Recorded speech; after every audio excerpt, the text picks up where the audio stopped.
morning, sir. How are you? Thursday. Very Week's good. flown by. It has, man, but a lot of exciting stuff going on here and in the world. So Absolutely. As we speak, we're seeing Glenn and I were looking. I guess these guys have been up for like 2 days. So, watching the Knicks Pacers game. Yeah, they're staying up all night. now what are again? I don't follow basketball that closely. This is the finals, right? This is the finals for each region, East and West. Okay. So we've got Knicks versus the Pacers, and that game was last night. Went to overtime. And they're what now? It's best of 7. Correct. So this was just the first game. Oh, of just that the series. first game? Yeah. Oh, okay. And so it's at Madison Square Garden. All these New York celebrities are all fired up because cool. the Knicks haven't been good in a while. But yeah, game went to overtime. Knicks were up by like 20 with 2 minutes left. Absolutely choked it. And then someone on the Pacers hit what he thought was a game winner, but his foot was on the line. And so they went to overtime. But he hit the whole Reggie Miller choke celebration. Everyone went nuts. Then they were like, you got to keep playing. And then they ended up winning in overtime. So a lot of New York friends not too happy this morning, but at least it's a good game. And for me, it was a lot of fun because I just watched the 5-minute highlight reel this morning. Right. So a whirlwind of emotions in 5 minutes. And now, who else is playing on the other side then? The other side, we've got the Minnesota Timberwolves Okay. and the Oklahoma City Thunder. Both huge, Do we care about either of those teams? Our good friend Twitter Mike is a gigantic Thunder fan. One of my roommates, whose birthday is tomorrow, Zachary. Happy birthday. That sounds right. I don't mean do we care. Are they in contention against the Knicks and the Thunder are favored to win. Whole thing. There you go. Yeah. Exciting. Yeah. So I don't know. I tune it in half the time. Very good. My Carolina Hurricanes are still in the NHL playoffs. Okay. They're probably gonna lose. Look at you. Were you a skater when you were younger? No. Okay. God no. Tennis guy. Yeah. Okay. Graceful on grass, not on ice. All right. So again, we're going to have a cold weekend here. Dude, I know. 43 on Saturday. What does again weekend start for you? Right now. Wednesday night, Yeah. if not right now. Yeah. What's the game plan? I don't know. That's 'Cause really. this is always fascinating for me how the girlfriend weaves in and weaves out of these plans. She's she is in the plans until Saturday night, and then weaves herself out Okay. for Saturday night and Sunday. We've got Monday off too, but yeah, this is we're calling a lot of audibles all weekend because no pools, no lake. That was my my plan A, B, and C. When you audible her, again, you audible her. You mutually audible out. Where does she go off? Is She has a friend who grew up in Orland Park who is back there, and so she was going to have a party for girls only. Gotcha. Saturday night and Sunday. Very good. She's got a pool, but I don't know how those plans. That'd be interesting. So yeah, a lot left to decide. What about yourself? Anything planned? No, very boring.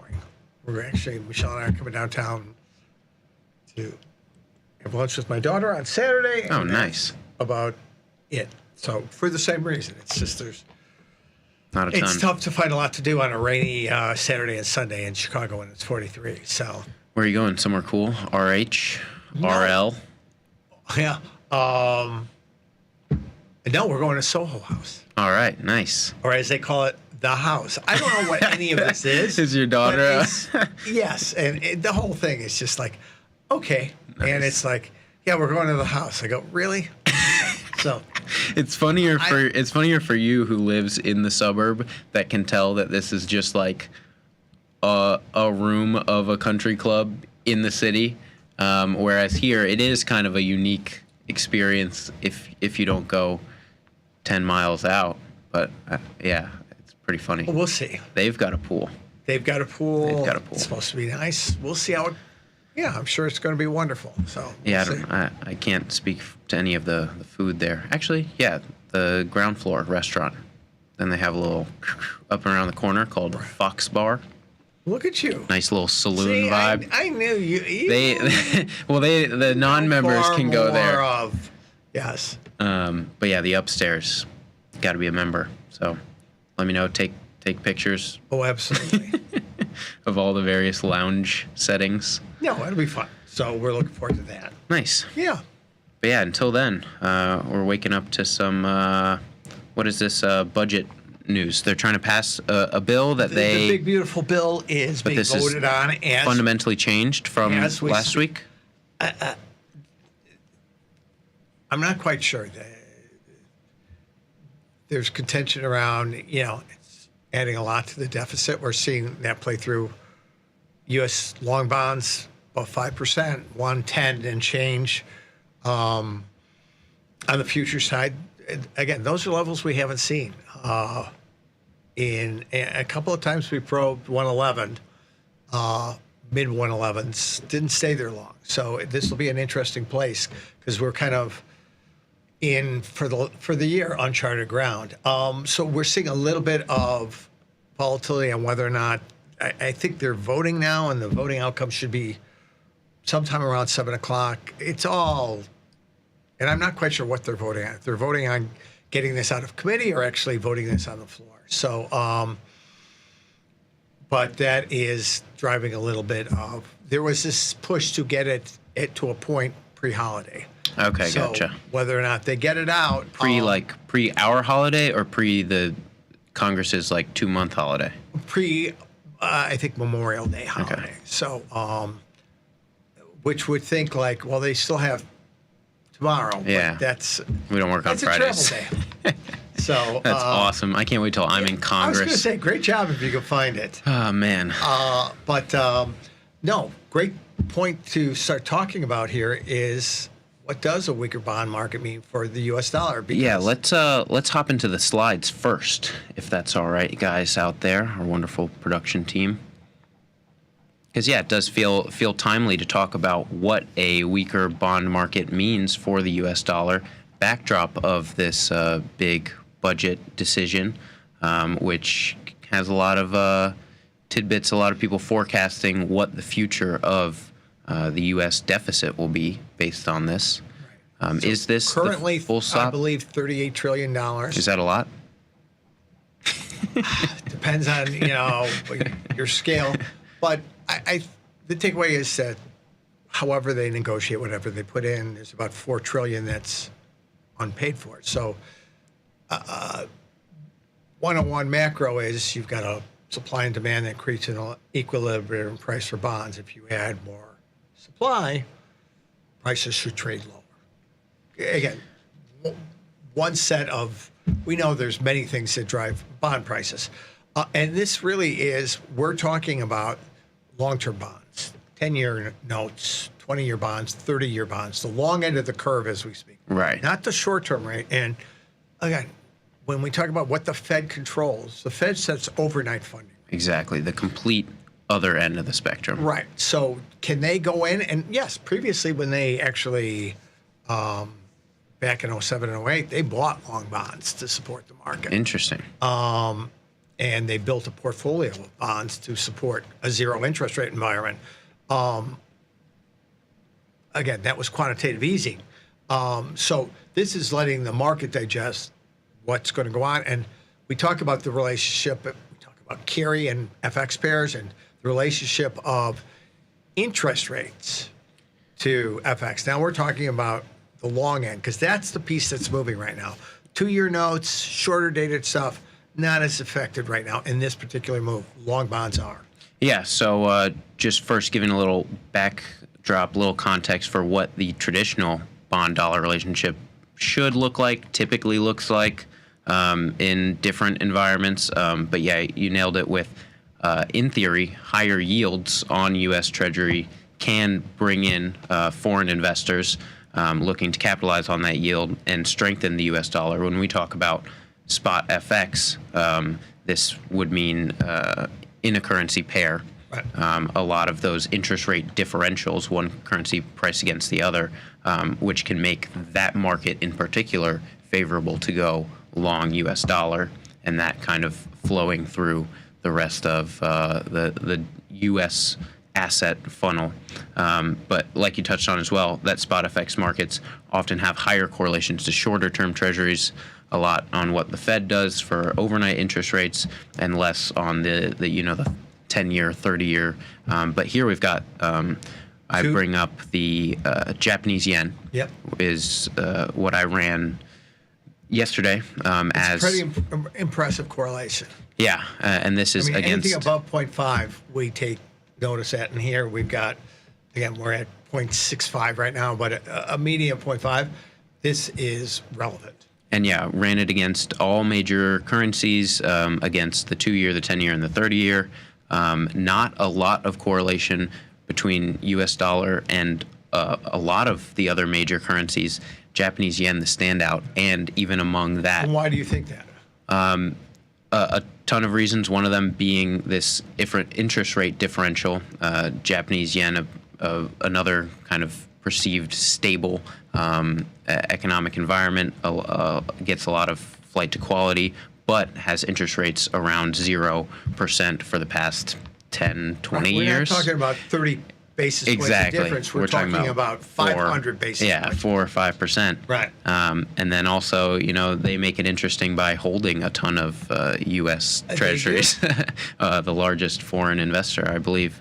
But yeah, here also on the right, breaking down this kind of how to interpret this as it's a positive correlation between the yen and the 2-year note, which you can backtrack in inverse, that it's a positive correlation between dollar yen and the yield on the 2-year treasury. So hammering back that higher yield, positively correlated to the U.S. dollar. But as we were starting to get into right now, not a traditional relationship. We had the treasury auction yesterday, didn't go so well. Didn't get a lot of, with the expectation of a lot more supply in these markets. When you have an auction, you're curious who's going to buy these. Didn't look like a lot of buyers out there yesterday. Long tail. Yes, and again, people submit primary. There are 23 primary dealers that are compelled to buy treasuries every time you and they submit bids, and everybody's got a different price. If they fill them, and then there's a large part of the market that submits what they call a non-competitive bid. I just want to buy the paper. Whatever price is settled at, I will take that price. So there's a mixture of players doing this. What this said is they had to go through a lot of price levels to fill this order, so to speak. In simplest terms, not everybody stepped in and wanted this at certain lower prices, i.e. higher yields. So they had to go down, and tail means you had to go down a lot of price points to get the order filled. And the order being the U.S. wants to sell X amount of a certain duration. So short term, they look at that and they say, okay, there was less interest. It wasn't oversubscribed when you think about an IPO. Yeah. There was less interest. It took more levels to fill this order. What is that? In the short run, we had bonds, notes trade down right off of that. Now, does any one auction determine rates? No, because auctions are very susceptible to a lot of different things. But I think we're at the low end of the range. It seems like the market's looking for reasons to challenge 110 and long bonds and stuff like that. This was a good excuse to push a little bit. Yeah. And if you're thinking back to the last slide, thinking that if bonds aren't selling, yields are higher, that should be good for U.S. dollar. But I guess the prevailing reason for it now is just low demand, and low demand for U.S. treasuries doesn't necessarily mean... Right. How do you pay for those treasuries? U.S. dollars. Yeah. So less flowing in that way, but here That's looking your at... link, and you walk through it very succinctly. Absolutely. But to your point earlier, looking at the graph on the right here, a lot of lines, but the long end of the bond market, much more susceptible to this kind of long-term outlook of demand. A lot of these budgetary concerns, a lot of, the U.S. credit downgrade, all these stories speaking to, is there risk in the long term? Right. And so you're seeing the 30-year bond shoot around 110. You're seeing the 10-year also suffer, but the 2-year relatively staying in. So we saw dollar weakness yesterday, Right. But that a lot of fear behind that as well. And so this rate story in the long term, U.S. dollar less affected in the spot market. Is that correct? Right. So you would think, well, why can't the Fed then? I mean, the Treasury, if they've got to borrow, just borrow 2 years to pay for this extra $4 trillion. Right. That's one solution, and they will change the mix of what they Interesting. do. But the propensity, traditionally, whenever they announce every quarter what the auction schedule will be, there is far more long-dated instruments Gotcha. than short-dated. So it is one tool they could use to mitigate a little bit of this creeping up in longer-term rates, because this does have a direct impact. The longer-term part has a direct impact on things like mortgages, car loans, capital expenditures Right. for firms. So there is definitely a change of shape in the yield curve, because one part of the yield curve yields are rising faster than the other part. But again, going back to what's the tradable takeaway for us? Good point here. Oh, looks like there you go. What this could mean for the dollar yen, because this is the market that a lot of people look to around rate storylines.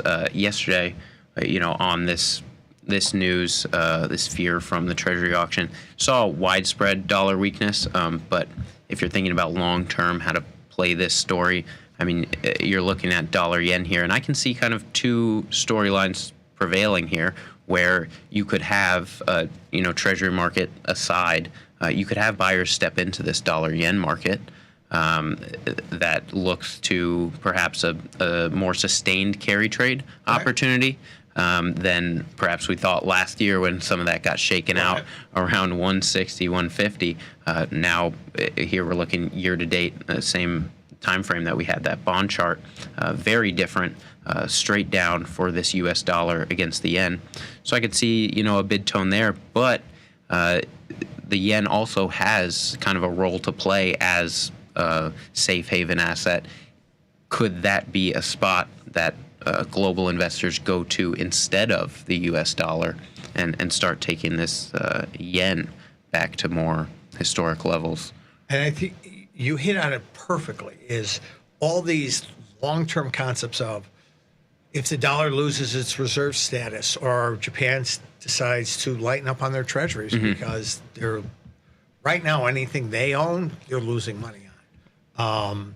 Which would be a huge shift. And again, they will sell those treasuries. They'll get paid in dollars for them, and they will buy yen. So that actually, irrespective of the interest rate, that means there's pressure on dollar yen. Exactly. From a pure arbitrage standpoint, or a covered interest arbitrage, which is what carry trade is, should make buying dollar yen more attractive. It's which wins. It's always a confluence of events that drives markets. Right. So you keep both contexts in place. The really is, if 5 years is the new baseline for 30-year rates, on their way to 6 or 6.5, that's going to challenge whether or not there are long-term dollar holders out there. Interesting. If this is 5 years, 5% is a blip, and we're going to go back to that 4.5% range, then you start to see, okay, that's a pretty good stable interest rate differential. The carry trade come back in play. I think that's why when we talk about this, I always am mindful of not going too far down the macro hole, because these are all things that, sure, be aware of, but don't drive your trading decisions. Well, the carry piece says dollar yen should be at 150. Dollar yen is perfectly priced where it is right now, but depending on what you think, and it's always not just the nominal difference in rates at this moment, it's the trajectory of the change in rates. Right. So that is really what comes into play here. But I think takeaway for me is these are two big things that are in play. We're going to continue to experience volatility in dollar yen. So that means I am mindful of looking at my levels, and whatever they be, 1 standard deviation, 2 standard deviation entry and exit levels, I'm not going to tighten them up to try to get a little bit more active in the market. I'm going to accept that there's going to be more elasticity within these price points. Well, there you have it for takeaways on what this bond market price action could mean for the U.S. dollar. Look to U.S. dollar, Japanese yen. But that'll take us through the slides. Let's hop back into the platform to finish up here, just to talk about, more of the short-term price action, where we can actually look this week. We brought us in here talking about, we're going over prices. Looking at this euro-dollar market, I asked Pete why a big candle around 6 o'clock. I know when Asia comes in, looking when London comes in, what happens at 6 in the morning. But that's where you politely informed me of this budget news that should. And not that huge. I mean, it would 25 pip move, 20 pip move, and it will play through. Will it have a long-lasting effect? No, I don't think it's going to take. The determinant of whether or not this bill passes is going to take us to 114 or 112. And as a trader, then I'm thinking, okay, if we get a little bit more juice and they pass this bill and euro rallies, 113.40 to 45, basis structure here, even up to 60. Those are interesting levels at the upper end of the range to lean a little bit short. So the consensus is if this bill passes, it won't be good for the U.S. dollar, or is that kind of like a trade announcement? It's shaking out uncertainty. It's shaking out uncertainty. Again, short-term movements like this off of events like this, don't try to figure out why is it rallying this time. Just accept the fact that as they count the votes, if the bid keeps coming in, it is who's ever position is taking a view as to it. I want to look through that lens to, okay, this really has no material effect on FX rates in my world, which is day trading and week at most trading things for, shorter in and out periods. And a 50-point rally off the lows that gets me to the upper 75% of our 111 to 115 and change range. Yeah, that's an interesting spot to add some shorts. And so the final headline you said should shake out in the next 30 minutes here? They say through the end of the hour. Okay, cool. So you'll have perhaps a decision for better or for worse by then, and then maybe that adds some volatility to the U.S. market open? Yeah. I mean, you take a look at Aussie and Kiwi, they're kind of the standouts from overnight of just getting stepped on a little bit, pretty hard. This 64 cent level over the past, like every day in the past week, it's like back under 64, back over, now. But when you look at that, we are now. You went back you went back a week there. We've tightened up to a 40 pip range. 64, 64 even to 64, 60 pip range. Yeah. Really, we spent very little time at the bottom or the top. It's really about a 45 pip range. That is incredibly compressed right now. Yeah. So I would look here to be a little bit more mindful of, sometimes we talk about trading that range. It's an awfully tight range for us to trade right now.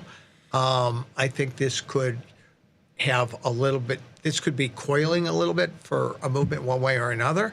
So I would not use my usual, while the 64 even looks interesting, the 64.50 looks interesting from the sell point. Yeah. I might wait to see if this shakes out a little bit more. Interesting. And one thing I remember curious your take on when we woke up here yesterday, one thing that I was looking at in this euro-dollar market was the fact that yesterday morning, market structure.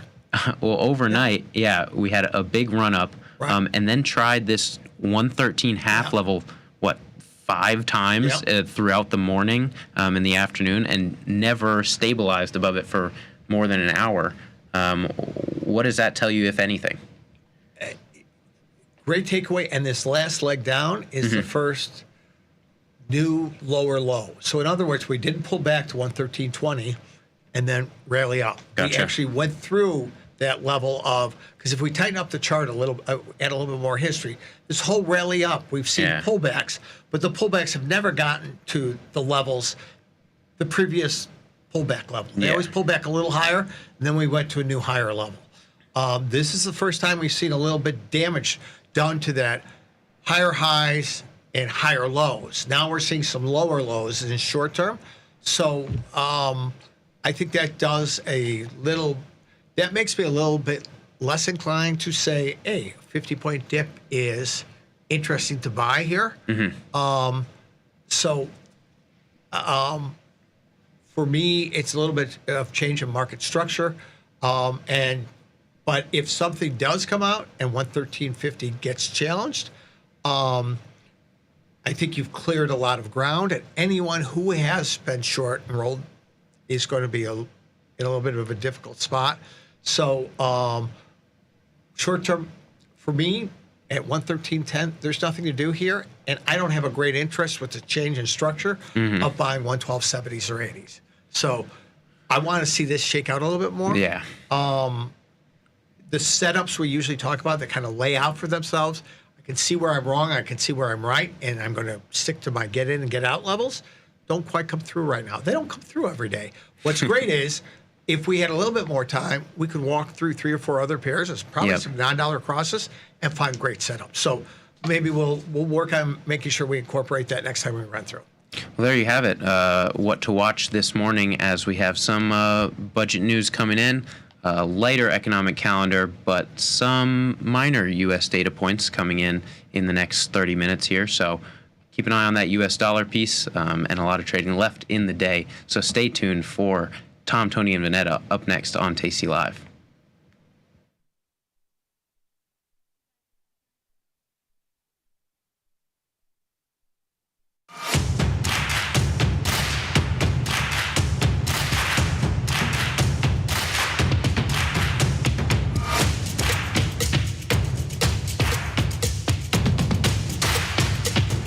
How we respond to the most difficult situations is ultimately how we learn to build on our successes.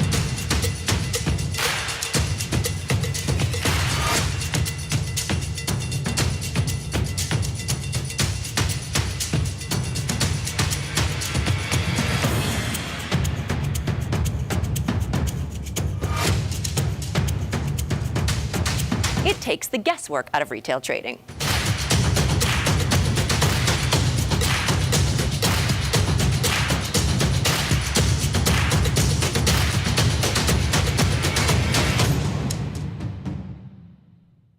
Forbes called us best online for options trading. Investopedia, best for options trading, period. With stockbrokers.com, we're #1 for options and futures trading. The Motley Fool really likes us. And so does Business Insider. So what else can we say other than, boom, trade like a trader. Tasty Trade. Make your move. The market doesn't stop, so why should you? Diversify your portfolio with stocks, options, futures, crypto, and more from Tasty Trade. Focus on the markets that matter to you. See the odds before you trade using curve analysis, IV rank, and more tools. Get industry insights that help you find your next trade right where you need it. Tasty Trade. Download today. Got friends? Get $250. We'll give you a bonus for each qualified person you refer to Tasty Trade.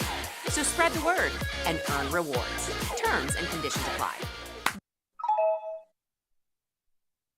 We built Tasty Trade's web platform for today's traders. See it, click it, trade it.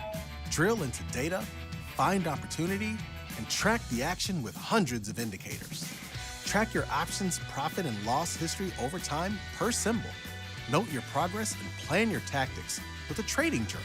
Fund your account and start trading right in the app. The tools, the data, the knowledge. See it, click it, trade it. Join the club. Tasty Trade. TastyLive's godfather of options, Tom Sosnoff, is grabbing his passport and taking this show international.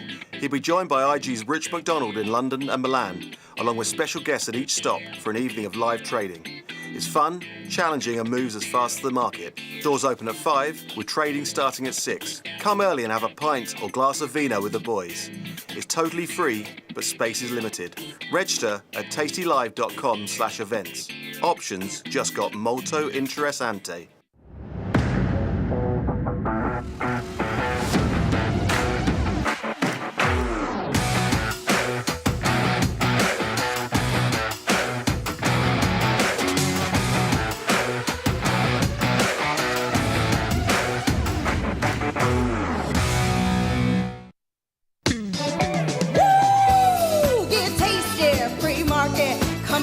going? Can you feel it? We got some things to talk about. Pre-market, it's early, but not too early. Come on, wake up now.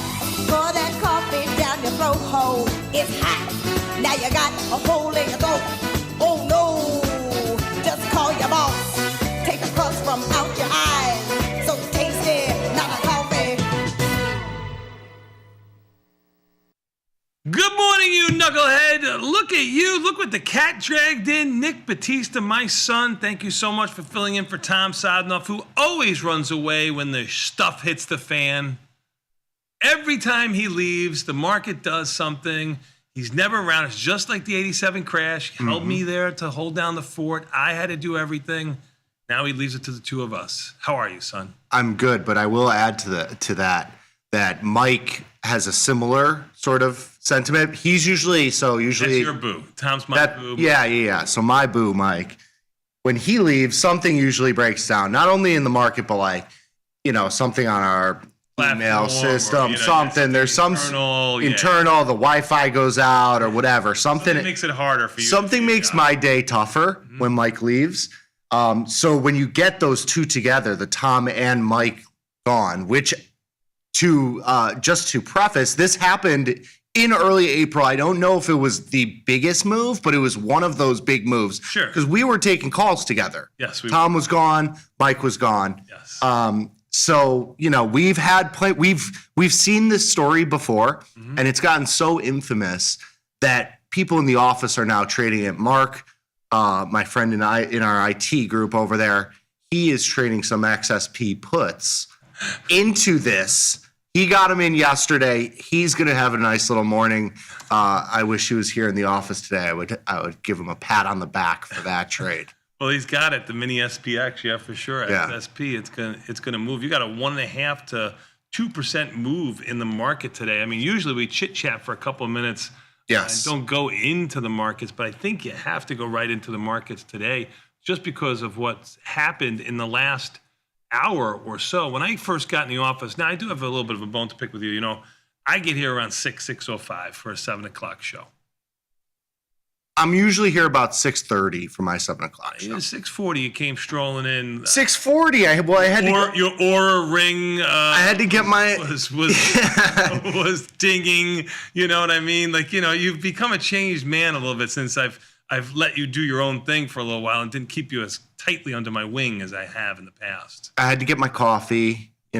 Cold brew is working. Yeah. You know how I know that? Good. Because I started it up this morning. No, you didn't. That's a lie. That is a bold-faced lie. You didn't even do the coffee either. I did the coffee. I saw Ken in there filling up the coffee. No. Ken did the Ethiopian. I did the Colombian. Did the Colombian first. Oh, yes, you bougie with your drip coffee. How you've changed, It used to be gas station brew for you, Folgers. Now you're doing, I like the Colombian. I was always a little bit of a coffee snob. Like, really? I grew up with good coffee. Like, we had coffee shops on every corner, a little demi-tasse, a little espresso, a little bit the club and stuff like Brooklyn. that. Yes. So I grew up with good coffee. So that I've always had. This coffee's, Scott doesn't drink coffee. Let me just put it to you that way. So the coffee's not that good. And the devs drink cold brew, so the cold brew is really good. The cold brew is really good. Yeah.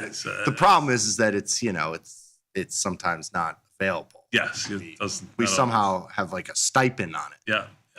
But I can't in at 6 o'clock this morning. Even the S&Ps were anywhere between down 8 to up 2. They didn't move in the overnight session the whole time. They were 2 points. It was 2 to 5 point range the entire session. You are correct. This move down here to 61, which we just made a moment ago, about a 1.5% move, was all done in the last 30-ish minutes, maybe less than that, 25 to 30 minutes. Yes. I guess a tweet by the president. Tariffs, Tim Apple.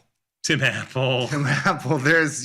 things going on. I don't know. We were chatting about this before the market opened, but I've been trying to trade around this. Obviously, you can never catch all of this, but yeah. Tom said I knew we were in trouble yesterday because I was talking about the market, saying, I don't know if we're out of the woods here a little bit yesterday. I was talking to the market, and he's like, it's Memorial Day, which is true. It's usually a bullish time frame, and I got that too. So I lightened up on my position, got a little bit more neutral. Maybe I was short for 20, 30 points, but not for 90 points that we have right now. But I said, you know what? I don't know if it's all completely over yet. Yesterday I said, I thought maybe we can get up, 30, 40 handles. We got up around 30 handles, and then we kind of sold up. But he was a little bit more bullish. I knew we were going to have a problem as soon as he said that. That was my big mistake. He actually said, I didn't think we'd have a downtick all day. At the high. At the actual high, 30 minutes before the close, before they sold off. But I'm on the other. So good to have and not have him be able to defend himself. Oh, it's great. It's great. But he did call this morning. He gave us his morning checkup. He did. His morning checkup was like, what the beep happened? I told him to FaceTime us and call in. You know what? I got something better than that. I haven't seen it, so I'm gonna see it with you. He actually made a video or had a video. Oh, he did. Yeah. So I don't know what this is. I honestly. Is it like the Scott video, like the Waymo video? Because he's doing that at Buc-ee's, right? Allegedly. It's so funny. He's going to Buc-ee's because he's driving down to Tennessee today with the dog and his wife, which he has no idea what traffic is going to be like in that highway. Oh, they're going to one accident. And if one of them is going to make it out of that, it's not Tom. Tom said he's doing the first leg of the drive. Oh yeah. Sold. Totally agree. Well, listen, we got this video that Tom made. I have not seen it. Okay. If it sucks, it's all on Tom. If it's great, it's all on Tom. John, please roll tape. All right, let's dive into tasty mechanics. Given the choice between Tony's podcast again and eating my own diaper, maybe with a little chimichurri, I'd hesitate. But hey, tasty mechanics beat bland every time, right? Stay savvy. All right, let's dive into tasty mechanics. Oh my God, it's an AI video of... Boy, he took a lot of liberties with that baby picture. That's a cute picture there. Yeah, seriously, come on. At least he has his old arms in there, so that was good. Yeah, okay, Tom. Nice job. Nice job out of you. Good job out of using a little bit of AI. AI has now jumped the shark. If Tom's able to do this, if Tom made that himself, which I highly doubt, he certainly did not. You don't think Tom did not create it? Yeah, it was not his. You actually bought AI saved? AI saved. Come on, you bought that. Tom can barely Google search. This I mean, that's true. That's 10 years ago. That's true. Come on, 20 years ago. That's true. Cute job, Tom. You know what though? We got business today. We don't have cutesiness today. Can you text Tom though? Actually, because my birthday's coming up. You'll be gone. Don't worry about my birthday. You'll be in Atlanta. Don't worry about it. Don't worry about it, dude. 35, no problem. Don't worry about it. You'll be in Atlanta for the show.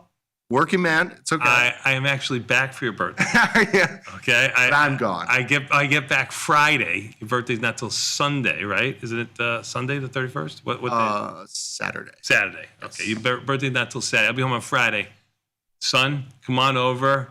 Pool's going to be about 60 degrees. Okay. Come on over. We'll have a few birthdays. Well, you're going to be gone. I will be gone, but I was going to say, because I asked Tom if he was going to get me birthday gifts, and he said, get in line, kid. Yeah. I was wondering if you could just text him and be like, hey, Nick really loves the Buc-ee's beef jerky. They have great beef jerky. They do like a whole, you've been. Yeah. No. You got the whole row of all the flavors, a nice. Like a little spicy or a little savory? I like them all. I like the spicy ones. Like I like a peppered. A peppered is probably my favorite, but I go for like a jalapeno, something like that. But if he wants to, he can get me like a little sampler of those. I would accept. Okay. That would be. I'll see what I can do. Maybe it'll be a joint gift for Tom and I. Wow. New daddy and new mommy. 35 years old. Yeah. You know what? I can think about this. Of course, I think every parent remembers the day that their child is born, especially the first child born. Do you know what I did special for you when you were born? I went out and bought a new shirt. I bought a Paisley polo shirt, something similar to what you're wearing, because they say babies only see like black and white kind of colors. They don't see colors. They only see like black and white and patterns and stuff like that. And I wanted you to bond with me. That was my little secret thing I didn't tell your mom about, so that you would adhere to me. And look at us now. Look at you, 35 years later, you're still at arm's length. We're here. Yeah, we haven't good. killed each other yet. It's beautiful. It's great. It's great. We've done this for what, 13 years now? Yeah, It's 13 years for Tasty, which I think our birthday, John. When's our birthday? Tasty Live birthday. I think it passed because I think my anniversary, according to Hold on. LinkedIn. I think it's soon. Isn't it like June? Well, June officially, kind of, but we started about 6 months before that. And that'll be 14. That would be 14, I believe. Yeah. We're checking archives. I think it's coming up soon. Yeah, I think it's coming up soon. You are right. So what do you think? Let's change subjects for a quick second here. And just for everybody out there, Vanetta is out. Is it Taylor Swift? I think it's Taylor Swift. I don't think so. I think it's a Taylor Swift thing, is it not? Is she going to a Taylor Swift concert? Isn't that where Britney's going to? Aren't they going? Taylor Swift? I don't know. I think it's something like that. But I can't keep track of everybody's days off. I would love to get an abacus and try to figure out how many days everybody's had, but I have no idea. I think so. No Vanetta today. So if you got questions, I got the YouTube chat up. We got Frankie in there as well. We're going to do some extra confirm and sends and whatnot. But yes, let's get to markets. E-minis down 88. What do you think this moving gold? Gold up Almost 50, up to back up to 30. 33.74 and change. I mean, I am the world's worst commodity trader. So, I mean, it really pertains more to bonds. I'm not really a gold bug one way or the other. I'm not fading it. I tried to trade GLD. And I've had a GLD, a much smaller product than /GC. I think it's almost impossible to trade. Just don't think. I think you almost have to trade it from a long perspective, long unit perspective. You're bullish on it, do a debit spread, diagonal spread, calendar spread, or something like that. I think it's very hard to sell premium in any type of commodity because the monthly implied volatility is so low and the moves have been so exaggerated as of late. But this market, even the S&P is down 93 in a tweet. What do you think here, son? Let's play it from both sides. Hypothetically speaking, if you had short delta, would you be looking to neutralize that delta because of this quote unquote not natural event? A tweet. We were unchanged. It looks like it was going to be a slow day going into Memorial Day, typically a stronger day. So if you had short delta coming in, what would you do? If you had long delta coming in, what would you do? And if you were flat, what would you do right now? So I think you have to take advantage of the moves as they happen. I think you have to. So you're talking about a trader's market here. I think it's a trader's market. I think that vol was too low. And I have been getting long vol in a number of different ways via put diagonal spreads, and I put on a UVXY zebra trade. You say I'm getting long vol, put diagonal spreads. The whole thesis there is that you get a little bit of short delta. You have short delta because you're buying a back month put that's closer to the money, selling a front month put that's further out of the money, correct? Yeah. Is that how you're doing it? Okay. Yeah. And so you net out 10, 15, 20 short deltas. Your back month is going to hold a little bit more premium than the front month. So synthetically, you're getting long a little bit of volatility. You have some gamma to it. Yeah. But I think like into these moves especially into a long weekend where, this could all be walked back and we can have a green bar twice the size of this when we wake up in the morning on Tuesday. I think when you're getting these moves, like I'm not. So you're also hinting in the background there that you got to get less. Options are going to stay bid too on both sides, calls and puts. Oh yeah. I don't think there's any rush. But I think you have to trim into these moves. Like So if you had a short position, you would trim into it. Yes, you got to take some of it off. You can't be dogmatic in this market. All right, what if you had long delta here? What do you do there? I mean, if you flip over the coin, what do you do? What do you do there? Because now you're behind the eight ball. You got a 1.5% move. What do you do? It's tough. You just said we're gonna have a two-sided-ish market. Yeah, I think I'm trying to. Yeah, I think that's. I mean, I think you have to do a similar adjustment. I mean, it's always a harder thing to put diagonals, butterflies, stuff like that. Like I don't know if I like selling calls into the hole here. I mean, but I still think vol is low. Like I think the 20 to 30 handle in vol is our normal range. We were just below 20. I think you got to buy vol when it's there. I think you have to sell vol when it's 30. I think that's the new norm. That's the new norm for a little bit. For a little bit. Got it. NASDAQ down 390. That's one of the leaders to the downside in the group, but really the leader again is the Russell. The Russell's had more volatility or bigger moves at least, not more volatility, because the volatility between the two are pretty much the same, EMEA, S&P's, NASDAQ, Russell. But the Russell's been the biggest mover on a percentage basis, down 2.5 this morning.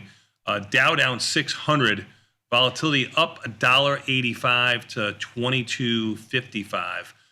Bonds are up 102. So bonds have been going lower as the market's been going higher, and now bonds are going higher when the market's going lower. Are bonds decoupled? Doesn't matter, because this is the way it used to be.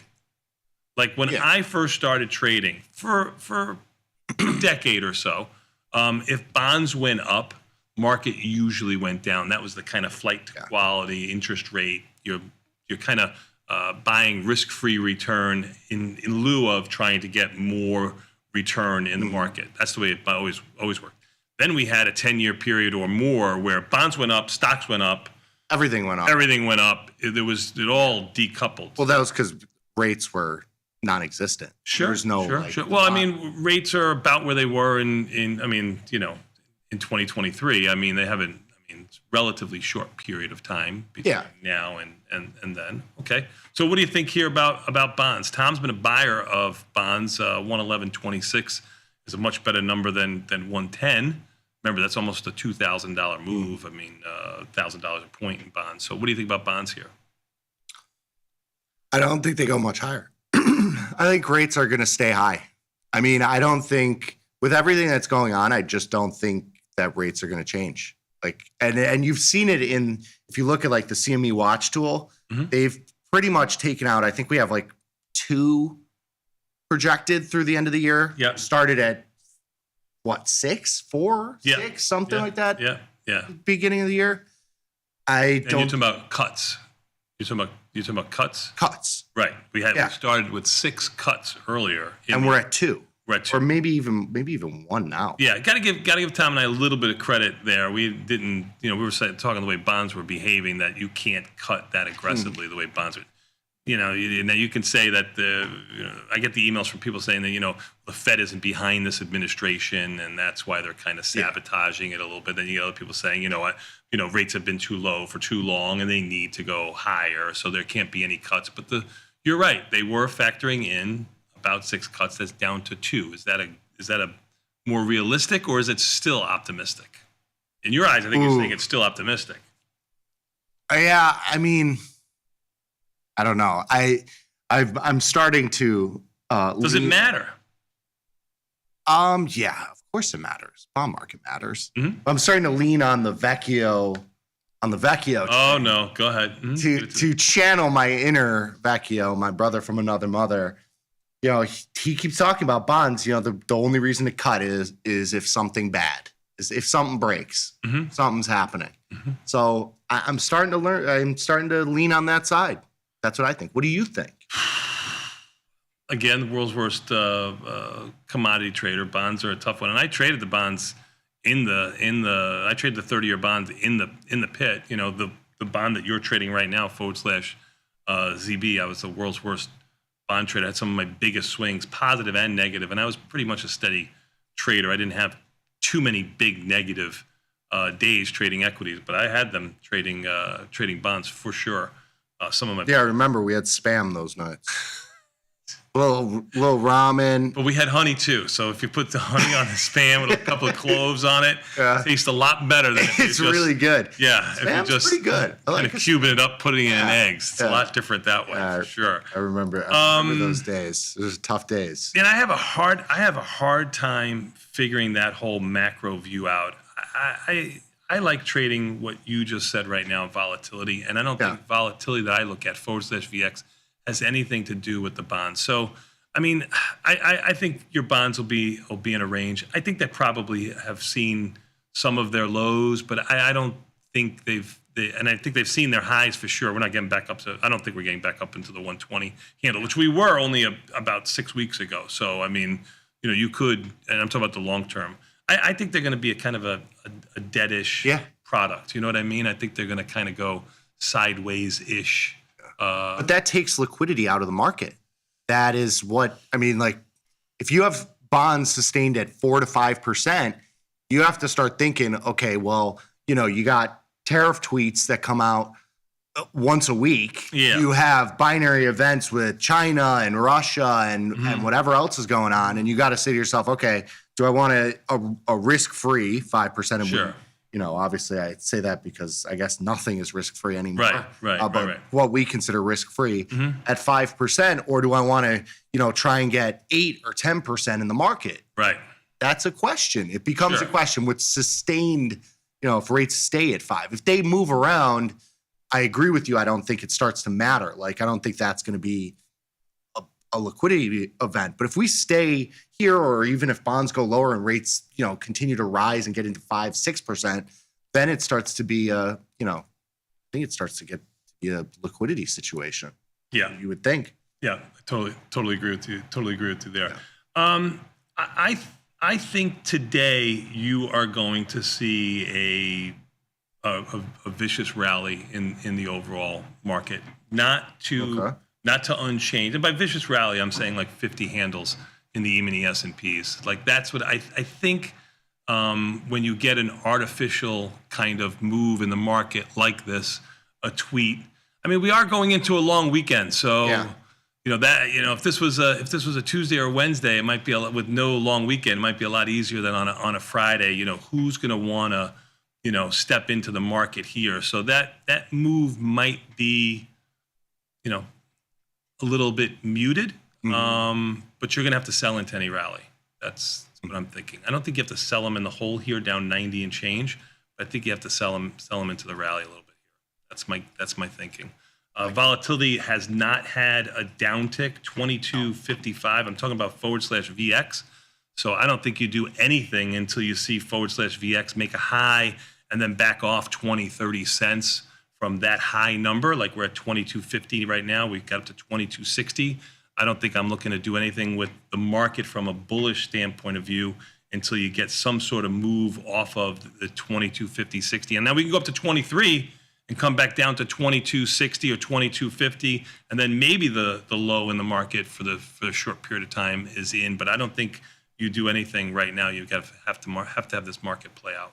Yeah, and you have Bitcoin at 109 right now. Futures are down. That was 112 this morning when I got in. Unbelievable move here. Go ahead. The spot is down $2,700. It got up to just under 112. The futures, there's a little bit of a premium there. Carry cost $1,000 in premium when you're looking at the future. I mean, the high is $1,000 off. 1%. 1%, which is the carry cost, which is big, obviously. As the number gets bigger, it gets bigger. If this is 50,000, it'd be 500. You move the decimal and it can get to a penny. Sure. But yes, and a lot of crypto kings would love to hear that. Yes. Yeah. But I think Bitcoin over the last week or so has kind of been the tell for where markets have moved. If you've seen, they've been for our Monday open. We had that big open. What was it? Was it this week or last week? On the S&Ps, you're talking about on the 12th. On the 12th, when we had that huge move, that was really when Bitcoin in the overnight session through the weekend had a really big move, kind of set that stage. I think seeing Bitcoin was like a little bit stronger yesterday because we stayed at basically 111. It's been kind of chopping around there through yesterday. Yeah. So it kind of told you that nothing was happening yesterday. Today, it's having a big move. It might be telling us a little bit that, this one's going to stick. And Ethereum, the smaller product, is having a larger move actually on a percentage basis. And it hasn't had the rally that Bitcoin has had over the last year or so. It's had its big rally in May. No argument there. But prior to that, you can argue it was closer to its lows than its highs when Bitcoin was making new highs. Yeah. So I don't know if they've decoupled, or anything else like that, but it's Ethereum. You get more bang for your buck there on a smaller product. Maybe a better trade than Bitcoin for everybody. Oil taking a backseat to everything these days. Doesn't seem to matter anymore. Certainly doesn't seem to matter at the pump.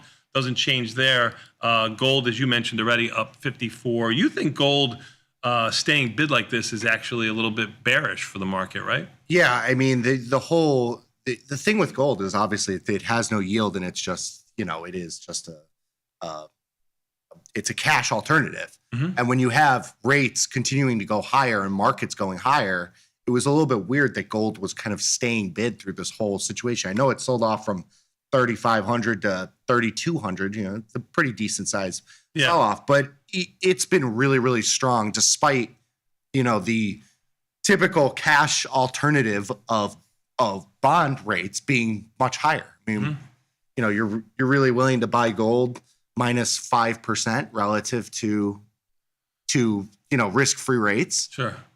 That tells you that, you know, there's something. So I got a question for you. Like, At least when I was a trader on the SIBO, there were many products as there are right now. Not quite as many as there are now. A lot of people. You got to remember something. It was the S&P 100 we were trading. There was really no S&P 500 at the time. Most people, you know, looked at the Dow. Like, when I say most people, I don't mean people who were trading, but public was looking at the Dow. they still do.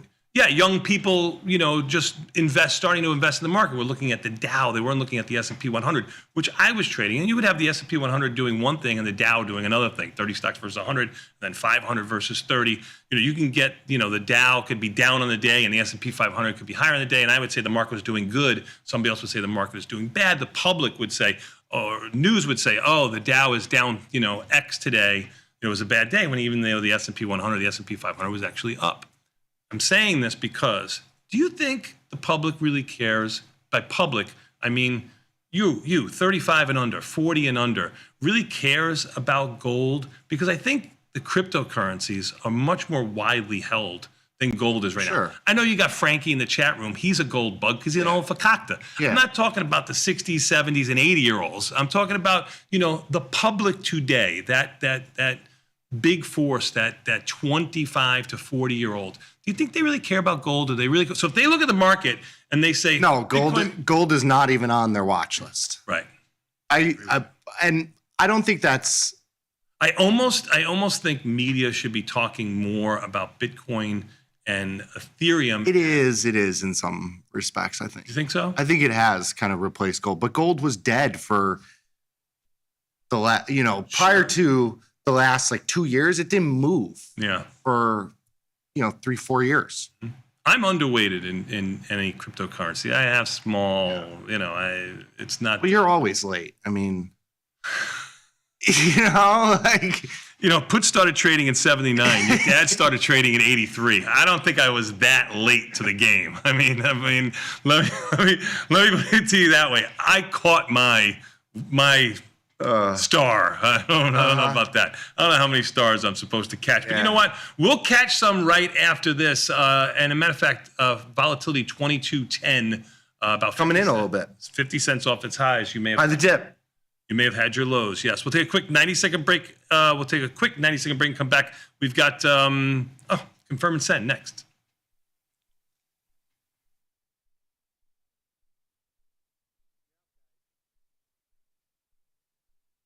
Got friends? Get $250. We'll give you a bonus for each qualified person you refer to Tasty Trade. So spread the word and earn rewards. Terms and conditions apply. Your crypto needs a wallet. And crypto is better when it's tasty. You can now do more with your digital currencies with the Tasty Crypto app. We're proud to offer a self-custody wallet for Bitcoin, Ethereum, and Polygon. Transfer your digital tokens directly in-app and access thousands of tokens available only on-chain. Your wallet is your key to decentralized finance. Download the Tasty Crypto app and get started today.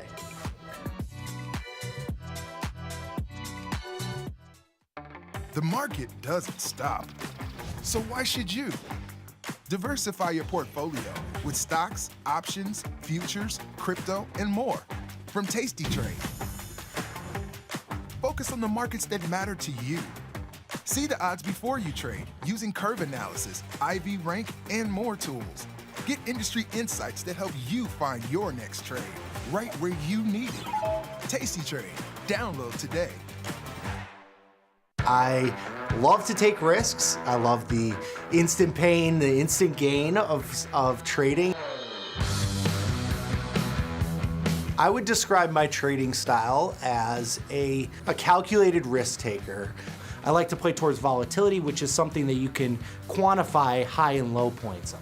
Well, my favorite strategy currently is the diagonal spread. I like the idea of having defined risk, but while also having a little bit of positive decay that works in your favor if you're not directionally correct. But the best part about it is the positive gamma that you get from it. I really like that the position can grow and get bigger as you're more correct on that position. So I think that the variable of trading on a day-to-day, hour-to-hour, minute-to-minute basis is really powerful and really fun to have access to.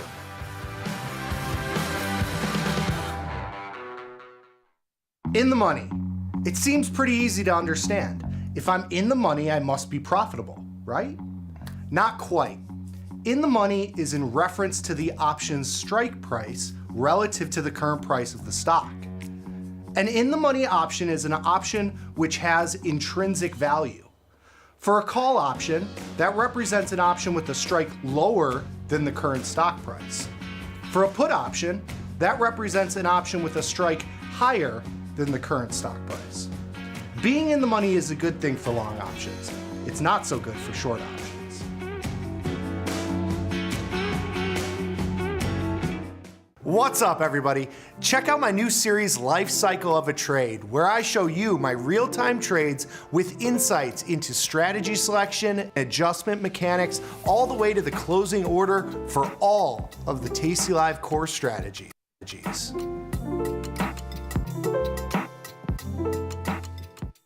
Got friends? Get $250. We'll give you a bonus for each qualified person you refer to Tasty Trade. So spread the word and earn rewards. Terms and conditions apply.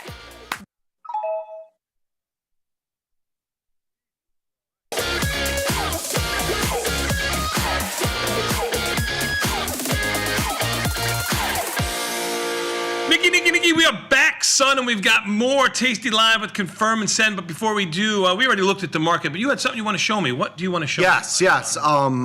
TastyFX will be launching very, very shortly. I think middle of next week, if not the following week. So if you would like to sign up and be on the wait list, you can go to the Forex watch list on the platform. Click on any of the watch lists there. You won't get data for it yet, so you can click on all Forex pairs there. Gotcha. No data. And then you click on any of the pairs there. Data will be there once we go live, and it'll say join the wait list. You click it. It'll put your email that is associated with your account on the wait list, and you'll be first in line to set up your Forex account. Very cool stuff. I saw the interface the other day. Very nice. It'll be a separate tab on the platform as well as on the web-based platform. I think it'll actually launch first on web and then to desktop. That's usually how we do it. Yeah. Yeah, because they're and it's separate from the bigger the non-US based Forex side. They're different regulatory stuff. Doesn't matter. And you can get real small in these pairs too. You can get as small as you want almost, right? Really, really small. Yeah. Like you can put a couple $100 in the leverage is really, really nice. So it almost becomes like an option on this pair of currencies. Yes, there are no direct options like yes. E-Trade I meant options. it's in its size. I should have been more specific. In its size and its differentiation from what we normally trade. Because even if you're long the euro, you can get short the euro versus other things. You know, as kind of a pseudo pairs trade. So I'm interested. It becomes interesting. It becomes interesting. I mean, it's not. You could trade the basis between two things. That too. You could trade the carry trade. Wild. So it's gonna be fun. We're gonna have Frankie on or Glenn every once in a while for option trading concepts live. So once that gets rolling. All right, awesome. But sign up, support the team and us and me. This is my job security. That's right. It's my job security. We have new chief marketing officer coming in. She is going to directly look at how many signups I just got. And if there's a number that I have to hit, if I don't get it, you won't see me again. Just so you guys know. So, look into the camera. Look into the camera. I think it's over here. You see my eyes? The camera directly. You see my eyes? How important this is. I'm being held hostage here, guys. Sign up for the wait list. This is my job security. Doesn't cost you anything to sign up, but you could save Batista 30 cents a day. Save a Batista. Support a Batista. It's just $1 a day. That might be my next thing. All right, before we get more politically incorrect here, let's go to confirm and send. Friday, May 23rd. Just a couple of days before your birthday, the 31st. See that? I remember. Thank you. You're welcome. Support me. Save Nick Batista for his birthday. Let him expire at 35. Let him see 35, please. Please. All right, John, let's go to the first one, please. When does a spread become a synthetic naked position, and is it the same for all underlings? Underlines. I just like to tease you. Because I was an underling growing up. I would say, there's two ways you could look at it. You could look at it from. They're talking about a spread here, and it's when we get these emails, it's hard to say like, is it a vertical spread? Is it a strangle? That's a spread also. But go ahead. Yeah, they're all. It's all the same. We just name them, to have funky, goofy names to make it even more confusing. I'm just kidding. They're fun. Sure. They're fun to use, but I think it ultimately comes down to either two things. It's one, I think the easiest way is the delta of the long option. If your long option is a 2 delta or a 5 delta, it's more a synthetic strangle. If you're selling a 30 delta put and buying a 2 delta put to make it a spread, it's going to act like a naked option. Sure. If you're selling a 30 delta put and you're buying a 25 delta put, that's a spread. Sure. Delta is the easiest way because then it takes the stock. So throw out a number. Throw out a number. When does the delta become a synthetic naked position? I would say when you get past, I would say 10 delta. It becomes a naked position? So if you're short a 30 delta put and you're going past a 10 delta put for your defined risk, I think that is more of a naked. So you're saying synthetic naked position. Yeah, well, they're saying when a spread becomes a naked position. So let's say you put on a delta neutral strangle and it's 0 delta. When it gets to what delta would you consider it a naked position? Not when you would roll up or down. When would you consider it a naked position? I'm going to answer a little bit. They're asking spread width.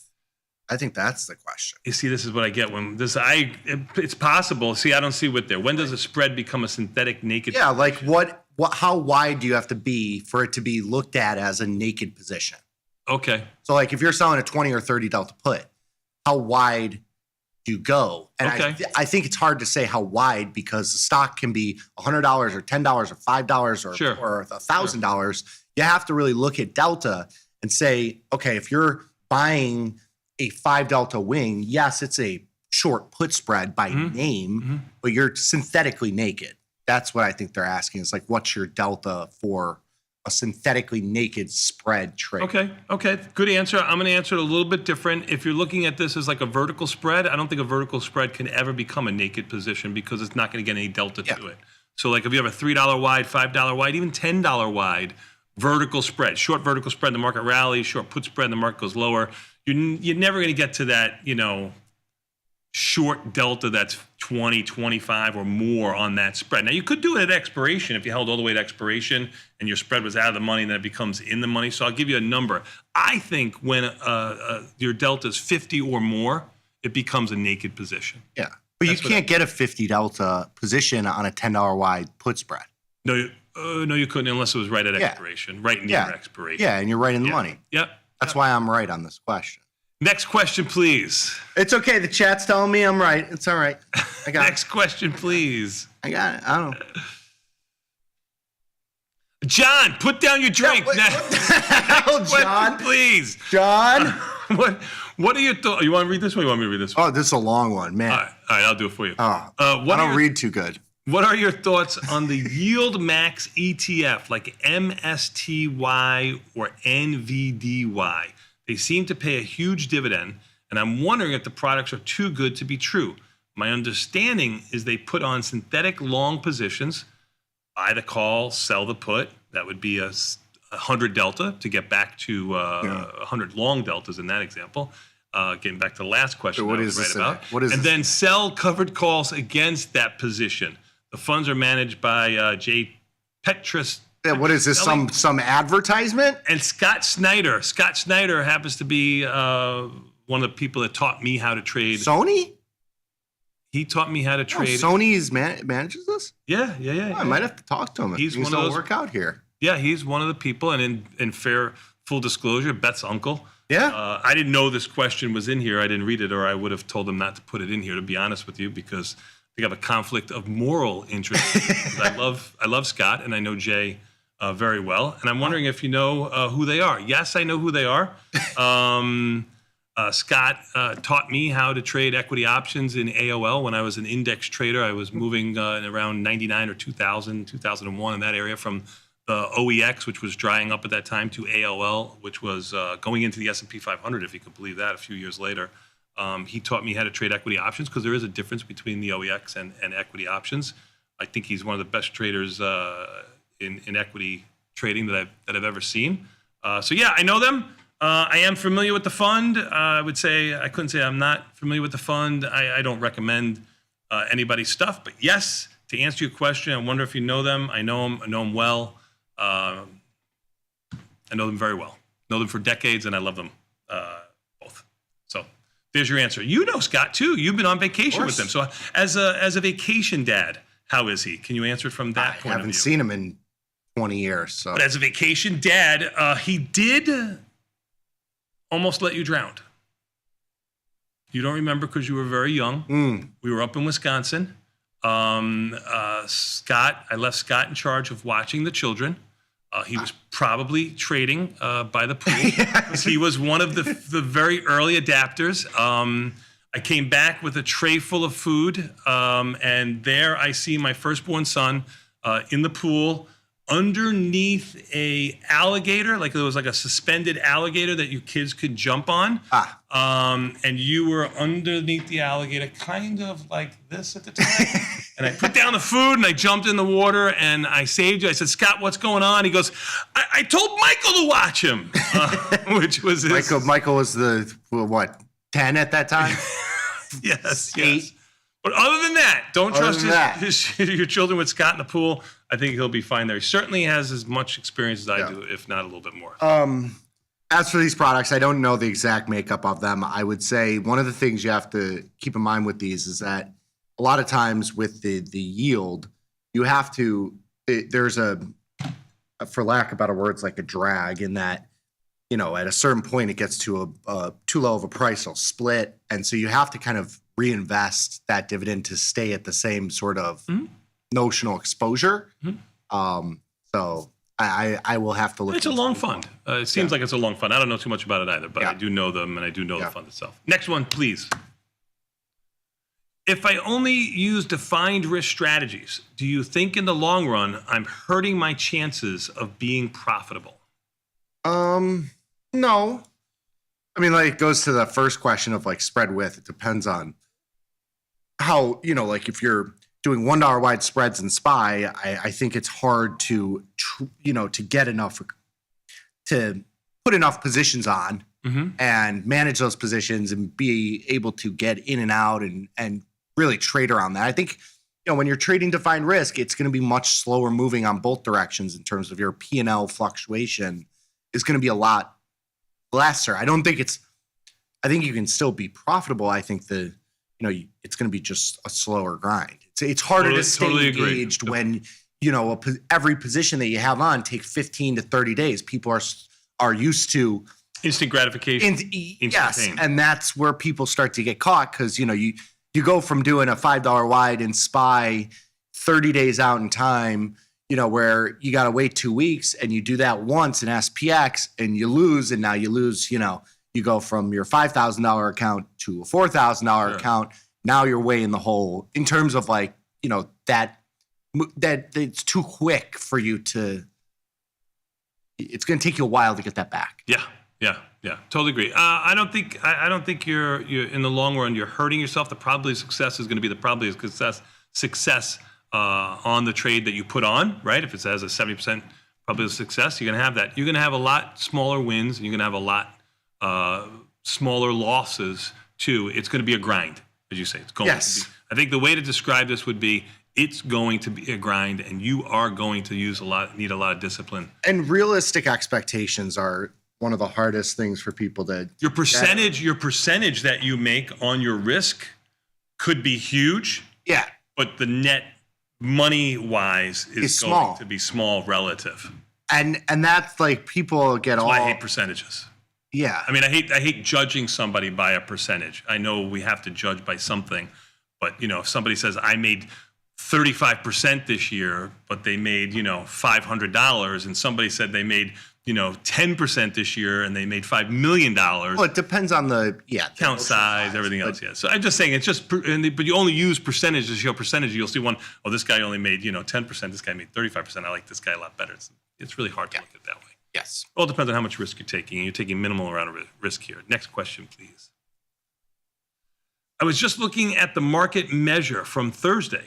What do you think accounts from the higher win rates on Mondays? Do you think that would also hold for longer duration trades as well? Did you see the market measure from Thursday? That was yesterday. I did not. You are on the show for it, so I'm hoping you did. Yes, no, I did. We talked about what days of the week worked out better. Ooh, for 0 day? Yeah, for 0 day trading. I would think, let me take a guess. I would think. Well, you've got the answer right there, but go ahead.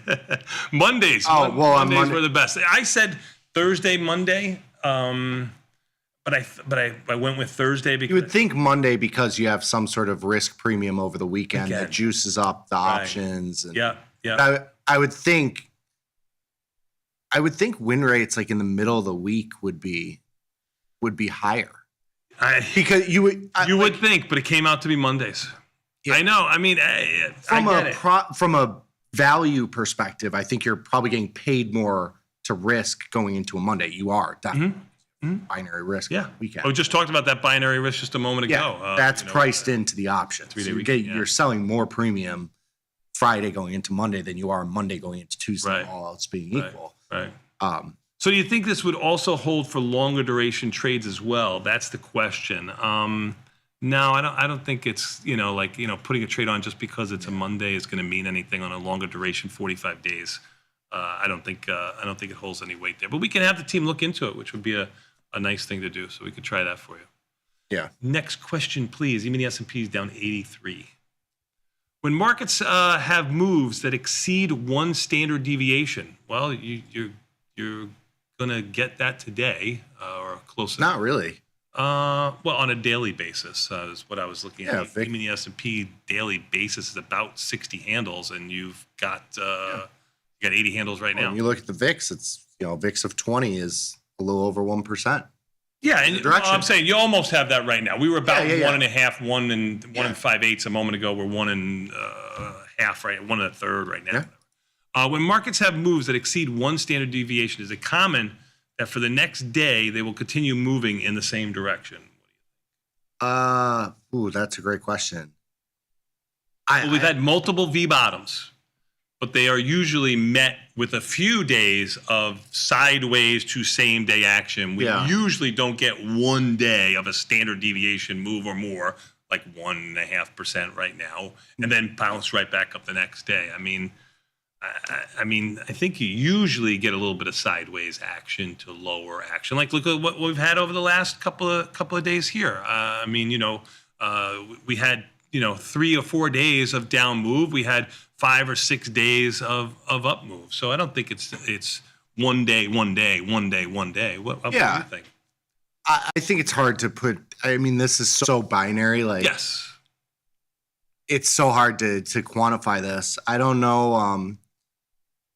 Well, if you bought every dip over the last 12 years or so, you've done pretty good. Now you have to define the dip, right? But we don't trade like on a 1 day time frame. No, we do not. So this sort of thing, like, matter of fact, that's the beautiful thing of 0 days. Yeah, it does. Go ahead. Yeah, like 0 day, you want to mess around in 0 day in a small amount and play for whatever, like if you did some sort of study and figured out that, 80% of the time it continues, go for it. I think that's a great thing to incorporate. But like, that's not our bread and butter. Our bread and butter is like 30 to 40 day trades. And so it doesn't really matter if it goes, if it continues another 0.5% to the upside. Correct. That is correct. Because it just isn't how we trade it. So yeah, I don't know off the top of my head what this looks like. I know the law of large numbers, which is what we're looking at for the market manager today, will show you a nice, pretty graph that'll show you that basically looks the same up, down, sideways. It's pretty much, when you zoom out, it's pretty much, 50-50. There's a slight positive drift to the upside over a long period of time. Day to day, when you isolate periods of time, random periods of time, it's basically the same. One up, one down. That's usually how it is. Next question, please. Is there a minimum amount of credit you want to collect on a strangle based on the delta? Ooh. So if you're doing a 20 delta strangle or a 16 delta strangle or a 30 delta strangle, do you have a denomination in mind that you want to collect?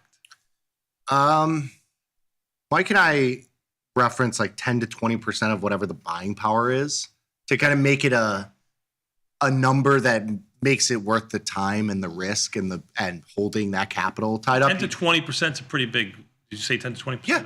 That's a pretty big spread, right? I mean, so it's a flexible number is all I'm trying. Yeah, but I don't sell the 50-cent puts that Tom sells. I look at those and I say, why? Nobody does that. That's so, like kissing your sister. Why would you? Look at why? You look at Apple, and you can sell a strangle for $3 or $4. You use about $3,000. That's on the lower end, or right. It's on the lower end of where I would look for, and it's got lower implied volatility. When you look at something like, a $30 or $40 or $50 stock, you sell a strangle in like DraftKings, and you sell it for $250 and you use $500, that's on the higher range. So I think 10 to 20% of the buying power is usually where I sit, but just take into account the risk that you're taking and ask yourself if it's worth the risk. Yeah, I think it's very subjective. Remember, the more credit you receive is going to be because the product has a higher implied volatility than another product that you're comparing it to. Yeah. So I mean, everything, if markets are 1 penny wide, then they are perfectly priced and you are getting compensated for the volatility that you take. I like your number of 10 to 20%, and I would use that as a very loose guide. Yeah. So if you're finding something that's paying you 5% of your buying power, risk, I probably would say, I'm going to go someplace else to play. Well, and if it's giving you 40%, I would say I might look to go play someplace else too. Yeah. Because that means there's some binary risk, whether it be like it's a volatility product or it's a drug product that I'm not looking at or seeing, and I probably should stay away from that. Again, it's just good guidelines to keep you out of harm's way. Well, I think the other part of it is like if you think about managing, like if you're collecting 10 to 20% of how much capital you're putting up to hold the position initially, and you're managing at 50%, your wins are going to net out to 5 to 10% return on capital on that trade. You do that 10 times, right? That's kind of what I'm trying to get at. Very good. Very good. Next question, please. What role, if any, does skew play when selecting strikes? I think it plays more of a role in strategy rather than strikes specifically, but skew can be on both sides. Obviously, we've seen like your Teslas and in ETFs, you're going to get put skew. Yes. And in individual products like the ones you just mentioned a moment ago, those NASDAQ high-flying stocks, you're going to get call skew. Go ahead, please. So I think when you see skew, it allows you to be, if you're playing for that directional move, the strategies I'm looking for are diagonals or butterflies, broken wing butterflies, ratio spreads, stuff like that, where you play into the skew. So I look at it more of like a strategy selection. Tesla, call skew. Yeah. You're bearish on it. I'm making so it has call skew.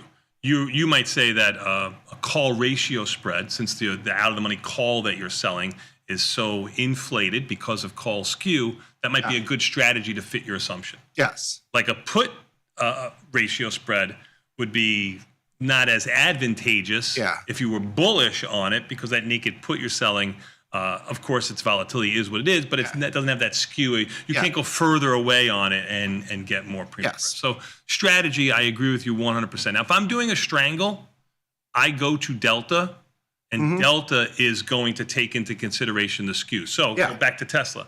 If I think, and it could be any stock, I'm just going to stock with call skew this time. I would go to delta, which means my put might be 10, 12 strikes away, and my call might be 15 or 18 strikes away with the same delta. And that would be not taking advantage of skew. Skew would be what it is. I wouldn't move it closer to the money to get it same dollar amount. Like, let's say I'm getting $3 for my put. I wouldn't go to a call that's getting me $3. I would go to the delta. So it doesn't really play anything in selecting my strikes, but you can take advantage of it for a strategy. And I think you answered it correctly. Let's go to the next question, please. How does changes in the term structure of implied volatility affect the performance of long-dated options versus shorter-term options? This is an excellent question for you because you have mentioned diagonal spreads, calendar spreads. You trade in a Johnny account for this for the show here, which is a smaller account, which you need to take advantage of this. We have an expert in the room who can answer this. Go. Like Tom could not answer this for you because Tom, with the buku cash, he just sells the 50-cent put and he's good. Yeah, volatility, all else being equal, increasing means that option prices will go up.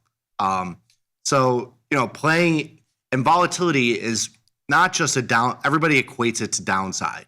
You can have upside volatility in terms of realized volatility. The volatility number relative to option prices. So when you're looking further out in time and you're looking at that volatility, it's going to typically be lesser than front implied volatility because front volatility prices in all sorts of craziness that can happen. You can get Trump tweeting today and E-minis are down 83, and that's why volatility is higher in the short term. Further out in time, it doesn't matter what Trump says today. And so that's the sort of thing that gets priced into options. And so doing these sort of diagonal spreads or calendar spreads or the crab trades, stuff like that, plays into, having the short-term short volatility to be able to capitalize on something like this or any sort of volatility event, while still having the ability to have the directional volatility in terms of realized volatility in the direction of your choosing. So further out volatility, if you get it, it's an asymmetric bet. Yeah, you're doing great. Keep going. Don't stop now. I mean, who might to dispute an expert in the room on volatility, long-dated options versus shorter-dated options? Good job out of you. What's next? I see a lot. Oh, last one. I see a lot of traders talk about making money being long options. You guys never really talk about doing that.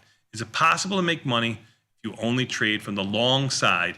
And why don't you guys do it? Now, by long options, I mean they could be long calls, long puts, long both. What do you think?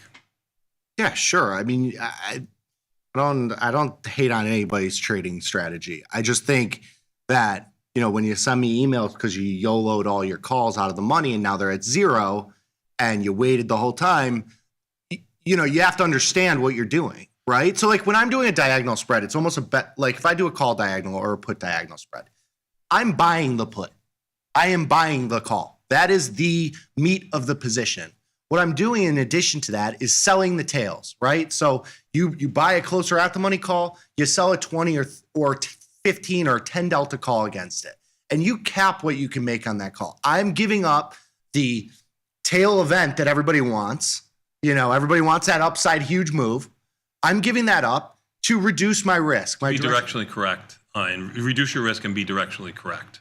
Yeah. Right. And so you are buying a long. So you are synthetically. We just talked about synthetics a moment ago. Synthetic long stock and was the example. There's always a gimme and a gotcha. There's always a gimme and gotcha.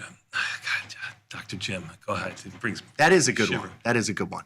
But what I'm saying is that when you're YOLOing calls or YOLOing puts, it's binary. Like it's either you're right or you're wrong, and that's it. And with a diagonal spread or something where you're selling some sort of, whenever you're selling an option, you are capping, you are selling value that you could potentially capture, right? Sure, but you could be selling value that you potentially captured at a 15% chance or a 20%. Yeah, that's what I'm saying. But most people don't give that up because people want that chance. Right. And so they buy the call and they expect this huge, huge move and they want this tail event, this lottery ticket.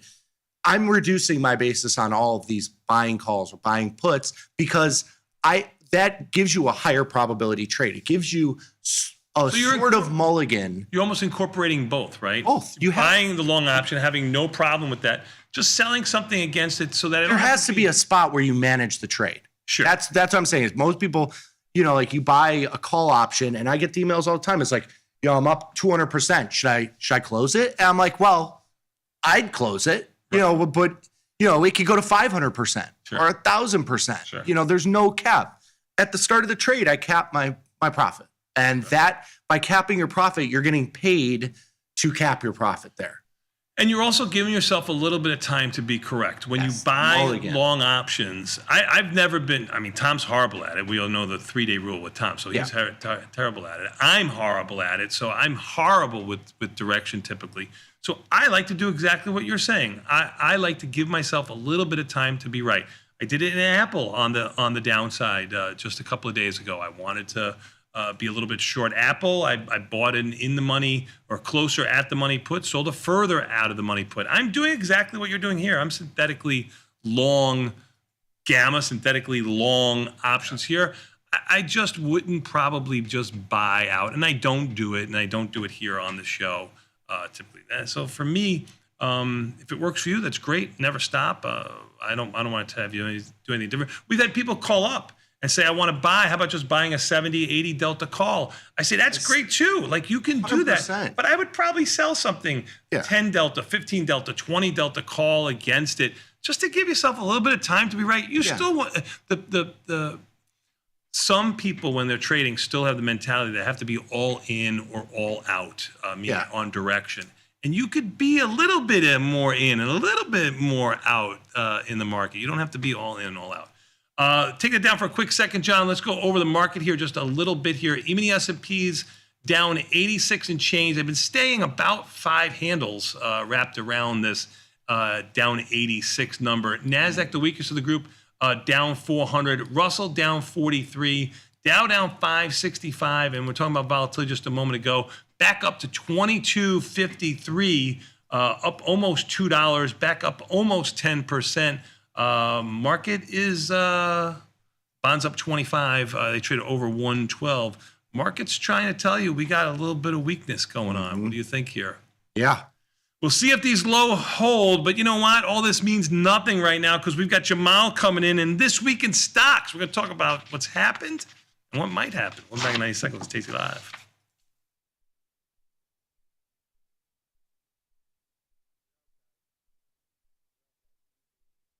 Dear Cheapo Airlines, thank you so much for sending my luggage on a magical side quest instead of my planned destination.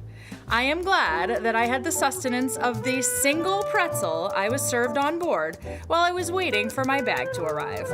Looking forward to your reply, because surely the response can't be as delayed as long as my flight was. Warm regards, Bettina.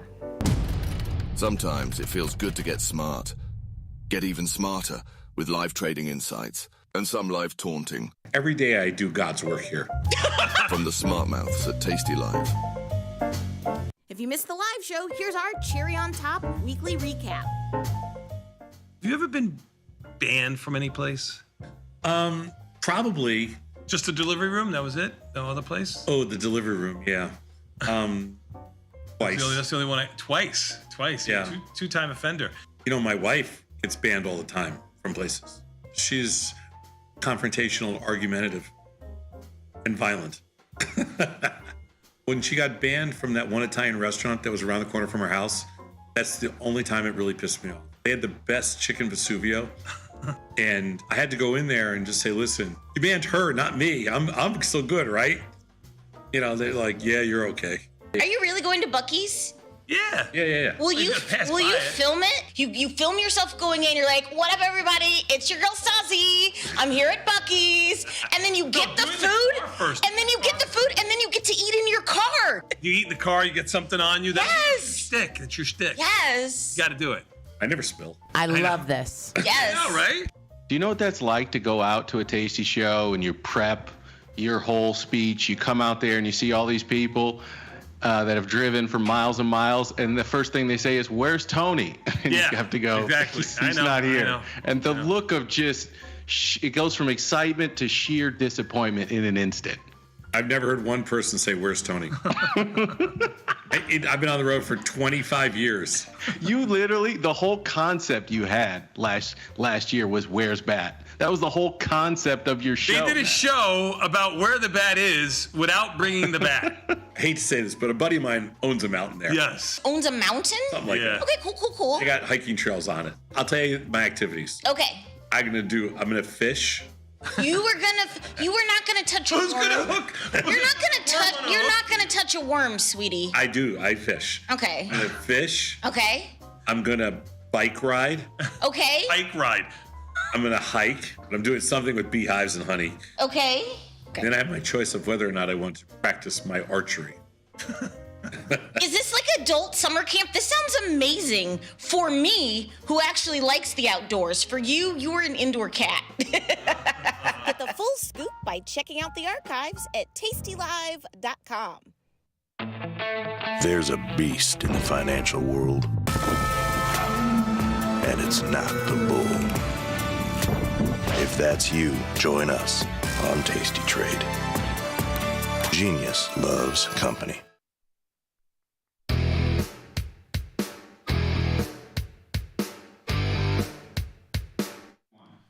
Nicky, we are back, my son, and you know what that means. Time for a little bit more Tasty Live with this man, Jamal, in the house. This Week in Stocks. What's up, Jamal? Listen, we've got a This Week in Stocks today so far. I mean, we've got a 1.5% move to 2% move in the market, and on top of what we've had so far in the last couple of days. But please, I introduced you and I stepped all over you. So welcome to the show.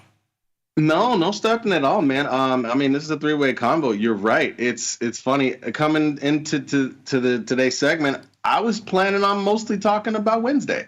I mean, Wednesday was the day. Well, I should say two things. Okay, to start the week, we had the Moody's downgraded debt, right? But that got bought up really quick. I mean, what'd you think about that? First of all, I mean, were you worried about hearing? It came out on Friday, you know, we had the weekend to stew on it. We start the Sunday off down 60 handles.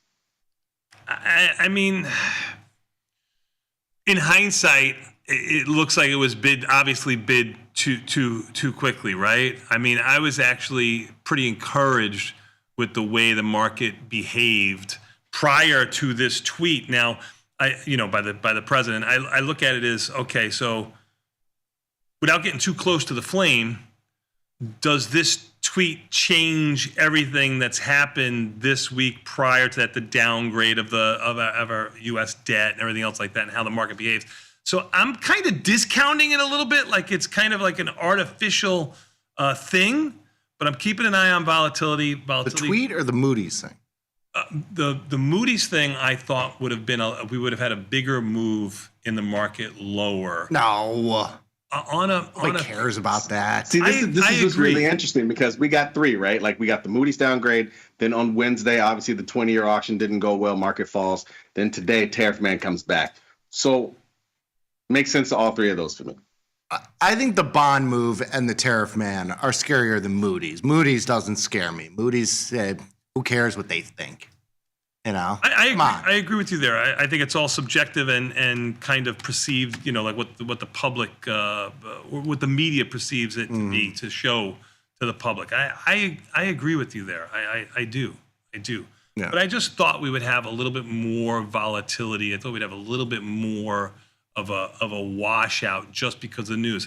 Almost like the move that we're having here today. Like I think it's. I don't want to say it's overdone. I think it's almost like it's overdone. So I'm keeping my eye on volatility. 2240. It's got to be 2220 or below to say we've got something going on here. Anyway, Nikki, what you got there? A little Chianti in a glass or something? What is that? I wish. No, John's the only one drinking already. The Italian gentleman having a little Chianti while Tom is gone. Is that what goes on right here? I mean, that's a good. I don't know, Dad. Is this a Colombian brew? He's the bougie coffee drinker. My daughter's in Italy right now. Actually, both of my kids are abroad. By the way, my daughter's in Italy on a 5-week study abroad, and my son. You guys are gonna laugh. My son's in Dubai right now, hanging out with a friend. Wow. Yeah. Where it's is kinda he? Funny. Dubai. He's in Dubai. Yeah. Did you get that Yeah, Dubai he's chocolate yet? I don't know. That's a thing. You haven't seen this? It's the new. This is why we need Tom, because Tom would have filled you in on the Dubai chocolate trend. It's On the most very hot in the shit ever? TikTok Yeah, space. Tom would have. Yeah. Yes. So it's got some. It's like a pistachio mix thing that's inside the chocolate. Vinny's very big on this. Like, of course he is, because Vinny sits on TikTok all day. It is. He now Spends your money. There's like it comes in like a peanut butter type thing too now. This Dubai. Yeah, you look at the credit card charges on that.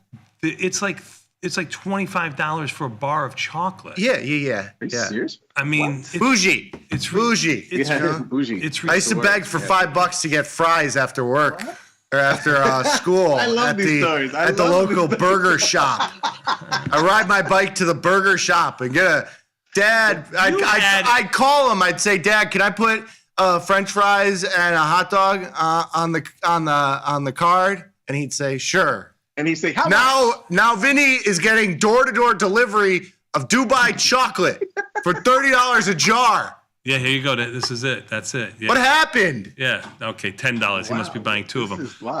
No, this is the Temu bar. Okay, you get. He's getting the. Yeah. The good stuff. Yeah, the good Is it stuff. really from Dubai, or is this just like marketing? No. I don't see Dubai on this thing anywhere. Yeah, no. It's a whole marketing. It's a whole marketing thing. Yeah. That's funny. Wow. Mm-hmm. $39. That's the one. Yeah. All right. So I imagine your son has the credit card as well. So if you haven't yet, I'd go check your statements there. You might be a little shocked. Yeah, I'm sure that's probably going to happen. I have to clear up something. You had an expense account at Jimmy's. For $5 French fries after school. This wasn't $40 Dubai chocolate. I didn't even know where Dubai was. I never. Have you seen the economy? I didn't even. I got French fries. Sometimes I got the side of cheese there. Occasionally, maybe a slice of pizza. Unbelievable. That's all I'm saying. It's a little different. Different. Okay. I love this story. All right, whatever. Continue, Jamal. I'm sorry. Different world. I'm sorry. So yeah, we got VIX in the 20s once again in the near front month. They're almost flat in the front month actually, and you kind of figured if we got another move like this, we could possibly see a little flat, maybe even a little backwardation. So, I gotta say, I'm a tad bit surprised at the move this morning. I thought the sort of prevailing feeling now is when we have news of a tariff, that is a situation to create a negotiation for which will eventually happen. But he said negotiations are going nowhere. And so maybe that's where the fear is coming from. And it's a long weekend. We know how a lot of times people feel about a long weekend. They sell off a little bit ahead of it. Nobody wants to hold certain things over the weekend. So, like you said, I still think this creates a good opportunity for some volatility. Some of the names, I think we're going to see a situation now where we get spies in the queues above 25 to 28 IVR. I mean, they were like 21 yesterday. So I think that's when a market gets really interesting, when we get spies in queues, high 20s, almost 30 IVR. Create some opportunities, I guess. Well, I mean, this is where we were back in May, right? I mean, back in May. I'm talking about May 12th or so, right? We're back down to where we were before we had that moonshot to 6,000. Yep. We've sold off 150 handles on the E-mini S&Ps. We've sold off more, almost more in the Nasdaq, even though the Nasdaq is a bigger product, obviously. I mean, I don't know what. So somebody asked me on Twitter when we were 5,900. Do we see 6,000 before we see 5,800? And I said, you're going to see 5,800. I thought you'd see a chance to see 5,800 first, which we're now 57.60. We got down to 57.56 before you see 6,000. But I think you're going to see 6,000 before you see 5,700. You know what I mean? So I thought we'd have a little bit of a sell-off here. Now here we are. So now that was only 48 hours ago or so. Does your opinion change on a tweet? And I don't think it does. But volatility is telling you we got more downside to go because it hasn't really had a downtick. It's 2260 and change. Well, and the weird thing I was going to ask Jamal too, if you look at the vol curve, because you mentioned the vol curve being flat, it's been flat for the better part of like the last couple weeks. I mean, there's a slight backwardation, slight contango, but it's been kind of moving in lockstep. It's not moving like it's almost pricing that that volatility that this is going to be like this for a period of time. Typically you see where you talk about a spike in volatility and you get into a backwardation, and that's kind of like, the sort of bottoming process, right? You get this blow off in volatility, it spikes real high, back month volatility is relatively low, and then you get kind of the flattening of the curve, and then you ultimately get into some sort of contango. But volatility has been just kind of flat across the curve. It's moving, the whole curve. Is that something that you're looking at or that speaks to you in any way? I agree, actually. I completely agree. It jives with what we've seen. Volatility's mostly been kind of flat across the VIX curve, save for maybe like a 3-day period around when May VIX was expiring earlier, like late last week and earlier this week. Yeah. It almost seemed like everything was over, and and it was like $1 and change difference between May and June VIX. And then Wednesday just so happened to coincide. You could argue either one with VIX expiration, or obviously the 20-year bond auction. Obviously, is what really caused the market to move. Just so happened to be on a day where VIX had already expired too, so it was a quick sort of move with VIX, and basically right back to flat. 2 days later, we're here where we are right now. So yeah, I agree with you. It's really been mostly flat to a little backwardated over the last 6 weeks or so. So yeah, you're right. I think it's kind of pricing that we're going to be seeing this for a while. But what's really interesting to me? Prior to today's move in Bitcoin has probably been a little bit less volatile than equities and bonds, which is really kind of wild.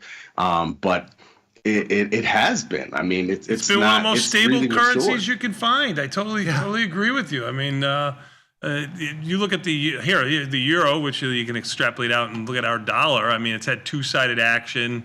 For sure, the Bitcoin itself, with a much higher implied volatility, has been doing nothing but going straight up. It's wild. Yeah. So yeah. Today you got a decent sized move to the downside. I mean, but still 109.5 after trading 112, almost 113 on the futures. So yeah, I mean, the moral of the story, I think Nick hit the nail on the head. The moral of the story is it seems like it's going to be around for a while. I think you got to pick and choose your spots. I think if you get an opportunity to clean up some things when things calm down, you do it and you reload for more. I mean, basically, it's going to be that kind of year or a couple of years. Love it. I do. I think volatility. I think Nick pointed to volatility here a moment ago. I know you just talked about Bitcoin volatility not really being that much. You just talked about volatility being kind of flat on the curve. I think Nick hit the nail on the head, and it's kind of. I wish we would have said it yesterday as opposed to today with volatility expanding the way it is.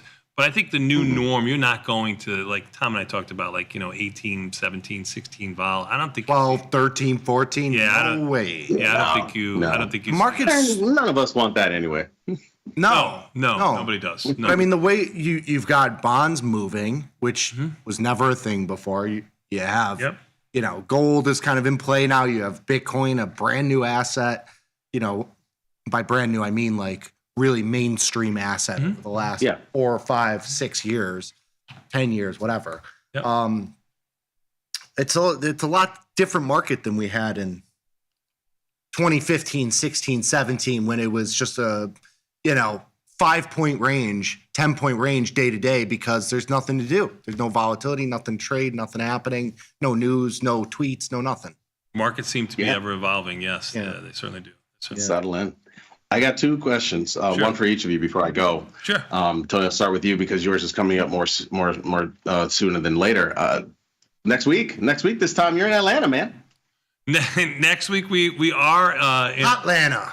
Yeah, Hotlanta. Tom coming to Hotlanta. Somebody sent me an email said that. What do you call somebody from Atlanta? What are they? Atlanteans? In Atlantan. What do you like? We're Chicagoans, Chicago land people. What do you call somebody from Atlanta? They don't like Hotlanta, I heard. That's what I heard. It's like saying Chirac. It is annoying. You know what I mean? Okay. All right. So I was corrected. Sorry to my peeps in Atlanta. No offense. I was not. But yes, calling back to Ludacris. Yeah. Like, listen, you don't know how to behave when you're in a foreign land like Atlanta. So I mean, you gotta be taught. So teaching. I'm looking forward to it. I haven't been out on the road in quite some time. I think I can correct Tom. I correct him every day. I think we'll be able to do it on the road. Can't wait. We're almost filled up. We're saving some chairs for everybody, but you haven't signed up. It's May 30th in Atlanta, Buckhead Theater. Please sign up at tastylive.com/events. We're probably going to go to waitlist shortly here, so please sign up at tastylive.com/events. We're also going to all the trades that we do. We're going to send them to you if you submit your email. So we're going, because we'll have your email there, so you'll just push it out to you, which would be kind of cool. So you'll have that to play along too. So please come and see us. Love to have you, and you can sign up for the next 2 or 3 shows. So sign up for those too if you're in that area. It's rare to see. It's rare to get the opportunity to see Tom lose money in person. Live and in person. Live. You get to see the beads of sweat come down his face as he loses money. You get to see the 3-day rule in live and in person. That's right. That's right. Don't place these trades for 3 days after Tom places. Our stream is slightly delayed by the time it gets to you, a couple seconds. So this is live in action. Not going to want to miss that. Beautiful. When I was in college, Buckhead used to be the spot to go out, man. Oh, man. I got to tell you guys something else. We got plenty of stories can't be shared on air. Nikki, you, in a couple of weeks. Yes. Alina, you're on tour. Are you the elder statesman of the crew? What's up? No, it's the whiteboard tour featuring. I'm a feature. That's what I mean. I'm a feature. You're the elder statesman. I'm a side piece. I'm a side dish. I'm like side act. Like when the waiter says, birthday, by the way. Yeah, when you order a steak and the waiter's like, you want a couple sides, like you want some like Brussels sprouts on the side or something. That's me. I'm on the side there. But just kidding. We're a team. Your team, you're just not the important part of the team. Yeah. Not the meat. You're just not the meat. I'm the Brussels sprouts. I'll give you gas at the end. All right. Awesome. We are in DC. That's my birthday. June 12th is your birthday? Yeah, June 12th. Oh, happy birthday. Thank you. Well, we'll be in DC. You can sign up, tastylive.com/events. It'll be fun. We're going to talk about everything. We got Ryan coming with us, so we get a little crypto. I know you have no idea anything about crypto, so you should come, Dad. I should. Really should. You're 100% correct. I should. You get the man himself there, so it should be fun. Nice. I can't wait. And tell him to lay off the tariffs, or actually tell him to keep it up because it makes our market interesting. So keep it going. It does. When you're in DC. That's all I got, gentlemen. Thanks, Jamal. Appreciate your time. We're going to take a quick 90-second break. Even the S&P is down 90, about 10 handles off of the lows. We'll be back in 90 seconds with Tasty Live.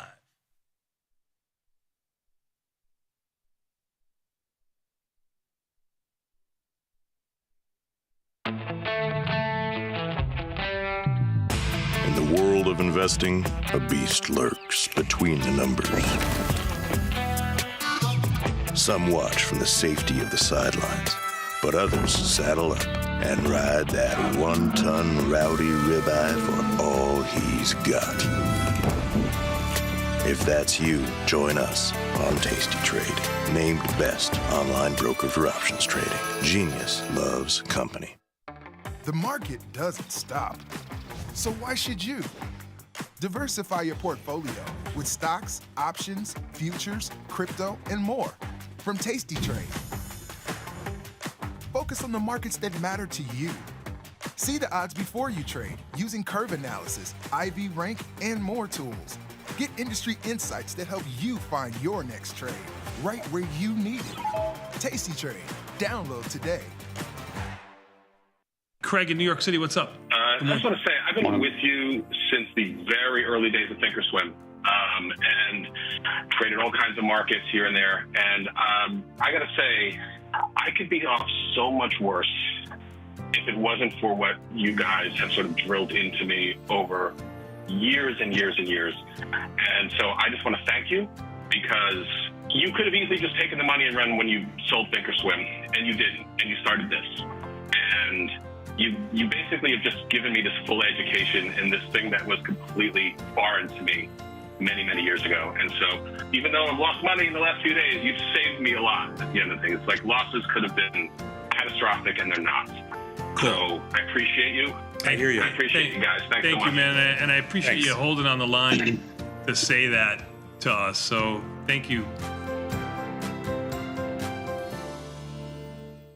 People are always asking, where can they find my podcast? There it is, son. Look at that. Option Trades Today. You can listen here. And everybody's waiting for my podcast tomorrow. Option Trades Today, every Tuesday and Thursday around noon. If you want to learn, sir, every Tuesdays and Thursday, Option Trades Today. You can find me on YouTube or wherever you find your podcast. Option Trades Today. You listening to me? Option Trades Today comes out every day around noon, every Tuesday and Thursday. You too can stick with the bat. Got trader's block? We've got the cure. Get data-driven trade ideas with Cherry Picks, our weekly newsletter that gives you insights into the market. Sign up at tastylive.com/newsletters. Traders, start your platform.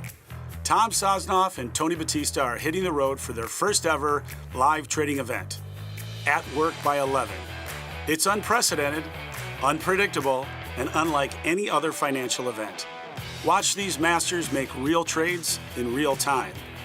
Doors open at 8, the action starts at 9, and we'll have you back at work by 11. Sign up today at tastylive.com/events. Got friends? Get $250.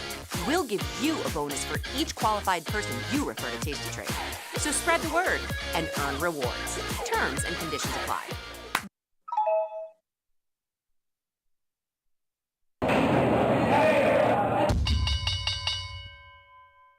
Nicky, we are back, my son, and you know what that means. Time for a little more Tasty Live with the opening bell about 2.5 minutes away. Even the S&P's down 75 or 76 handles. That's about a 1 1/3 move. This is about as high as they've been over the last hour or so. They've been down around 86 for most of the time that we've been on the show. NASDAQ down 340 and change, has just rallied by 100 handles. Russell down 39 or so. That's been the weakest of the group, although it is caught a small bid, even though it's down 2%. Can't say it caught a small bid, but it's off of its lows. Dow down 500 is about $200 or 200 points off of its lows. Volatility up 170 to 22.25 is about 40 cents off of its highs, still up 8.25%, giving a lot of volatility to the market here. Back where it was not too long ago, May 9th or so, giving up the last week and a half or so of movement. Bonds up 23 after trading over 112. I know that'll make Tom happy that they were over 112. I'm looking at his account. I don't see him really doing anything in his bond. Must be sleeping. No, he's not in the sleeping. car. He called me. He's in the car. I'm sure he's in traffic. I'm actually going to text him on the next break and ask him how's traffic. Take a picture to prove it, because. But he might get sleepy because, like, when you're the passenger in the car, you know, the road, like, you get a little sleepy, like, because you're looking at the road and the sounds. Last time we were on a road and trip. he's older. He might get a little sleepy. Was when Case was going to college. He did fall asleep on the way there and the way back. Do you notice I wore a white shirt today? I never wear a white shirt in the office when Tom is on the show because he always spills stuff on me. Yeah. So I was able to wear a white shirt today. Yeah.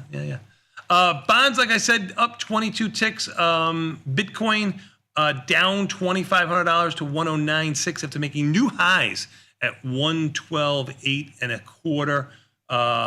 Oil down 42 cents. Gold up 55. That's been the one that's pretty steady. Been up around 55 all morning. We're going to set to open here in about 20 seconds or so maybe a little bit more, 15, 20 seconds. So I'm going to let the market do its thing first. Son, we just had a little bit of a rally of about 40 handles or so, 35 handles or so on the E-mini S&Ps. What do you think?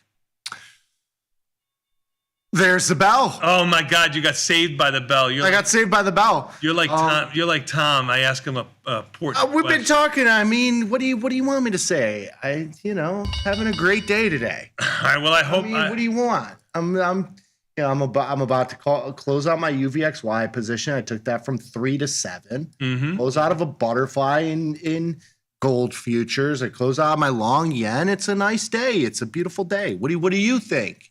I like I said, I thought the lows were in, and I still can continue with that, at least for the day. Even the S&P down. 0-dayers got to come in and really juice us here. Let's see what's moving. Goldman Sachs down 12, Meta down around 13, MSTR down 9, Lulu down around 8 or so, Coin down $6 and change. Apple, that's going to be your big mover, pressuring things to the downside. Apple opened on a low, 193 and change, now trading 195 and change. Microsoft down $5 and change. CVNA, Carvana down around $5 also. Let's see what the Decker after earnings. Say it again. DAC, one of the stocks that had earnings, 29. Big move to the downside. $29. Did not trade it. Yeah. That's a huge move. Down $29, a 23% move down to 97 and change. Markets were not, option markets were not good in there. I hope people stayed away from that unless they had a big directional bias in it. Well, what do you think? What do you think, Mike? Meta down 12. Tesla's remaining. It seems like the biggest move was really just in Apple. I mean, Apple, you had Amazon down a handful too, but there's nothing besides some of the junkier stuff like we just mentioned, the Decker. Yeah, Google's been strong. It's down $1.68. Yeah, it doesn't seem like it's like a panic. No panic as of yet, although, I mean, it is, now it's a 1.5% move. We had a much bigger move. I mean, the Russell was down 2.5 a moment ago. It's only down 1.25. Even the S&P is down 68. NASDAQ down 330 and change. Volatility 22.15. It looks like it was. UNH up.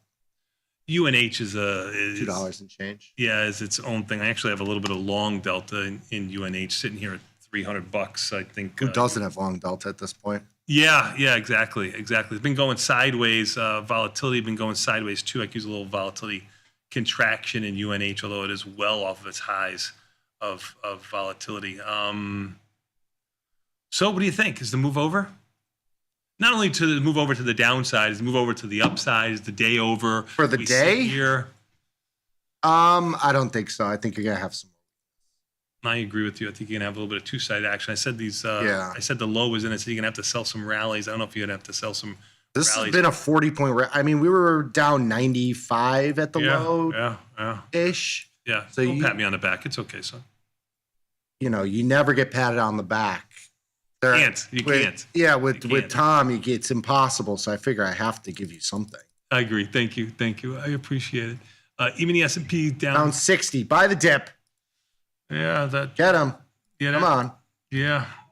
So you might be late to the party doing that now. Volatility 21.85 or so.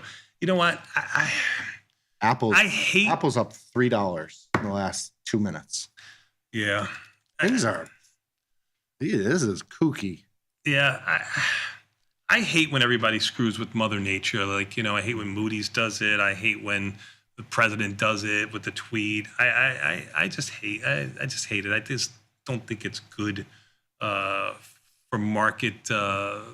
Obviously not good for market stability, but for the public, I think it's great for us as traders. Yeah, it's fantastic. I mean, it makes that two-sided market that you were talking about, earlier this morning. But I think for the public itself, the media is going to spin it in such a ugly way and never look at it from an opportunity point of view. Always look at it from a negative point of view. But anyway, c'est la vie. That is that. So what do you think here, son? Take a look at some of the buckers here. See if that's changed here a moment. Gold up 48 or so. Not really your market leaders to the upside when you have a UNG and CCJ and volatility products. Yeah, that was another tweet. CCJ? Yeah, was starting up the nuclear. The reactors? Yeah, for energy. It's been on a tear. Another one. It's been on a tear, too. So you look at like ACLO, which is the other one. CCJ. URA is the uranium ETF. URA? Yeah. I got to get with the cool kids. I don't know. Well, no, I listen to smart people, and Julia Very smart. Has been talking about these things. She trades CCJ all the time. I'm gonna have to start listening. Hopefully some days people will be able to have their own voice. Even the S&P is only down 55. Volatility up $1.27. What else is moving here? Are the quantum stocks dumping yet? No, they're only down a little bit. Okay. What else is happening? Nvidia. Hey, it seems like kind of a nothing burger. I was expecting to see some big numbers. I know you were, son. Yeah. It looks like everything. It's over. Is it over? You buy the dip.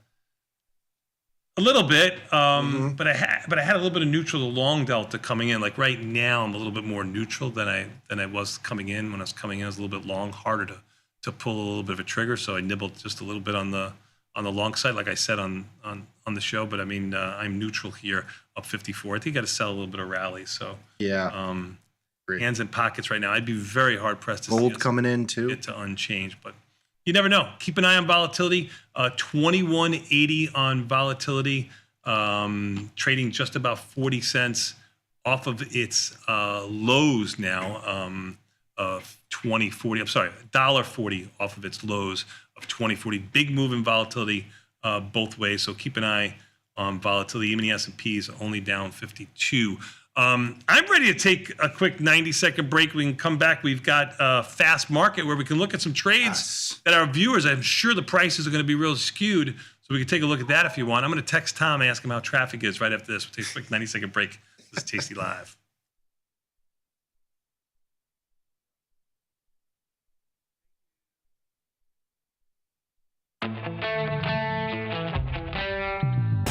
In the world of investing, a beast lurks between the numbers. Some watch from the safety of the sidelines, but others saddle up and ride that 1-ton rowdy ribeye for all he's got. If that's you, join us on Tasty Trade, named best online broker for options trading. Genius loves company.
Tom versus Tony. Round one. Trade. Massive volume. Killer trade. Surplus. Shoot. The fall. Volatility boost. Killer trade. Resistance. Straddle support. Order sold. You win. In the world of options, somebody once said, for every gimme, there's a gotcha. It's all about generating positive expectancy in your portfolio. Welcome to Option Trades Today. I'm Tony the Bat Batiste, and I've got not one, but two trade ideas for you today. Exploring zero DTE. We promised you we would take a look, and here we go.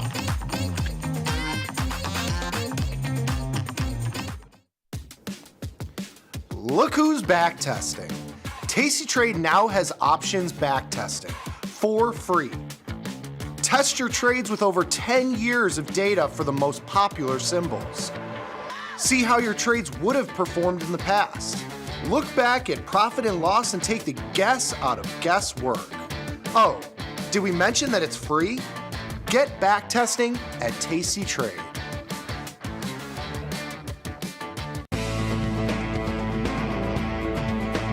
Coming up on Bad Money with Jim Blamer. Blamer's hot stock tip of the day. Trade ideas? Trade ideas? You're coming to me for trade ideas? I'll give you a trade idea. Trade me for tastytrade.com. Those guys are great. I love those guys. Got the need for speed? No problem. At Tasty Trade, you can turn smart ideas into real trades with just a few clicks. Wow, that's fast. Tasty Trade, make your move.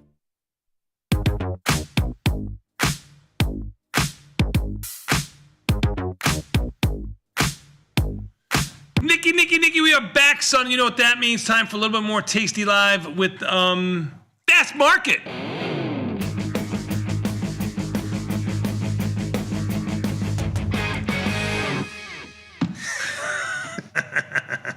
I think Fast Market. S&P down 60. There we go.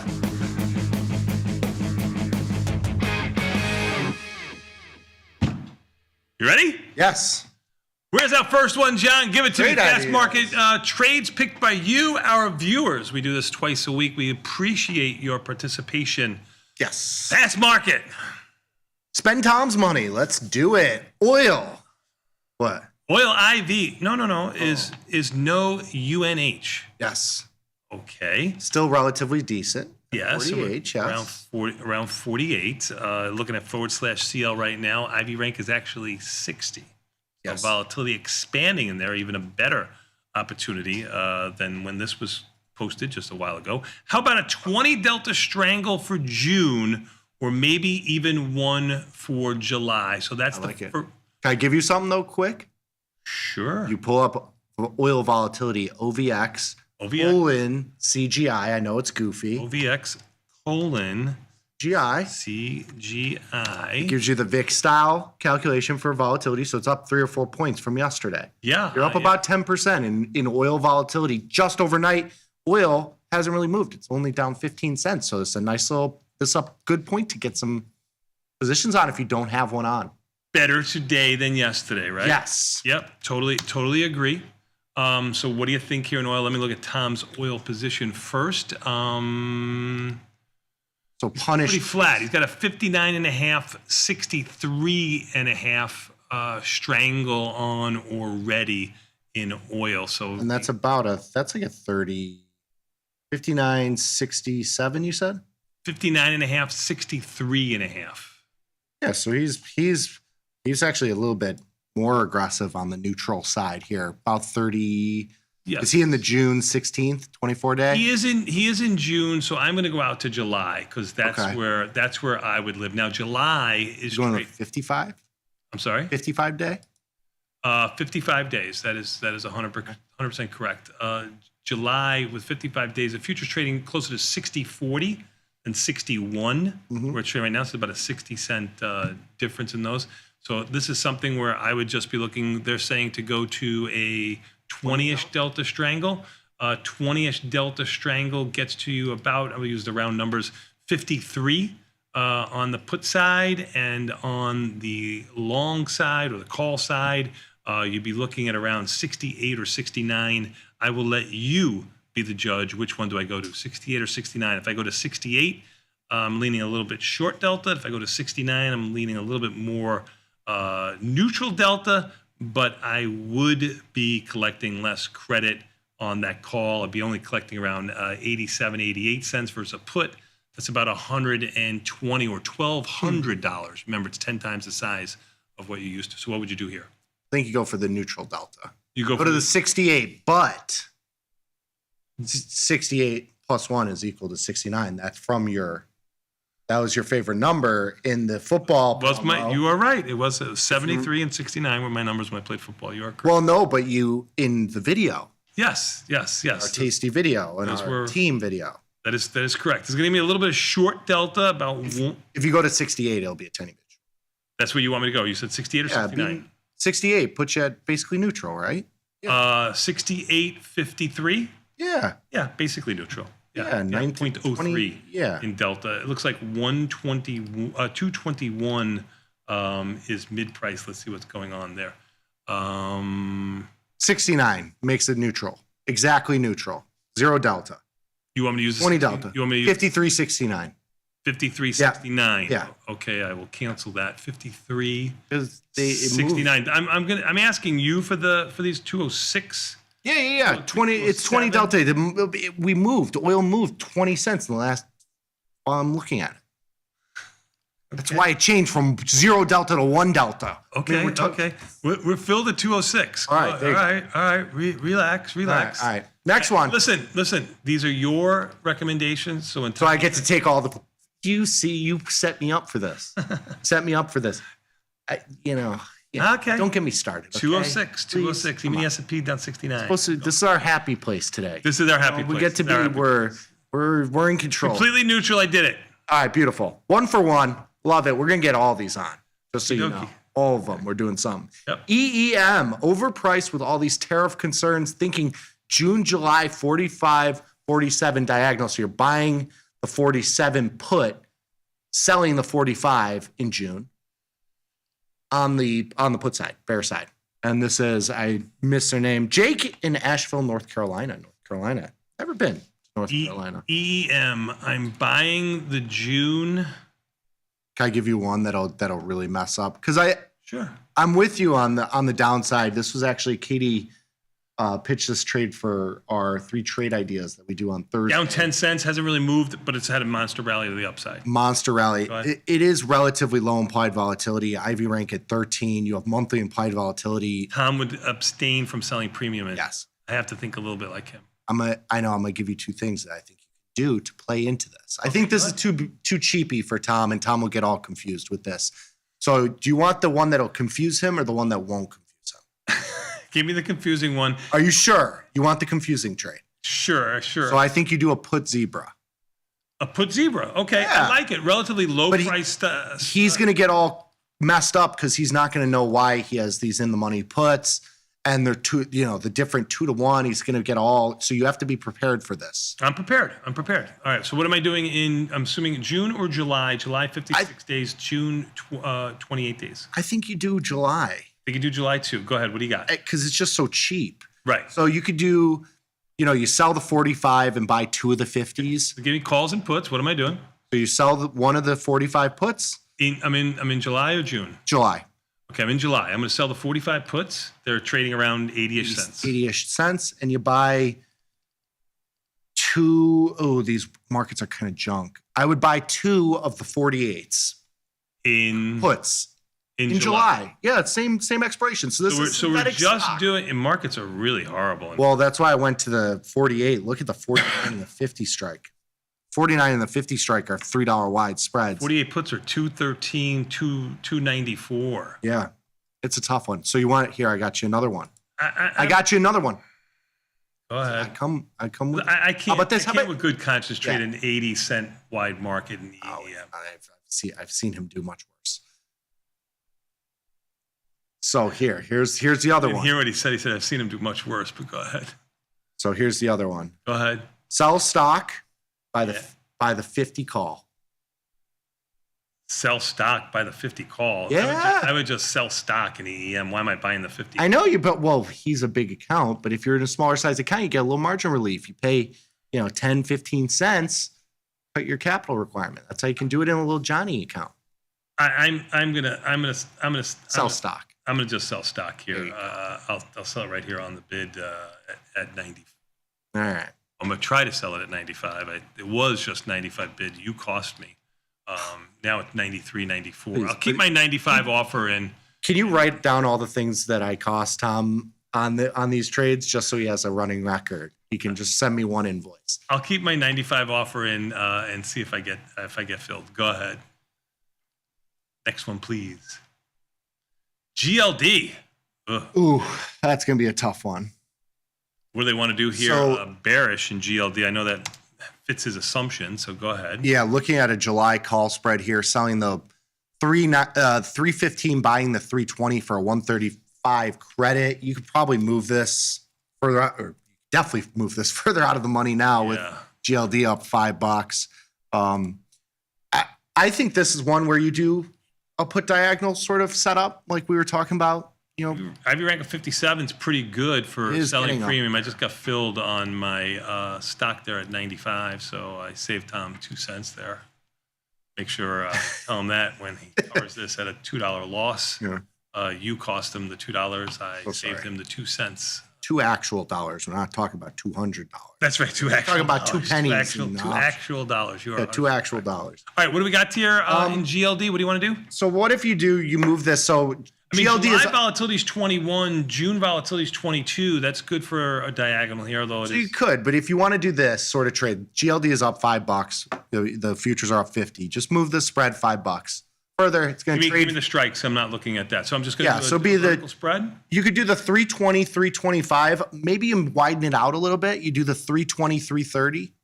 It trades at about 240, a little less than 1/3 the width of the strikes. Gives you a break even, up at a new high in July. 320, 330. A good $10 wide. Good IV rank of 57. Yeah. Stocks, okay. Market's 230, 240. I'll go in at 240. I always look at what the markets are on each individual option. Each individual option is 10 cents wide, meaning 580 versus 590, 235 versus 245. And then I try to go in right there at mid price. I'm going to go in.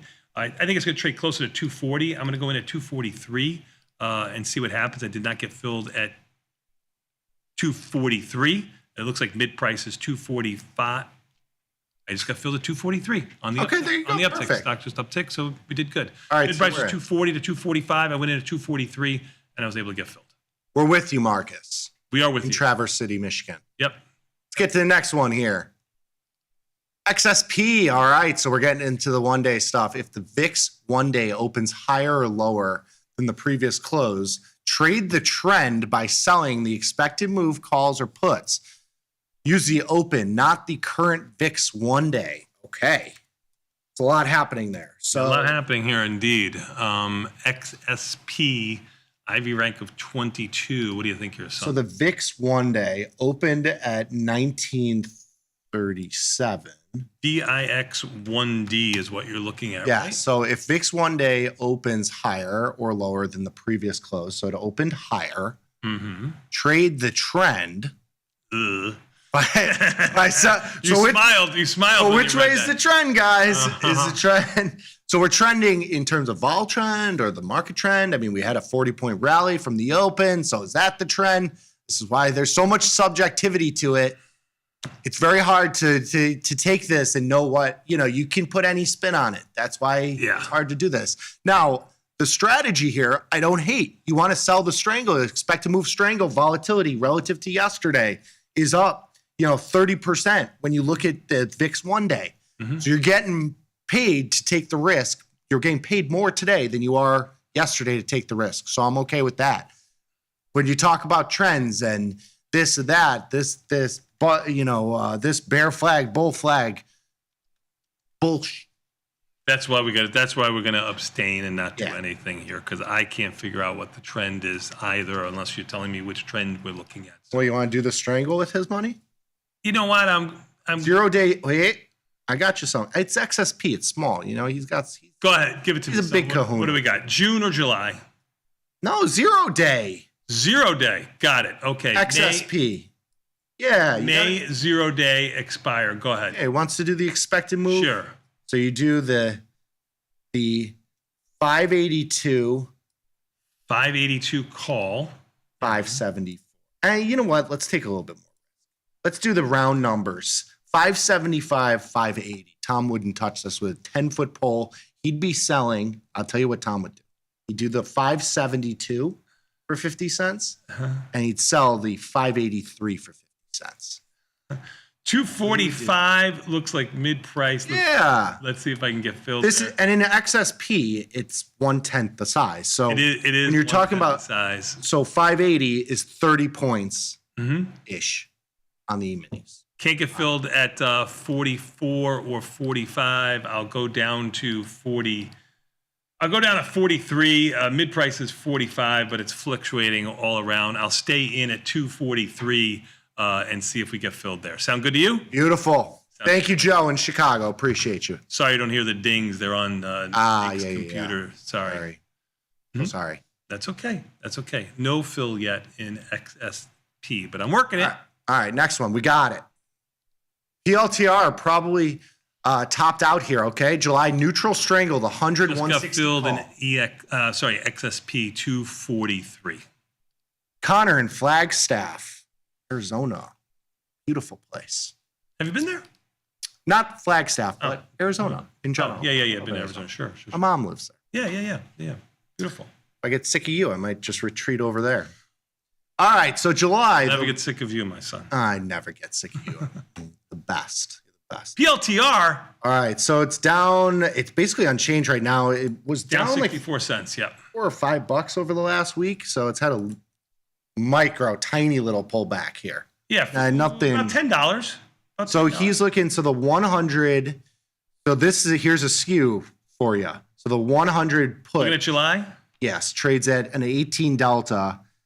The 155 trades at about an 18 delta. So just to give you an idea of the skew here, you're about 35 points out of the money for a one standard deviation on the call side, 20 points out of the money on the put side. So this goes back to the skew question. Yeah, from earlier today. Yeah, that's correct. The IV rank of 37 on here. Good. I think if you think it's topped out, you should play this a little bit direction. Like, why not go 25 points out of the money on either side? Do like the 90. They're delta neutral. Do you want to change their delta neutral? Well, no, he's saying they think it topped out. Yeah. Connor's saying he thinks it topped out. So you'd want to lean a tiny bit short, right? So you want to do like the 100, 150 kind of thing? You'd be equal. How about the 95, 150? So 25 points on either side. So you're going equal. So you're going equal distance away. You only collect around 250-ish for the put. You collect around 350-ish for the call. I'm going to do it. I understand what you're saying. He thinks it topped out, so you got to have some. So I'm going to go to a little bit of short delta, just about 5. But I'm going to go. Tom likes to go a lot of times same price on the options, which the 100 puts trading around 345, 50 calls trading around 355. The whole credit's around $7. And 2 cents on the mid price. I'm going to go there. It gives you a slight bit of short delta, maybe 4-ish short delta. 702 is the mid price. I did not get filled. I will cancel and replace it. I will go down 2 cents to $7, and we shall sit and see if we get filled there. Very, very nice. On to the next When one. volatility is expanding the way it is now, I mean, it's only up $1. It's so much easier to get positions. It is easier to get positions. That's happened 3 times for you. That is. All these trades. Yep. Google keeps getting hammered. Not anymore. It had, was it up like $8 yesterday? Yeah, down 240 today, but you are right. Google was a laggard in the market. Just a week or so ago, it was in the 150 handle. Now it flirted with 170. It was over 175 yesterday. Yes. With bad news, obviously, going on. It's had bad news. It's had good news. Now we're, who knows, news neutral. Better IV rank I'm seeing in big tech right now. I'm going with a neutral 1 standard deviation July strangle. This is Lucas in Bellingham, Washington. Okay. What do you think? Delta neutral. So you want to do 1 standard deviation in July? I like that idea. Go ahead. I like the setup. So I say 150, 190. 150, 190. You want to do it by the? That's about. That's pretty delta neutral. That's delta neutral. Yeah. Less than 1 delta. Yeah, that looks right to me. 437. 437 is the mid price. We'll go in at 437, and we are working it at 437. Mid price 437, working at 437. I'm going to move it by a penny. Probably get filled. No fill yet. I'm in at 436. We'll see what goes on with that in just a moment. Very nice. Next one, please. Hershey. Hershey. Ever been to Hershey, Pennsylvania, son? I know I never I have not. Just got filled in PLTR at $7. There you go. So John, St. Louis. Doesn't love chocolate. You might not like the Dubai chocolate then, too. Hershey's got to get into Have you had the Dubai chocolate yet? I have. You have. You bougie SOB. Is the What kind of son did I raise? Unbelievable. Girl I'm dating, she like, it's all a thing. You got to play the game, Dad. You got to play. I'm not a fan of it, to be honest with you. Oh, I like it. You're a pistachio guy. How do you know? I know. I love pistachio. I know. Got like the wafery, like crisp to it. Yeah, I'm not the wafery crisp kind of guy. That's probably why I don't like it. Sorry, I like nuts in my chocolate. Oh. I'm a whole almond Hershey guy. I'm just a man of the people. You know what I mean? You don't have to give me no Dubai chocolate at $10, $20, $30 a bar, you bougie SOB. Give me a good old Hershey's. Hershey's, what you're talking about right now, but you got to do the whole almonds. Don't get confused and get a Hershey bar with the chopped up almonds. No. Garbage. Whole almonds. The bar is usually rounder. You can tell by the feel. Whole almonds, that's the key. So you got Hershey here. Yeah, you got John seeing good risk reward, 155. So we're okay. So what are we doing here? I rank a 34. I'm going to look at July markets. What do you think of them? Not very good. We'll give it a try. So buy the 155 put, buy the 155 call. They went buy a strangle. Nope. They're buying the strangle. I don't care. Markets are 50 cents wide on the stock. No volume in the options. I know, but wouldn't it be fun? They're 50 cents to $2 wide. I know, but listen, wouldn't it be fun to have Tom come in on Monday and see On Tuesday, I'm sorry, because Monday's off. He'll still be in traffic on Monday. He'll still be in traffic, but he gets to come in on Tuesday and be like, what the hell is going on in Hershey's? Why do I have a long straddle? Who bought this straddle? Wait a minute, he said no. He said no traffic. I'm going to say pictures or it didn't happen. Yeah. Pictures or it didn't happen. John, thank you. I agree. I think it's a tough trade. And can't make it. Yes, Hershey, Pennsylvania is only 75 miles from Lewisburg, Pennsylvania, where your father, my grandfather, where your grandfather. Thank you for correcting me, not me. Your grandfather spent some time. He went to college there for 6 years. 6 years. He liked it so much he went twice. 3 years each time. Well, no. The second time was grad school. Grad school. That's right. Did he get his MBA as well after grad school? No, he was supposed to get his MBA, but he got in the wind before they were able to put him in grad school. So seems like a good guy, but I'm sad I missed out on him. I'm sad you missed out on him too. He was very charismatic. Very charismatic. Yes. Yeah. Yes, he used his skills for evil and not good. Yeah. It's a good thing that, because we don't have a lot of family pictures, but, I can find him on the internet. It's great. And I have some good pictures. I'll share them with you. I've never I know. We got a couple. No, I have the little one. Yeah. I don't have many. I only got about 5 or 6 pictures because you deny with pictures and you don't with pictures. So please. The pictures were burned out back with the clothes. Next question, please. Baidu, post-earnings setup. Ivy at 25 isn't bad. 57-day. So you're looking at the July expiration, 75 puts, paying 130. Mike Y in DC. DC, Mike, come out and see us. There, July 12th. Baidu bull. June 12th. So the 75 puts, they're trading, they're at $1. They're up $1 to $1.35 today. So they're up another nickel. Because the stock's down. Can you put that on my credit side? Because I know I have a lot of debits to Tom of the 2 cents. Tell him that we're getting him 5 cents more on this put. That means that I'm trying to just balance. I'll do my best. So they just want to sell a naked put here and buy it, right? Stock's near lows. I mean, I hate it. Sure. 52-week low at 74.71. Tom has no Baidu position. Ivy rank of 24. You know what? Tom likes to trade Baidu, so I'll give you that. It is near its lows. I will go with the naked put. The price. What do we do? 127, 138. What price do we go in at? I'll let you make the call. Well, I start at 130. I mean, you're right in the middle. Okay, I'll start at 132. I mean, you go a It little cost higher. me nothing to cancel and replace. I will cancel and replace it quickly. Go down to 131. Are you sure you're in July? I see 128, 132. Oh yeah, that was my okay, offer. it's my, yeah. And I just got filled at 131. There you go. Beautiful. Saved him another penny. It would have cost him another penny. Oh, that's about 3 or 4 pennies total today that I've saved. Tom, Nick just spends and spends and spends. Spends and spends.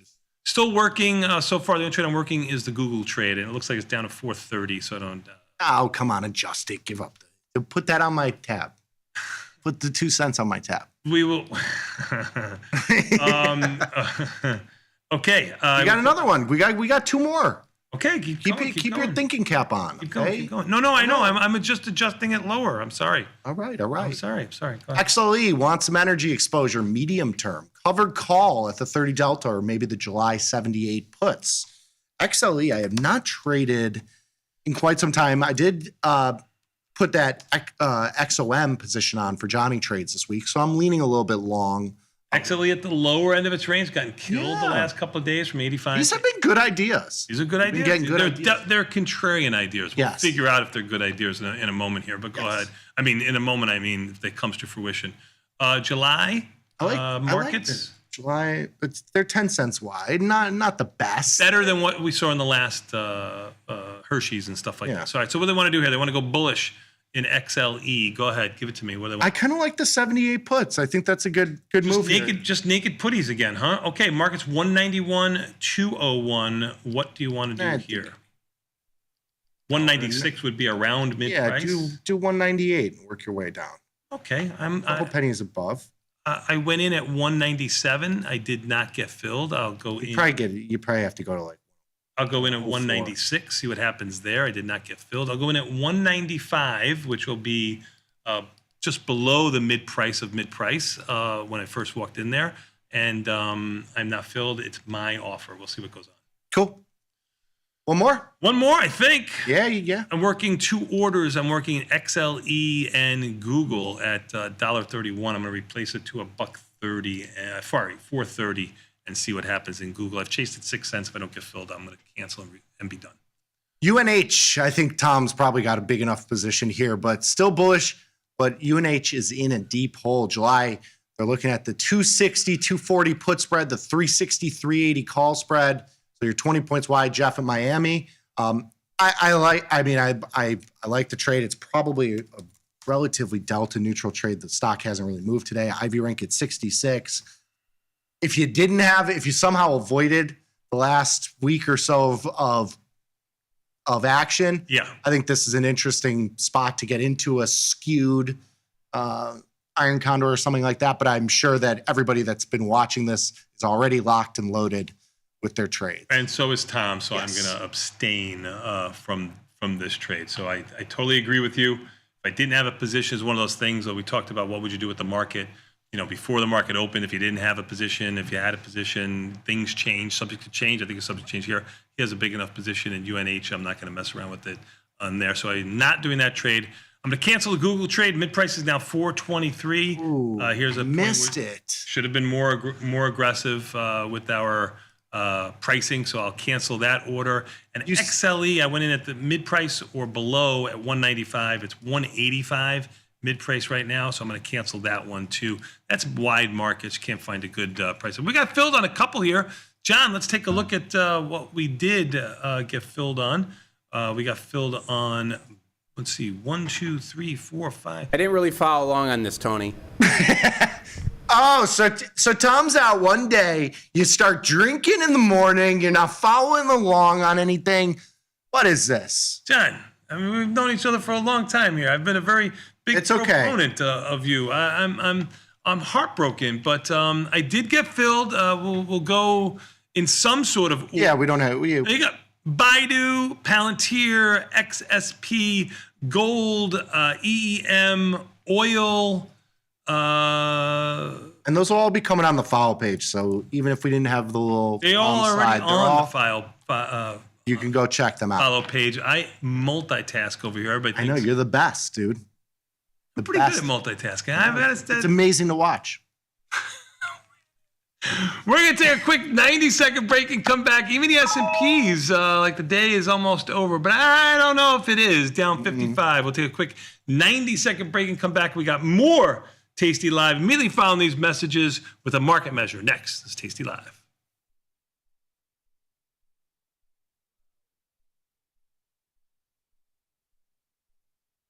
The market doesn't stop.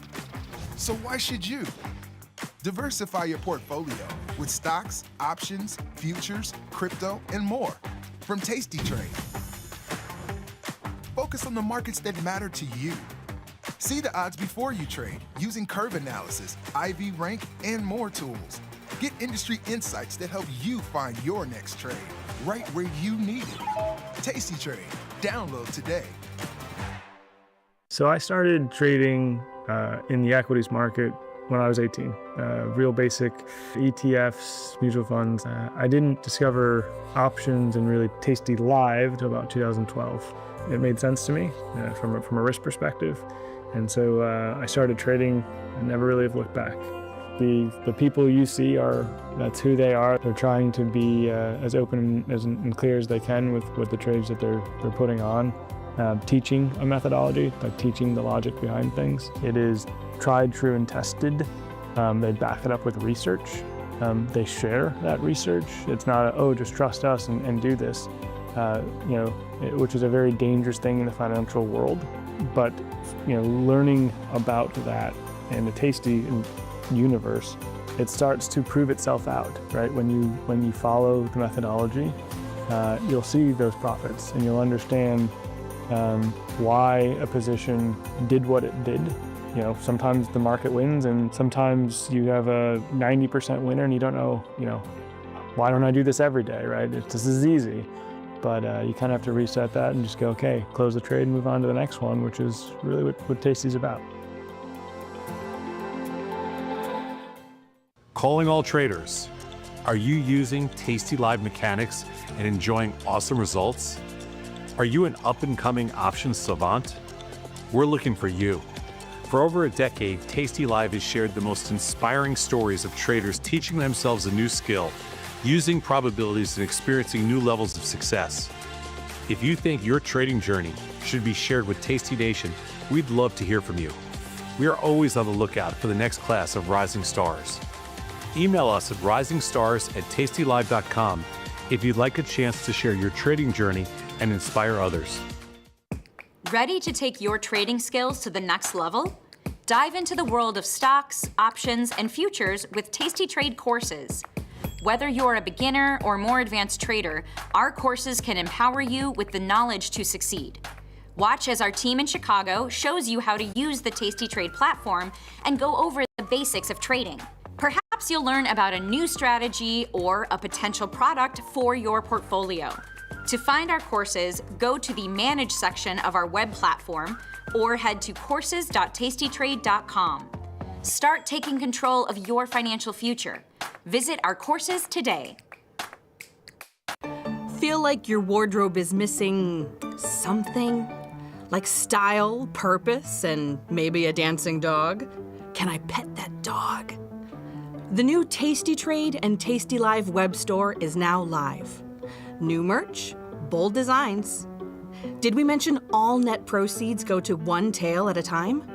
Invest in the real bull market, dogs. Go to tastytrade.threadless.com. Grab some gear and help some pups. You get merch, they get a home. Got friends? Get $250. We'll give you a bonus for each qualified person you refer to Tasty Trade. So spread the word and earn rewards. Terms and conditions apply. Today's episode of Market Measures is brought to you by SIBO. SIBO is partnering with Tasty Live to provide educational opportunities for traders at all levels. Did you know index options like these can provide opportunities for diversification, lower volatility, liquidity, and other benefits?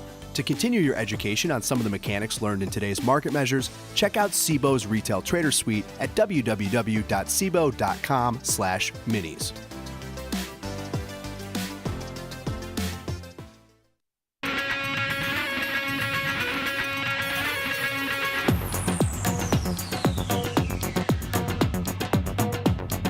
Nicky, we are back, and we have a market measure sponsored by the SIBO. Before we do, though, yes, you just had a special delivery. What the hell is going on here? I did. So we talked about pretzels. Who's we? Because I didn't talk about pretzels with you. But by the way, I love pretzels. Go ahead.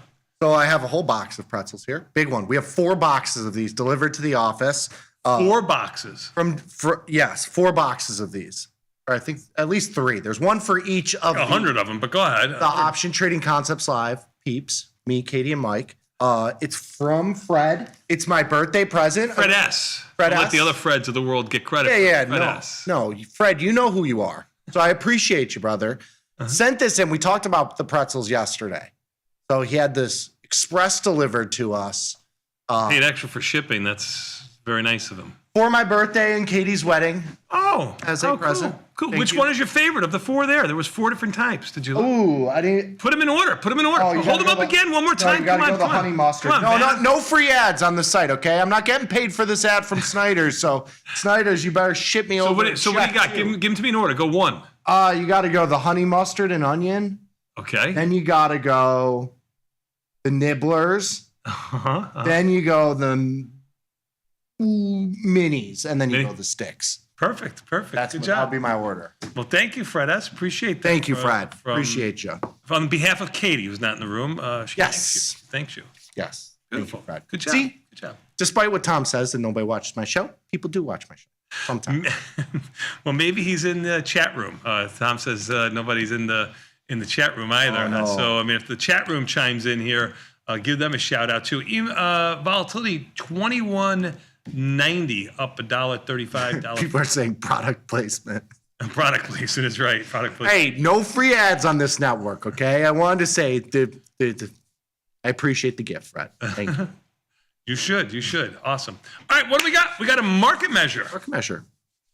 E-minis down 50. Followed by maybe a Scott Sheridan special showing on a Friday. Really, Milord decided. And if he shows up, we'll go to your phone calls as we have all week long, but we'll have Scott in the room. He can answer those questions. Beautiful. Let's do it. Sponsored by the CBOE. Sponsored by the CBOE. What do we got here? From chaos to clarity. Ooh, beautiful. Okay. We have probability poets. and numbers of occurrence. Didn't know our research boys were into poetry. That's nice. They use spell From check. chaos to clarity. All right, what do we got? Go ahead, give it All to right. me. Probability and number of occurrences. So, according to the law of large numbers, the average of the results obtained from a large number of trials should be close to the expected values and will tend to become closer as more trials are performed, meaning you flip a coin once, or twice or 3 times, might not have the 50% probabilities. Could be all heads, could be all tails, even though each independent occurrence should be 50-50. It could be all the same. All the same. And that is not out of the realm of possibility. Once you get more occurrences, you get closer to those probabilities. So that's what we're talking about in the second, paragraph here. At casinos, they usually cap your bets. You don't want to get lucky on one occurrence versus longer durations where you have lots and lots of occurrences. Sure. And that's just an example of the law of large numbers playing out as the house is usually profitable in the long run. Yep.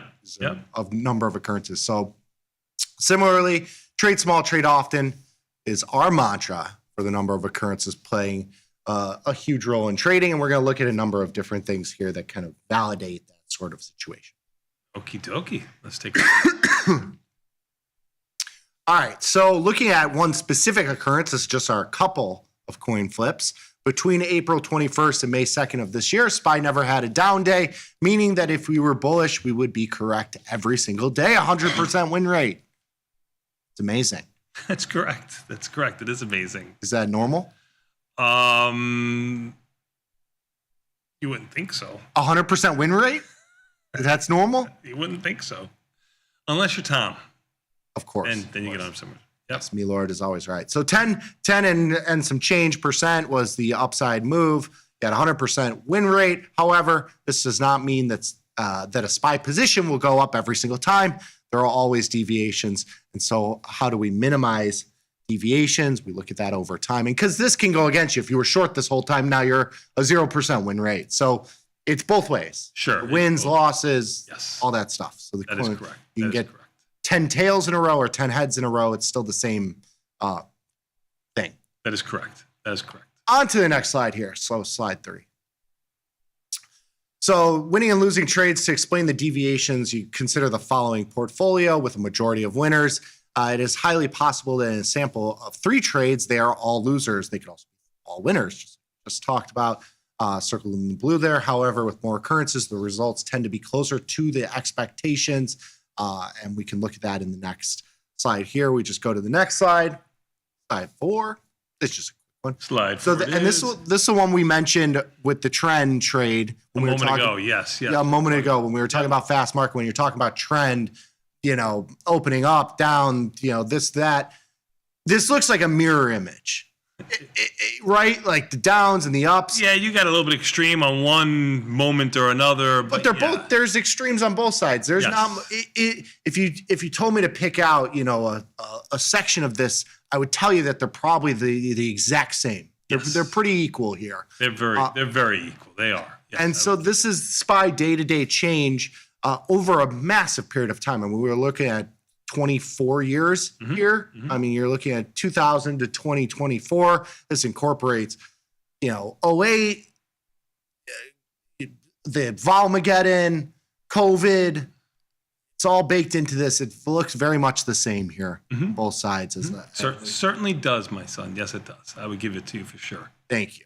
When we go over to the next slide here, so we go to the 5th slide here. So the market experiences large changes when sampling a small number of days. This is your tail risk. This is your lucky bets, all that sort of thing, all those sort of things. However, when the number of days increases, we experience mean reversion, the average percentage change in the SPY and the standard deviation, and just generally up versus down days, they start to get to be basically what we would expect, a 50-50 on a day-to-day basis here.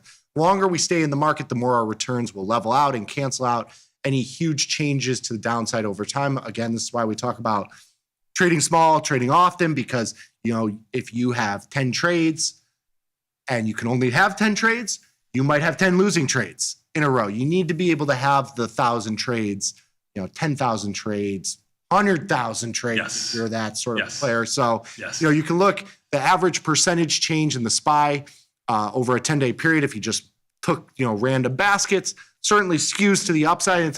It's a relatively big percentage. When you look at the all days, when you look at 25 years of data, it's basically zero, on a longer time frame. So, and that's even more apparent with the standard deviation of the moves. And so this is how wide your distribution is, going from, over 1% to basically 0.2% there. That is your deviation of returns is getting much, much tighter, which if we go to the 6th slide, this is exactly what you want when you think about this from your P&L standpoint. So let's go to slide 6.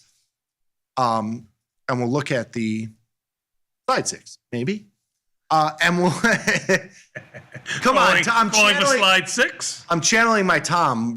He gets a little more testy. He's like, John, next one, John. Come on. He gets very testy. Very, very testy. No. Don't go to the takeaways yet. Oh, now, now you're messing. Showing the power, that he has over you. You have a little God complex out there. He's laughing. He's got a little God complex. I hear you, John. All right. John, well played. It's about time you fought back. You know what? Now do it when Tom's in here. Yeah, seriously. Seriously. All right. So when you look at probabilities and number of occurrences here, when you look at less than 100 occurrences, and this you should look at from a P&L standpoint for your own portfolio. If you're doing, a couple trades, you're going to have these wide P&L distributions. Yes. Big losers, big winners, or just the, P&L swings from winning to losing are going to be really, really wide. I don't care about the percentages there, the win rate or whatever. As you get, more occurrences, your expectations tighten up. And if you have, positive expectations over a period of time, you can start to, project that out and be more comfortable with your trading because your deviation of returns gets much tighter. Totally agree. Good job. Next slide here now, John, we could go to the take. We really are looking at numbers of occurrences, trading small and trading often here. We've looked at this numerous times. It's a great little refresher here. This has been very good on a Friday when you've got volatility, up 6% and the S&P is down 50. to do a market measure on here about size, because we're talking about number of occurrences, but it really equates back. You look synthetically, we're talking about size here and keeping your size in check for your portfolio. Yep, exactly. So we need to remember that we are trading in a random environment. There's always that random variable, the unknown. It's beautiful. That's why trading is here for us. Yep. You can't trade if everything was known. Mm-hmm. So even though we have expected probabilities, it's going to take some time to realize those results. Just because you lose 3 or 5 or 10 or 50 trades, it doesn't mean that the probabilities are wrong or that something's against you. It just means that you haven't hit the number of occurrences that you need to get to that point. Trading small and eventually obtaining a large number of occurrences are two ways we can combat the random acts of the market and ensure we maintain a proper amount of capital in our account. And this goes for winning trades too. Absolutely. So some people come and they start and you get 10, 20, 50 winners and you think this is the easiest game in the world. And then you start sizing up and then things change and all that stuff. So it's always on both sides. Keep your size in check on both sides. Even the S&Ps, let's take a quick look at what's going 46. on. Nothing. Big old nothing. Big old nothing burger. Yes, you are correct. Although scary there this morning. Well, if you keep size in check like we just talked about, did that go over your head? Even the S&P is down 48. NASDAQ down 200. Even the S&P's mid-range for the day now. NASDAQ down 200, also pretty much mid-range. Russell down 17. Dow down 290. Volatility up by $1.25 to 21.80. I think you're done with volatility moving to the downside. I think volatility will stay bid even if the S&Ps catch a little bit more of a rally from here. We'll take a quick 90-second break. We're going to come back. We got more Tasty Live with, I hope, Mr. Scott Sheridan from Tasty Trade World Headquarters. We're going to your phone calls.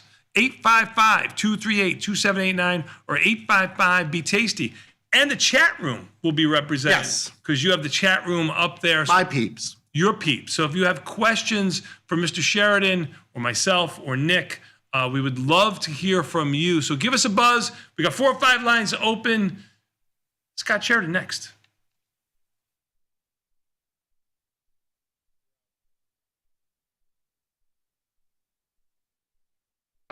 The market doesn't stop. So why should you? Diversify your portfolio with stocks, options, futures, crypto, and more from Tasty Trade. Focus on the markets that matter to you. See the odds before you trade using curve analysis, IV rank, and more tools. Get industry insights that help you find your next trade right where you need it. Tasty Trade. Download today. I found very early on that I was comfortable with having risk, and I liked the benefit of it. I found trading in a unique way. I loved seeing Wall Street in New York. When I was a young kid, I would drive down to the financial district and see all those guys in suits, very powerful looking. So to me, that was a way of having some sort of social status where I bettered myself. Trading was just a way out of Brooklyn. I go anywhere there's action. Really anything that has high implied volatility. And the IVX 5-day change, that's the volatility of the product's 5-day change, is green. And I show that on my Option Trades Today podcast. You can definitely get the thoughts on why I'm making this trade. Am I leaning a little bit longer? Am I leaning a little bit shorter? All the things that we talk about on the show day in and day out. It's not magic, it's just math.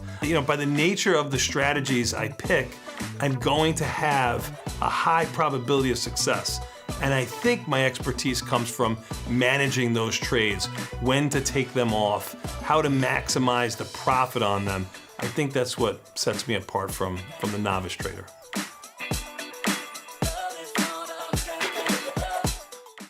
Tasty Live's godfather of options, Tom Sosnoff, is grabbing his passport and taking this show international. He'll be joined by IG's Rich McDonald in London and Milan, along with special guests at each stop for an evening of live trading. It's fun, challenging, and moves as fast as the market. Doors open at 5, with trading starting at 6. Come early and have a pint or glass of vino with the boys. It's totally free, but space is limited. Register at tastylive.com/events. Options just got molto interessante. If you missed the live show, here's our cherry on top weekly recap. Have you ever been banned from any place? Probably. Just the delivery room? That was it? No other place? Oh, the delivery room, yeah. Twice. That's the only one. Twice. Yeah. Two-time offender. You know, my wife gets banned all the time from places. She's confrontational, argumentative, and violent. When she got banned from that one Italian restaurant that was around the corner from her house, that's the only time it really pissed me off. They had the best chicken Vesuvio. And I had to go in there and just say, listen, you banned her, not me. I'm still good, right? You know, they're like, yeah, you're okay. Are you really going to Buc-ee's?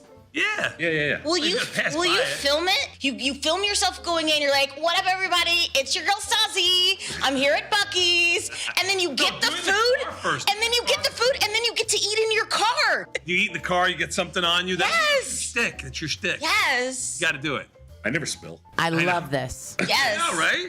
Do you know what that's like to go out to a tasty show and you prep your whole speech? You come out there and you see all these people that have driven for miles and miles, and the first thing they say is, "Where's Tony?" And you have to go, exactly. He's not here. And the look of just, it goes from excitement to sheer disappointment in an instant. I've never heard one person say, "Where's Tony?" I've been on the road for 25 years. You literally, the whole concept you had last year was "Where's Bat?" That was the whole concept of your show. They did a show about where the bat is without bringing the bat. I hate to say this, but a buddy of mine owns a mountain there. Yes. Owns a mountain? Something like that. Okay, cool. I got hiking trails on it. I'll tell you my activities. Okay. I'm gonna fish. You were not gonna touch a worm. You're not gonna touch a worm, sweetie. I do. I fish. Okay. I'm gonna fish. Okay. I'm gonna bike ride. Okay. Bike ride. I'm gonna hike. I'm doing something with beehives and honey. Okay. Then I have my choice of whether or not I want to practice my archery. Is this like adult summer camp? This sounds amazing for me, who actually likes the outdoors. For you, you were an indoor cat. Get the full scoop by checking out the archives at tastylive.com. Got the need for speed? No problem. At Tasty Trade, you can turn smart ideas into real trades with just a few clicks. Wow, that's fast. Tasty Trade, make your move. Forbes called us best online for options trading. Investopedia, best for options trading, period. With stockbrokers.com, we're #1 for options and futures trading. The Motley Fool really likes us. And so does Business Insider. So what else can we say other than boom? Trade like a trader. Tasty Trade. Make your move. There's a beast in the financial world, and it's not the bull. If that's you, join us on Tasty Trade. Genius loves company.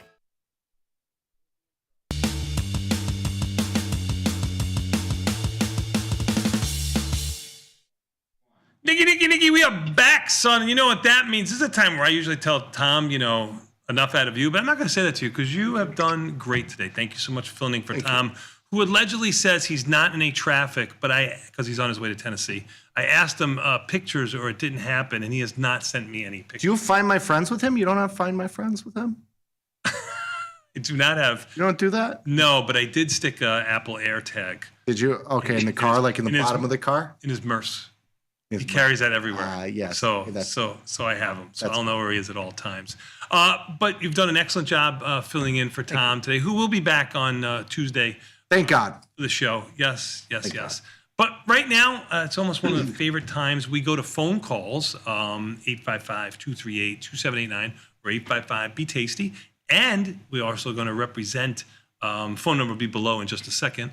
We also represent with the chat room because you have the chats up there. You can multitask a lot better than I can. You put the chat room up there, so you have a question from the chat room. We would love to hear from you because we've got this man, Tasty Trade World Headquarters, your friend of mine, back paying you a visit, because he wasn't in for the last 4 days when Tom was here, paying you a visit, son, Mr. Scott Sheridan for the Scott Sheridan Studios. Scott. Okay. Happy to be back. Great time in New York. Shouts out to graduation. Now, I did hear, I need clarification on something, because I got a message from somebody that said Tom compared graduations to the Sheridans, but I didn't know what that meant. Like, I know it wasn't a compliment. I just don't know what he said, but somehow it must have been like a 3-day graduation celebration. Tom tied it to me because only we'd be the only ones who would celebrate for 3 days, et cetera, et cetera. Just curious if you have any input on that one. I'm going to play the role of Tom here and not remember what you're talking about. Never heard anything about I don't know that. what Okay, you're moving talking on. about. I don't know what you're talking about. First, where I was wondering if he was going to Portland, but clearly not. I heard Tennessee. What's in Tennessee? Oh, come on. Yeah. The wife and the dog has to watch. Oh, God. He's bringing the dog for some reason to Tennessee. It's so bad you got to do it in a destination. You don't want it in your sacred home. It's her quarterly you gotta go payback. somewhere else. It's like she's going. Did you watch Handmaid's Tale? This is like they're going to Jezebel, so whatever they got to do there. That's what they're doing. The 6 watches, I can't watch it. So I don't know, something about it just doesn't work for me. Anyway, oh, nice. I could take a guess where they're going. I don't want to say it out loud, but I'll ask you later. So I'm assuming. Anyway, happy to hear that he's taking a day off. This is the new Tom. I like it. Wow. This is a new Tom. I watched him doing a push-up in preparation. No. Okay, so first of all, I'll sell that. I will 100% sell that. I would even go so far as to sell that with his knees on the ground. With his knees on the ground, I'm saying he still couldn't do a push-up. I'm with you, Scott. Did you actually see him do one? No, you didn't. No chance. I don't even think he could get. He couldn't hold himself in that position. There's no way he could even get to the point of doing a push-up. There's no way. Like the visual right now. So he's a bottom. That's what you're saying. He's a bottom. Is that what you two are saying? I have faith in my friend, and I'm going to say he's a top. But you're saying he's a bottom. Just remember that, Tom. I said you were a top. These two think you're a bottom. Oof. Okay. I do need to give a shout out to Daniel. Even though he lives West Coast now, he's a lifer New Yorker. So I would still say he's a New Yorker. Obviously, he's not a lifer New Yorker if he's in the West Coast. He is. Because once you're a New Yorker for that long, you're a lifer. Like, you still have some New York in you. And you could tell every once in a while you go Brooklyn, which I do have a question for you. So he told me Zabar's has hands down the greatest crumb cake ever. Ooh. Went, had it. I don't think I've had it. It was unbelievable. You had it. Okay, I take your word for it. Unbelievable. It was really unbelievable. Their bagel is a solid B+. Their bagel is not amazing, but the crumb cake was unbelievable. Now, what I don't understand, because they have the little cafe next to the store. So the best part about it is you go to either Zabar's or Russ and Daughters, so you get the gas-based salmon. You can only get that, I think, in New York. It's just a New York thing. They don't have it in the cafe. Like, you have to go in and buy it. So the 6 says, go buy a quarter pound and bring it and put it on the bagel. I'm like, way too much work. Way Smart too much move. work. Totally agree. Too much work. It's a pro move if you're willing to do it. Yes. I wasn't willing to do it. Now, moving to another borough. There's a show out now on Netflix. I need to know if you've seen this. It's a movie, not a show. A movie. Vince Vaughn, known as? Disgusting, horrible, the worst written show I've ever seen in my entire life. It was disgusting. My wife wanted to watch it because Vince Vaughn back in the day touched her back. The lower back? The lower back. Ooh, lower back. Invited her to a party at Le Passage back in the day. Yeah. So she thinks she's got an in with Vince Vaughn kind of thing. Turned him down, didn't go kind of thing. Getting a little jealous. Come back to the movie. Yeah, so I had to watch that movie. It was disgusting. It was stupid. It was so cliche-ish. It was horrible. You people as Italians, it was disgusting. It was horrible. Oof. So the concept, because I only watched the like concept 20 is great. Like, I saw it. Like, so when she said, based on a true story about a restaurant in Jersey that he opens. Oh, it's Jersey. I believe Staten Island. In Staten Island. Sorry, I'm sorry. I said Jersey. In Staten Island, you're on the island now with Nona's, with Italian grandmothers as the chef, and the place is still open, which is awesome. Sounds great. Oh, it is. That's from the credits. It says it's still open. Yes. I didn't make it through the whole movie. So here, I did get to a part where he's. Did you watch the movie? I was on the plane. I watched like a half hour of it, but you couldn't stand it. You had to shut it off. Or? Yeah. That's why I want to know if I should finish it. You've told me don't finish it, but I did like the line when he's looking at the tomatoes in the farmer's market, and the guy looks at him and says, "I don't trust people away from the island." Yeah, but it was dumb. It was dumb. It was so not dumb. It was just so poorly written. It was just everything was. You could write the movie like Chicago guy though. No, that hurts. What about him? From Chicago. He's a Chicago guy. I think he lives here too on the North Shore somewhere. He used to. Yeah. Mm-hmm. Yeah. Yeah. You just attacked my writing capabilities.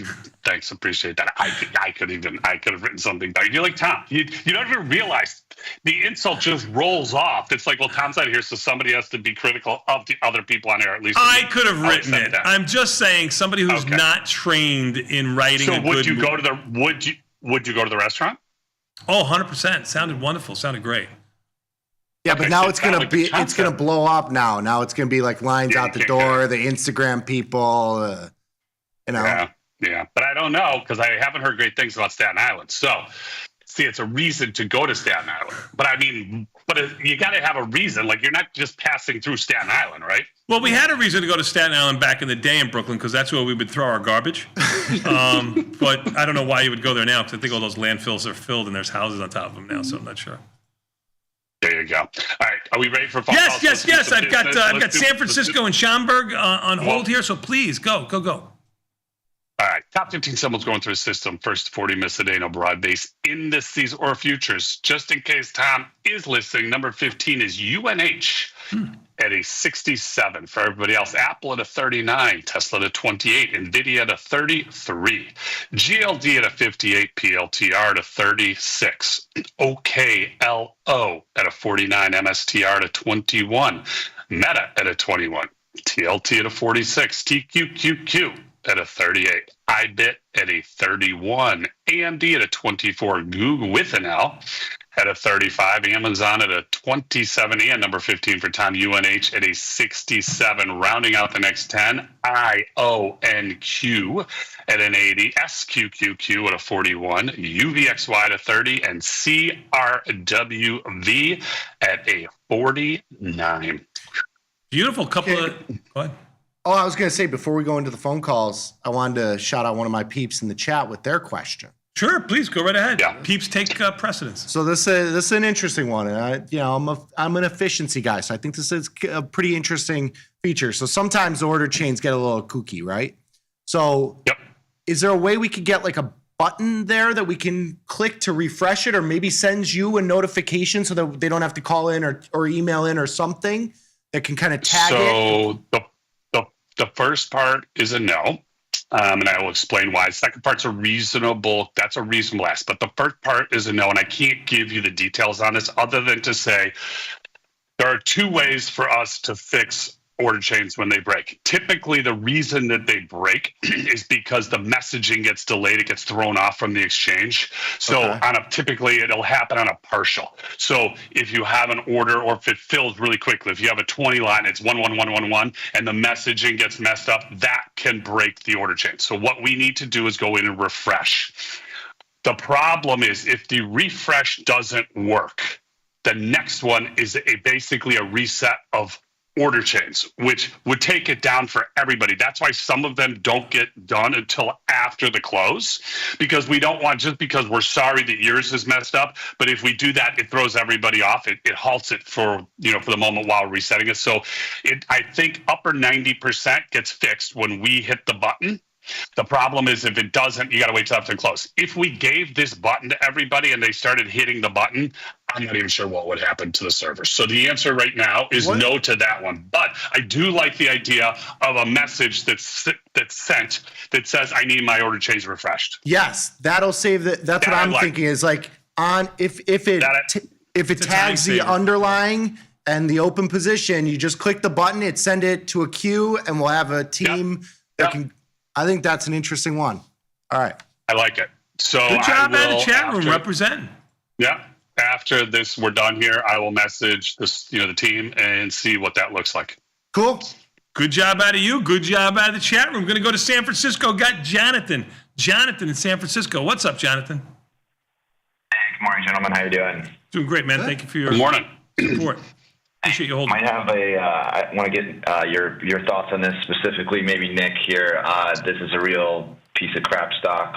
Wolf, WOLF. It's either going bankrupt or it's probably going to double or triple. So wondering if that anything you see doing in there or too risky because it's probably going to go to zero. So just it's a little fun for a Friday. It might turn into a meme stock. It's named Wolf. Who the hell knows? I have seen this one. It is. I think the dollars for those who don't know, because I've never seen it. $1.66 stock down. I've just seen tweets about it. Yeah, but the range, just to be clear here, the range for 52 weeks is 82 cents to $30.86. So yes, 400% monthly implied volatility, 150%. And that's why Jonathan is saying that they're either filing for bankruptcy or they did file for bankruptcy. They filed for Chapter 11. They said they were thinking about it, but they have not done it yet, which is weird. So it went down to like 90 cents a few days ago, and now it doubled back up. So I don't know. You're looking at this. It's a call option as a stock. I don't think you short it because you only got $1 to make. So you want to $1.67. But yeah. Oh, I'm just. Go ahead. I'm sorry. Yeah, but even if it goes, bankruptcy doesn't mean it's going to zero. Yeah, so bankruptcy just means it would move most likely to the TCBB and pink sheets, and who knows where it's trading. Yeah, I'm agreeing with Nikki on this. If you think that there's a chance and you want a little bit of a lottery ticket, just buy the stock. I wouldn't mess with the options. Yes. Just, if you think that it's going higher, just buy the stock. Just be careful if you're going to short this. I get that it did tick down to 82 cents, but correct. Yeah. And let's just see out of curiosity. Hold on. Sorry. I'm wondering if there's a borrow. If there's a borrow of 86%. It is hard to borrow. It is hard to borrow. You're right. There's a borrow fee of 86%. So you don't want to short it. It has nothing to do with if you want to buy the stock. If you want to buy the stock, it is whatever you pay for. No, buying the stock, it doesn't matter. But if you do short it at 86%, you're swimming upstream. Interest rate, right? Correct. 80% is the cost. So basically, yearly. Jonathan, I think that's a big number. I think we're all in agreement here. If you're bullish on Wolf, it's a buy the stock thing. It's not a trade the option so thing. You don't sell put to finance a call, just buy the stock. I wouldn't. I don't think you'll be able to get filled because of the borrowing cost. Here, take a look at the June options. I'll just let you know here. So the June 1 calls, I'm just going in the money, are trading about what is that? About 46 cents. On the offer. I mean, you could try it. You could try if sell you want the 1 put, buy the 3 call at a penny.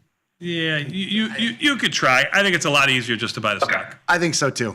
I'll find some better underlyings here, but I appreciate everyone's insight on this. You got it, man. Good luck to you. Good luck to you out there. Have a good one. 855-238-2789 or 855-BE-TASTY. I'll take another call or two if you do decide to call in. Schaumburg, Illinois. Vijal? I'm so sorry if I butchered your name. Vishal. Very good, morning, sir. Gentlemen. Good morning. Good morning. I have one question and one observation that I want to share. Sure. That I did a research, not me, but ChatGPT. So, question, I know Tom and Tony, when you get in the morning and you talk about the problem child, and then at the end of the day, you come in and say, or Tom, because you typically, Tony, are kind of open book, but Tom, you can't really tell how many trade he has and what does he do. But like he said, I'm flat. Like how did the one go flat? Meaning if you have 20, 30 equity position, you have a future and you may have a bond or gold. Like when Tom says he's flat, is he talking about individual or beta weighted flat? If so, like some stock he's always long, like not always, but some stock like UNH, for example, he say I'm long, but then other maybe short. So does he try to like even it out by shorting or going long in the future or somehow? Then he say, oh, I'm always flat at the end of the day. You know what? It's a great question because you're listening to what Tom says and not what he's thinking. And on this instance, I'm the same way. I'm at fault here too. Relative is we should be saying flat relative. I don't have any delta. It's not out of positions. Right. He doesn't close everything. And it's not zero delta. Right. Correct. It's not zero delta. That is correct. You got to have a range. Yeah. There's a range of comfortability. So depending on your size, you might normally be, let's just say your normal delta position is 500 and during the day it got to 1,000 and you do things to get back to 500, you'd say you're flat because that to you is your baseline. That's your flat. So it is a very good question. Tom has a lot of positions on and he does not close them every day. Right. Yes. Right. Yeah. Yeah.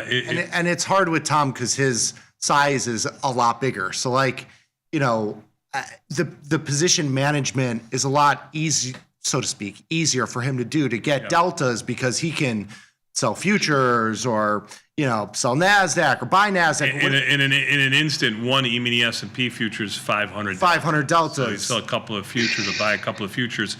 And all of a sudden, you went from being short to flat. Yeah, and it doesn't matter that the UNH is down $30. Doesn't matter about UNH. It's beta weighted. So it really is just a range. Maybe someday on the follow page we can get, or we used to have an app on the follow page. We were a lot closer to doing this than before. We're gonna almost have like a range of delta. Not an exact delta, but a range of delta. But I think the easiest way to look at it is from like a notional perspective. So if you're in a $100,000 account and you have 200 deltas, SPY beta weighted deltas, you're flat what you would have in delta if you were just cash secured, right? So you have to have some sort of multiple of that if you're trading options, maybe 2 or 3x that is like, where your range is. So plus or minus 4 or 500 deltas, and that's kind of your flat metrics. When you get past that, reference. And that's it's for you. Reference only, and it's only to delta. It's not gamma theta. So yes, it's just talking about delta when you say you're flat. But again, so it's relative. To answer your question, it's relative. It's relative, and everybody needs to have a number, and you do. You should. Sure. If you don't, you should. You have a comfortability number based off of the size of your account. You say, "Here's where I want to be," and it's a range. Yep. And whatever your range is, if it's 50 deltas, if it's 100 deltas, it could be 5,000 deltas, depending on how much money you have and what you're trying to do. It's individual by individual. You need to know what your comfort level is. And Tom, when he's saying he's flat, it's just getting to his comfortability to say, you know what, I'm good here. It's another way of saying I'm good with my positions. I'm basically in a relatively neutral state. Awesome. Thank you, man. Appreciate it. Yep. I just have one other a comment to share. So I just asked ChatGPT, right? So basically, if you get a $300 premium in a 0 day in ES future, however you get it doesn't really matter, right? It says $75,000 you can get in a premium if it all goes your way. But the 1,500 ES point you have for 1 year, and they have this way of do the modeling. It says 85% of the time there is a win rate, and slight adjustment give you another 10%. 5% is where you have a larger losses that we have seen in recent days. And even if you take that large losses out, it has a 50,000 out of 75,000 premium you do in a year. That's like 337% a return. What do you think about that? Meaning, is there something, do you have any feedback? I'm not saying it like one would do it, but do you have any feedback on that? I missed it. I missed a little bit. Are you just saying selling the 5 delta option, that kind of thing, and the return on capital on it? Is that basically the question? What do I think about that? So you get 300 premium on ES, let's say Strangle. I got it. I mean, it is what it is. Those are the numbers. I will say that in my 40 years of trading, practical application, doing it and watching your loss become, 10, 20, 30 times what your gain could be on anyone. It's a lot harder hold than most people witness. And I will say that, at least from a trading point of view, from the emails that I've gotten, the worst offense of this has been something like, buying a put spread and selling 2 or 3 options out of the money that are so far out of the money to finance that put spread. When volatility expands, the amount of buying power that you need to hold on to that position just goes up, 4, 5, 6, 8, 10-fold. Most people can't hold on to it for the account size. They trade it way too big. It's not I think there's a risk-reward aspect here, and I think that 15 to 25-ish delta and managing it early keeps you in the game. I'll pick this conversation up with you again. If you'd like to email me, bat@tastylive.com. I just want to get to these 2 more phone calls. They were great questions. Yeah. St. Petersburg, Florida. Kirk, what's up? Hello. Hello, sir. Hi. Wow, this is so cool. Thanks for calling. I hope it's as good for you as it is for me. Yeah. Please, go right ahead. Yeah. No, this is cool. It's kind of like don't meet your heroes kind of deal, But anyway, so I just wanted to get your guys' thoughts on like this quantum move at the moment. How like IO and Q like made a run yesterday, but I remember like you and Tom were making a comment that like the IV rank wasn't good. Like what constitutes like I guess like the quantum sector not being a good quality stock to like trade options in? Because like for example, like yesterday INQ ran yesterday, and today it's like QUBT running on like no news. He's talking about IO. I just want to get your thoughts on it. Yeah. Go ahead. I was going to say, the markets are not great there. I mean, you look at 50, 60, 70 cent wide markets, which are... They seem a little bit better today than they have been in the past. Yeah, I mean, the stock is it's traded 27 million shares. Right. It's kind of in play. It's not that it's a bad play and not a bad trade, but when you look at something that's got 100 or 200% implied volatility in the front, 120%, 50 days out, it's telling you that the stock can be 0 or 100 in the next year. And so, it's not typically the stocks that we like to play with. Now, if you have a directional bias here, go for it. I don't have a directional bias for it, so I'd rather stick to the liquidity. A $45 stock that can be 0 or double in a year is not my forte. You got to keep liquid markets. GME had it AMC had it back in the day. Sure, I'll play it. This is not. You keep size in check with this stuff. You get a lot of leverage here. It's different than trading a Tesla that has 50 or 60% implied volatility and it moves. This thing, you wake up and it could be at 20. And I'm not looking to sell premium in this, even though the premium would be really high. I'd be looking for defined risk trades. That would be me personally. Or just stay small. Yep. Always that. Yep. So that's it. Gotcha. Well, I think that's all I have, but thank you. This is really cool. Thanks, Kirk. Have a good day. You got it. Thank you, man. Appreciate it. We'll take the last phone call. We're going to Joe in Jersey. What's up, Joe? Please don't tell me you like the movie Nona. Hey. Okay, good. What's up, Joe? I haven't seen it. I just want to say I discovered you guys maybe 3 weeks ago. It's really good. And I signed up for an account. I haven't funded it yet. But you talked about following your accounts. I sent an email. Nikki actually was very nice in trying to answer it for me, but I'm still so lost on this website. So if I go to the Tasty Trade page, like where do I go to see the follow? I'll do it right here. I'll do it right here for you live, so you'll have it up there for you and anybody else. All I am is looking at the Tasty Trade platform.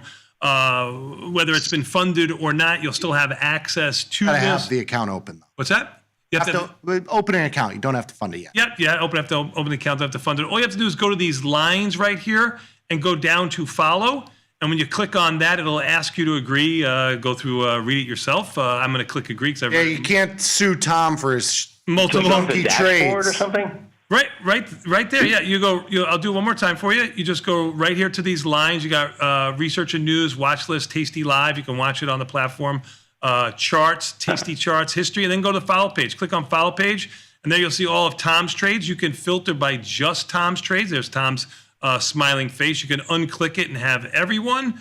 If you're looking for me, I'm the hardest to find because I don't get a name. I'm Bob the Trader, but there's all my trades that I did. If you want to see just myself and Liz and Jenny, and maybe Tony from Mexico, you can do just those three by just clicking on them if you want to see everybody. So when I hit the follow feed, I get a whole disclaimer. The follow feed in Tasty Live content is like a whole page. Just click, read it, and then click I agree. I mean, all you're agreeing to is whatever it says on there. I'm not going to interpret it for you, but it's just saying that you're willing to look at these trades. They're not trade suggestions. They're this is what we're doing. And then, so scroll down and you'll see the agree button and click the agree, and then you're right. You're not signing up for anything. You're not paying for anything. Just reading the disclaimer. Okay, great. Thank you. You got it, man. You got it. Oh, Good luck to you. Any welcome questions? aboard. Yeah, welcome aboard. You have any questions? Nobody answers them better than Tom himself. That's Tom, Tom, at tastylive.com. He's free all weekend. Please give him a buzz. He'd love to answer your questions. Thank you, sir. Appreciate you coming on, Joe. We're going to take a quick 90-second break. We're going to come back. Scott, thank you so much for putting 1 day of work in this week. We got more Tasty Live after this with maybe Liz and Jenny. I don't know, because they only put in half-day weeks. I'm just going to give you a heads up. Enjoy me for the next 2 weeks, because I'll be here for 2 weeks, and I'm gone for 2 weeks. So give me all, Thanks for TP for putting in 1 day. Appreciate it, Nick. Thank you for putting in 5 days again, son. Bell to bell. In studio, 5 days. We'll be back. We'll be back after this message. Peace.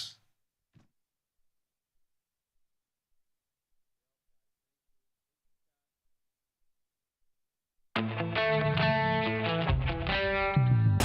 the world of investing, a beast lurks between the numbers.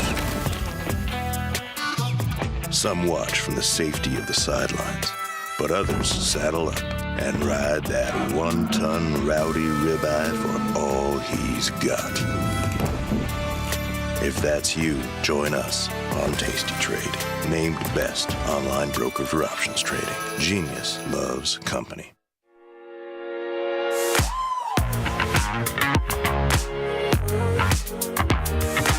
In the 20 plus years you and I have been working together, our trading has really evolved. Yeah, no question. Completely. Yeah. And one of the things is that we're not married to a strategy. No, of course, yeah. If we can do something better, we will do it better. One of the misconceptions there is about being a professional trader is that we do such complex strategies, and that's just not the case. What we do are simple things very frequently every day. That might be taking 50% profits. That might be rolling a position to a different expiration or a different strike price. That might be selling some premium to improve the cost basis of a losing trade. What I want people to learn is an effective way to approach the financial markets and to use options to their fullest advantage.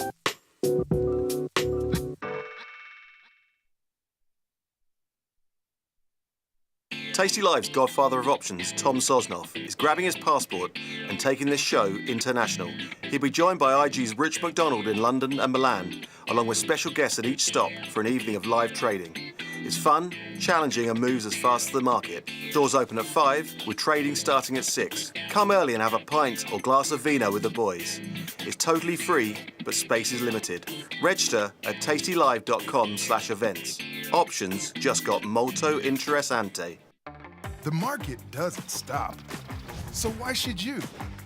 Diversify your portfolio with stocks, options, futures, crypto, and more from Tasty Trade.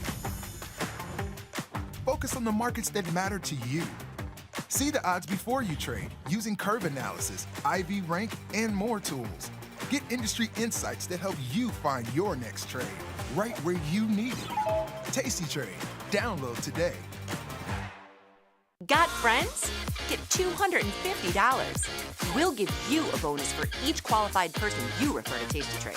So spread the word and earn rewards. Terms and conditions apply.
beat the opening bell. Get trade ideas and market insights before the open.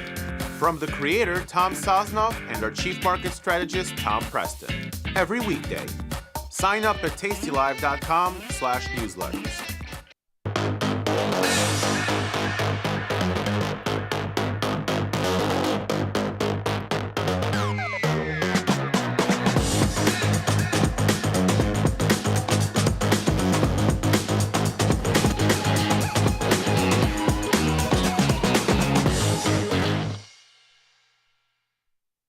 Hello, everybody, and welcome to the Friday edition of the TP and VLD show, the final show of the week. And I am honored that Tom Preston has given up 2 hours, not 1, but 2 hours of his precious time this week when he could be trading, making money, growing tomatoes, tending to all the dogs. So I got a lot of, and thank you everybody had several people sending in tips for getting the tomatoes going. I'm going to try them after the show. You know what? I'm not going to let the success or failure of my tomatoes define me as a person. That needs to go on a t-shirt. I'm not, because it's tempting. It's kind of like, I'm seeing my self-worth hovering with these little plants, and I can't do that, Liz. I can't do it.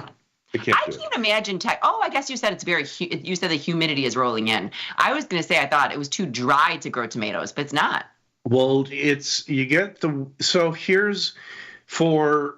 had some of my wife's family from Illinois, the farmlands of Illinois, come down for my daughter's graduation couple of weeks ago. And I've known them for years and years, and they have farmland, about a couple hours south of Chicago. And it really is, you can, stub your toe and something will grow in that soil, right? Yes, that's true. It's deep, it's, rich, it's, they put some fertilizer on it, bada boom, bada bing, you get some corn. Down here, the soil is very thin. It's not nutritious for plants. It's hot and, like you said, relatively dry, so that the tomatoes especially, need constant water. Yeah, they do. And then the humidity though screws them up. Liz, it's whatever. You know what? So, I can figure out, these probability models, the pricing models, the trading, yada, yada, yada. I can figure all that stuff out. The last challenge is to squeeze a tomato out of the dirt. That's my challenge, Liz. Oh.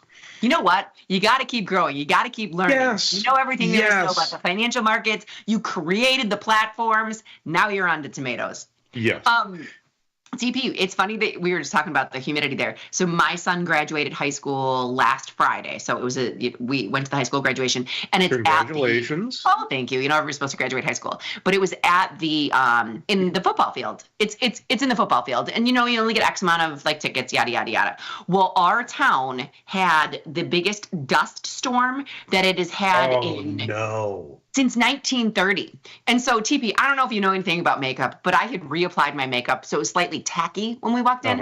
Every picture, I looked like a coal miner, or it was like a chimney sweep, because the dust adhered to my face. Nobody else looked like this, because I think, my husband doesn't wear makeup. My daughter was fine. I was like, what is happening? I saw that on the news. I saw this giant rolling brown, like yellow wall moving into the city. That was amazing. We sat in it the entire time, and this is what I loved about it. It was not emotional, because you had to keep your sunglasses on though, even though you didn't need them, because everybody was spitting out dirt. But the point of my story is that's how I envision Texas, with it dust storms and those things rolling by, and it's not. Oh, it can't. Yeah, well, see, Texas is a huge state. So when you say, are there dust storms in Texas? Yes, just not by me. We don't have a lot of dust storms like in central Texas and the hill country. Those are more out west where you have the tumbleweeds. Tumbleweed, that's what I was saying when I was going like this. Thank you. You do. But I've seen tumbleweeds in trips across West Texas. We've seen tumbleweeds. It's fun. I just love so I grew up in Massachusetts, all right? And it's all hills and little mountains and stuff. And the next town might only be 2 miles away, but it might as well be a world away. Yeah. All right. Because, you get these hills and it's all this stuff. The traffic's always bad. So, like, traveling 3 hours in Massachusetts basically takes you to another planet. Okay. Traveling out west 3 hours is going to the grocery store. You're going to your neighbors, yeah. And so my point is that the West has always fascinated me. I always thought it was so cool seeing it on TV and stuff. And so it's fun down here. Life, I like it down here. I think it's fun. But no, Liz, I have not. I think as soon as the cameras come off, you put on a cowboy hat, don't you? You put on a cowboy hat, you put like something in your mouth that you're chewing on, and you go out and tend to your tomatoes. My tobacco. And no, because Liz, my hair, I have to maintain I have to maintain the coiffure. So yes, I will put on a hat very lightly so it doesn't get scorched by the sun or too dusty. Liz, this is the moneymaker, okay? I know. You've got a great head of hair. We've been saying this all along. Thank you. I have nothing to do with it. Thank you very much. It's controversial because Jenny and I talk about it all the time. We've said this before. She claims you're a redhead. I know you're not because you are a redhead would admit if they're a redhead. I'm not. I'm sorry. I know. I'm sorry. I know this and you know this, but you know what is red today? Do you see my segue? The market. TP, yes. What are your thoughts? Okay, I'm an early riser, so I don't know if you are or not, but I was up this morning. All's right with the world. All the nuclear stocks were up. Market was unchanged. Yep. And then what I found fascinating is that the market turned on a dime and I couldn't find the news yet. That's how fast the markets are. So it took me probably 5 minutes before I realized why we had just gone reversed. Well, why? I don't even really pay attention. What's the news? What's the story? Trump is threatening 50% tariffs on the EU and 25% on Apple. So here's what I think happens. And once again, I don't even know if that's true or not, but that's what the other news stations were telling me is the reason for the market turnaround. I don't know if it's true or not, but I know the market reacted violently to something. Yeah. So no, and I'm not saying it's wrong, but I have never worked for a news station, but given my advanced age and having listened to news for a long time, I think what happens, Liz, is you've got these little things called the S&Ps or bonds or whatever, and they move up and down, move up and down, move up and down. And some producer at these places looks and says, oh my gosh, the S&Ps are down, bonds are up, whatever. Okay. Find a story that explains it. And they go down their list of potential stories. Aha, this might be bearish. Liz, if the market was up, if the SPOOs were up 10 points, they would find a bullish story. Yeah. I really think it's more the market telling them what the news is rather than the news telling the market. And I know that sounds kind of backwards. And I know we've seen some wild things over the past few years. But I really think that's what happens most of the time. True. And it is interesting because I think that the markets are such an efficiently moving vehicle. And we say this all the time. Even if you had the news in advance, you wouldn't know which direction it's going. And I still go back to the point, Liz. The S&Ps really haven't changed that much over the past few months. I mean, if you pull up a chart of SPY, for example. Let's pop into the platform. There we go. Thank you, super producer John. So we are in the platform. Yeah, here we go.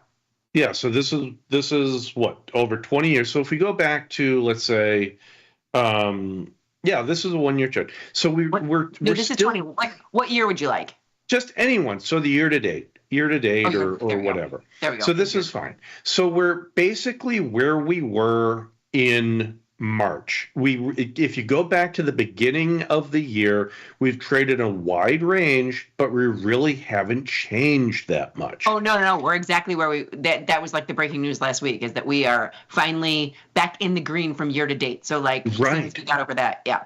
And so, we gapped down a little bit today, but people are complaining, oh my gosh, my 401k. Yeah, I get it. It's scary.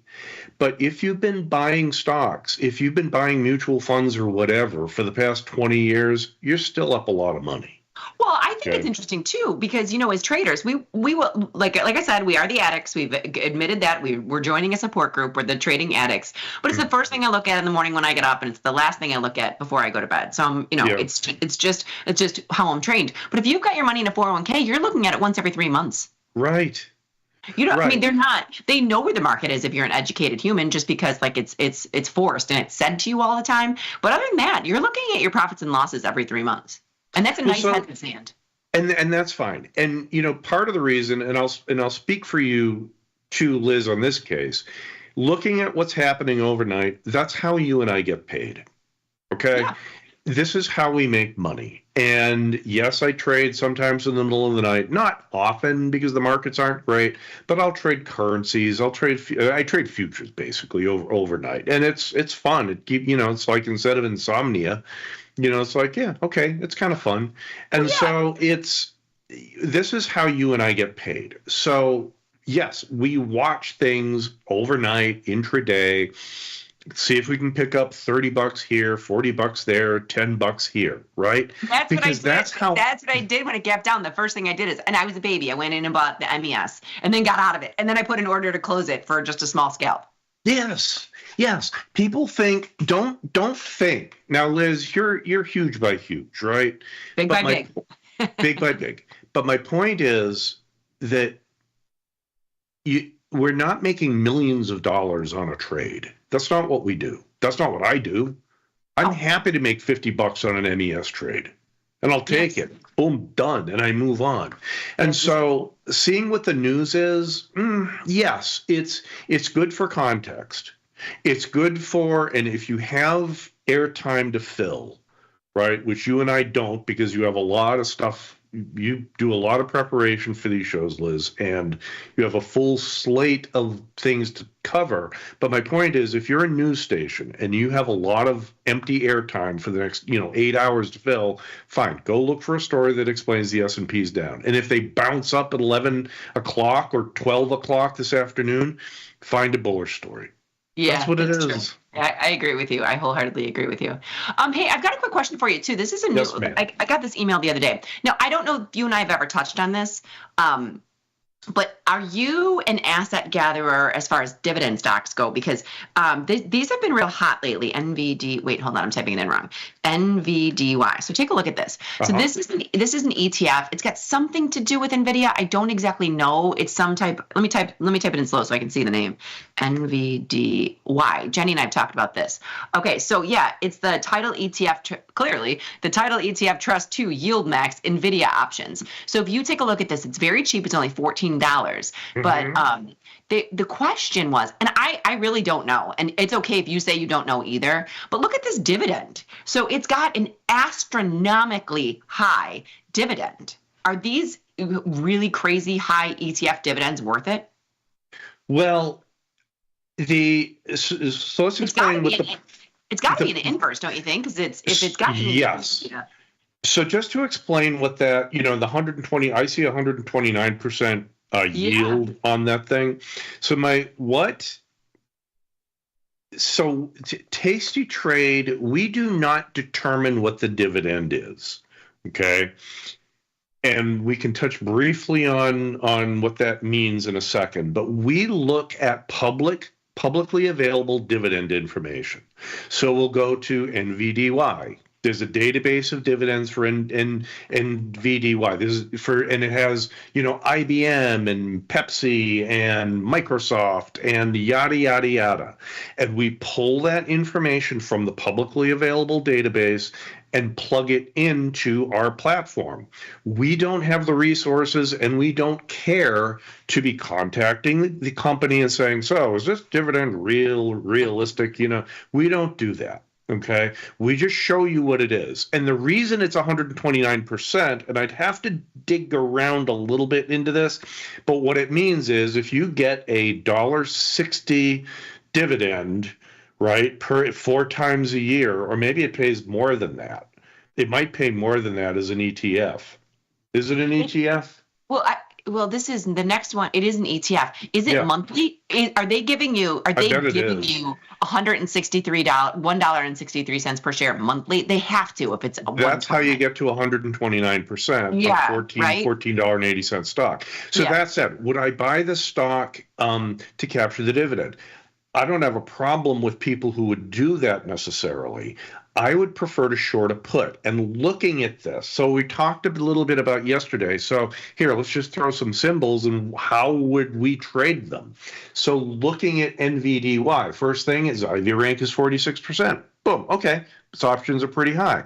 Looking at, and just when we were looking at the dividend, the numbers, liquidity stars, liquidity index, it's 3 stars. Not great, but not bad. But 3 stars is acceptable. I'll play, right? Yes, I'll look at this. So what I would do rather is I'd probably sell like the 14 put or something like that. And in, the June expiration, and if I get hit, I own the stock. And I take it from there. But I would start by selling the put and not, I personally would not just buy the stock to get the dividend. I'm still an option trader. I wouldn't have a problem getting the dividend if I'm hit on the stock, but I'd start with a short put. So I'm glad you said that, because we talk about this all the time, that even, no matter, in my personal heart of hearts, which should mean nothing, but I'm going to use this, given my advanced age, because like you said that earlier, it doesn't matter what the rank is. I would always rather sell puts until I get put the stock. I'd rather have that put premium than ever have the dividend, right? Because that means I'm just keeping the premium and ratcheting it up. Right. Pull up Pepsi, PEP. I sold a put in Pepsi yesterday. It's losing money because the stock's down. But PEP, so if you look at that dividend yield over on the right-hand side, and it's what? 4.37%. That's a pretty high yield.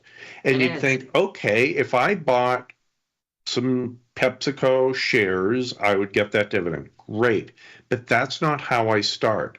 I'll go into the June options with 28 days, and yes, I know it's, I'd want to go out a little bit further, but sure, let's just look and see what we get. Can I ask a question? Would you ever, so only because this is ironic that we pulled this one up, but Pepsi it's going ex-dividend on June 6th, okay? Would TP ever go to, if it's going ex-dividend, and I don't mind owning the stock, and I want the dividend, would you ever just sell like aggressive puts? And then if you put the stock, you get the dividend immediately?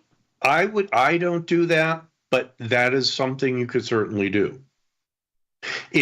So here's the thing for me, Liz, and I think, what you're hitting on is there's no perfect, there's no best, there are just choices. So I would look at the 28-day options. Okay. If somebody were going to say, and I would just say, okay, yeah, I'll sell the 22 put or something like that, or the 23 put, and it's got some decent numbers to it, and if I have the capital to do it, $2,000, yeah, okay, I kind of like that trade. If you wanted to be more aggressive to get the dividend, and by the way, all these option prices incorporate that dividend yield in their value. That's what I was going to say. There is no gaming of the system. You're not fooling anybody. And if I wanted to get the dividend, yes, I would sell those 7-day options before their X date. And maybe I get hit on them. And if I buy the stock, the question is, would I get hit on those puts? And I'm not sure if I would. You hope not. Looking at this, if you sell the 128 put for 7 days, and you get 126 for it, your break even's going to be pretty decent. And if you get it, then you get that dividend. Right. And just sell a call. I would sell aggressive calls against it until it gets called away from me. See, right. And so now that's how you and I would approach PepsiCo. If you wanted to keep that dividend and thought that 4%, that was going to be a fundamental part of the returns on your portfolio, great. Buy the stock, get the 4%. Yeah. Yeah, there you go. I mean, it is, like I said, I'm glad you said that, because don't get me wrong, I do have some stocks in my account, and they're there by chance, not by choice. Like I never start out by being like, I'm going to go and buy this stock. They're in there because I got hit with something, and then I'm like, okay, well, that's kind of cool. I'm going to keep those and sell farther out calls against them. So I'm long Euro futures. Okay. I did not intend to be long Euro futures. Is this 6E? 6E. So I sold puts. Got hit. So I bought some futures. And now, I basically where I sold the 13 half puts, they're right where they were. So I'm basically breaking even, but I sold some out of the money calls against it, and it's basically a small winner at this point. And I'll just let it go, fine, whatever. But so I do not intend to, let's say, just buy 6E futures. They're in my account, and I'm trading around them, and what I should do is just sell them and sell a put if I wanted to be long whatever. But you and I both know, as long as you have the capital in there, well, I guess futures, it doesn't really matter, but you and I both know that if you wanted to sell a put, fine. But if you want to just sell a call, this is essentially the same thing. If you own the future and you sell an aggressive call against it, it's essentially you having an in the money put. So yes, that's exactly right. I will do that in regularly listed stocks because and maybe TP, you can go fight the power on this. Why? Let's go to something else. This is another question we've gotten. I'm going to go something cheaper. IWM, that's fine. So yep. IWM. Okay. So why do the regulators not understand? So I'm just going to sell this put, and selling this put, it's using $4,000. Okay. Mm-hmm. It's just just in the money 203 put. But if I want to buy the stock and sell this call, it's holding up $9,000. Same position. So, right. Okay. So why these margin rules were written back in 1932 or whatever, 1940, I don't know, right? It was after the big market crash in 1928, and they started coming up with ways of protecting the public and investors from these crazy sell-offs and margin calls and all that stuff. The problem is that these rules are price-based.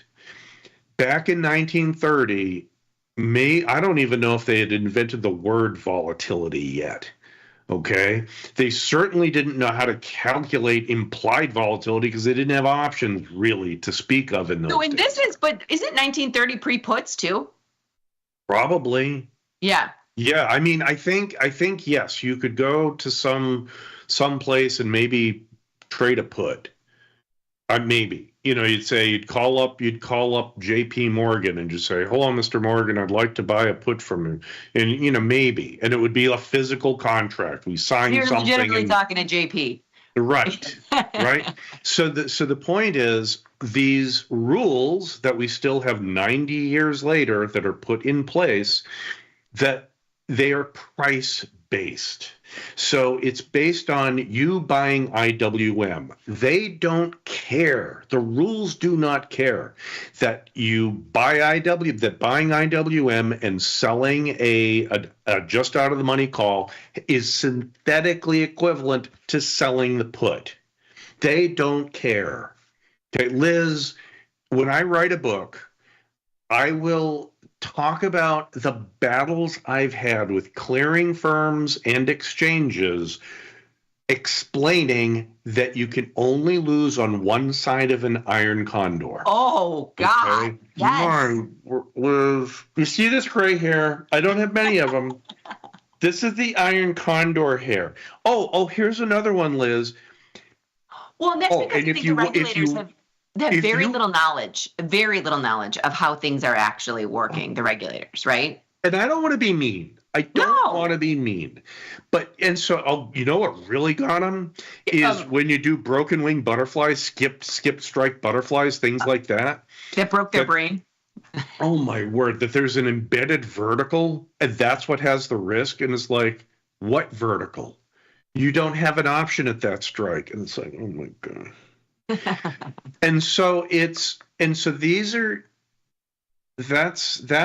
That's clearing firm background. They're not traders. They are not traders, and that's okay. You know, they serve a very valuable role.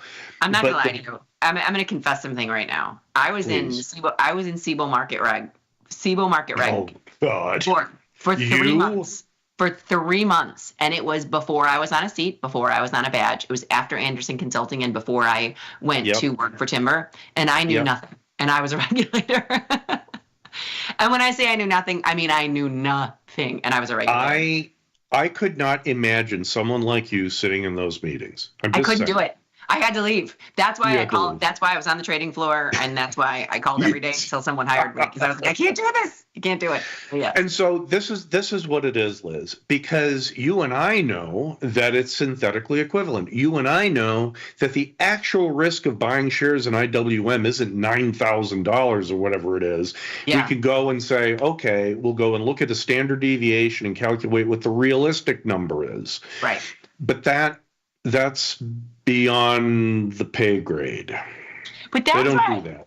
But this is why I love what we do. So like you can take and we can create, like I look at this option chain almost like a game, right? So if somebody tells me, and that's why I love the what's your assumption segments, and if they say how much capital they have and things like that, because you can look at this TP, and I know kind of going back into your thought process, but if somebody wanted to get long IWM, or I think if you have an assumption, like I think it's going up, you know, we kind of go through that step where I was like, okay, so you can go out and buy this. Now, if you're in a cash account, it's $20,000 for 100 shares. If you're in a margin account, it's $10,000 for those shares. Or you can just create a zebra, which I love because you can take it's going to still be half the capital of everything else. You can go 50 delta, 70 delta, which is kind of complex, and I will get that. But for the low price of $1,300, you can control 1-for-1 shares to the upside in IWM. If you kind of arm yourself with the knowledge of how these things work when you layer them on top of each other. It's almost like a chess game.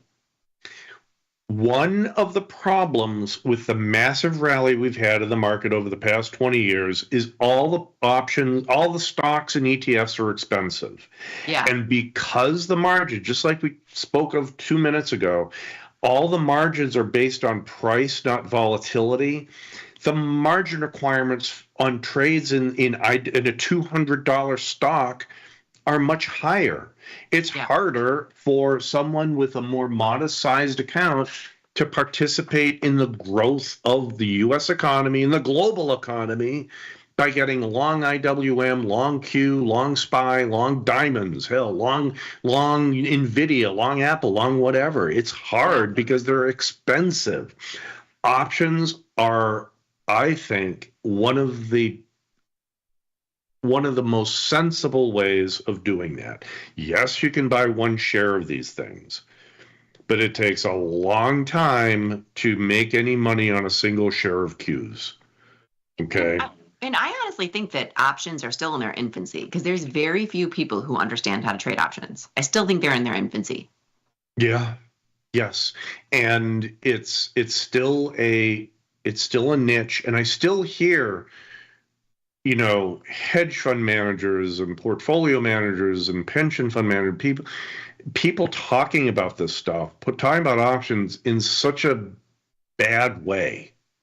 Because it's the angry animal. You're a derivatives trader. It's too risky. What? Right. Or that, we use options, but only in a very limited way because, it's not, and part of that is because they're the charters that run their funds, that gives them their marching orders. They don't allow options. Yeah. So I understand that part too. But yeah, and so one of the things, you know what, Liz, I'll run this by you because you talk to a lot of people. I think what I've been doing when I start talking about options to people is I start with verticals. I don't start with individual options. I think individual options are too confusing. When people talk about a call gives you the right but not the obligation to buy the stock, that makes no sense. That sentence, okay. You don't understand it until you put one in. Right, and it doesn't even matter. Okay, yeah. That's not what makes me want to trade options. What makes me want to trade options is that for only a $70 investment in 40 days, I can make $30 and get about a 40% return.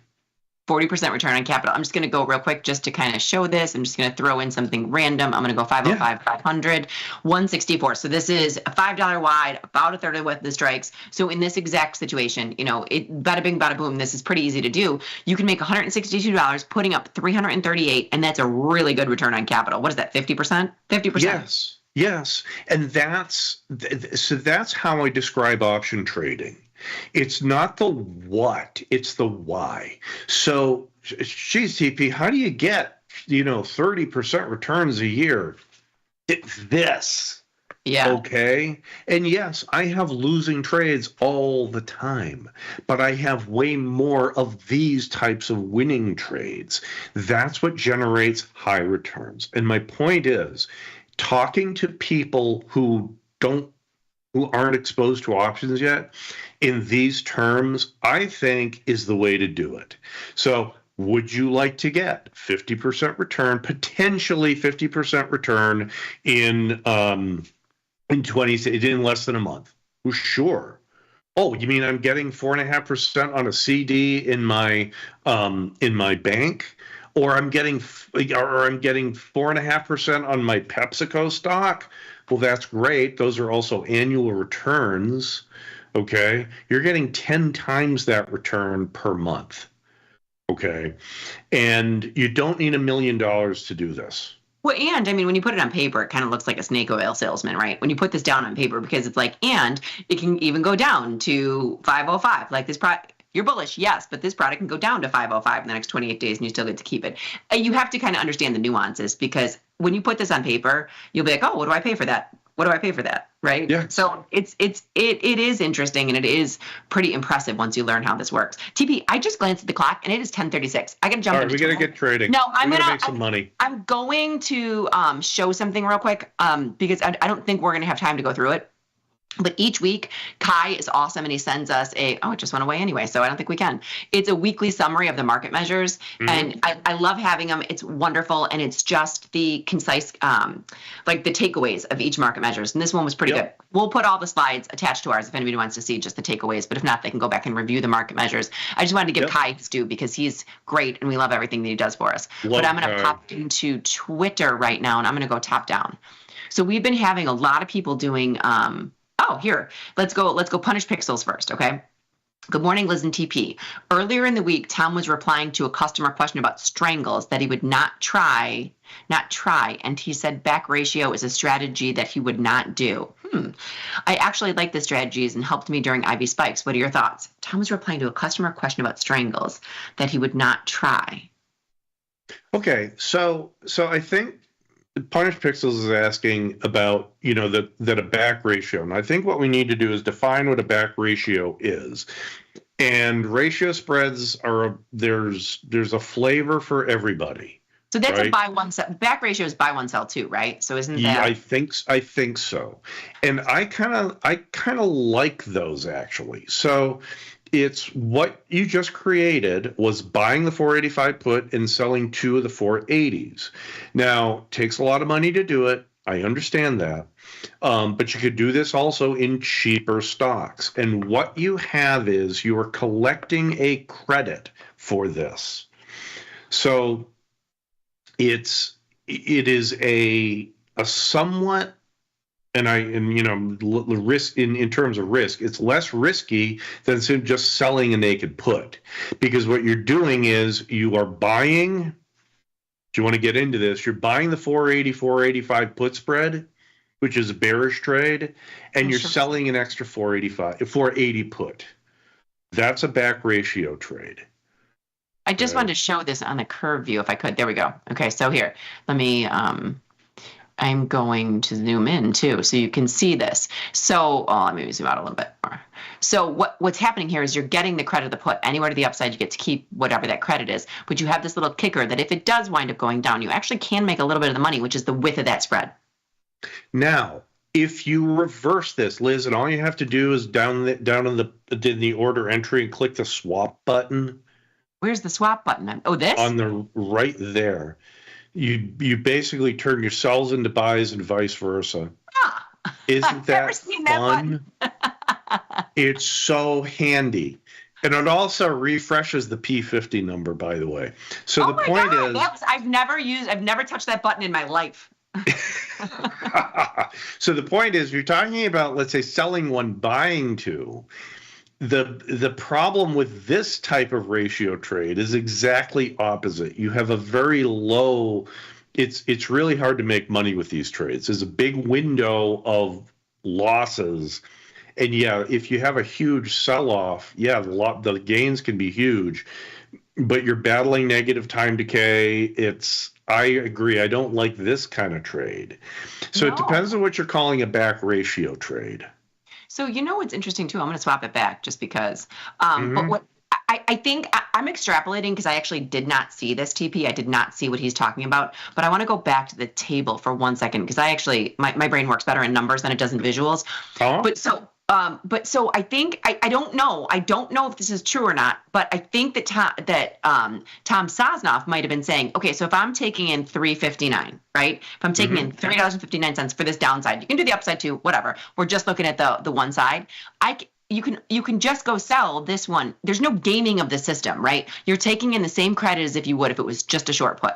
So it's the same thing as if you sold this short put. So that maybe he's saying I don't need the kicker in this product, because he's huge. Maybe he just goes out and sells that same short put of the break-even. It's a possibility. Right. So that's the one thing I want people to realize. You're not like, oh, I'm gonna scam the system and I can collect more. It's your break even will almost always, unless there's something weird going on, be exactly like where it would be if you sold the put of the break even. And I don't think, and when I talk about beginner trades, I don't think back ratio spreads and things like that are necessarily beginner level trades. Not because they're so complex, but because how they make money and when they make money isn't really clear. Right. It's not. And yes, you can have, it's like, well, gee, they sold off huge. Why am I losing money? Oh, they rallied a little bit, but I'm still making money. What? How is this working? I like trades, and me personally, I like trades where it's really clear about how I'm making and losing money. Short strangles, naked short puts, verticals, iron condors, those I think are good beginner level trades.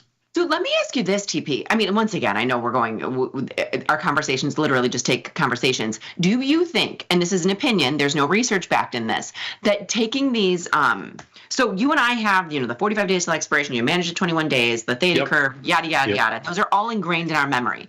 But when I think about speeding up the timeline to teach someone, because you said, like, okay, so I'm putting on this trade for 45 days. I'm going to lose a little bit of money. I'm going to gain a little bit of money. You'll see the P&L throughout the entire day.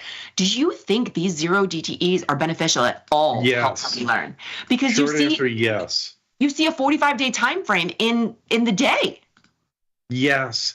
And the reason, Liz, is you trade the SPX, if you can, as opposed to SPY, because you don't get into any weird day trading rules with SPX.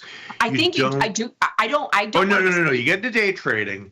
You do. It's the pattern day trading. It's ES options that you don't have the pattern day trading. Yes, I'm sorry. You're absolutely right. But I don't think they close you out because you don't have the money to buy the SPY stock. So if you have a small account and they think you might be threatened with assignment, some brokers will buy the stock back, buy the short put back. Say, you don't have enough money to own 100 shares of SPY or SPY. They don't do that with SPX because it's cash settled. SPX I prefer. It's a bigger product. I like NDX personally. You do like NDX. So that's because it's more volatile. This was like a light bulb moment for me because my son wants to sit down with me every day next week and put on trades in his account. And I'm going to use this because he can watch it for a day. I think kids need this instant gratification, and then he can learn to expand his horizon over 45 DTE. Yeah, 100%. Okay, and you like NDX, right?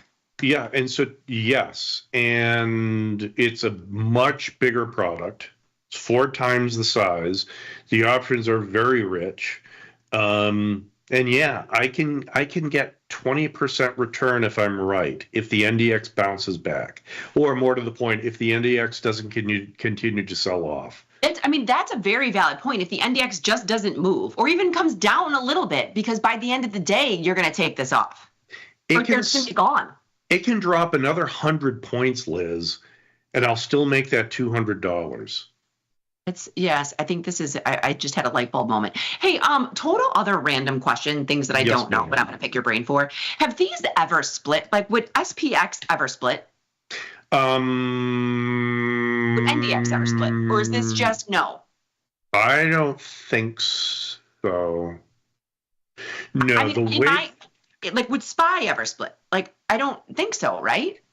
Well, I think SPY would be easier to split than SPX. And the reason is that SPY is its own product. SPY is a stock. It officially has nothing to do with SPX. The problem with SPX and being an index is there are all sorts of copyright issues and rules and legalities surrounding what SPX and NDX are.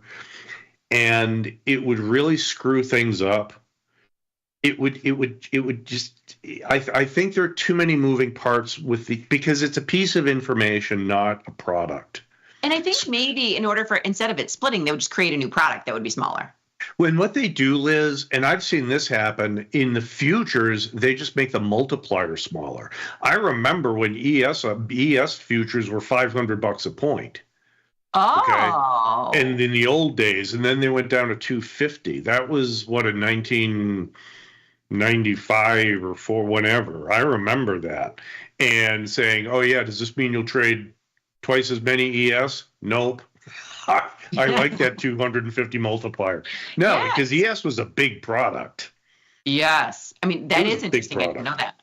So that's what they'll do. They'll make the multipliers smaller on the futures. There's more than one way to skin a cat. And so and understand that the exchanges and the people that own the products determine what happens. So CME determines what happens to ES.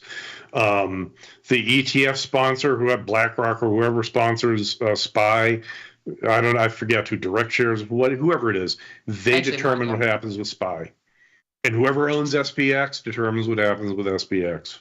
SPX is still in this, I think, owned by the SIBO. The options are. Okay. The options. So, and this is getting really into inside baseball, but the options are owned by SP or by CBOE. I think it's I forget, the big publishing house or whoever it is owns SPX. Okay. It's weird, and but you can't just publish this stuff. It runs into copyright issues or trademark issues. Gotcha. Like I said, I feel like I can ask you any question I've ever had in my entire life. Those were random thoughts by Liz Deerking. Thank you for clarifying that. Okay, I'm gonna go. I'm gonna make sure. Okay, here we go. We've got the Polish Warrior. I'm gonna go top down. We're gonna try to get to a couple of these. The TGIF, listen, TP, $50 in my pocket, and I need a 58.10 close today. Liz seems like, okay, this is you got to look at the screen. This is what Mikey needs me to do to get a 58.10 close. Are you ready, TP? Yeah. You know what that's from? I Dream of Jeannie, right? Yes. Seems like your Genie Blink needs to have some recalibration. So maybe today is the day. So I gave him my Genie Blink, and it's going to hopefully close for him at 58.10. All right. So he bought that vertical. Okay. Yep. So I love Mikey. I love this. I love this style of trading. So what he's doing, and a lot of our viewers are doing, is they're buying vertical, and then as soon as they're taking a little bit of profit, they're butterflying it off. So you have a lot more profit potential, but you can't lose. And that's what I love about SPX, because if you lock in that $50 profit, you've got a $50 profit, but and then you have the chance of it making more at the end. No, it's a lot of fun. It's a lot of fun. And Mike is taking, in real terms, very little risk with this style of trading. Yeah. And it's fun. And I think what he's doing is a really good way for new people to give this stuff a try. Yeah, I do. Because it's engaging, it's fun, it gets your attention. I love the Polish Warrior. And then every once in a while, one will hit, right? So it doesn't have to hit every day, but you locked in $50 either way. But if you get a 58.10 hit, woohoo! It pays for the Polish Warrior lifestyle. It does. It pays for the Polish Warrior lifestyle. Okay, keep going. I think this is a new, this might be a new tweeter. Paul Smith, 0 DTE trade on SPX, stayed small, $270 profit. I like it. So this was, let me see, the opening print was right here. So they sold it. Sold the put spread, bought it back for 50 cents. I love it. Nice.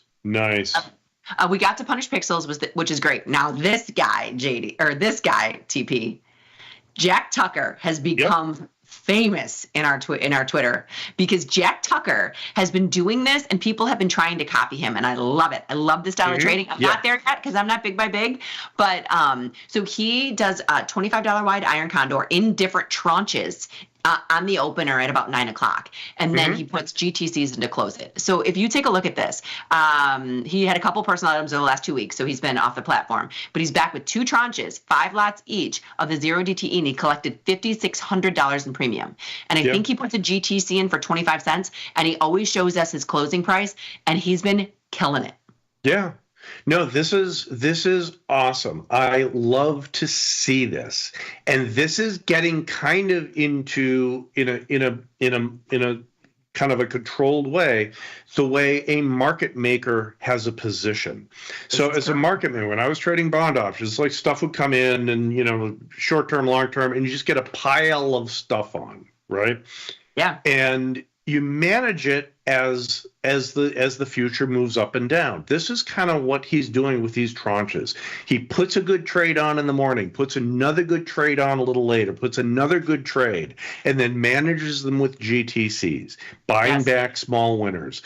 That's an awesome way to build an income stream. I love it. And what I love too is Jacob has been taking these, and we call them Jack Tucker-esque, meaning like there's little nuances to it, but Jacob has been taking each week and taking these type of iron condors, $25 wide or however many dollars wide, and and playing with the deltas and saying if you put them on at 9 a.m. or 9:30 or 10 o'clock, what time should you close them by? Like Jacob has really kind of leaned into these, and it's been fun to watch the progress of everything. The one thing that I learned last Wednesday, TP, and I can't even explain to you why, double down on Mondays.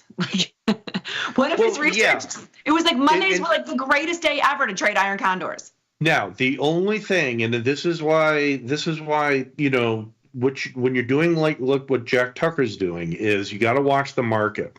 When you talk about the best time to trade, that starts to drift into curve fitting a little bit. In other words, it's, in the past, it's been best to trade, at 9 o'clock on Monday or 10 o'clock. You have to be flexible and you have to watch the market. And so I think, when you actually start trading like what Jack Tucker's doing is, you see an opportunity, it doesn't matter what time it is, you jump on it. Well, you can take a profit. Interesting because he's been doing it no matter what. So he's not saying Mondays. Jack Tucker just does it every day of the week, and I think it all comes out in the wash, right? So if you're doing it every day and you're doing it wrapped around whatever time you can get in and you're putting your GTC in, it all kind of comes out in the wash. But you're right there, you can't just say pick and choose because you can't time the market. You really can't. I can't. And I mean this sincerely, Liz. Maybe there are some viewers who can. And if you can, do it. I hope it works for you and make a pile of money doing it. I cannot, which is why Jack Tucker's approach to trading the SPX is a little bit more my speed. Okay? Yeah. We love Jack Tucker. He's a crowd favorite. Okay, TB, I'm glancing at the time. We have to take a look at a couple positions. We'll pop back into Twitter. But did you see this today? This was like the biggest news I've seen. Come on, we don't have one in. Jenny's going to kill me. Take a look at this dog because we talk about this all the time. It was Jenny's brother works for a nuclear magazine. So he's been writing for a nuclear magazine for his entire perpetuity, and I went to college with him. And one day, her brother called us and said, hey, check out, right about here. He said, check out OKLO. So Jenny's like, you know what, in honor of my brother, we're going to always trade this and always have it in the account. Look at this today. I woke up this morning, rubbed my eyes, and I texted Jenny, and I know it's super early, and I'm sure she was probably mad at me. OKLO was up $12 this morning. That's awesome. That's impressive. So these are the 26.9% return. So it's, I know I like to keep things kind of even, kind of apples to apples. You have the percent change up there as well. So a $10.41 rally is a 25% return. Yeah. So it lets you compare that to the rest of the market or other stocks. But the Oklo, why? What is Oklo? It's a nuclear stock. It was a newer nuclear stock, and I don't know. Once again, I have no idea if I'm even reporting the news correctly. But this is one of the ones where it can put smaller nuclear plants that can help with some of the energy processing for all the AI computing. I like it. So from my perspective, 56%. Yeah, this is great. 56% IV rank. Go out 28 days. How are we looking? All right. I would look at the. That bad. How about let's see what we can get filled at. So I'm looking at the 28 days, the 42 put. I'm going to see if I can get filled at 350. Now, I will tell you, we were talking about margin earlier. This is one of the reasons. This is one of the. Let's try 345. I'm going to sell it at 345 and see if I get filled. Okay, we'll watch it. Yeah. Oh, Take good. a fill at 345. I should have tried for 50. The one thing I was going to say is this does hold up more margin than what would be in a normal put in a $42 product. It's almost as if you are buying the stock then, because it's holding up 50%, which is fine, just something to be aware of, which is another reason why Jenny and I are sometimes into and out of Oklo in this account, because it's a smaller account. So because it's a smaller account, selling a put for $2,200 is not exactly our speed here. So maybe we could, I'm going to spread it off. Oh, you know what? In this situation, TP, this is what I would do. I'm going to buy a 40 delta or sell a 40 delta. I'm going to buy 140, sell 238s. I'm collecting. So then if it comes down, great. But I still have to spread this off somehow. So I've got 172. Well, you can do, I'm just looking, Liz, you can do the 41.5 put spread and collect, what is it? Oh, it was 67 cents earlier.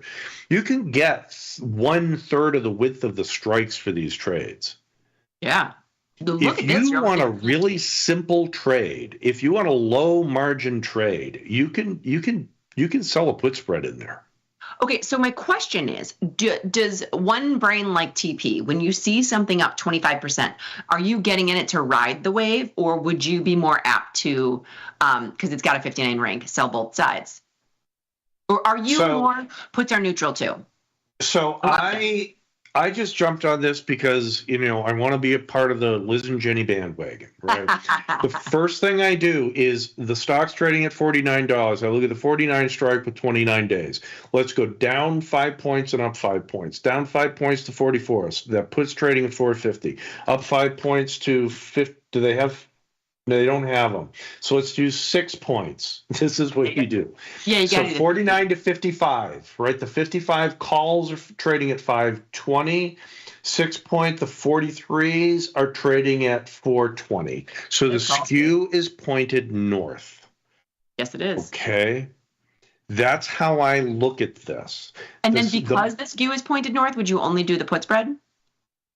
Yeah, Yes, I would say I sold the 42 put because I can, and it's whatever I take that margin. But yeah, if I had a small account, I would just do the puts. I would sell a put spread in there. Yeah. See that, and I'm glad we did this, because if it was neutral skew, would you have done both sides? Maybe, sure, maybe. But again, I don't want to piss Jenny off, so I'm just going to sell a put in there. Excellent. That's actually a great point. You do not want Jenny mad at you. And she gets crazy. She gets wild. So that's Oklo. Hopefully it's a winner. Okay, and this is the last thing that we're going to address, because we did spend a little bit of time on it. So Punished Pixels comes back in. Sorry, I meant a back ratio. Sell closer to the at the money and buying more out further. That's exactly what TP was showing, and that's usually what we don't do, right? Yeah, it's harder to make money with those trades. You need to be more lucky with those trades than not. Keep in mind, Punished Pixels. Markets, stocks, assets move a lot less than you think they might. Okay, most of the time they don't move nearly as much as what people think they will. That's why selling options tends to work over time. Yes. When you're doing that trade, buying more options than you're selling, that's you're going against that. You're hoping for the huge move down. Right. I do. Punished Pixels is a very good trader, and he's been on here for a while. I'm assuming maybe it's a girl. We're not exactly sure. They are very, very, very good at this, and they create stuff. And like I said, I never want to deter somebody because I know he's been doing it for a while, and all he's doing is looking for the these do help during an IV spike because you're because you're long too. Yeah, that's what they're looking for. I don't know that they want it to go down all the way, but they're looking for just like a little bit of a spike. Do you know what I mean? What he's talking about is getting it for a small credit. Great. Yeah. Out in August. August is a little far for me, but it's, yeah, me too. You know, sure. It's not bad, but it's not how I trade. No, I agree. It's just not how you and I would look at it. And so sometimes when Punished Pixels has broken my brain more times than I can tell you, because they'll send us something, we'll pull it up. I was like, let me look at this because I have to actually put it into. And this is why I need things spelled out. Okay, because language is hard. And tell me that you're selling 2 of the 5,000, buying 3 of the 4,900s. I don't care what label you put on it. Tell me what the trade is, and I'll go from there. Correct. All right, TP, the fastest hour of the day, done and dusted. It is already 11 o'clock. I need you to go out, and I need you to tend to your tomatoes and tweet a picture. Maybe. They're going to be sad. It'll be sad. We understand. It's going to be sad tomatoes now, but in a month, they won't be sad. I'm going to root for a 58-10 close for the Polish Warrior. For the Polish Warrior. That's We're all rooting for you. All right, TP, you have a wonderful weekend. I cannot thank you enough. Everybody else, have a great weekend. And remember to trade small, trade often, laugh with us, learn with us, and watch TP and the LD show. Thanks again, TP.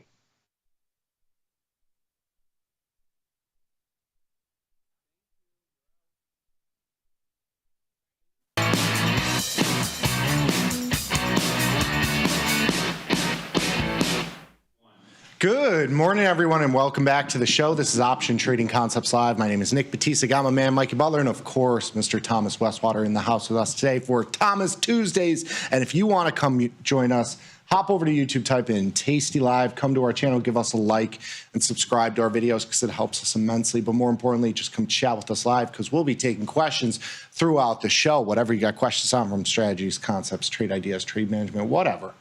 Come hang with us for the next hour of the day. My favorite hour of the day. I get to spend it with my buddies, Mike and Thomas. Thomas, how are you, sir? Good, as always, you know. Yeah. I was telling Mikey we needed this rain. So.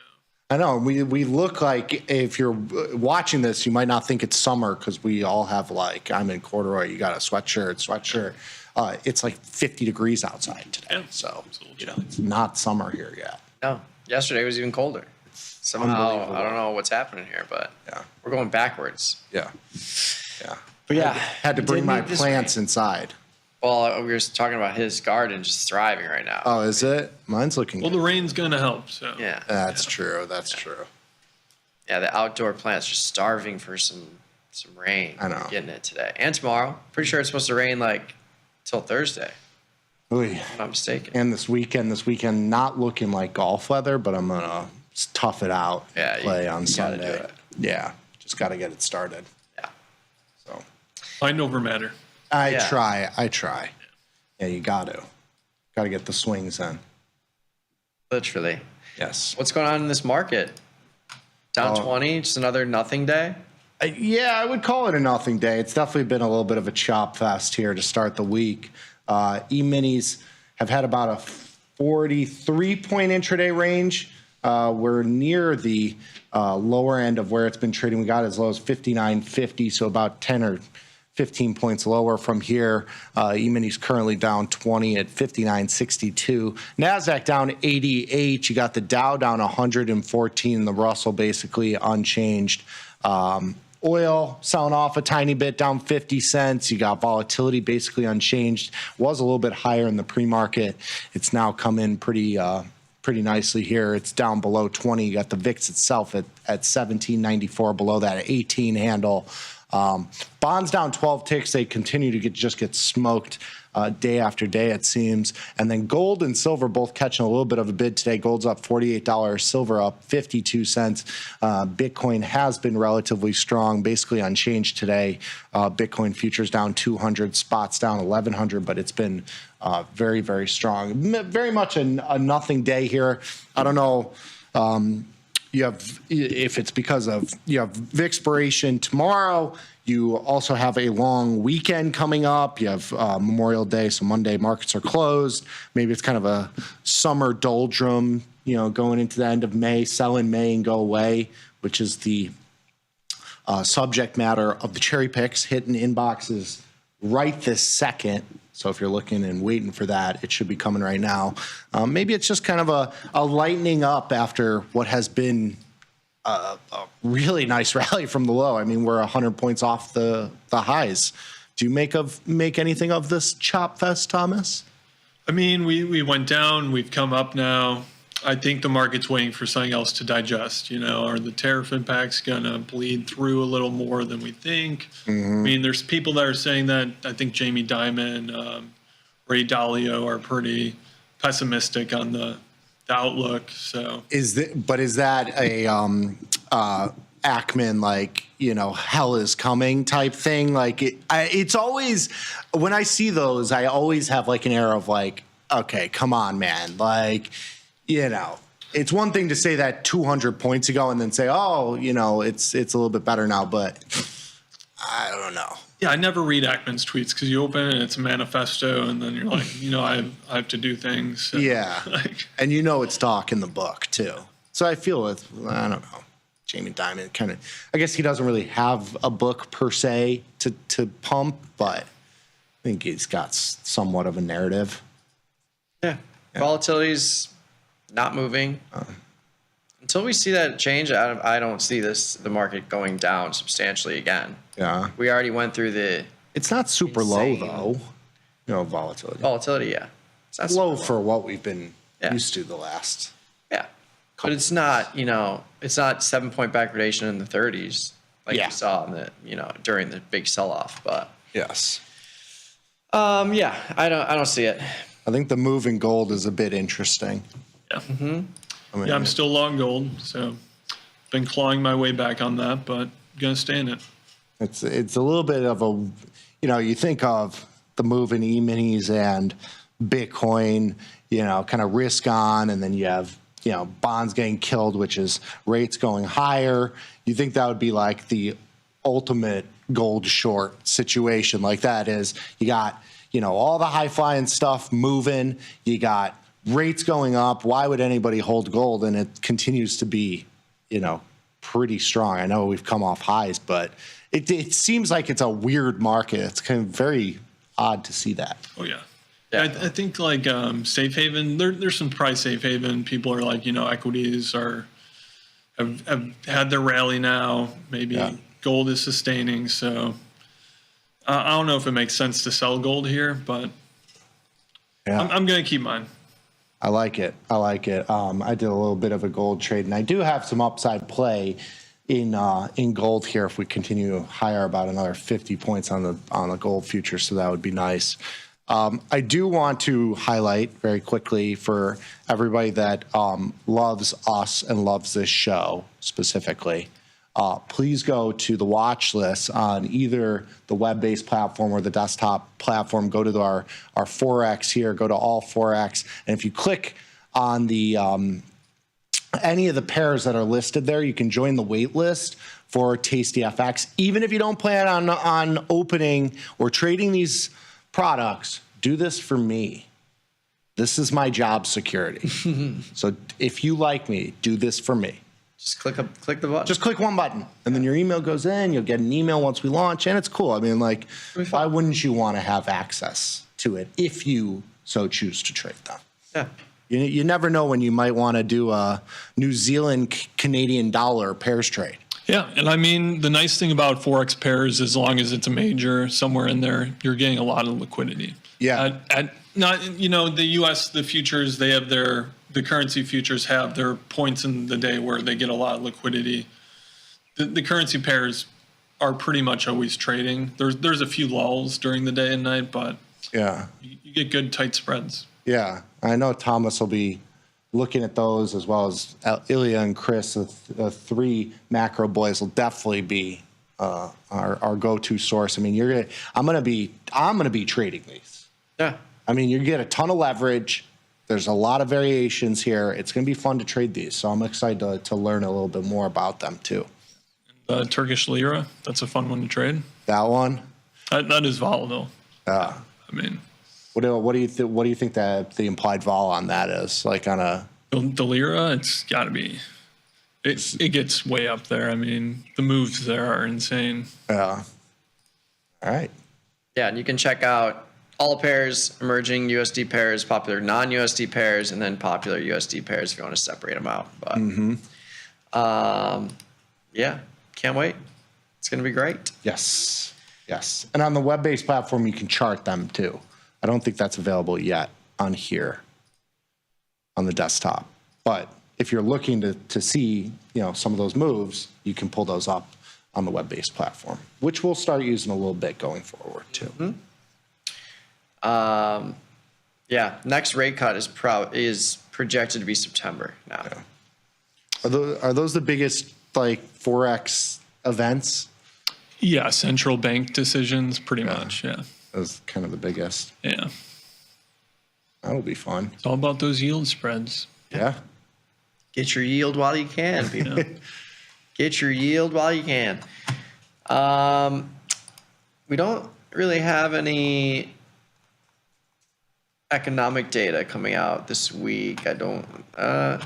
Any earnings? PMI on Thursday. That's pretty much it. Earnings. You had Home Depot this morning.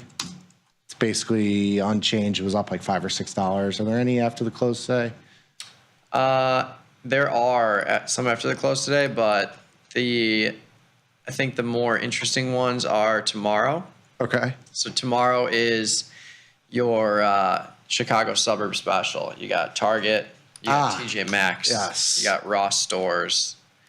After the close on Thursdays, Ross Stores, but TJ Maxx tomorrow before the open, Target before the open tomorrow. So if you want to trade either of those, you got to do it today. Lowe's tomorrow before the open. I just wrote a Snowflake earnings preview. That one's tomorrow after the close. Pan W. Another one. We got a couple names. Yeah. But we're back to looking at earnings trades for volatility now that market vol has gone kaput. Yeah. Yeah.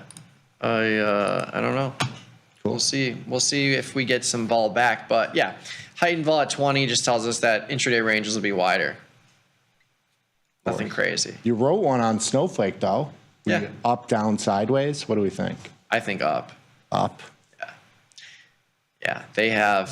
So there's a Forbes Global 2000 list, which is the largest public companies, based on a couple of different metrics, and they have contracts with 745 of them. So over 30% of the Forbes 2000 global list. Okay. And they're a data storage company, everything AI related. Yeah. Killing numbers month over month, quarter after quarter. They'd have to really mess it up I think to have a bad earnings report.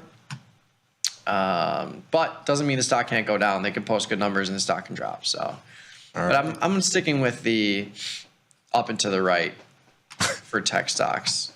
Okay. Some have worked so far, some haven't. But especially in this lower IV environment, I think it makes it easier to take a bullish stance than otherwise. All right. And we'll do that tomorrow. Oh yes, tomorrow after the close. Okay. All right. So we'll have to dabble there. Yep. But yeah, if you want to join us on the YouTube channel, we're streaming live there. I've got the cherry picks pinned to the top of the YouTube chat coming out today. And just another free newsletter you got to sign up for.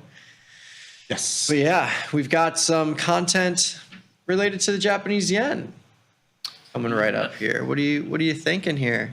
Well, I got long, so there you go. Okay. My view on the yen has been pretty long all year. On the euro too. Yeah. I think we just are going to see some broader dollar weakness through the rest of the year. Okay. It's pretty interesting, with the rates kind of sustaining, with those Fed cuts getting pushed back. that the dollar is still weakening. But I think the expectation is you get trade deals, those economies strengthen, and then you get some appreciation in the currency pairs. Mm-hmm. Yeah, I've seen some stuff with the Japanese yen. Obviously, it's been moving, but are their rates moving a little bit? Yeah, they've hiked rates several times, 1, 2, 3 times since last year. Okay.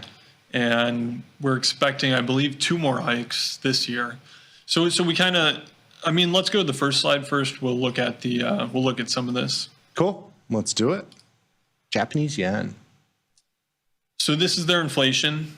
So Japanese inflation, it's been coming from wages, food, and imports, things like that.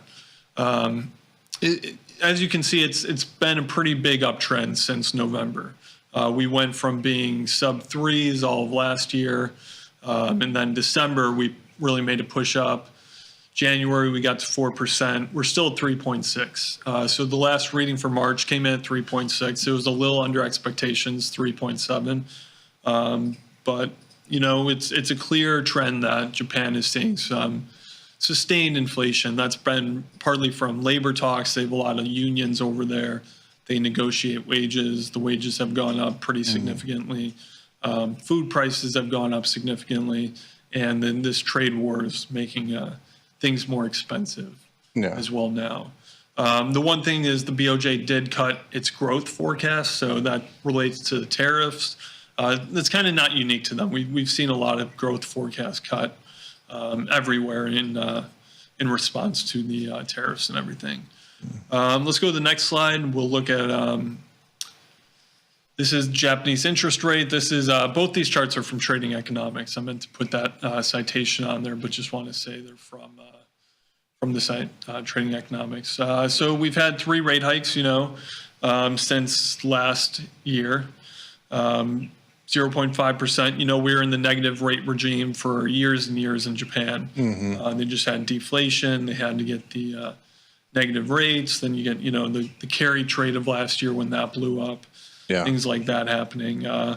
So right now, earlier this year, it was kind of like it was with Fed cut bets. You had a lot priced in. You had the BOJ hiking in June. Now that's been pushed back. The BOJ does meet in June, June 16th and 17th. So the rate decision comes out on the 17th. But now rate traders are not expecting a rate increase till September. So kind of the same thing with the Fed. So other central banks, they kind of follow the Fed's lead. Even though the BOJ is hiking, they're going to wait for the Fed, kind of get some clarity on how the tariff impacts are going to work through the economy, et cetera. And but it looks like ultimately we will get higher rates in Japan. We'll get lower rates in the U.S. And we'll go to the next chart, see how that's going to impact the yield premium. So the black line is the 2-year Treasury rate, and then it's subtracting the Japanese 2-year rate. So this is the premium that U.S. yields hold over Japan. So we saw in 2022 they shot up really, really high. The yen in the purple line, it drops. Now we've kind of flattened out on the yen. We've had a good rally at the start of the year as this yield premium kind of hit the lowest since August 2022. So, if the Fed keeps cutting, Japan keeps increasing, this yield premium should come down more. Japan won't have it's unlikely they'll have a positive yield premium versus the U.S., but if this comes down to around 2.4, 2.0%, that'd be really conducive for a higher yen. And that's kind of the relationship we've seen. You can see the correlation in the chart there. So this is a good spread to keep your eyes on. The shorter term yields, because they track more closely to what the policy implications are. If you look on more longer term yields, that's more reflective of growth, inflation, things in the economy like that. So go to the next slide. I ran some data. I believe it goes back to like 2007 or something. So we're looking at what happens when the yield premium that we just looked at is between 2.99 and 3.49, which it's within right now. So if you take a trade, a long trade. And you go 20, 35, 45, and 60 days out. Pretty much all time frames. 20 days a little neutral. You're skewed towards more yen returns than you are yen declines. So in the 35-day, you know, it's kind of evident. In the 45-day, it becomes a little more evident. And then the 60-day, it's still kind of weighted, but you have more gains on the positive side. So yeah, I put on a call spread this morning. Went 44 days out, bought the 00705, 0071, and I think that was a pretty good trade. The buying power was below the max profit, so I think it's a pretty good risk reward trade there. What do you think is kind of the lows around the 68? Like that's kind of when we're bottomed out. Yeah, I mean 675. Yeah, we've had a nice little, you know, uptrend over the past 6 days. Got down there around where the gap opened up in early April. So yeah, if we got back there, I definitely expect to see some buying. If it pushed below that, that would mean something's been broken in the outlook versus U.S. and Japanese yields. Now, intuitively, if the Japanese yields are going up and the spread is tightening, that would be kind of a liquidity drain, would it not? Because there wouldn't be as much of the carry trade, or there wouldn't be as much premium to the carry trade, which would take some liquidity out of market, so to speak. Yeah, and we saw that last year. You know, there was that huge unwinding of the yen trade. Pretty big driver in the market for a few weeks. I think if, you know, the decline is in the yield spread is gradual, you wouldn't see any big risk aversion impacting the carry trade there. So if we get a gradual movement, I wouldn't worry too much about carry trades unwinding. It's when that spread goes pretty bonkers that you have to, you know, people are rushing to get out of their positions on the carry trade, et cetera. So, yeah, I mean, if there was a liquidity crisis or something like that, that could impact this trade. That's a risk. Another risk is Japan's inflation just starts to come down a lot somehow. I don't think that's, you know, going to happen based on how things are. The good thing now actually for a higher yen would be that there's a resolution in the trade agreements. Economic activity picks up, growth picks up. So it kind of buffers the Japanese economy a little bit right after prices have increased so much. I think that would give the BOJ a little more room to move higher. Right now they're pausing because there's this growth scare that, you know, it's unpredictable. It's just like for companies right now trying to forecast supply chains and profits, et cetera. It's the same for a central bank. You know, we don't have much clarity on exactly how this is going to go. A lot more than we probably did 3-4 weeks ago, but it's still a risk. I like it. I sold a little put spread. What strikes? The 6968. Well, it's closer at the money, but it's 11% implied vol. So it's essentially the same sort, less of an upside shot. Than what Thomas has on. And I mean, it's not like we have high volatility here, but I just figure I'd do a little bit less risky, higher probability. Same, but different. Nothing wrong with that. Yeah, you know?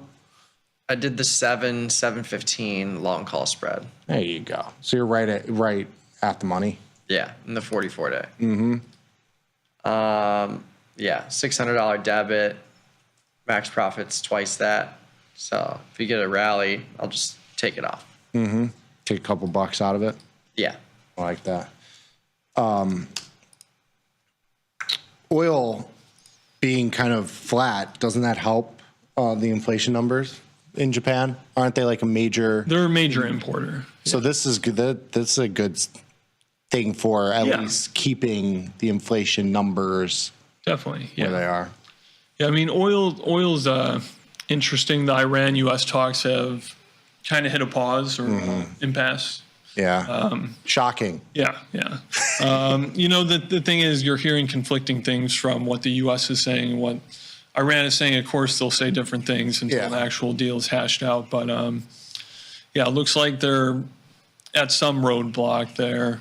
I don't know. I mean, oil is I think oil is just going to trade sideways for a little bit, honestly. That's kind of how I have my trade set up for it right now. So, yeah, I've got a iron condor there. Do you have anything on in oil? Yes, I have the micro contract with the short call at 65 against it. I had the micro contract at 66, and then I sold that call spread in the big contract for $200. Took that off, and my basis is around 64 in the micro. So basically a covered call in the micro. Yeah, you're right there. And could close and roll into an iron condor or something else if you didn't want the directional assumption, but I like that. Yeah. Before. Yeah. So my futures exposure as of now is bullish crude oil, free butterfly in gold futures, and the call spread in Japanese yen. Love to see it. All right. Are you as bullish on the euro, or are you sideways-ish? I like the euro too. We're going to have a lot of defense spending in the eurozone over the next 5-10 years. Germany's package was kind of just the prelude. I think other countries are going to, and they're already talking about it, introducing pretty big spending packages because they got to now get their, GDP towards defense. Those NATO targets have become a lot more, a lot of European countries for years spent under their target. There's like an expected level to spend in the NATO agreement. And you've had some slackers in Europe. So now they're kind of seeing why they have to spend on defense. Yeah. Okay. How about platinum futures? Big move today. What's the ticker there? I think it's PI. PL. PL? 5% move to the upside. Do you know anything about this? I don't. Yeah. It looks like it trades. I mean, there's no options. I know. Yeah, no options. And it's a huge contract too, so I'd be careful. Yeah, I mean, the gold platinum ratio was at like the highest it's almost ever been 2 weeks ago. Now it's made a pretty substantial drawback. So, yeah, it looks like platinum is, catching up to gold. Yeah. Tough to trade with no options. Yeah. Any other thing with Natty Gas having a big move too? That's kind of we rode that one down. Yeah. So we got that. That was a beautiful one. And we closed out a wheat this morning. You closed yours too. We did. Yeah. Yeah. We got that nice. A nice move in wheat today. I still have that one on. I think I'm going to keep it on just a little longer. Okay. We're paper hands. Yeah. Like we saw like the nice move. Yeah. See, Thomas is the diamond hands. Yeah. He knows the stuff. So I sold a call spread in Natty Gas last week at 4.25, 4.35. So I'm going to let that ride for a little more. I got plenty of room. Okay. Trade was doing really good until today. It's still, I'm still, 36% of my P&L open percentage. Nice. So I'll keep it on, let it ride. Like that. I'll add that as my first Natty Gas profit, I think. Ever. We've had a couple from Thomas. You should throw a party. It's seriously. Yeah. I mean, but it's one of those things I don't know. I feel like I just am always losing money in Natty Gas. That's hard. I mean, you get these big moves and it's like, and yeah, it's a tough one. It's a tough one. It is, but yeah, nice to anyone that either covered their short or bought the dip here. This is a big move. 8%, 9%. But yeah, that's pretty much it in terms of stuff we've done today. I'm gonna pop over to the YouTube chat now. I'm gonna get a euro position on too. There you go. But yes, go on. Why not? Hood. Steven has a Hood Strangle, 49.55. inversion in June. IVR is currently in the low 20s. How would you adjust and when? Wait until 21 days to buy the guts, sell the wings. So you're in June, you'd be going out to July. Yeah. 49.55 inversion. I mean, you're pretty much short stock. Yeah. I might roll to like maybe the July 55 straddle. And I mean, that cuts your delta by 20. So you probably, you cut it roughly in half. I mean, you're short 72 delta, so you cut it by a third. I mean, these sort of things where they just, you get a face ripper and it's a way bigger position than what you ever thought it would be. I think you get a little bit more conservative. You make the adjustment, you cut your delta, and if you can make a couple $100 back, then maybe it's a close and start fresh.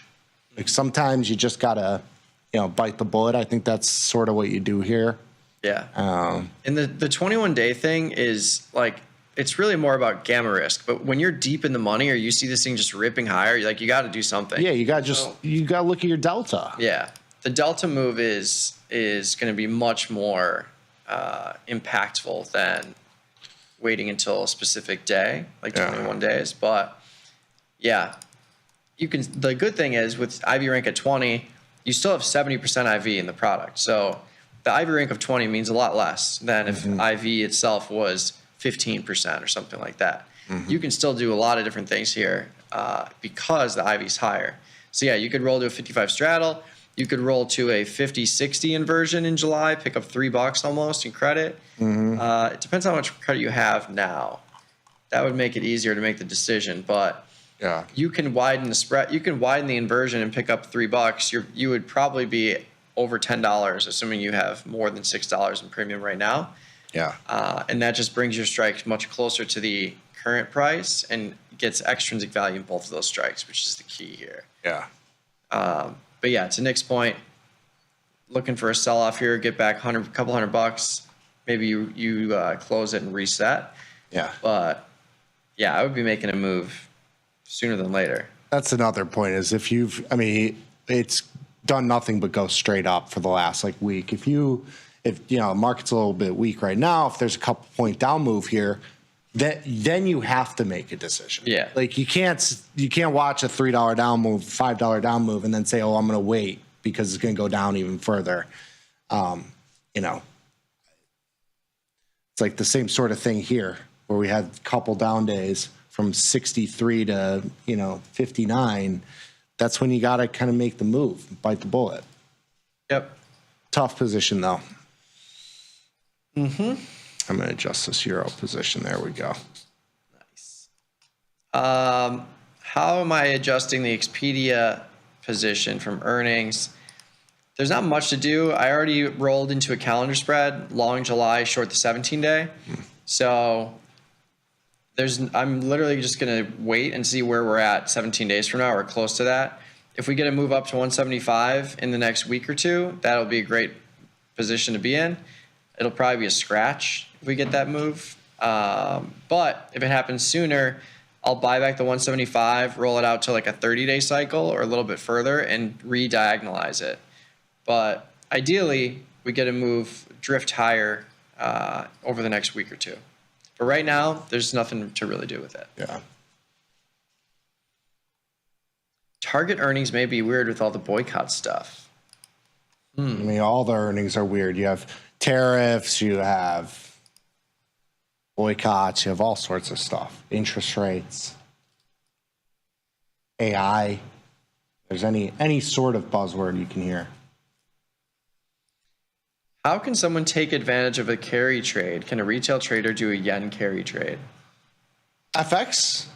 Yeah, I mean, you could borrow in the Japanese yen to fund your, higher yielding currencies. It's something that's kind of done more in hedge funds and, big players. I mean, individual traders do it too, but it's something I think it makes sense if you have a much bigger account. Yeah. for like typical retail levels, I think it may be, I don't know if it's really utilized too much. Yeah, if it moves the needle, you can, when you think of the carry on a day-to-day basis or a week or a month, it's such a minimal amount. But it is priced into because Glenn gave us a little prep on that.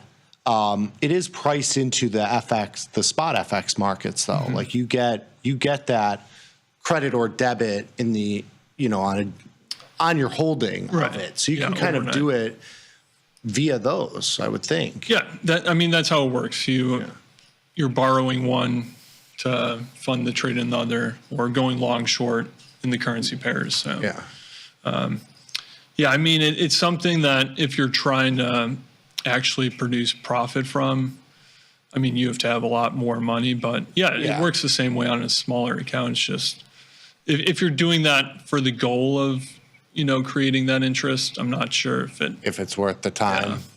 Yeah, it's a tough one. But the carry trade, as the interest rate for the yen goes up, that carry trade is going to become less advantageous. It gets tighter. That the difference between the rates is lesser, and so you're getting even less of a scalp there. How about some corn? Jade Lizard, 66 days out. 400 put, 485, 490 call spread. Soybeans 2 and 2. Not much movement there. Got any read on corn, Thomas? I'm just watching the weekly crop progress reports. I expect corn to be, with the rain we're getting right now, pretty good for the quality, but I think that report might come out today, every Tuesday, I believe. It's having a pretty big move today, so that's at least had a big range. Yeah. The 485, 490 call spread is basically worthless. You're kind of just selling the put here. $300 at 400, the 400 strike. Mm-hmm. And the call spread gives you like 20, 30 cents, which you're not going to want to have if it actually rips higher. You're going to want to not have that on for sure. So I would just sell the put if you're trying to do something like this. Crop comes in good, though. You'd think prices would go down. Yeah. Right? Yeah. So right now the corn emerged where it comes out of the ground after it's planted. We're at 50%. The 5-year average is 40%. Okay. So that progress report actually comes out Monday. But it's a big one that everyone watches. No longer corn man. Yeah. He's wheat man. Wheat. I don't know. We'll have to think of another. It's rotating. Depends. But the corn do be growing. I'll give you a personal corn report. I'm driving 5.5 hours north this weekend. Uh-huh. So I'll let you know what I see. Yeah, stop on the road, open it up a little bit. Yeah. See if it's... Get a little tape measure out. Yeah. On the way back, do the same thing. I'll give you a report. Are we taking profit at 20, 30% rather than waiting for 50% in this current market? Absolutely. It depends on the trade, too. Like, mostly, the situations where we're doing that is on directional trades. Neutral trades, where you're selling risk on both sides, those are going to be ones where maybe we're waiting till 50%. But, if you get a vol crush and you get 20 or 30% in a week, you're ahead of your profit expectation. Same with a directional trade. If you get 20% or 30% in a couple days or a week, you're ahead of your expected profit on that. So, directional trades, definitely taking them off as they come. Neutral trades, hanging on a little bit more. Yeah. Especially if you have space, like Thomas's trade in Natty Gas. Natty Gas, yeah. Like you can hold on for more if you have plenty of room before you're tested. So there's a couple of things to think about, but in higher IV environments, we're definitely taking trades off, putting more trades on more quickly. Yeah. I think in general, it's always good to have like mechanics, and this even goes to like the 21-day point. It's good to have those mechanics, but you got to have some sort of flexibility in your own trading of directional assumptions, risk appetite. Like you've got to have, you can't just wait to 21 days or you can't just wait to 50%. If you're getting, big moves, especially in a market that's moving, you got to have some flexibility and think of it not only just from the profit side, but of the opportunity cost of holding that position. If you get 20 or 30% in a couple days or a week or whatever, that capital is being tied up in a trade that has less potential profit than you had on entry. And so, cycling through your capital and being able to put on new positions that might be a better opportunity than what your current position is super important. And I think I think we've both tried to do that throughout this year. Do you look at Palladium futures? Palladium. Right, he's looking at that. I don't think we even have that. I don't think we have that. We got platinum. I don't think we have palladium. What about any of the like lean hogs? Yeah, I looked at those. I'm not really liking a trade in there right now. Lean hogs kind of stalled out. Have a little bit of a rebound. I think it's still going to go up into like June. Mm-hmm. But I think a lot of the rally is priced in for the summer, like demand season. Lean hogs hasn't really been doing anything. It's been trading within, it's April swing high to May low. It's like right in the middle right now. Yeah. I'm not seeing too much there right now that I like. What about copper? Anything in copper that's stuck out to you? I know it had a huge move. I mean, it's had a huge move in both directions. Yeah. Kind of chopping around here. You'd think with the rally that we've seen in the market and the overall sentiment of tariffs, you might, because you've talked about how, copper is kind of a growth type product. Oh, yeah. Does this give you anything? Yeah, if you could buy it at 4.6, it looks like that's a place that, is holding up pretty well. Okay. We've like a little descending triangle pattern if you're into technicals. It seems like it's bounced there 100 times. Right. Yeah. Yeah, 4.6. I mean, even back in March, late April, you had, that resistance zone in there. I don't know what's special about that number right now, but every time price gets down there, there's buying. Yeah, there's a thick channeling in that area. 4.6, 4.7, just pinballing. I mean, even that one day back in like May 9th, it went all the way down to 4.47, and it recovered that entire move within the trading session. I'm going to keep this on my radar. I know we've traded the micro copper contract before. It is pretty big, if I remember. I think the ticks are like $5 or something like that. Which today would be almost 22 ticks, I believe. Yeah, I mean the buying power is $1,400 relative to 14K in the big, and the big's notional is 112K. So 10K notional in the micro. Mm-hmm. Big. Huge. But yeah, these products are big, even though they look small. What else we got? So we have Pan W today. I have a little bit of long delta there. Did you write a little preview on that? I didn't. I don't think I wrote it. Snowflake. Did you write Palo Alto Networks? No. Maybe I did. I don't know. I'm leaning long. Hard to keep track with everything we do. Yeah. It's too much. Especially during earnings season. It's just like every day we're doing a thing. I don't know if the viewers know, we have a guy that comes through the office and whips us. Oh, yes. His name is Tom Sosnoff. That's what happens. Once he gets off the show, he grabs his whip and puts us in our place. Yeah, maybe we didn't do a pan W. I have a little long delta, call diagonal spread. Did I put you in that too? I think I did. Did I convince you of that?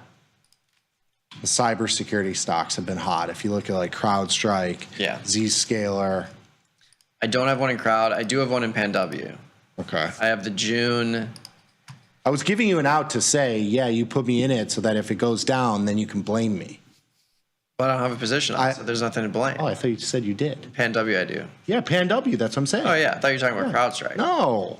Pan W, yes. I have the call crab trade that you definitely put me into. Yes, I did. 200, 210, 220. There you go. So if it goes down, you get to blame me. Perfect. For that one. CrowdStrike, do not have anything in. They have earnings coming up June 3rd, so I'll probably just wait on that one a couple weeks out. But Snowflake earnings, we do have that posted now on the News and Insights tab. So I'm probably going to be doing a diagonal spread here. I think what I'm leaning towards is a 185 July and then a 195 3-day. So inside the expected move, just picking up a ton of premium there. Because you can still do that 10-point wide for less than $10, and this requires less of an upside move to still be very profitable. You could move it to the 200 or 197.5, but I kind of like collecting a little bit more premium, just because it's easier to defend, obviously, if you have a lower debit. So that's what I'm leaning towards: 185, 195, long July, short the weekly for $8, but I want to see where it's at tomorrow. Okay. 58% monthly implied vol, 53% IV rank. So maybe it's like if you don't have the directional lean, you could also do like a short put spread, something like that. Capital requirements a little high. $1,800. Like the 155.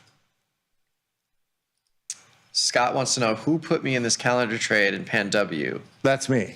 That's you. The 195, 205. Let's see what I have. Yeah, it's probably. I think that I have the 200, 210. Oh, I have a crab trade here. I think I did the Johnny in my Johnny Trader account. I did the.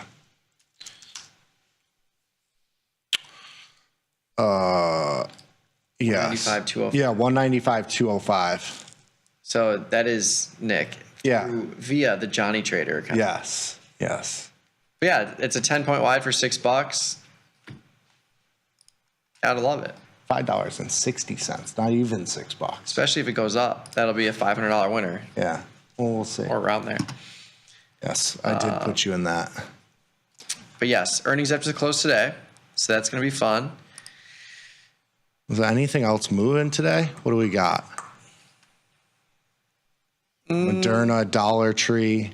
Saw Tesla, 351. I put on a little iron condor there for cherry picks. You might be interested in nice little round numbers here. 300, 285, 400, 415. The 15-point wide, I did it at 490. It's marked at 475-ish. We're looking for some short premium. 28 IV rank, not super high, not super low. I'll do a standard 10-point wide. Sure. $3. Same, but different. $3. Yeah, 1/3 the width of strikes. Why not? There you go. I did it in June too, so you got a little bit shorter duration. Might move a little quicker. 337. Leet. There you go. 333. I'm gonna leave it at 333. Oh, there you go. Exactly 1/3 the width. Some of the movers to the downside, UAL, if you're interested. I have a little bit of an upside play there. I am already in UAL. You still got that Strangle? Yeah. The 85.90 Strangle. Which I'll have forever. Until it rallies. But yeah, that one is a $1,200 credit. What's it trading at? In June? in July. $1,200 credit, 5-point wide inversion, trading at $1,800. So out a couple $100, but if we get a rally to 80-ish, be okay there. Okay. In this environment, could we be okay with paying debits instead of collecting credits? Sure. For opening trades, sure, yeah. Do at the money spreads. I mean, yeah, especially if you're diagonal spreads, all those. Yeah, if you're fearful of like the market going from currently calm to much more volatile, and you don't want to have short premium on, then yeah, totally. I like diagonal spreads at all times, just because you know exactly what your risk is. The only undefined risk trades that I have on are in products that are less than $100, where I know I can hold it regardless of what happens. So, yeah, totally. Diagonal spreads, you're still taking advantage of implied volatility, just in a different way. You're taking advantage of the near-term IV with a short option, and then you're buying delta in a lower IV expiration in a longer-term cycle. So, diagonal spreads are on the table for all IV environments. I'm gonna front run you, Mikey, and get a little bit of long delta in Snowflake. I'm gonna go to June and just sell the 155 puts. It's about a 1 standard deviation, $2.60, usually about $1,500 in buying power. Break even down, kind of at the lows. And if we get the pre-earnings pump, then I might even just take this off. Who knows? I like it. 60. Little earnings play. I'm long Target too. Do you have Target? Yes. I did like a put ratio, so I guess I'm not even that long. Actually, no. I think I closed it. Yeah. I had the 95-105 that I closed for a $150 winner into the big market rally a couple days ago. So let's redeploy here. Okay. Let's get a... Ball's pretty high in there. Yeah. 100 rank at 67. You got 54% implied volatility in June. I'm going to do a 100-107 diagonal. With the 1 day? With the 1 day. July? July 1 day. Or the July 3 day, yeah. Okay. Do we have 482? 7-point wide for $4. Pretty cheap. Yeah. And you got to assume that more people, I was filled at 42. There you go. You got to assume that more people are going to be going to Target to get X, Y, and Z because of cost savings, et cetera. They got the boycott though. Oh yeah, what's the boycott? I don't even know. I don't remember. It was something. Can't fade the bullseye. Yeah. I mean, 9.5% expected move for earnings. That's pretty high. And it's near the low of where it's been trading. Yeah. A little bit of call skew too, from what I remember, which isn't a shock because it can only go to 0 and it's down near lows. But if you go look at the 90 put versus the 108 call, I guess there's no skew here. Where did I see the skew? I think I hear Tom mention skew somewhere. Sure. So yeah, we'll see what happens there. But I mean, the stock is at lows. Yeah. So I have a little put ratio spread I did for $1.14 to come in about 40 cents. But hopefully a little vol contraction, sideways-ish move here or up. I can either buy in the risk or just close it out. There you go. Yes. So yeah, Target, Pan W for earnings today. Yes. Google's having their developer keynote today. I'm thinking of doing a call calendar. What do you think? Google. I think I don't. When was the last? I closed out into that up move, which ended up not being a great close because it's now up another 80, 90 cents from there. But call calendar, do they have an expiration date that they're thinking? They don't, but You're getting a little bit of a binary premium in here for the 3-day. Almost a $5 expected move for the 3-day relative to a $10 expected move for June. So if you're just trying to play this move, I would, and you're doing literally a calendar spread, I might go to like the 172.5 or the 175 for the short option, and then just buy the same strike in June. Both of them are going to be trading for like $200 or $300. You can make $150, $200 on a rally by the end of the week. Yeah. So yeah, that's how I would play it if you're trying to just trade this little binary event here. I'm going to do something with a little more duration. Okay. July, June, the 170, 180 diagonal spread. Not much of a difference in volatility. You got about 1 point between the two, so nothing huge, but picking up some delta, about 25 long deltas here. $500 buying power. Depending on where I get filled, 549. There you go.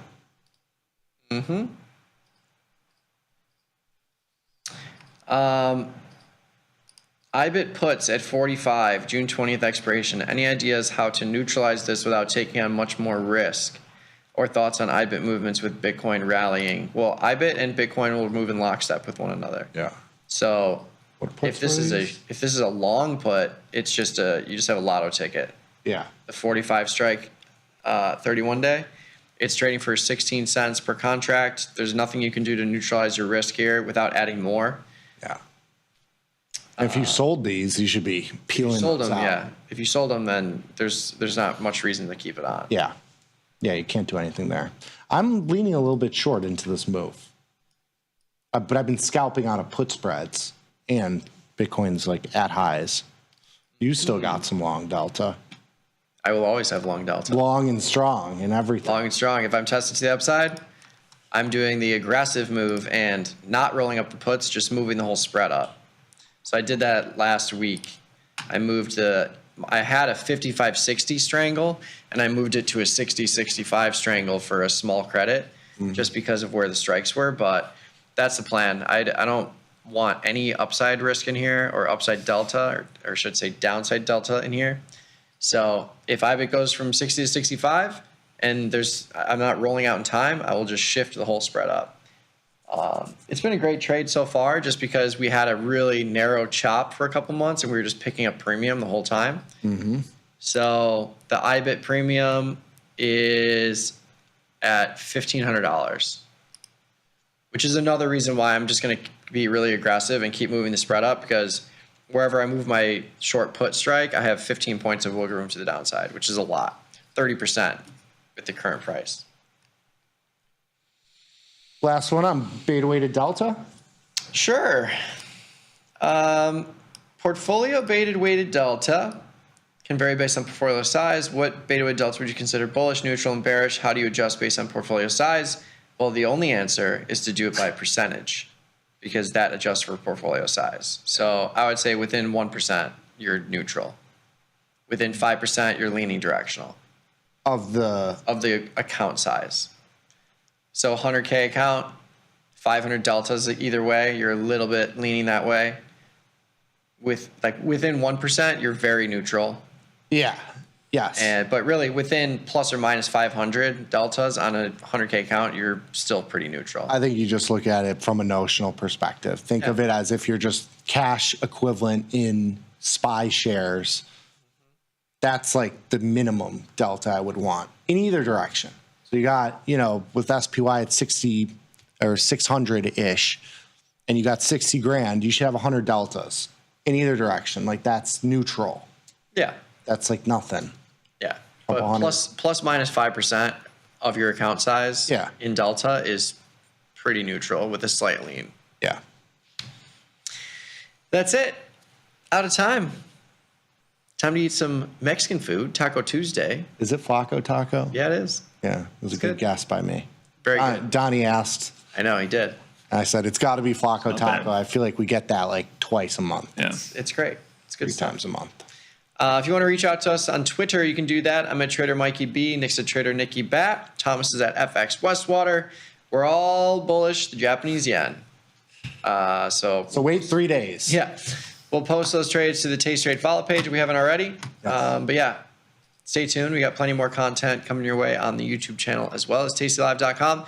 Click the Cherry Picks link at the top of the YouTube chat to get your newsletter. It comes out today. And we'll see you same time, same place, 11 a.m. Central tomorrow. Peace.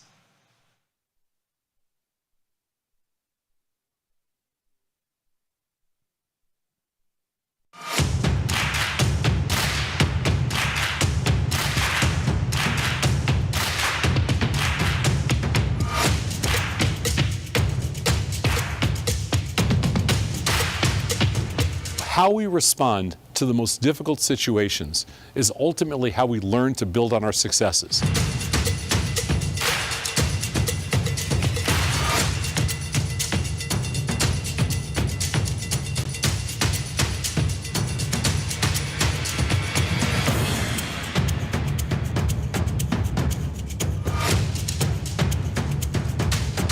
It takes the guesswork out of retail trading.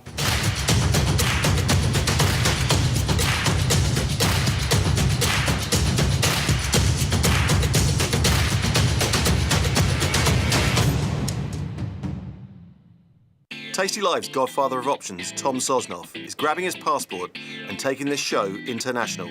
He'll be joined by IG's Rich McDonald in London and Milan, along with special guests at each stop for an evening of live trading. It's fun, challenging, and moves as fast as the market. Doors open at 5, with trading starting at 6. Come early and have a pint or glass of vino with the boys. It's totally free, but space is limited. Register at tastylive.com/events. Options just got molto interessante. The market doesn't stop. So why should you? Diversify your portfolio with stocks, options, futures, crypto, and more from Tasty Trade. Focus on the markets that matter to you. See the odds before you trade using curve analysis, IV rank, and more tools. Get industry insights that help you find your next trade right where you need it. Tasty Trade. Download today.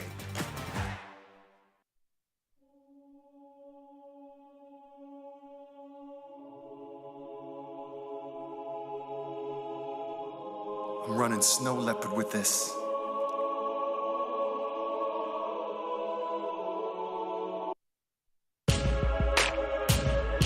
I'm a Mac. I'm a Mac. I'm a Mac. Gee. Multitask, MacBook handler, brother. iPhone in one hand, iPad in the other. Pop open top, Apple logo shining on the back. That's why all these player haters know that I'm the Mac. Easier to see a nun with VD than to see me ever typing on a PC. So if you got one, you can play a sad tune and play it back later in your room on your Zune. Windows made to break, and I'm here to crack it. And if I'm a Mac, that means that I'm immaculate. Style so clean, like it's disinfected. Clean surfaces where white light is reflected. Plastic case, Apple Store, keep my phone protected. Check my toolbar to see if networks are detected. Use my side swipe, applications hidden in it. This is Mac world, bitch, you're just living in it.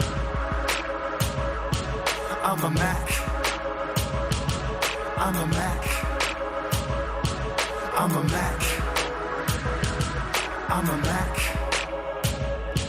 I'm a Mac. I'm a Mac. I'm a Mac. Roll into the coffee shop, know I'm on a power trip. Strapped with my laptop and my own power strip. Are you out? Got friends? Get $250. We'll give you a bonus for each qualified person you refer to Tasty Trade. So spread the word and earn rewards. Terms and conditions apply.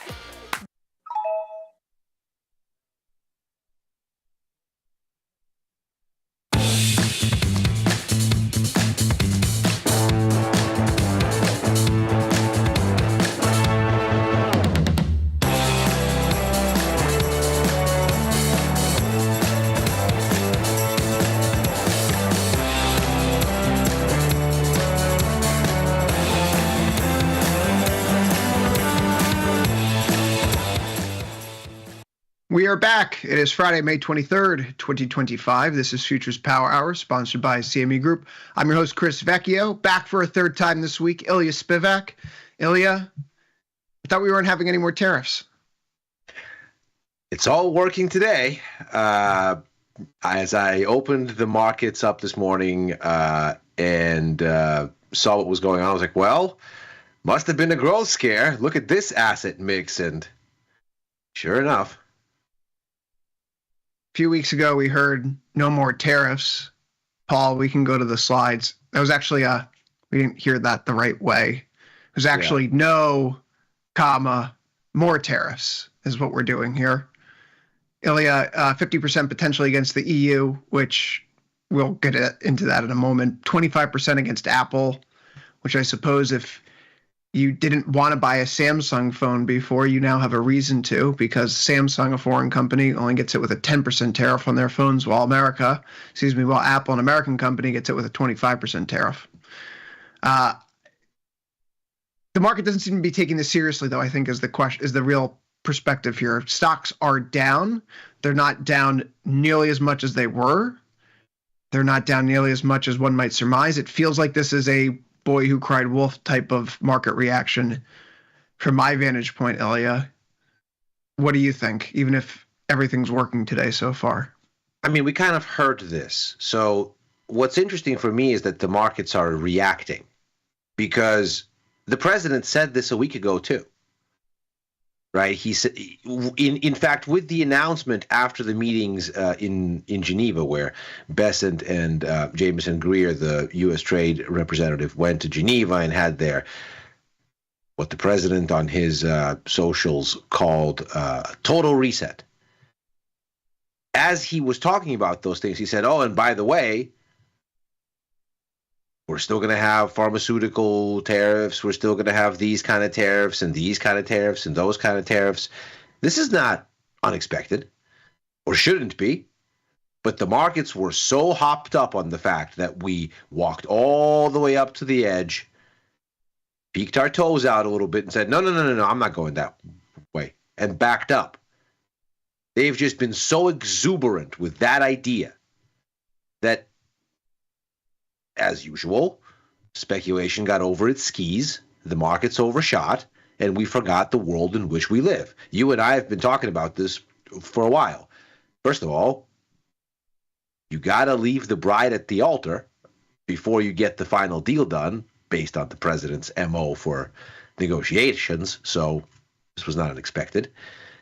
Moreover, we know that the administration changes its mind about tariff policy with some frequency. So just because they say today that there is this and that thing doesn't mean that in 24 to 48 hours or a week or however long it takes, they won't say the 180-degree opposite of that thing. It's just the nature of the environment. And so it always seemed like the markets were hanging too much on the good vibes. But the good vibes can only take you so far. And as we've been talking since the beginning of the week, the markets reset to where the growth scare became a sovereign crisis, became a kind of mini currency crisis. So perhaps it was the place to reflect. And the markets decide to listen today. That's, I think, the more interesting thing. Not so much what the president said, but that the markets chose to hear him. And stocks are taking some serious technical damage here. Before we turn to the charts, we do need to review the calendar for next week, as is fairly typical here on the Friday episode of Futures Power Hour. Next week, it is a thinner week, of course. Monday, technically, some markets are open, but it is a holiday here in the U.S., so don't expect much of anything. We did have a fairly quiet week this week in terms of U.S. economic data. The PMI that came out yesterday were probably the most important things. Next week, we will have durable goods, which are a very important item. Items with lifespans of 3 years or longer, things that require financing, big down payments, appliances, refrigerators, cars, motor vehicle parts, airplanes, right? These are the big ticket items that people only buy or companies only purchase when they're confident about their future prospects. So we talk about durable goods, I think, as a very significant barometer of the U.S. consumer businesses. That's coming out on Tuesday. Wednesday, FOMC minutes. Friday, I guess, personal spending and personal income. But it's not really a heavy U.S. data week once more. Yeah. So I suppose we're focused on tariffs instead again, which is just delightful. It should be a fun time. I mean, you're absolutely right. Durable goods had kind of faded from the list of usually market moving indicators. I remember getting started in SpotFX sometime just around the Jurassic Age, where you would care about these numbers because they actually had real policy implications. And then they sort of faded from view, especially in the wake of the 2008 crisis and kind of the way that the markets reorganized for how they behave around data and why data matters and what it is that we're looking at. And typically it was just, what's the Fed going to do next is the read-through on any given piece of macro data. And durable goods was too far removed from the calculus to really tell you very much. And it stopped being a market-moving indicator. Obviously, in this environment, we are very much going to be interested in what this shows because it speaks to the tariff situation directly. So it'll be very interesting to see if we start to get signs that the restocking rush is starting to ebb a little. That would be very, very significant indeed. Because obviously we saw it in the first quarter. We just saw yesterday in the PMIs how much of that growth, mostly all of it, was driven by front running of tariffs. And if all of a sudden we start to see that ebb in the higher frequency data, we're going to be looking at, again, a U.S. growth picture that looks like standstill. The worry in this PMI data that came out yesterday is that all of it is a temporary boost and a very modest one at that. The trend since the beginning of the year is for a steep growth downturn, even with yesterday's uptick, and we wouldn't have had much of an uptick were we not looking at the biggest inventory build in 18 years and in the history of the PMI data set, as far as their telling of it. So we're looking at something that has a shelf life and an end date because the tariffs are coming back. And boy, do we hear about that today. So the entire sort of architecture of this is sort of waiting for where the shoe drops. And durable goods is going to be a very big piece of that. I think FOMC minutes to some extent as well. I don't think they're going to bring anything new, but they should be interesting in the sense that you're going to hear from the Fed and you'll probably hear from Jay Powell over the weekend if he decides to talk any amount of policy, and how could he resist? We're getting to a place where we're not going to have a Fed response that's quick, even if growth turns down. Because all of these stagflationary influences mean you have to wait for demand to fall out of the bottom and for disinflation to start to happen because the economy is weakening. You have to let the pain happen so that you can be confident that inflation is turning and you're not going to essentially fan the flames of a stagflationary environment. You have to let growth kill inflation first. And that's been the message all week. That's been the message out of CPI data for Canada and the UK and the Eurozone to a significant extent. That's been the message really all around. So those should be interesting, if only because they'll say nothing and the markets will not want to hear that. So it'll be interesting to see.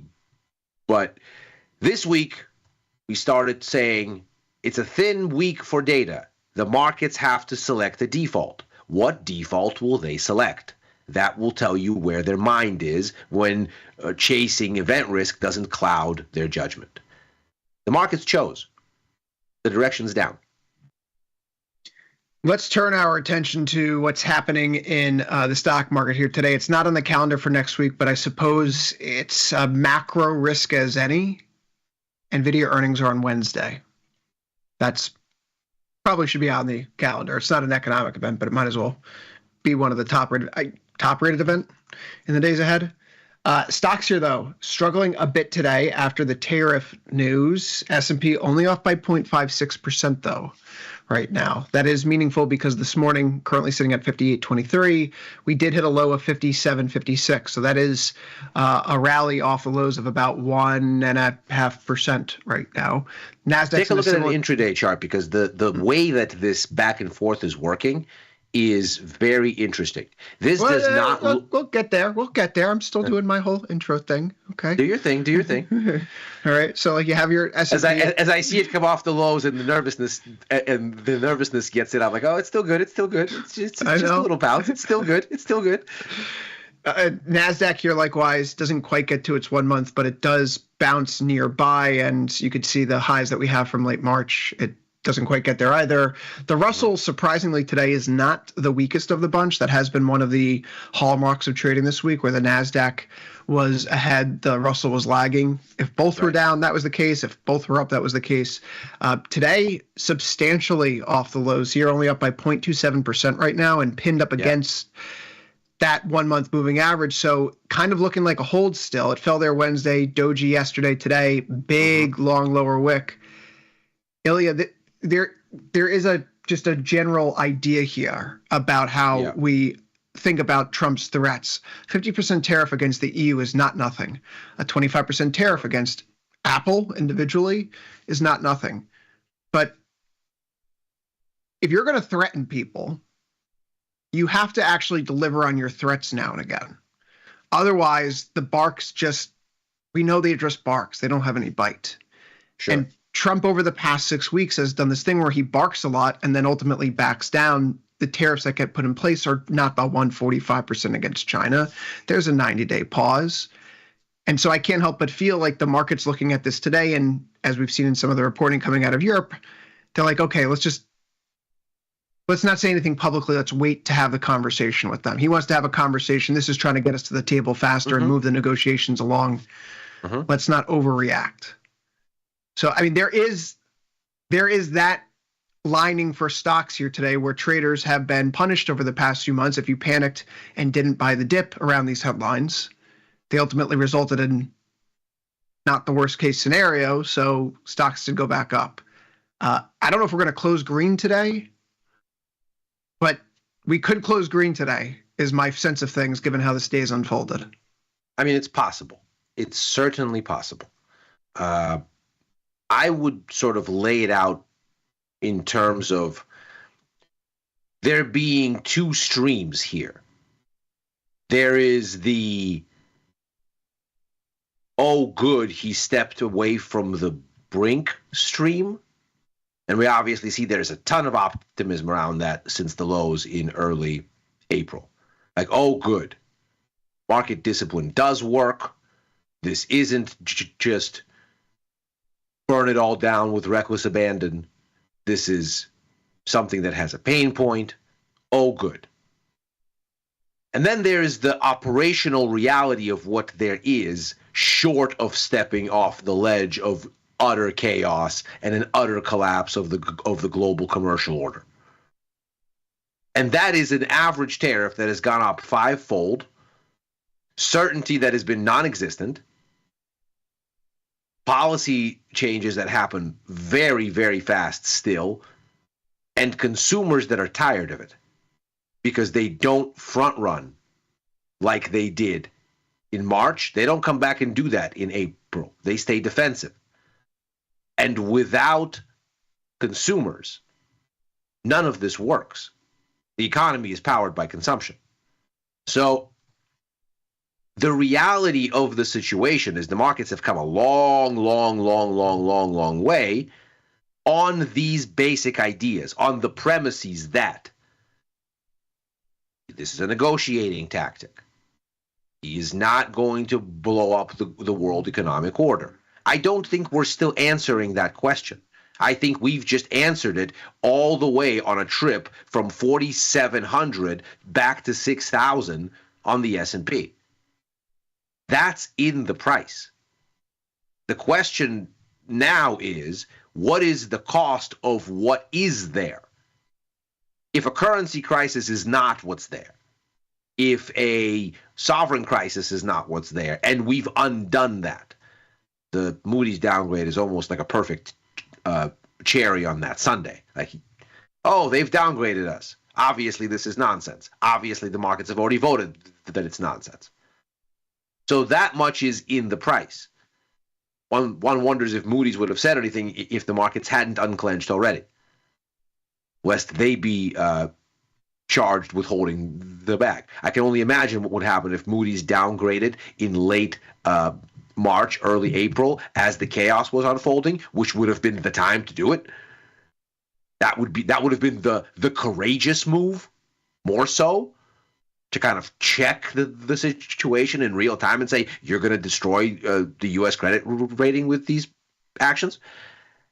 But of course, if that happened, my God, the backlash institutionally from the administration in the direction of Moody's, because apparently we didn't used to pick winners and losers, but apparently we pick on companies now, to your individual ones, to your point about Apple. So Moody's courageously waits until the market has already said that what they're about to say is meaningless to say it. So that's there. But the question now is, okay, but what does all this mean for growth? What does all this mean for earnings? What does all this mean for the actual economic reality? And that's why I think the markets chose to listen today. Whereas before, they were still in this recovery of sentiment mode, this kind of elongated sigh of relief over the past month and a half, almost 2 months. Now it's, okay, we're there. So what does this mean for growth? And none of it is any good.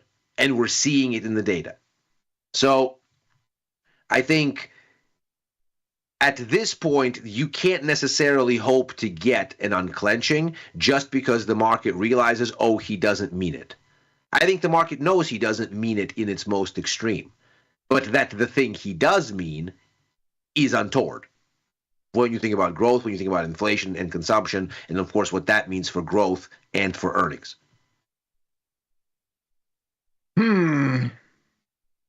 So exciting. And an exciting long weekend. And the technical damage. Well, in ES, you see it the most clearly, I think. NASDAQ looks a little bit better supported here architecturally.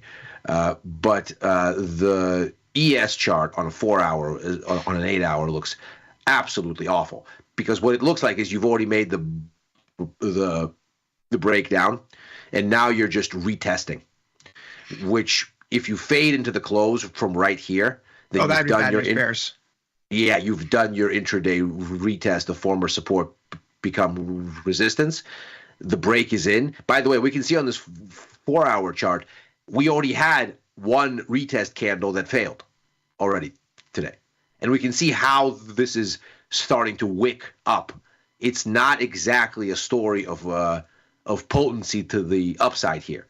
If this is a spot where we fail intraday, well then, good night.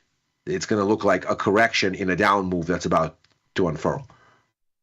To that point, I would just note here, taking off that longer term chart and just looking at some of the recent swing levels on the way up. This is the uptrend here. We do need to scale this back to the 4-hour time frame just to make sure everything is lined up neatly. But going back to the absolute low that we have on April 6th and the swing low that we have here. Okay, that's good. That's good enough, right? Do you think so? That's good enough. That tells us the story we need to see. Yeah, I mean, I want to just tinker with it so it's at the absolute lows, just so it's a cleaner picture. Yeah, there we go. All right, that's good enough. All right, we don't need again, trend lines, diagonals. Okay. If Edwards I'm and obsessive McGee, about chart art also for what it's worth. well, I mean, Edwards and McGee, one of the reasons why you don't get too worked up about trend lines, if you're looking at individual equity prices, even for stocks, particular indexes, Edwards and McGee, the original technicians, they were at the Bible and technical analysis, alongside John Murphy's. A break of a trend line doesn't occur until you go beyond 2%. So if you want to make your trend line a little bit fatter, so it looks like a thing hasn't been broken, 2% is the break officially, and we're certainly not 2% below this trend line. I digress. That's not the point of my persnicketyness. The point here is that, Ilya, we have swing lows on the way up throughout the rally off the lows in April. Recently, when we go down to that 1 hour chart, a little bit more detailed, granular level here, you see May 19th swing low becomes the swing high yesterday on May 22nd. The lows that we had yesterday on May 22nd were the lows that you had on May 13th. Here we are rallying back. So you can see the stairs stepping down. Former support becomes resistance. This would be the place. If we clear this right now, all of a sudden the rest of the day, okay, we could actually take back all of the tariff losses fairly easily. There's not much standing in the way. This is the point in the sand, 58.35. You got to hold right here. Well, no, I mean, you're bearish. I'm bearish. I'm saying if the down move that we've seen today, right, if it is to continue, this is it. It has to hold it here. It might test up into the range, but by the close, it's got to end up having not broken back in. For the NASDAQ, we've already started to kind of make that break back in, if we want to call it that, just to clarify. The bottom side of the range, which here in NQM5, it's a little bit of a thinner contract, but I'm trying to draw around the swing lows that you have in January here, back in November after the election. So somewhere in this neighborhood, right, we could just call it 21K, I think, is to be fair. We're finding, again, support right now. The S&P is climbing back, the NASDAQ's climbing back through there. It's not quite through all the wood just yet. I'm going to just take this rectangle out and just move. That underside from the lows in mid-May there, like right about there. It's not like, we're not quite through it yet. Give or take. Like, obviously support and resistance is never just a line. It's more like a band. Right. This sort of speaks to the whole 2% thing. You don't want to get overshoot, overly, they undershoot. Yeah, you don't want to get to just as number. Yeah, you don't want to get cute. You can't expect the markets to turn on a dime on a single price level. It's just not life. So, in the spirit of this not being a machine where widget A goes in and widget B comes out every time, in the spirit of this being a market with people and fuzzy, it's something like the area you've outlined here. And so we'll see.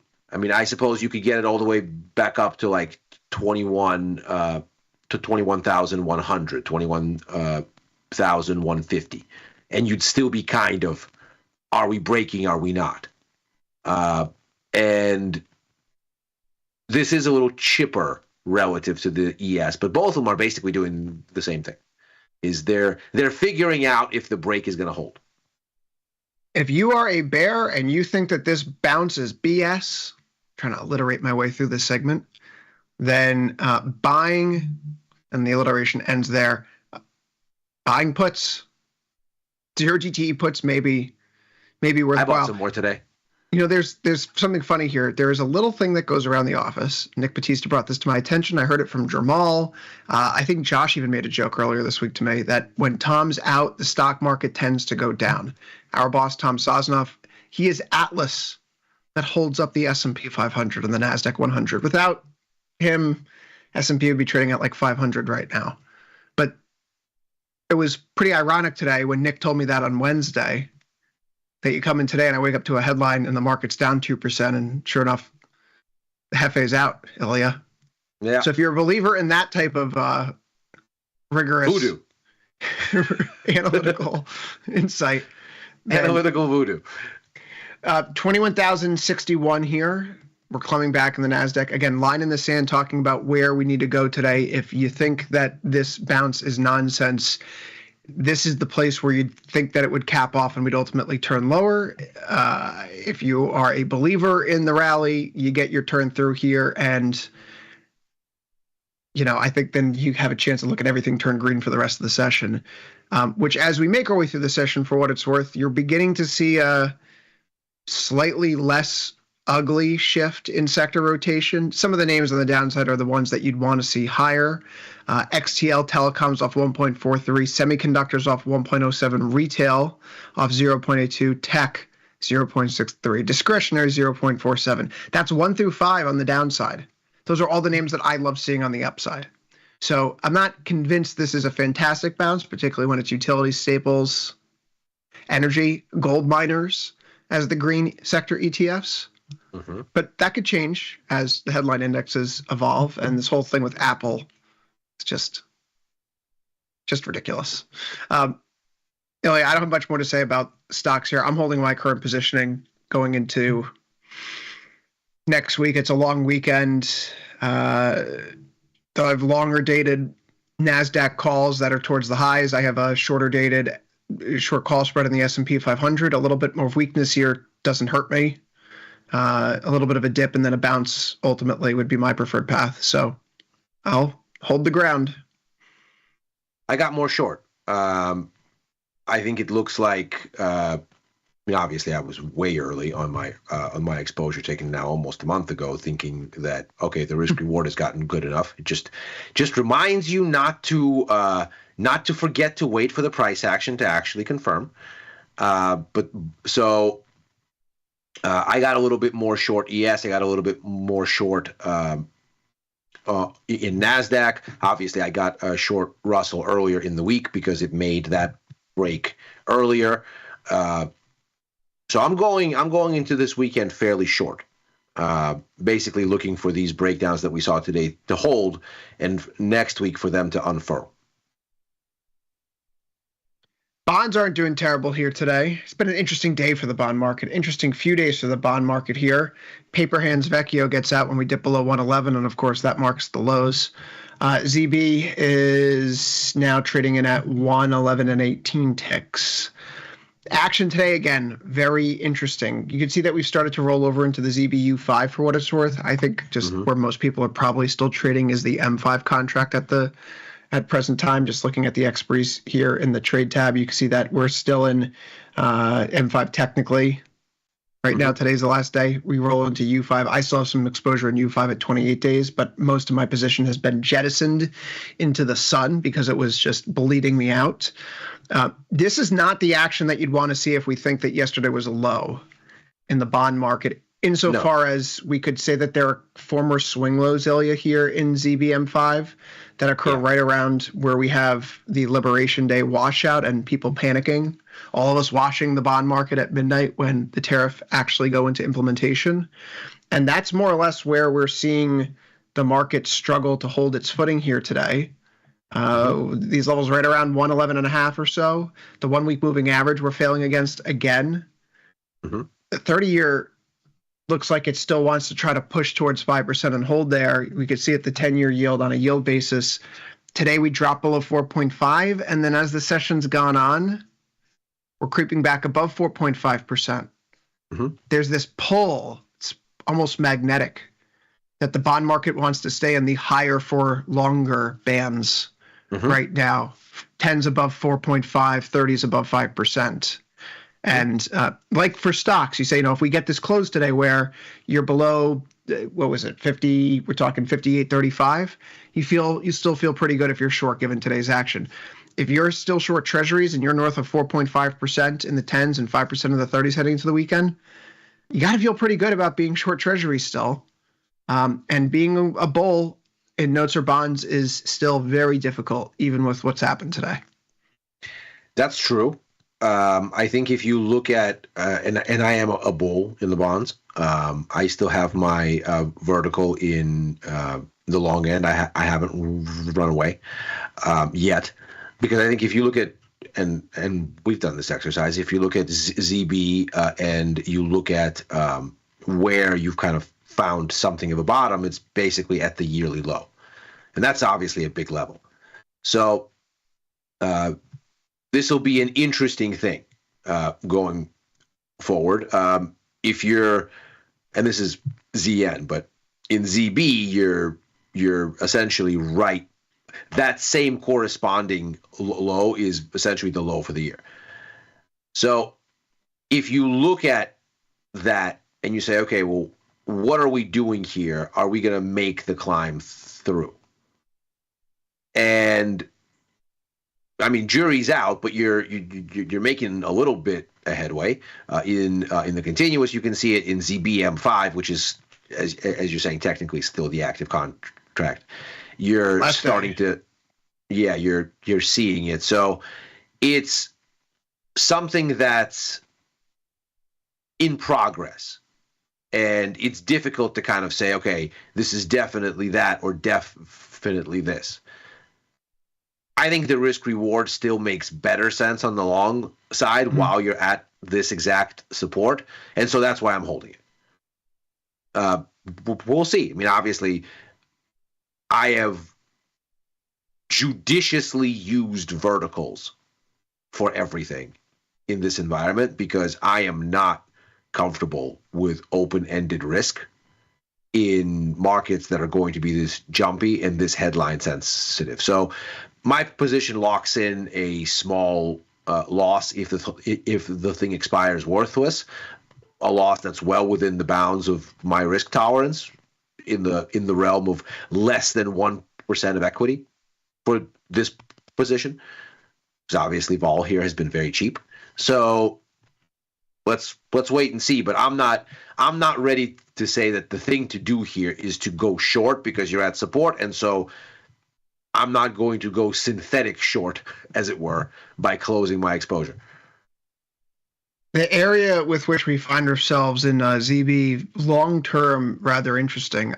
I know most people approach these markers through something like TLT. So just to pull up TLT on a monthly basis, going back 20 years, we are finding ourselves at the bottom side of the range. If you've been a TLT holder since 2006, Ilya, you have made no money. And if you've been a TLT holder for basically any other amount of time since buying it since 2006, you are holding a position that is underwater.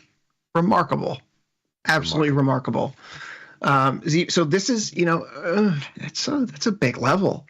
I can't help but wonder. Level. This is something that we've talked about a lot in the past. We haven't had to kick the tires on this a lot recently. But one of the hallmarks of a declining earnings environment is that PE ratios fall. One of the hallmarks of an inflationary environment is that bond yields tend to rise. And the Fed ratio is a way of viewing the relative appeal of stocks compared to bonds. You take the earnings yield of the S&P 500, you compare it to the 10-year yield of the Treasury market. And if the earnings yield of the S&P 500, which is just the inverse PE ratio, if that's higher than the bond yield, you invest in stocks. And if bond yields are higher than the earnings yield of the S&P 500, you invest in bonds. We're awfully close to that threshold again, Ilya. Because bond yields are pushing up that high. Yeah. And we're seeing that the estimates for earnings moving forward, their wings are being clipped because of this tariff uncertainty. So it's creating this narrowing. And that perhaps becomes one of the things that could put a stop on the meltdown in the bond market, right? If we start to see a world where bonds on a risk-adjusted basis are more appealing than their equity market counterparts, given time, duration, right, blah, blah, blah. Sure. That could help. And we're near those multi-year lows. So, when an advisor goes out there and goes to buy the bond market, are they buying ZB futures? Probably not. They're going to buy TLT or SHI or whatever, IEW. Well, whatever it is. But to your point, if all of a sudden you have a growth scare and you're like, you know what, the stock market has done a lot of running and is really high up now, and lots of it seems to be sentiment driven, not an actual improvement in the economic backdrop. It's sort of like if I told you I'm going to shoot you in the head and then I only shoot you in the leg. Well, that's better than getting shot in the head, but it'd be better not to get shot at all. So yes, preferably. Yes. So the market is very happy here to have been shot in the leg given that the threat was it was going to get shot in the head. But if you're a money manager and you go, you know what? Okay, great, but we still got shot. Yields are up where they are, and you can lock that in and say, I'm gonna go ahead and lock me down this 4.5 or 5% return, depending on if I want to go 10s or 30s. And I'm not gonna think about what this market's doing. I can rest easy a little bit, because if this gets spicy now and the sentiment in the stock market craters, I've locked in a good return to backstop me.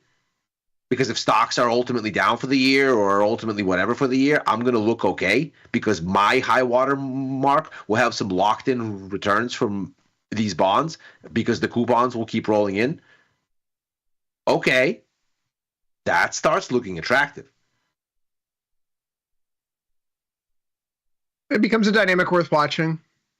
Whether or not the current tax bill that's making its way through the House passed 215 to 214 to 1 because a Democrat died overnight, we see a Senate that's likely to chop this thing up.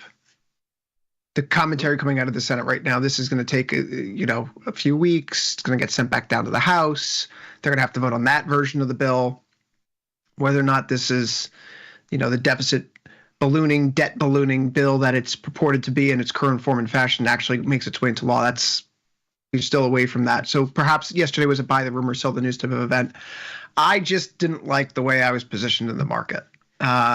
Today, I really wanted to see a move back through the swing lows around 111.14 or so, 111.20.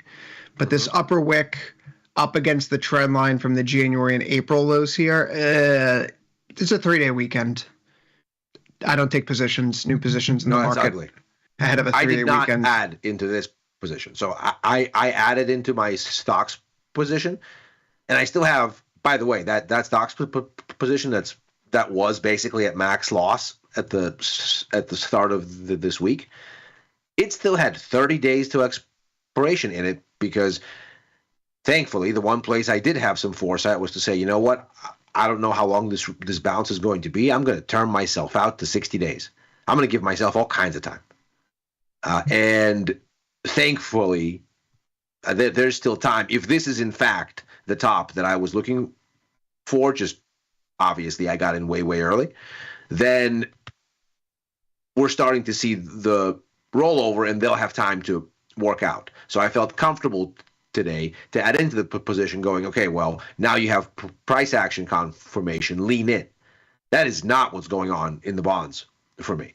I termed that one out as well. I still have about, I think, 28 days to expiration on that one. It's only a little underwater, and I'm still not adding into it. To your point, you don't have a good price structure here. There's no telling what this is yet. If you wanted to take a look at the bonds, just a simple short iron condor trade here, right around the 1 standard deviation move, 63 days to expiration, which is closest to the typical 45 in, 21 out. Going 2 points wide, bracketed around those 1 standard deviation moves, that'd be short the 106, 117, and then you'd be looking at long the wings at 104, 119. That's a 61% probability of profit, risking 1453 for a potential gain of 546. That's a pretty decent risk to reward. It's going to be about 2.6 to 1. I mean, that's not terrible. Certainly better than some of the stuff you're looking at in equities right now, where if you wanted to sell a put spread in the NASDAQ at the 1 standard deviation or do an iron condor like this, it's more of like a 4 to 1 giving up, right? And I'm never crazy about those kind of trades. It's a 41.1 IVR. I think that's the good news. The bond market is offering you something to work with. I'm staying directionally neutral for what it's worth in notes, which have been faring a little bit better throughout all of this. They have just been kind of chopping around where basically where we were 10 days ago, where we were back in mid-April when my directional neutral trades were put on. So I'm just kind of relaxed here, but I wanted to get in long on ZB again. Today's action coupled with a Friday ahead of a 3-day weekend keeps me sidelined, but I understand if people find the current pricing, the risk to reward worthwhile, because it's again pretty good. if you can get something north of 60% pop with, 3-to-1 or better on the risk to reward, I mean, that's always mechanically it says you got to do it as far as I'm concerned. Yeah. Metals, love the tariffs. We're now through the less frustrating part of the show, Ilya. We saved the final 15 minutes for the. Good. Boy, gold. Let's make sure we cover the dollar before we go, and then we can really go out on a happy note. 2.08%. 57.3 IVR. Come on, baby. Yes. I was happy to see this today as well. So it's a really nice technical turn here where we do see that the pullback into the 1 week, 1 month yesterday, really not much of anything. The market now up today on this tariff talk. And whereas you do see a rebound in stocks to a certain extent, we're still down around 0.5% here in the S&P. Gold hasn't given anything up as the day has moved forward. It's 33.93, in the GCQ5 contract. Silver's up 1.25%, which this morning, silver did take a pretty big step back. I, for one, really like this action here. I know you're not a fan of diagonals, Ilya, but the highs from March here in May, and we're going to just zoom in a little bit too much there. As we break out, we're starting to see that 5 cross the 21, and this little area is catching as support. Yeah, and it's right as we press into the tops of the range. I still like the bullish metals exposure. Copper is up 3.9% today. Ooh. Good. The metals are working today, and the metals are the place that should continue to work if we're going to go through this tariff nonsense on again, off again. We are really, Ilya, it's a dial. I retweeted this earlier today. It's one of the best ways of anticipating or understanding this. When stocks are up, the tariff dial can get turned higher. And when stocks are down, the tariff dial can get turned to lower. And that's it. And so where are stocks? They're up 20% off the lows. Ratchet that dial up, baby. Get Navarro in the room. Either way, the mechanics of this have been great. Gold, silver volatility starting to trend up as prices are moving up. Momentum is positive. We don't sell call spreads in the metals around here, but we do buy them. And I retain my exposure looking for returns to the yearly highs in gold and silver, long call spreads there, rolling call spreads in silver, short put spread in copper to take advantage of that 50-plus IVR. I mean, for me, since I don't pay much attention to sloped lines, the fact that you're coming up on whatever this channel resistance is not that scary. It does look like there's a series of lower highs and lower lows here. By the way, I'm long, so let's just be clear. I'm on the long side of this. And I'm looking for this to get back to... By the way, that's such a funny way of what you just said there. It's like, I don't respect your religion, so your upcoming holiday doesn't mean anything. This diagonal trend line to me, that's not resistance. No, it doesn't bother me is what I'm saying. I hear you sound very bullish into resistance you might care about.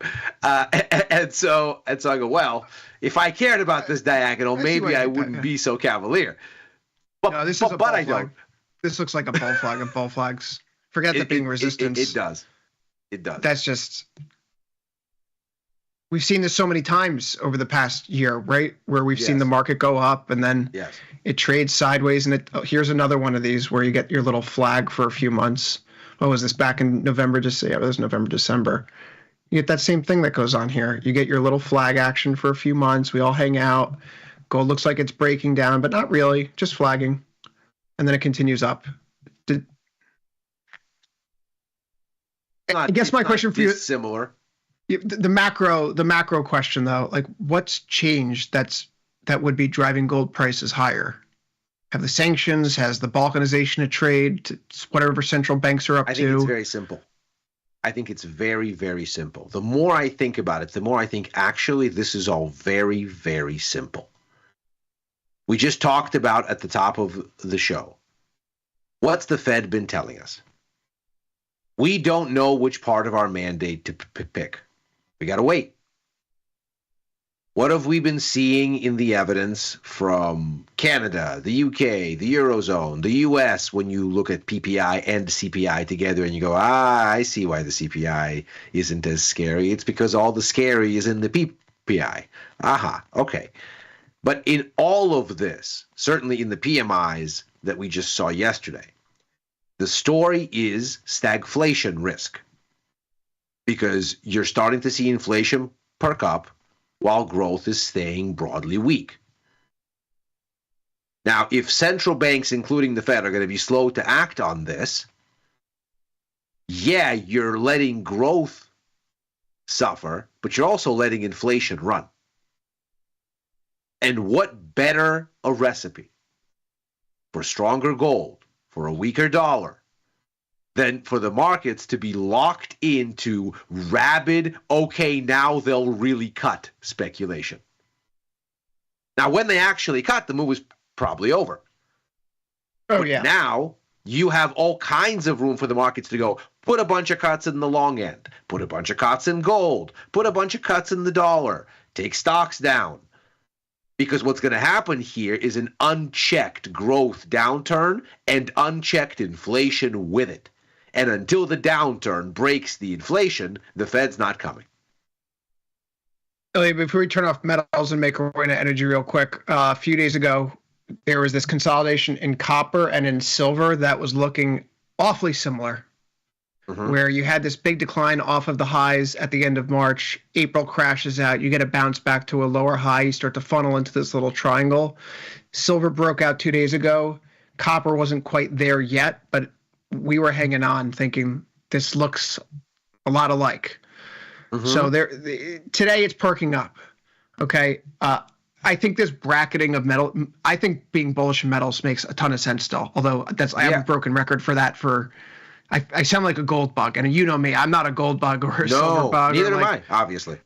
Right, but like I'm on a metals binge. I'm with you though. This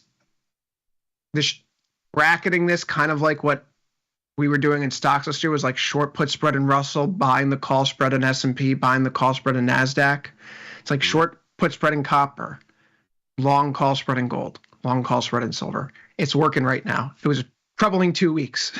But patience wins the day again for now, because we know we're going into a 3-day weekend, and just as easily as the market went up today, it can go back down. But I would say every one of these on again, off again events, does that give you more or less faith in the almighty dollar? Or do you think that maybe just having a little bit more gold in your pocket is a good idea?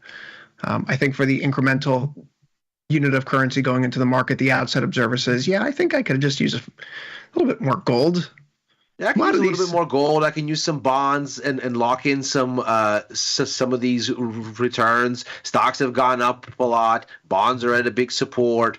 Gold's been a little bit softer. The dollar is back on defense, so you're watching the capital flows support this idea. It's all kind of coming together.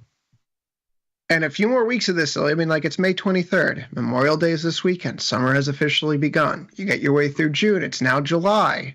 People are thinking about their trips, going to Hawaii, going to the Hamptons, going to Lake Michigan, or heck, to Ibiza, or somewhere in the, Italian Riviera. Like, markets change their behavior in August. Markets tend to also break down in recent years. I don't know what it is, but it always seems like if something bad's going to happen in the market, mark your calendar, August, September, October, maybe March. Throw in a March every now and again. Funny things happen. And mid-July, by the way, seems to be where the high is. And then by August, everybody goes, wait, this isn't stopping. And off to the races you go. What does this be like? The past 4 years, 5 years, you've seen the market have a relative peak in July, early August, come down for the next 2 or 3 months. And then seasonally, right? And that's why I've said seasonally, why does anyone say sell in May? 12 of the last 13 years have been green. Who came up with that nonsense? No, it's in July. The thing is in July. So the second half of July, if things are starting to get spicy in the second half of July and by early August they haven't unclenched, you got a problem. If the Fed doesn't give you a cut in July, do you think most people go, yeah, so no, there's no Fed meeting in August, and I'm going to be on vacation, so do I really want this risk? And they're going to come at Jackson Hole and say some stuff without doing anything, and then we have to wait until September for them to actually understand what all of this means? Oh, no. The calendar does funny things to people. We see here oil is off the lows today as well, up by 0.64%. Natural gas is off the lows, up 1.54%. Commodities getting some life. Ilya, yesterday we talked about putting on a new position here. So there are two things going right now. Still short the put spread, the 56.58, which is working well, and then out in the CLQ5 contract, the short iron condor was put on, which for today's action, nice, because we basically unchanged from yesterday now. Either way, it looks like we're due for a lot of chop here in energy, and I'm here for that.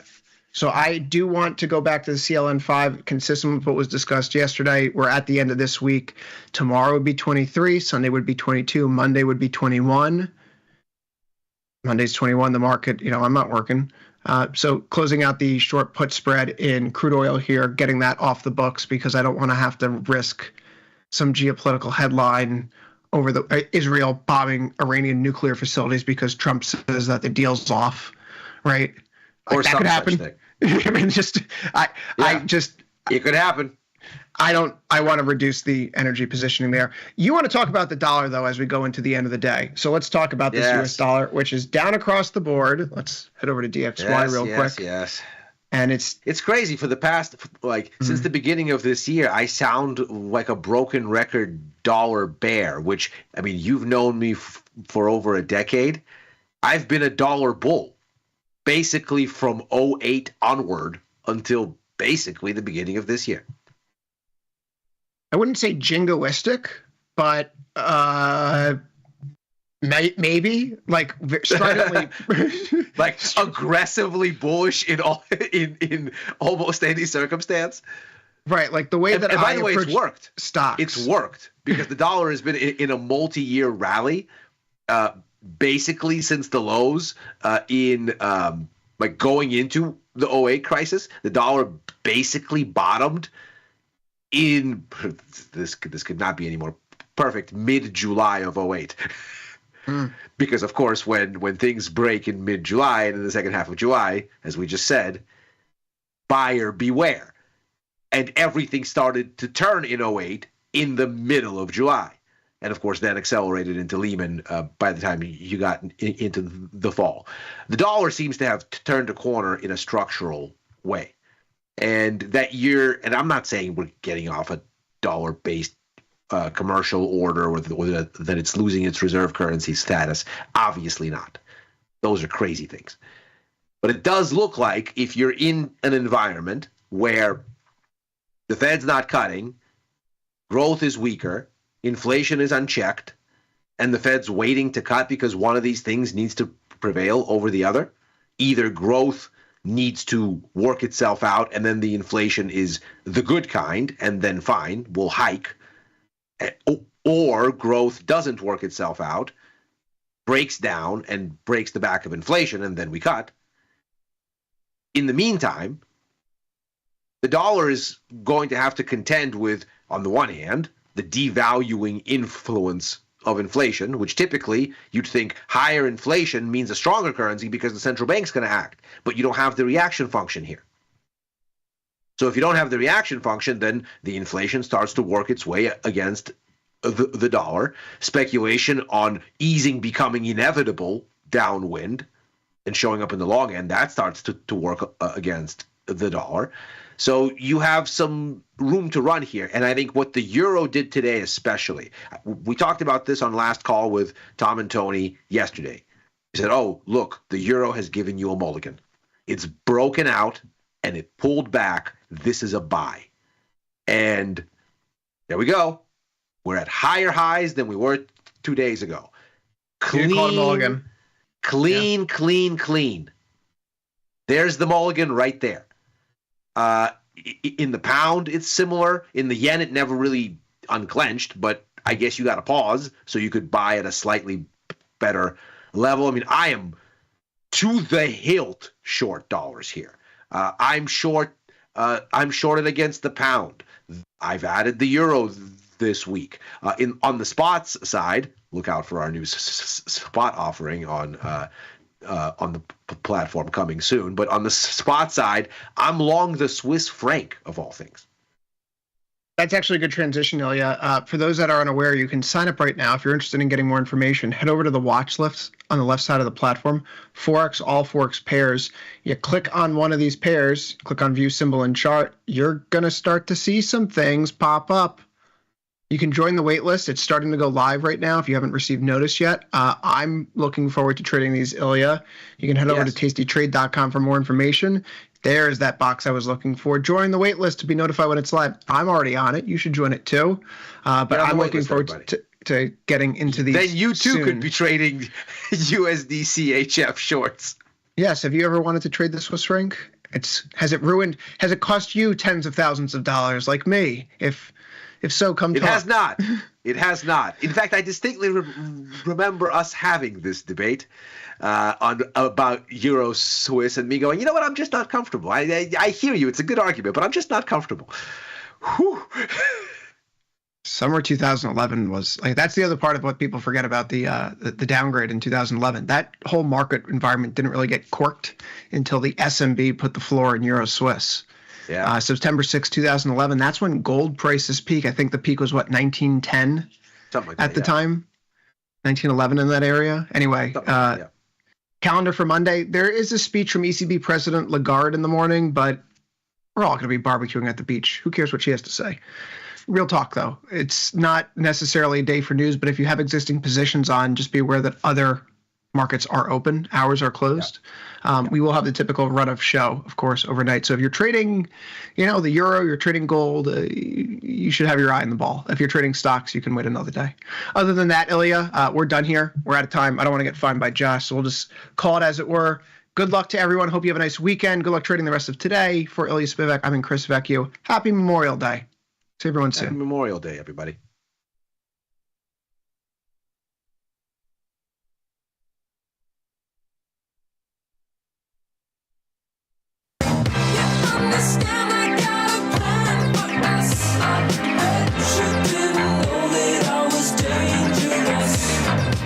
I'm Jim Schultz, and this is From Theory to Practice. Welcome to the show today. Welcome to the Thursday edition of what it is that we're trying to do. Welcome to the special TastyFX edition of what it is that we're trying to do. So, that's right. If you are watching on the Tasty Live network, then I would actually bounce on over to YouTube. If you bounce on over to YouTube, you're going to be able to join the conversation live with me, with Glenn from TastyFX, and you can ask him whatever questions that you might have. And so in the chat box, FX questions are going to be prioritized today. So if you guys have a question for Glenn, I would get it in now. We're going to talk about TastyFX for the next 15 or 20 minutes, and then I'm going to turn it over to you guys. So without further ado, Glenn from TastyFX, what's going on, my man? How we doing? Honored to be on From Theory to Practice. I've made my rounds on a couple of shows here, but I mean this is the big stage. So honored to be here. Honored to speak with you, Doctor. Master of all the Greeks. I appreciate you very much, my friend. Yes, you've made it to the big time when you were on the B- quality From Theory to Practice. Like, that's going to be your peak. What do you 100%. mean? So they're telling me Thursday edition meant prime time. Everyone out here on the production, they're saying we found some time for you right there in the fourth slot in the lineup. No, the primetime edition would be the Friday before a holiday weekend where nobody's watching. Nobody's watching. So you bumped me up a day. I bumped you up a day. That's Thank right. you. So, man, I'm excited. So we've got some slides. We're going to get into a discussion, and then, I'll see if any questions come in with TastyFX. We might get into the platform. We might not. We'll just kind of see where the wind blows us. But before we even get into the slides, man, for people that might be completely unfamiliar with TastyFX and kind of this new aspect that's going to be hitting the wire here pretty soon, just kind of, tell us why this matters.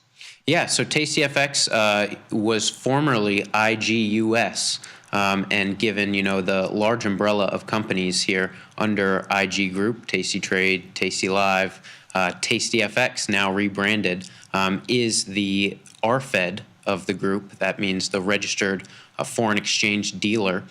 So that primary business, its sole business, is offering spot FX markets to retail customers. And the reason I'm making this appearance, along with so many others, is our exciting new integration, getting TastyFX products into the Tasty Trade platform. So that is coming up here between you and me, Dr. Jim, should be next week.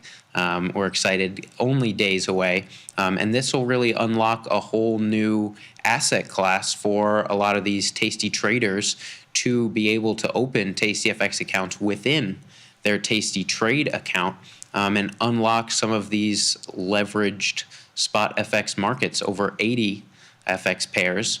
So if you're already familiar with the Taste Trade offering, it is kind of an expansion on maybe you're dabbling in currency futures, but this gives you a lot more flexibility, a lot more markets to trade at the spot rate, leveraged, similar to futures, in some markets greater than futures, with a lot of cool value propositions in markets that are open 24/5.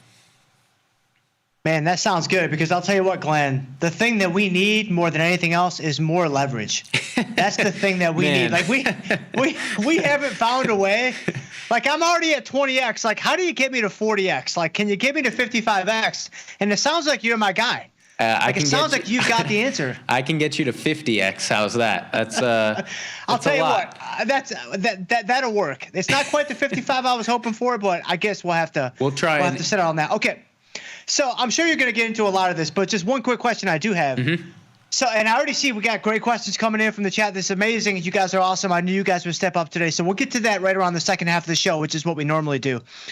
So my question to you is, will I be able to access all of this within the same platform? Like if I trade inside of Tasty Trade, the desktop or even the web-based, is it all going to be housed within the same platform? Absolutely. Web and desktop platforms. You'll have to have me back on the show, Dr. Jim, to show you around once these are live. But it's a very easy little tab switch on desktop and a tab switch on web as well. That'll take you to the TastyFX pairs and back to the Tasty Trade platform, all within the same login. So pretty seamless. Okay, that's amazing. That is absolutely amazing. So, all right, so let's get into, I know there's some specific content you wanted to cover. You wanted to make sure that everybody had all the relevant information that they would need related to TastyFX. So why don't you go ahead and lead us now into the slides? Absolutely. Yeah, so just wanted to cover, a quick 4 slides here for everybody here, just on, myself included, prior to my current role here at TastyFX, really minimal knowledge on not necessarily foreign exchange, but the spot FX market, the kind of product offering that's available to U.S. clients, has some pretty cool, distinct characteristics. So I wanted to walk through just 4 slides here on kind of getting the wheels churning for why you would possibly want to add spot FX to your portfolio. Starting off, a topic I touched on a little bit is a really big value proposition, and especially in recent weeks for spot FX, has been being able to provide liquid markets 24/5. And so these, all 80 FX pairs we offer at TastyFX are open 1 hour earlier on the Sunday open, 4 p.m., and trade all the way to 4 p.m. on Friday, no hour of reconciliation like the futures markets every day. So these are not only open 24/5, but given the global participants involved, pretty liquid markets around even overnight. You get a lot of liquidity. You can think of it in terms of like the geographic centers. You get a lot of liquidity maybe around 8 or 9 p.m. With the Asia Open out there in Tokyo. You get a surge of liquidity around 2 to 3 a.m. with the London Open, and then picks up throughout our trading session. And then I will say, kind of, you can notice sometimes a dip off in the afternoon U.S. trading session because the London market has closed. And then I'd say the least liquid period would be around 4 p.m. to 8 p.m.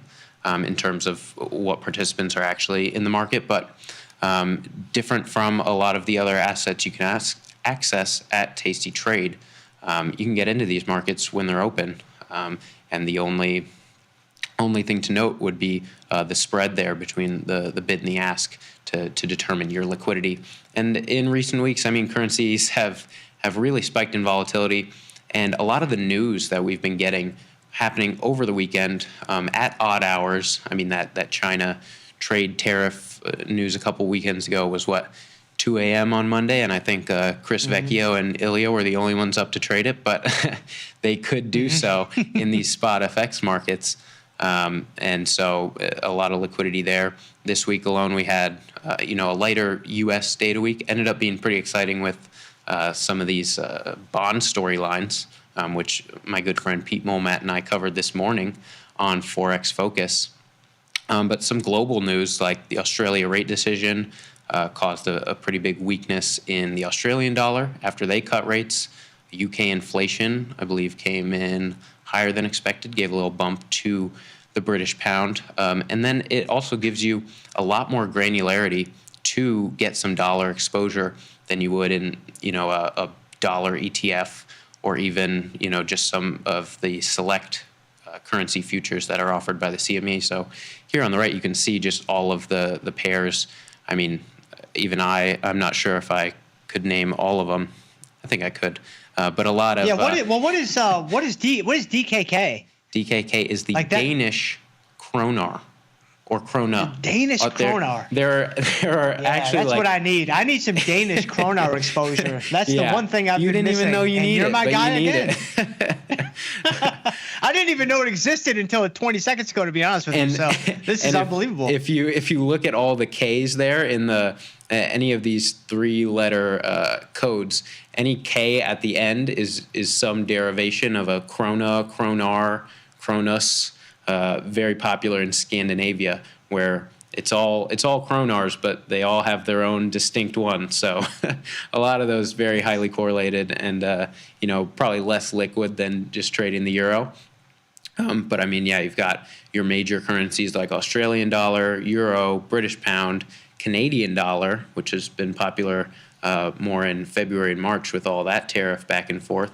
And then you can get crazy with it and even go Mexican peso, a little bit less liquid, but still moves on a lot of that trade news.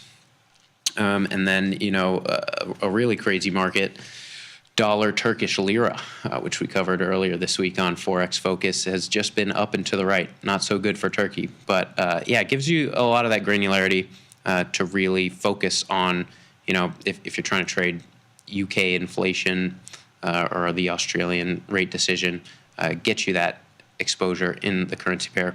And just a note for everyone out there, when you trade a currency pair, these products are already packaged as a pair. So when you'll take just directional, you'll either buy or sell a pair. And when you do so, you are simultaneously buying one currency and selling the other. So that's how those work. That's the main thing about when to trade Forex. Any questions, or should I go to the next slide? Just a quick comment. This is really great because, now you can really dial in whatever exposure you want, like you alluded to, rather than maybe just doing like a Dixie or maybe just doing like some of the main pairs like euro, British pound, etc. Now it's like if you really want to dial in on a really specific, economic relationship between, two parties, you're able to do that, with these products. So that's pretty exciting stuff. Yeah. Now let's cut over to the next slide here. Looking at, I know all of your guys, your brains are already kind of connecting the dots with, I've seen currency futures out there. What are the actual product differences here? So here tried to lay out some of the differences. The main difference here, Jim, between FX and futures is the flexible sizing. FX markets start at, we offer micro lots, which is just 1,000 units of the base currency, so the first currency in the pair.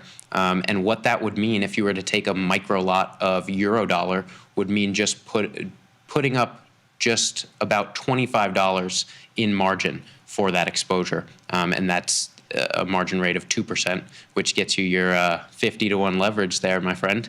But the main value add as well is that you can increase these position sizes or decrease them in micro lot increments, 0.01 lots. So a ton more flexibility to get that granular exposure that you're looking for. And the chart or the table I have on the right here compares 4 e-micro euro futures and the equivalent notional value of spot euro USD. you're controlling the same amount of euros. The margin requirement for the spot pair is less. And then I really wanted to hammer home this kind of layering example that if you were to put on 4 micro contracts, you're paying a flat commission on each of those. And so that can kind of, as you start to layer in, layer out, eat away at your potential profits or losses, whereas getting in and out of these spot pairs, you're only paying the spread.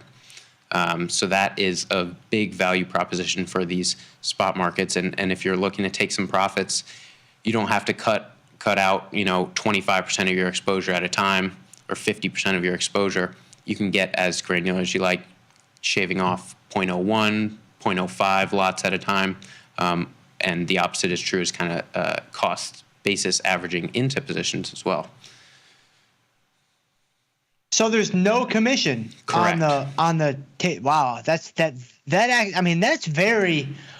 really significant. Yeah. I mean, obviously, the traders in our world, familiar with Tasty Trade, they're used to that. Like they kind of expect that with what we're doing, at least on closing trades. Right. Like they understand that now. It's like, man, that's really, really nice if you are a really active trader, and if you are like when you gave the example of kind of doing the 4 lot versus just the TastyFX position, that can be a very, very significant difference at the end of a week, a month, a quarter, a year. It can be very significant.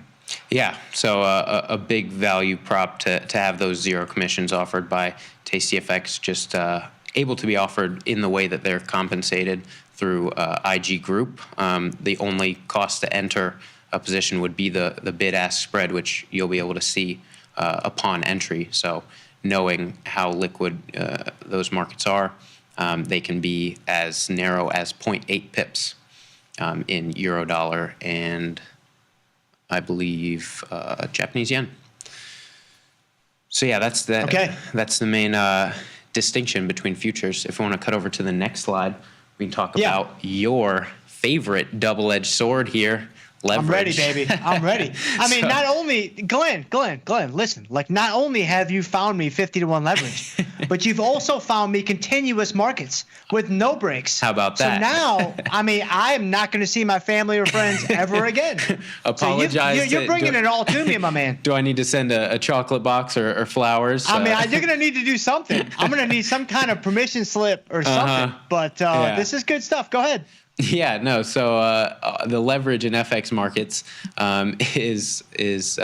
differs by each Forex pair, and the major currency pairs will get you anywhere from 2% to 5% margin. So a leverage ratio of up to 50-to-1, but usually between 20-to-1 and 50-to-1. So your markets that'll get you 50-to-1 are your euro dollar, your dollar Canadian dollar, and that non-dollar cross, euro Canadian dollar, if you're feeling crazy. And then other things like Japanese yen are 5%, Australian dollar would be 3%. And these are set by, the NFA, the CFTC. So those can change over time. Historically, yen has been 2%, but right now, given its volatility, it's up to 5%. So that's how those leverages work. But I wanted to call out an example here because to me, before getting into these markets, I would see a headline like euro dollar rises 2 cents from 111 to 113.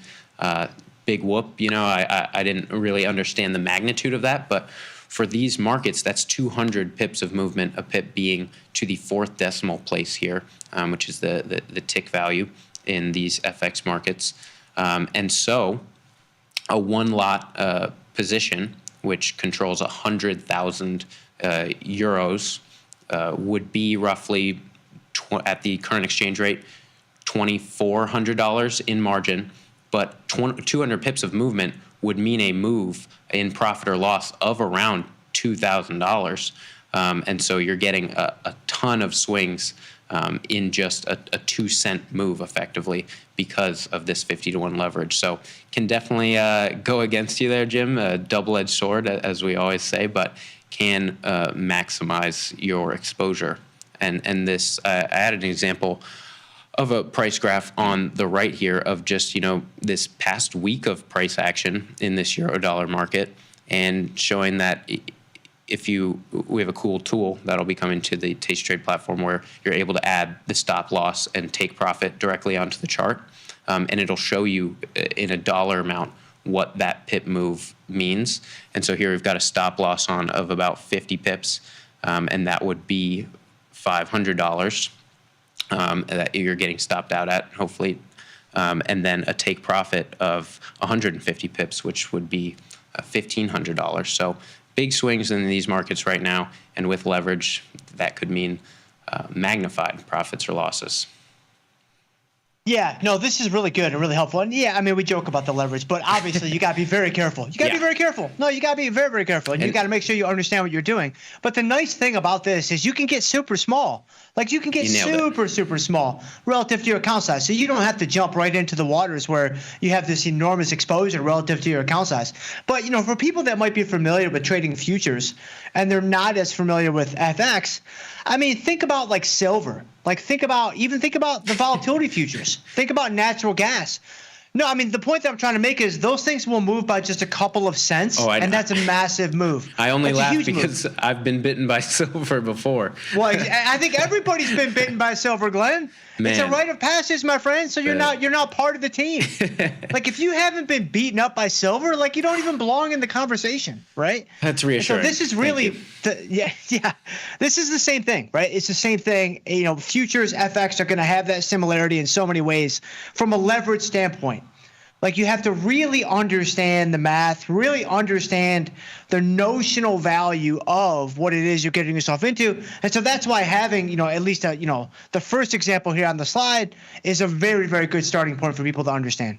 Yeah, and especially you nailed it because in my own experience, you know, starting with futures, it's like, okay, you have enough money in your account to start getting into, you know, these micro contracts, but and especially, I mean, intraday margin is especially another dangerous, can be a very helpful tool, but very dangerous as well for kind of your psychological perception of how much you can actually risk. And here, you really can start small in a way that you can't in even micro futures, getting as small as, you know, $30 in margin, just to, you know, feel these markets out.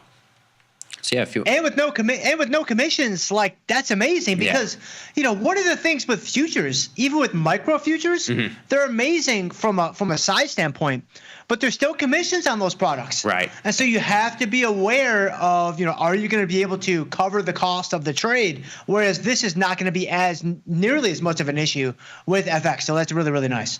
Right. And then if we want to jump to the last slide here, just an example of, you know, how FX traders treat this asset class just in the grand scheme of their overall portfolios. I mean, you're getting a lot of diversification here. I've got a ridiculously large correlation matrix here. But if you look on the left, we've got the major currency pairs, 3-month correlation against the S&P 500. And you'll see that pound dollar with a correlation of negative 0.06 over the past 3 months, extremely uncorrelated to stock moves. And so when you're getting kind of a lighter economic week or your stocks, the stocks that you look at aren't moving as much, no earnings, this can be a great place to look, especially because intraday trading is very popular. No pattern day trading rules apply. Can get a lot of intraday scalping opportunities, which is probably the most popular. Day-to-day, week-to-week, longer-term position trading. I mean, we've seen some of it in rise in popularity just because we've been seeing such historic extremes in a lot of these dollar markets. So people, you know, seeing that 160 in the dollar yen hasn't been seen in 30 years, maybe wanting to get, long or short for the long run, but really more popular to get in and out of these positions because there are some overnight funding charges associated with it, which can be positive if you're familiar with the carry trade. That's a popular strategy in this market that maybe I could hop back on to talk about another time. But yeah, in terms of how you're putting on these positions, very straightforward directional plays. You buy or sell, and that means buying one currency and simultaneously selling the other. So the main thing to manage is your position size. and how you're taking that exposure overnight if you want to get out of it and sleep peacefully, or you can let these things run, but the markets are open. So. Nah, man, sleep's over now. I mean, it's done. I'm so That's sorry. the end of sleep. I mean, Dr. you're giving Jim's me family. away. So you're giving me away now to trade like the UK inflation number like directly At No, 2 man, a.m. sleep- There you go. sleep's Set your over. alarm Yeah, clocks. that's right. That's right. All right, so this is great, Glenn. This is so good. It's such a great foundation. So what I want to do right now is we've got some great questions that have come in on the YouTube chat. So I am going to now kind of tee up some of these questions, All right. and hopefully you can kind of lead us through the forest here. So let's see. The first question is, so Adam Armfield says, I'm confused about what this Forex offering is. Is it the same as IG's spread betting and CFDs, or is it something else? Yeah, great question. So IG's CFDs and spread betting are actually, it's kind of a regulatory thing where those are products that are popular in the UK that are not available to trade here in the US. So it's different than that, but you have the correct context in that TastyFX used to be IG US, but the IG offering here in the US has only been spot Forex. So just leveraged currency pair trading. Okay, excellent. That's really, really good. So, Adam, hopefully that helps you out there. Very good question. So, David Gallimore has been with us like from the beginning. He's part of the core position here on From Theory to Practice. He says, will an FX trade give me margin relief in my portfolio margin account, or no relief like if I trade futures? That's a great question that you may not even know the answer to. Fantastic question. I can tell you day one, they will not be integrated. And so your TastyFX account will be margined separately than your Tasty Trade account, regardless of if you're on portfolio management. We have, our teams here working as hard as they can to make everything about this experience as seamless as possible. But day one, those will be margined separately. Okay. Now, do you know if there are plans to merge those things together? Outright, I do not, but okay. I do know we are exploring every option to make this integration as seamless as possible for you guys and for us. Okay. No, that's helpful. That's very helpful. Here's another good one. So Lefty says, will TastyFX funds merge with Tasty Trade? Like, will all the funds be in the same place?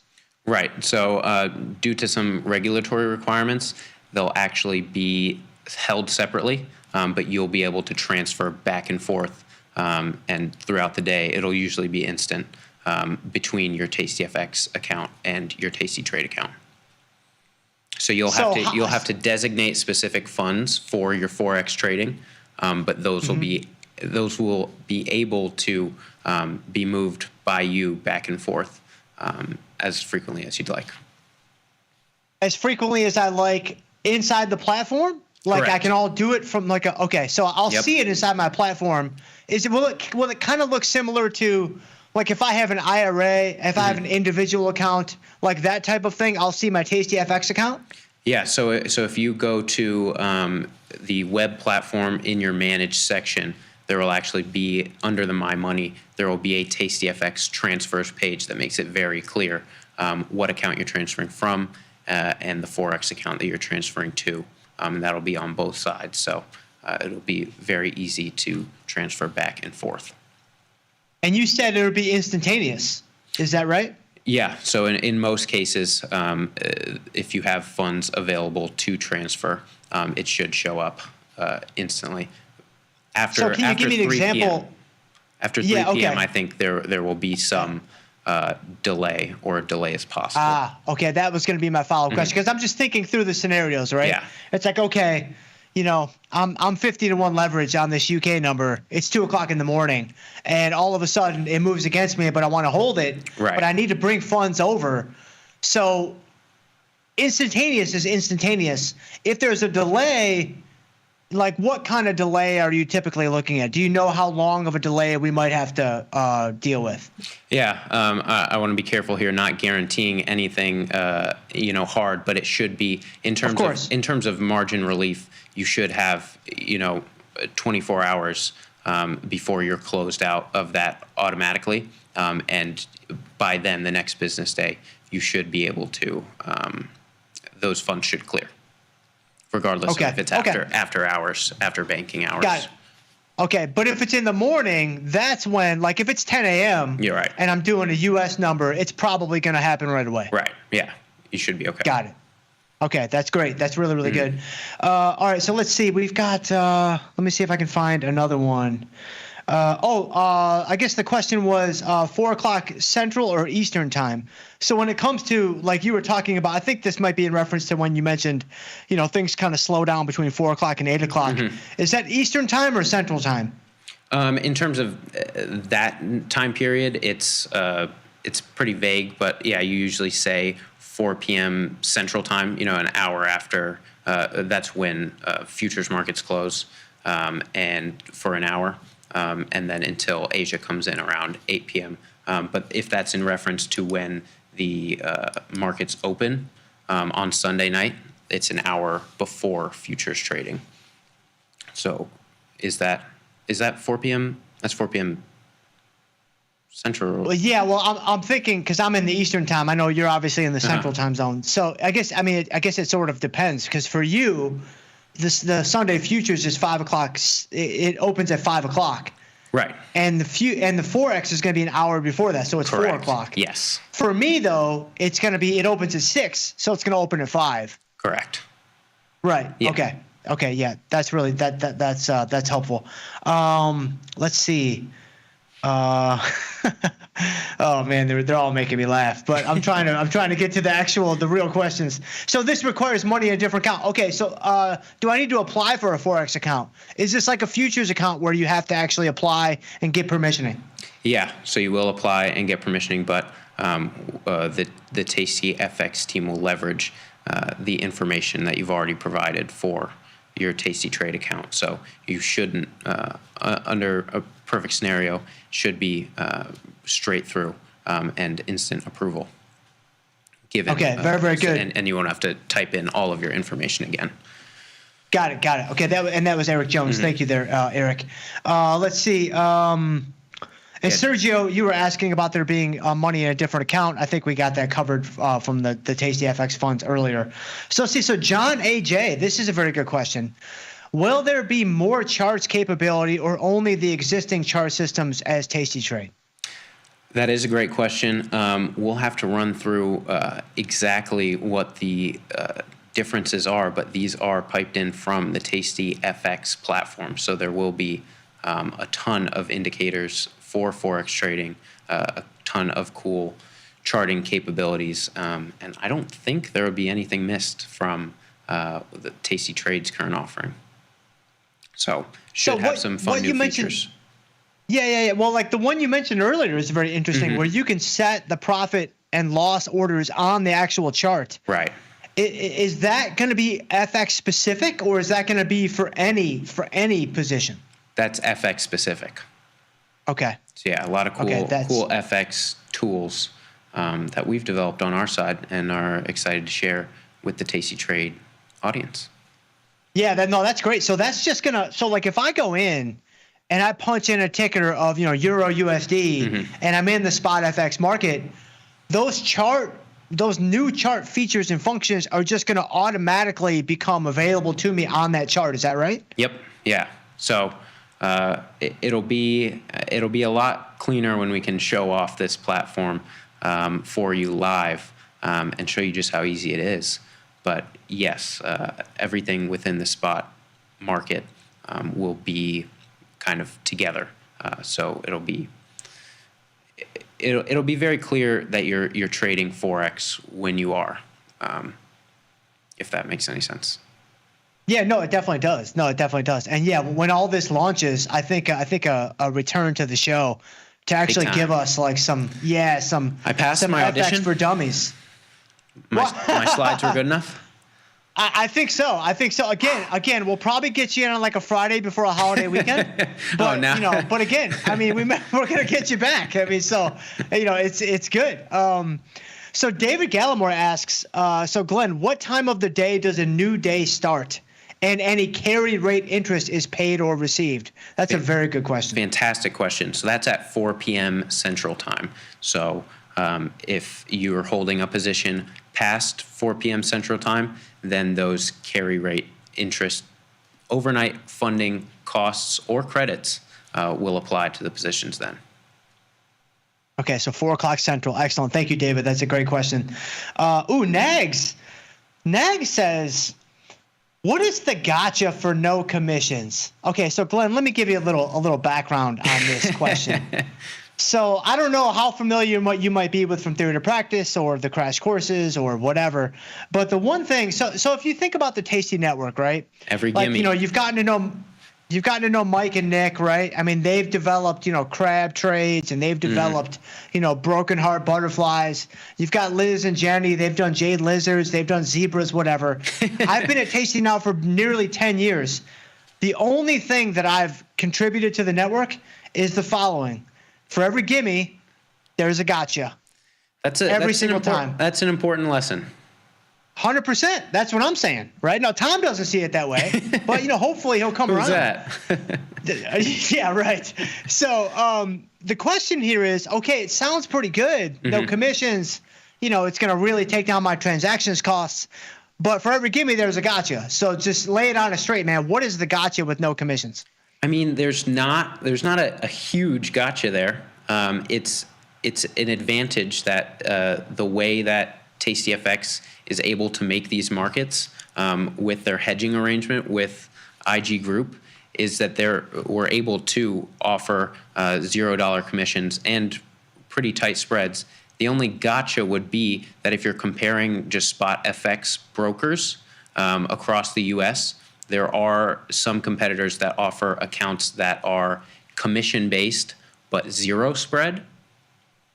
And if you do the math, we've done a lot of in-house analysis. It requires a very specific style of trading for that to make sense. In terms of kind of accounting, maybe it is clearer for people and a preferred method to just have commissions here and never pay a spread to get in and out of those positions as quickly as possible for some of those algorithmic strategies, perhaps. But that's really the only gotcha, is that sometimes you'll see other brokers have commission and zero spread. But usually other competitors will have both. And so we're spread only. And pretty competitive spreads as well. So. Okay, so that's really helpful, and that's basically it, right? It's like the gimme is no commission, the gotcha is you have a spread. Right. Whereas elsewhere, you have the reverse. You might have, some commissions, but zero spreads. And so it would largely depend on your trading style, agreed.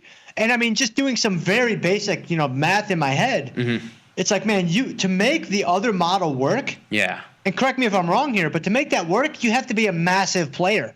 You have to be a huge player, the only way that's going to work. Yeah. If you have a modest amount of capital, or even, a sizable amount of capital, you get into six figures, whatever, it's still probably going to be more advantageous for you with this model. You get into seven figures, multiple seven figures, 8 figures and higher, then maybe the other model makes sense. Is that kind of the thinking behind that pricing structure? Yeah, absolutely. And people that are very serious about this, which they should be, can have strategies where we'll see people that only trade Australian dollar and aren't really worried about any other market. And so then they'll be comparing brokers just based on those minimum spreads alone. So I can sit here and talk about TastyFX's overall spread offering, how competitive we are on Eurodollar, on Japanese yen. But for some people that are only looking for one market, then that makes their analysis easier, just comparing how tight TastyFX's spreads are versus others just on that one market. So it's good analysis, but yeah, that commission based model, not for everyone. And here we keep spreads pretty tight and no commission. So. Yeah. Okay. That's great. Wow. That's really, really good. Okay. Good stuff. So let's see. Oh, somebody was asking about the minimum to fund the account. So what is the minimum to fund the TastyFX account? Well, first I want to thank Scramble Everything, who caught my other segment and is providing some good information in the chat. But yeah, the minimum to fund would be $100 to transfer from your Tasty Trade account to your TastyFX account. Okay, so I have a follow-up question on that. Yes, thank you, Scramble Everything. He's also a friend of the family, part of the core position. And so my question to you though is, and don't give me like the PC answer. Don't give me like the the on the slide answer. No, man, I need the real Glenn. I mean, we've been on there now for 40 minutes together. Oh man. Like we're basically, we're BFFs now, right? All right. How much money do I really need to start trading FX correctly, to where I'm not in there, I'm not just slanging them, I'm not doing crazy stuff? Like, how much capital do you think makes sense for someone to get started that's serious about this, that wants to give probabilities a chance to work, they want to give the number of occurrences a chance to work? How much capital do you think somebody should really have? Yeah, it definitely, I want to give you as straightforward an answer as I can. It is a very personal question. We see people try to fund with $100, and if you're wrong, you end up getting pinned pretty fast. If you have $100, the minimum you can put into a position, if it's around $30, you can at one time only then have 3 positions on and have to be right about them. So that kind of puts you in a bind. We see a lot of funds within the $1,000 to $10,000 amount, and that kind of depends on just kind of how many markets you're looking to get into at one time. Just because this exists, it's rare that people only have a Forex account.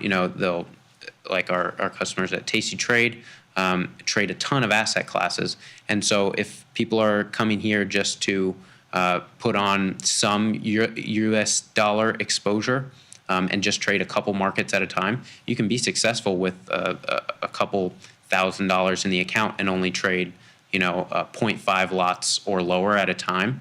I'd say I could advise against putting all the money in your account into one position at a time. I think the healthiest practice would be to risk, in a perfect world, like 1% to 2% on a trade, at least to start. But yeah, we see funding amounts as little as $100 all the way up to those really big traders, but very popular to be in the 4 digits and start. Okay. There, yeah. Yeah, that's okay. So that's really helpful. So what I'm hearing you say is, for most people, a couple $1,000 is probably a good starting point. Because we see we have 80FX, 84, I think, currency pairs you can trade. What we really do see, though, is a very high concentration in the 6 or 7 major currencies, U.S. dollar pairs. And so if you think about it from that perspective, that means you would only find yourself in 7 different markets where you can't be long and short a market at the same time. And so if you think about it that way in terms of your whole capital allocation within this account, if you're only splitting it 7 ways, then you can still put on decently sized trades and split it 7 ways. Whereas some people just come here to trade Eurodollar, and then you can put on smaller trades just in that market. And if you're not looking to put on any other positions in any other markets, then that cash on the side is just when you're looking for a new opportunity in that market. So less cash needed unless you find yourself in margin trouble. But that would be my answer, if that makes any sense. Okay. No, that's great. That's great. So I think we have time for 2 more. There's one quick question, and then they both might be kind of quick. But so Tommy Ray says, if you use limit orders, is there a commission? I'm assuming the answer is no. No, sir. Yeah, you're absolutely right. No commissions on limit orders. When I'm back, we'll walk through the trade ticket. It's pretty intuitive, but you can put in market orders and limit orders, and all for no commission. Okay, amazing. And then the last question is Eric Jones. If the spread is 8 pips in the Euro USD, is that 80 cents? in terms of USD? So that it depends on, your position size. So if you're trading a whole lot, one standard lot of Euro USD, and your spread is 0.8 pips, then that would be a spread cost of $8. Of $8 on a full lot. Correct, which would be around $2,400 in margin. Okay, got it. And then obviously, but then there's micro lots, right? Correct. There's micro lots and mini lots.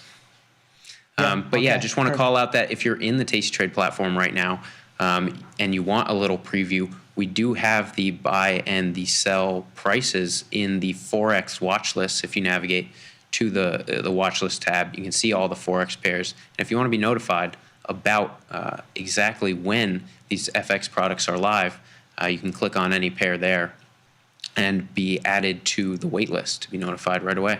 So I'm excited about it. Amazing. Hope you're excited about it too. No, this is great. This is really, really good stuff, man. Glenn, thank you so much for popping on today. Thanks for I having learned me. a lot too. This is great. So if people want to reach out to you, how can they do that? They can reach out to me at glenn.freiberger@tastyfx.com. There you go. All right, guys. Thank you so much, Glenn, for joining us today. Yeah. Guys, if you guys want to reach out to me, you know that you can.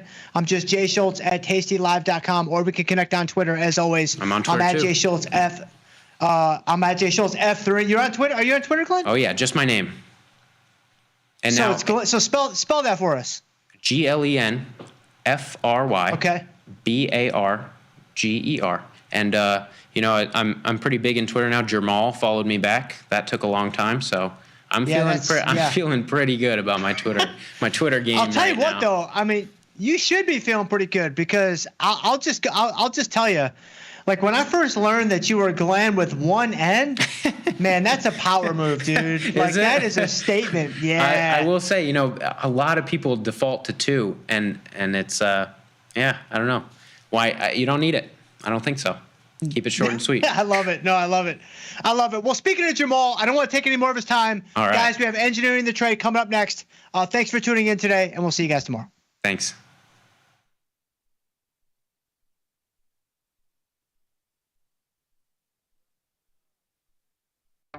The market doesn't stop. So why should you? Diversify your portfolio with stocks, options, futures, crypto, and more from TastyTrade. Focus on the markets that matter to you.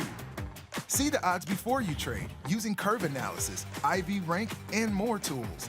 Get industry insights that help you find your next trade right where you need it. TastyTrade. Download today. Got friends? Get $250. We'll give you a bonus for each qualified person you refer to TastyTrade. So spread the word and earn rewards. Terms and conditions apply. Feel like your wardrobe is missing something? Like style, purpose, and maybe a dancing dog? Can I pet that dog? The new TastyTrade and TastyLive web store is now live. New merch, bold designs. Did we mention all net proceeds go to one tail at a time? Invest in the real bull market, dogs. Go to tastytrade.threadless.com. Grab some gear and help some pups. You get merch, they get a home.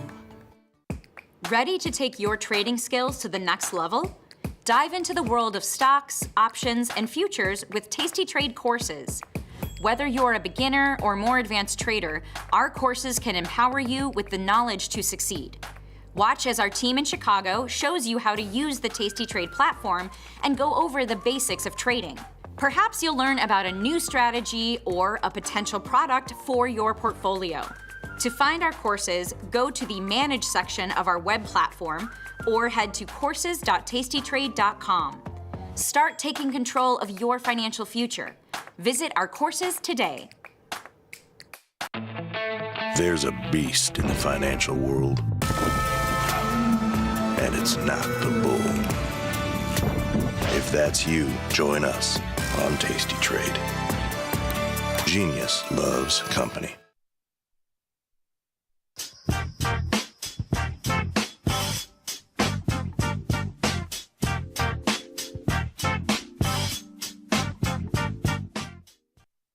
What's going on, everybody? We thought it was going to be a quiet week, but oh, no, it was not. We had a couple of different things go on this week. So, of course, I had to bring a friend in to discuss what I saw this week. Please welcome Errol Coleman to the show.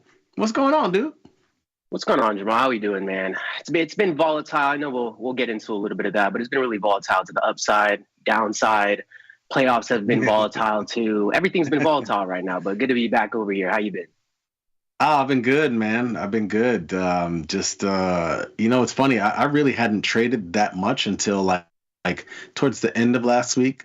Like 2 weeks ago, I kind of took everything off. Yeah. I closed everything in the book and you just think sell it may go away, literally. Yeah. I mean, in a way, but I wasn't doing it for that reason, though. I just closed every position I had because we had just had the huge up move, right? Like after like 3 straight weeks or 4 weeks, whatever it was, and market went up. And I just felt like a lot of things had shifted around and changed up from what, sometimes we get used to like the way things are, right? Like we get used to market goes down, gold goes up, bonds go down, dollar go down. Right. And we'll have that for like a solid 3 weeks. And then all of a sudden things change. And then, for whatever reason, those relationships don't work anymore.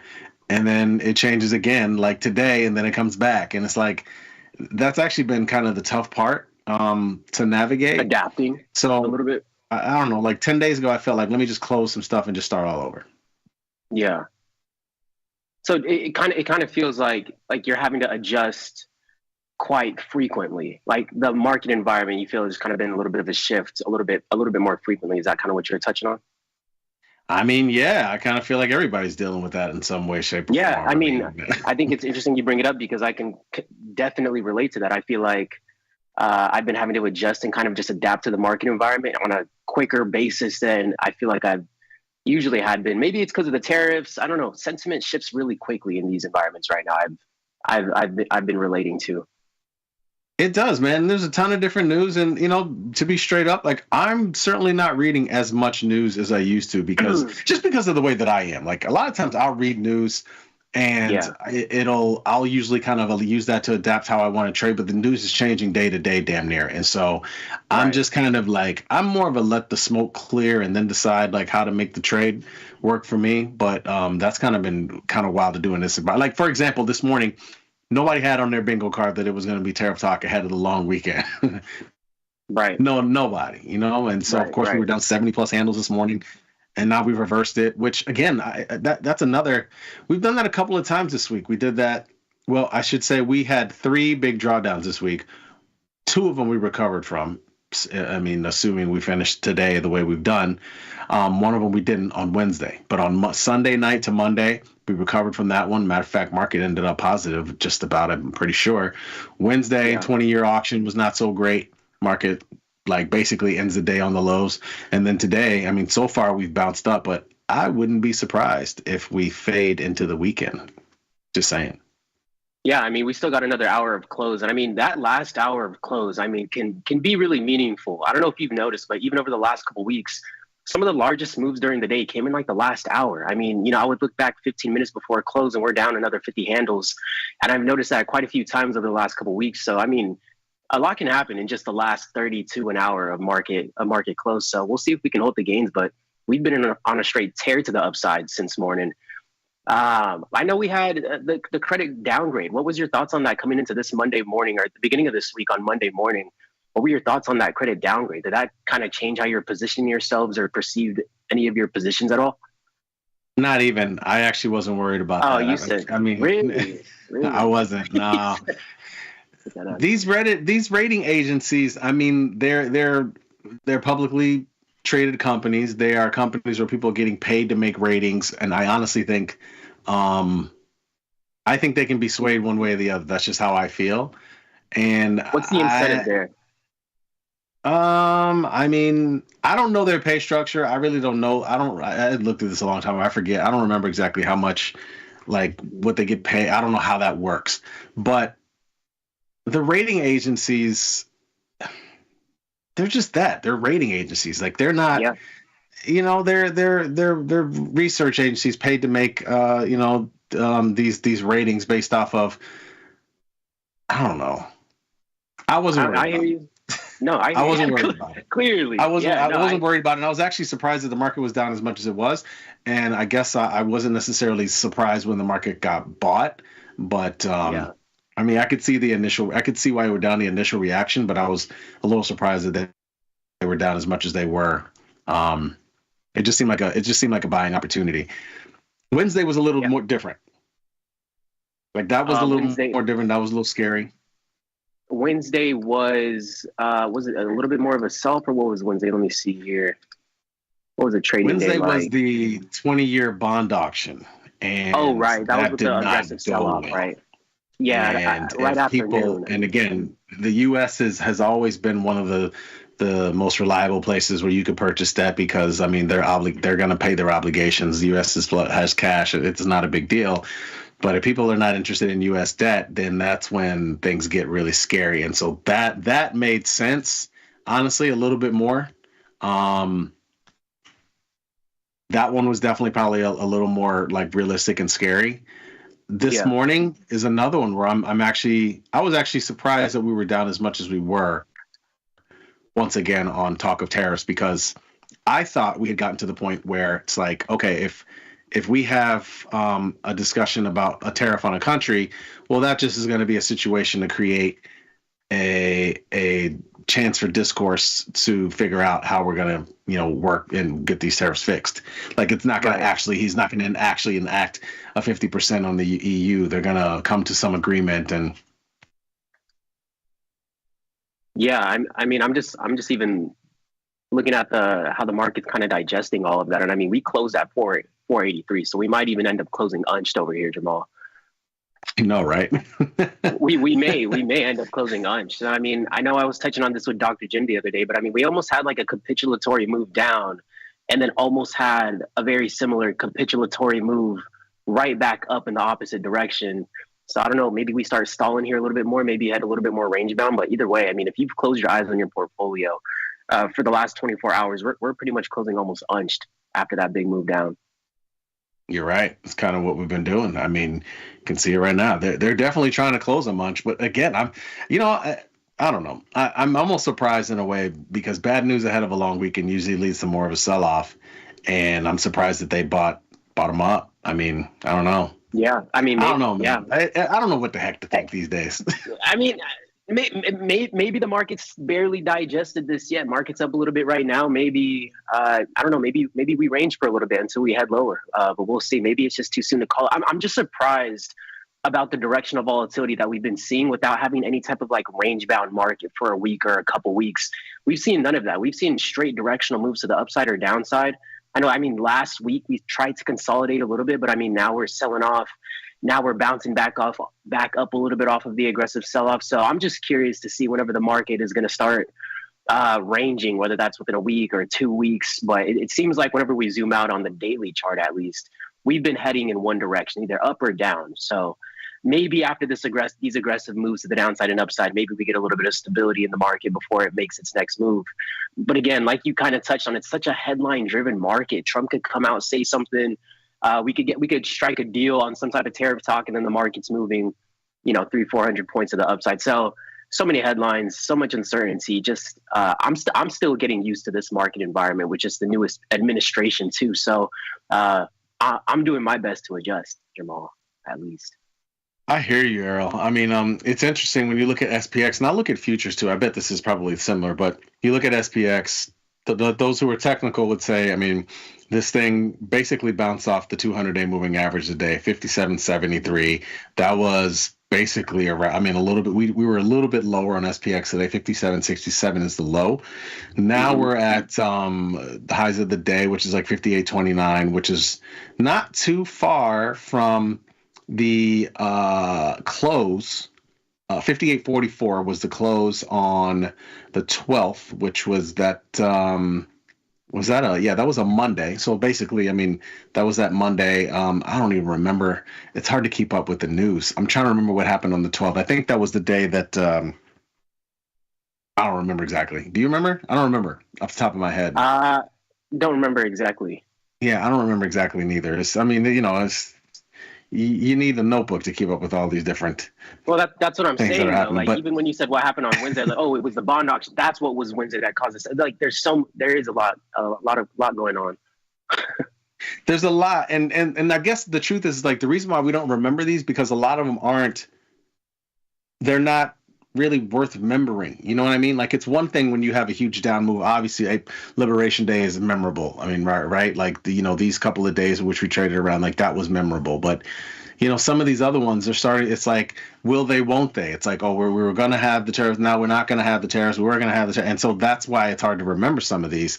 And honestly, this is a chop that most of us should just like. First of all, if you're scalping and you love to scalp, this is great for you. I don't really scalp a ton. But if you're a scalper, this is fantastic. But other When than you say scalp, what's your definition? I got to ask you, what's your definition of scalp? I feel like it kind of varies from trader to trader. I mean, well, there's really only one as far as I know. I mean, you're either buying 58.31s and you're trying to sell right now 58.31s, and you're trying to sell at 50. I mean, for like 25 points, maybe, 25, 30 points.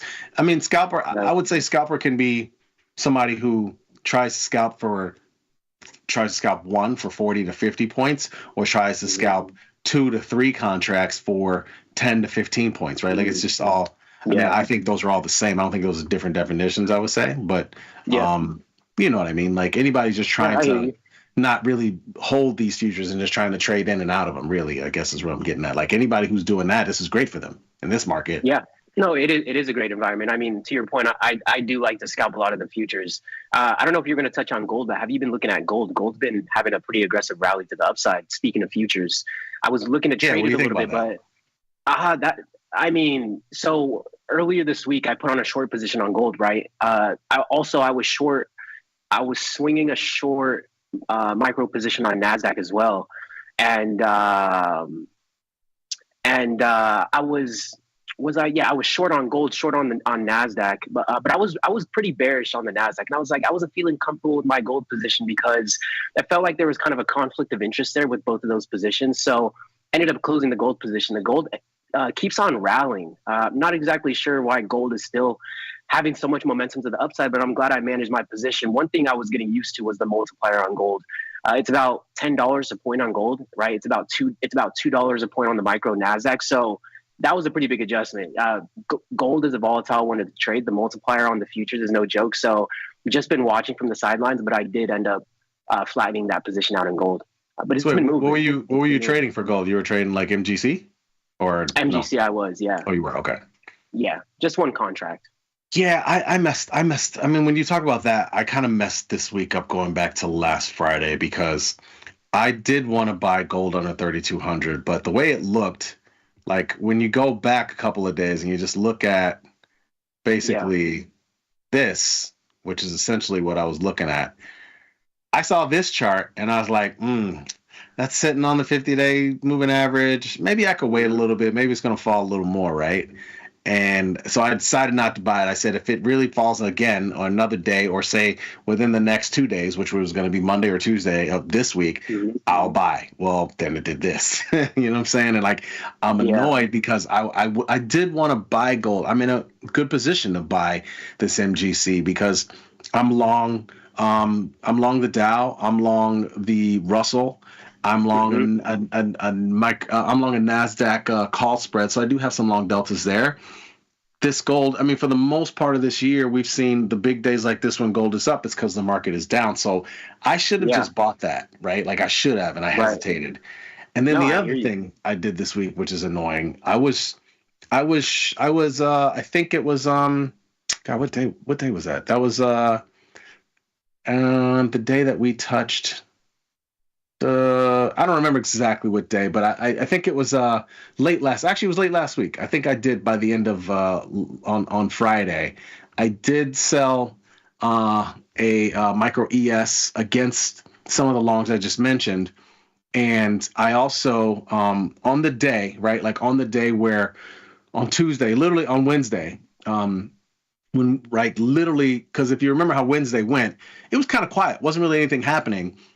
Did I know there was a bond auction? I might have. Did I think the market was going to move as much? No way. And I think that caught kind of a lot of people off guard. Yeah. So earlier in that day, I think I had closed my short ES, and then I also, God, so annoying, dude. I mean, I'm still kind of annoyed about it. But this is a therapy session. I'm going to talk it out, Errol. I'm in the same boat as you. I'm listening right now. I hear you. I want to talk it out so I can like just get over it and like get through it over the weekend and just let it go.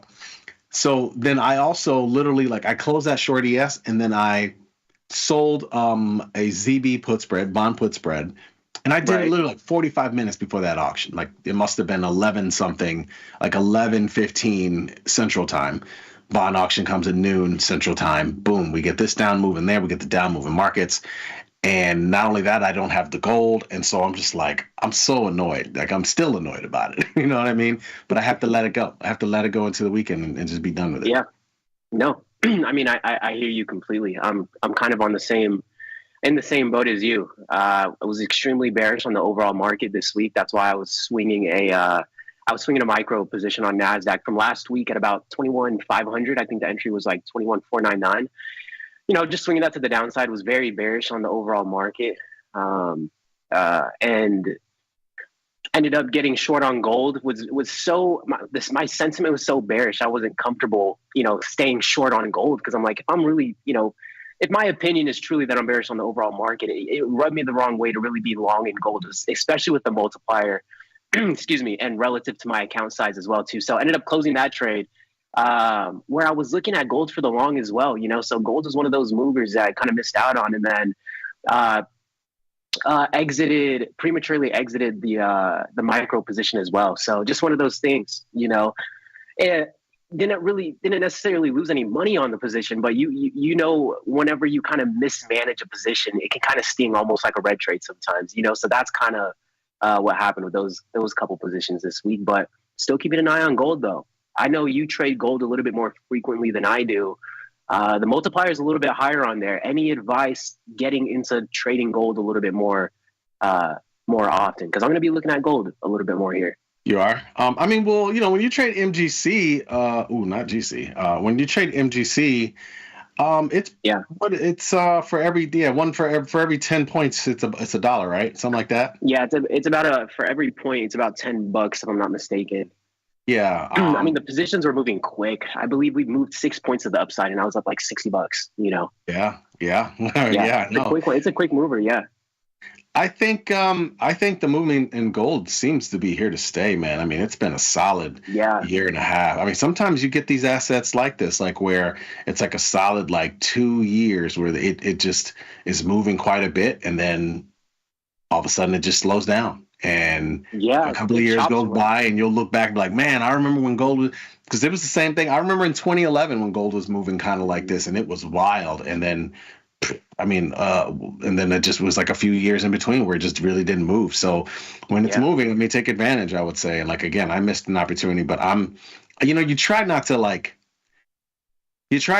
right now. I don't really feel the need to buy. I feel like I just need to be patient. You know, I feel like that's the thing. That's one of the things I've always tried to work on getting better at. If there's been times where I've been a bad trader, it's been being impatient. So I'm just going to be patient on this one. I know it's moving right now. Looks like it's getting away from me, but I'm going to wait because what I've seen, and then you look at gold here, what I've seen is that for the most part, it'll, let's pull this up a little bit.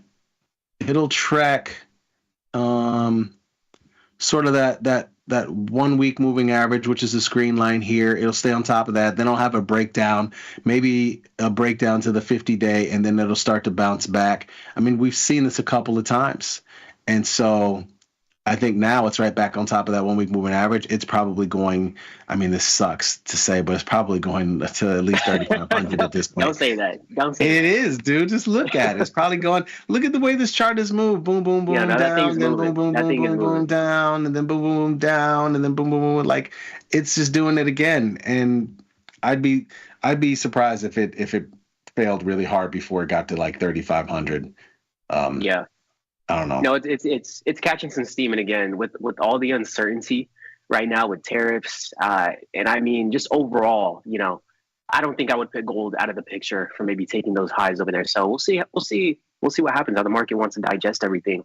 Has the extended tariff talks how has that kind of played a role into your view of the market. I know with all the uncertainty, new headlines, this and that, but I feel like with that 90-day pause, we kind of just sit in a gray area of uncertainty. Like, I feel like we can't have full confidence and convictions on a lot of things with just the uncertainty of the tariffs and the pauses. So, we do. That's a good point. We actually talked about that. I talked about that this morning with both bats. Both bats were on this week in stocks with me.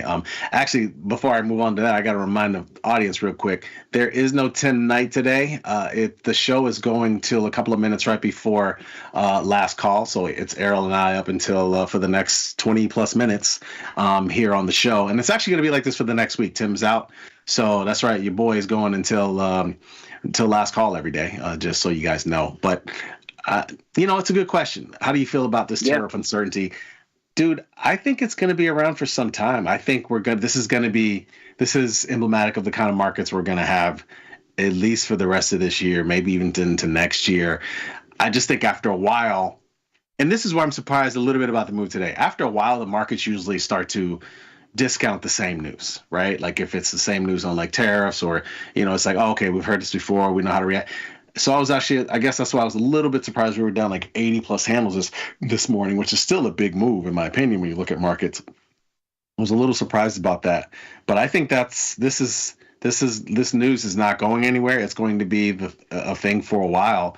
So we just got to adjust accordingly. And I mean, I don't see it any other way.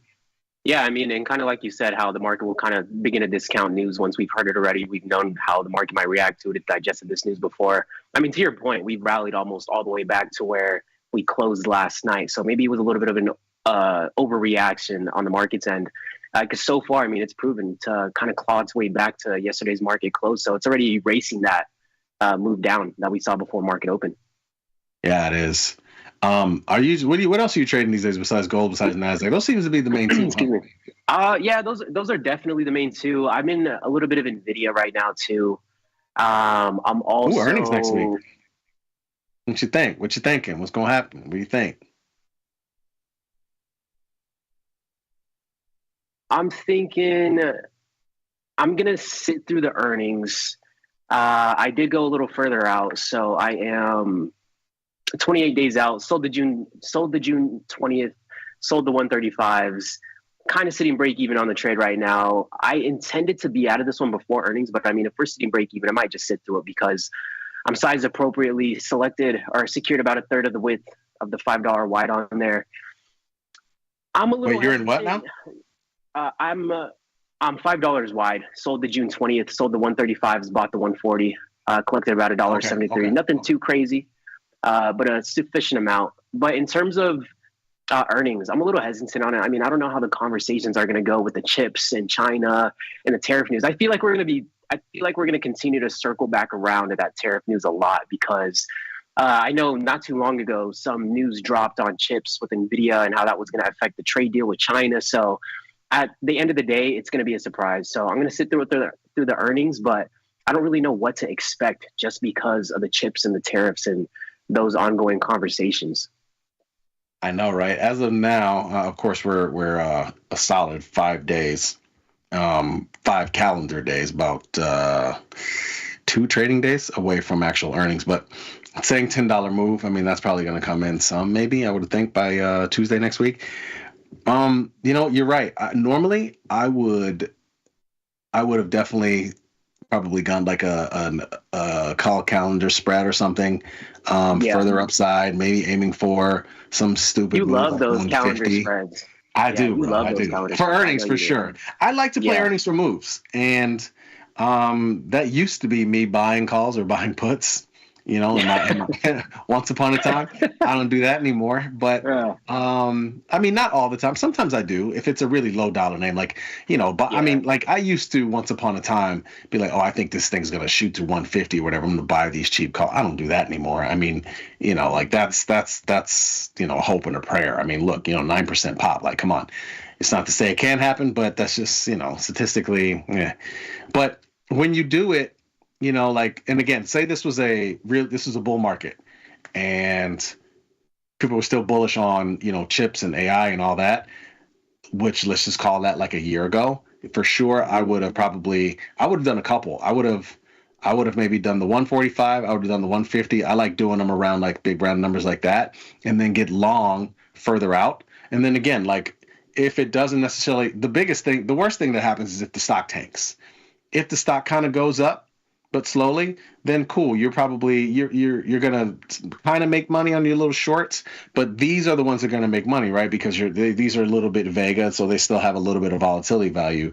That's when it's best, when it actually like moves up some or moves up even kind of big through the strike. I mean, obviously a $17 move would be like awesome because this 150 is always gonna have way more value than the 150 that I'm short, right? So that's why I like them, but yeah, I just don't feel like it's the environment for it, honestly. I mean, it's just, and that's the other thing. You got to have the right environment for certain trades.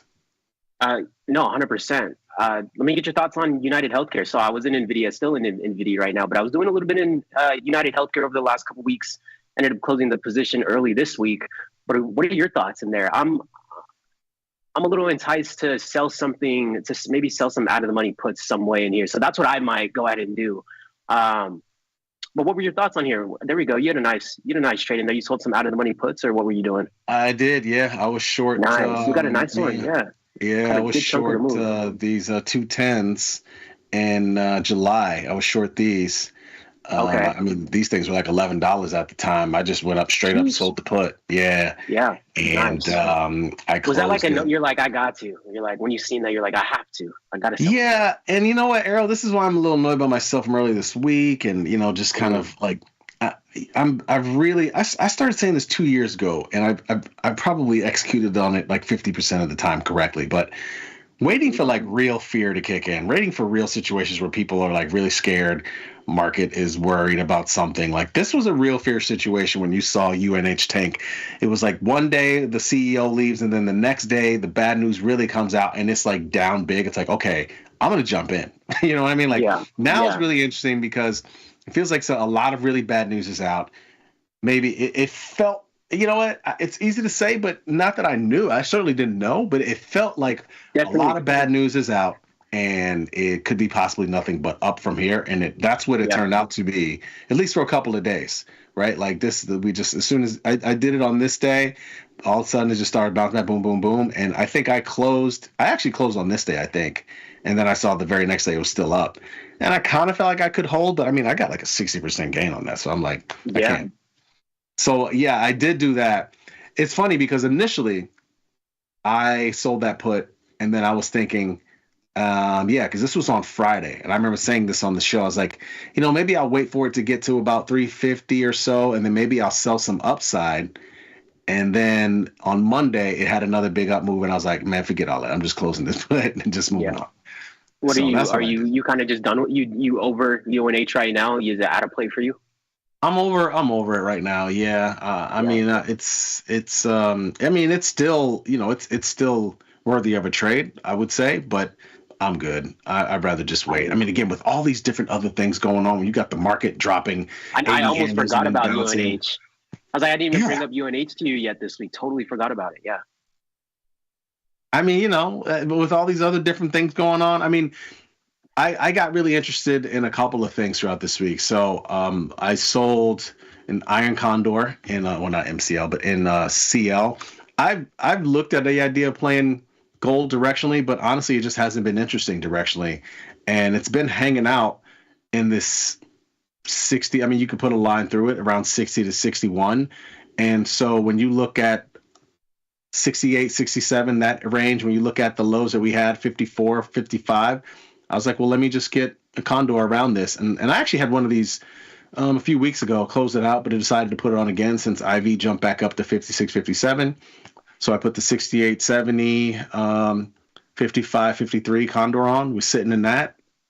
That got interesting this week. Again, I talked about bonds. That got interesting this week. This is the initial put spread I sold, the 111, 108. And then I think I kind of sort of anger traded the Iron Condor 107, 104. Just being real. The 117, 120 was like, this fall's kind of high. And honestly, I just felt like I probably could get a little sort of non-directional in this because again 107 117 those are my short strikes.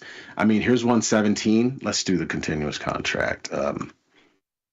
Here's 117 is in right around here, and 107 is, I mean, this this thing hasn't touched 107 in quite some time, so I feel pretty good about those, and so that's why I decided to do the non-directional along with the short put spread.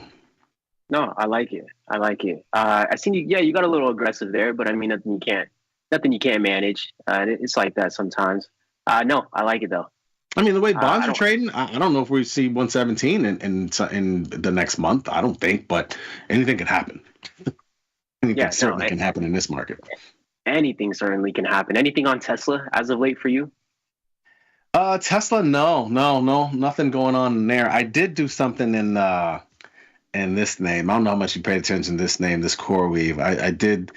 I'm living on the edge. I sold Strangle in here. I sold the 120 90 Strangle. I initially sold the 67.5 120 Strangle, and then stock obviously made a bigger move this week, and so I decided to roll my puts up.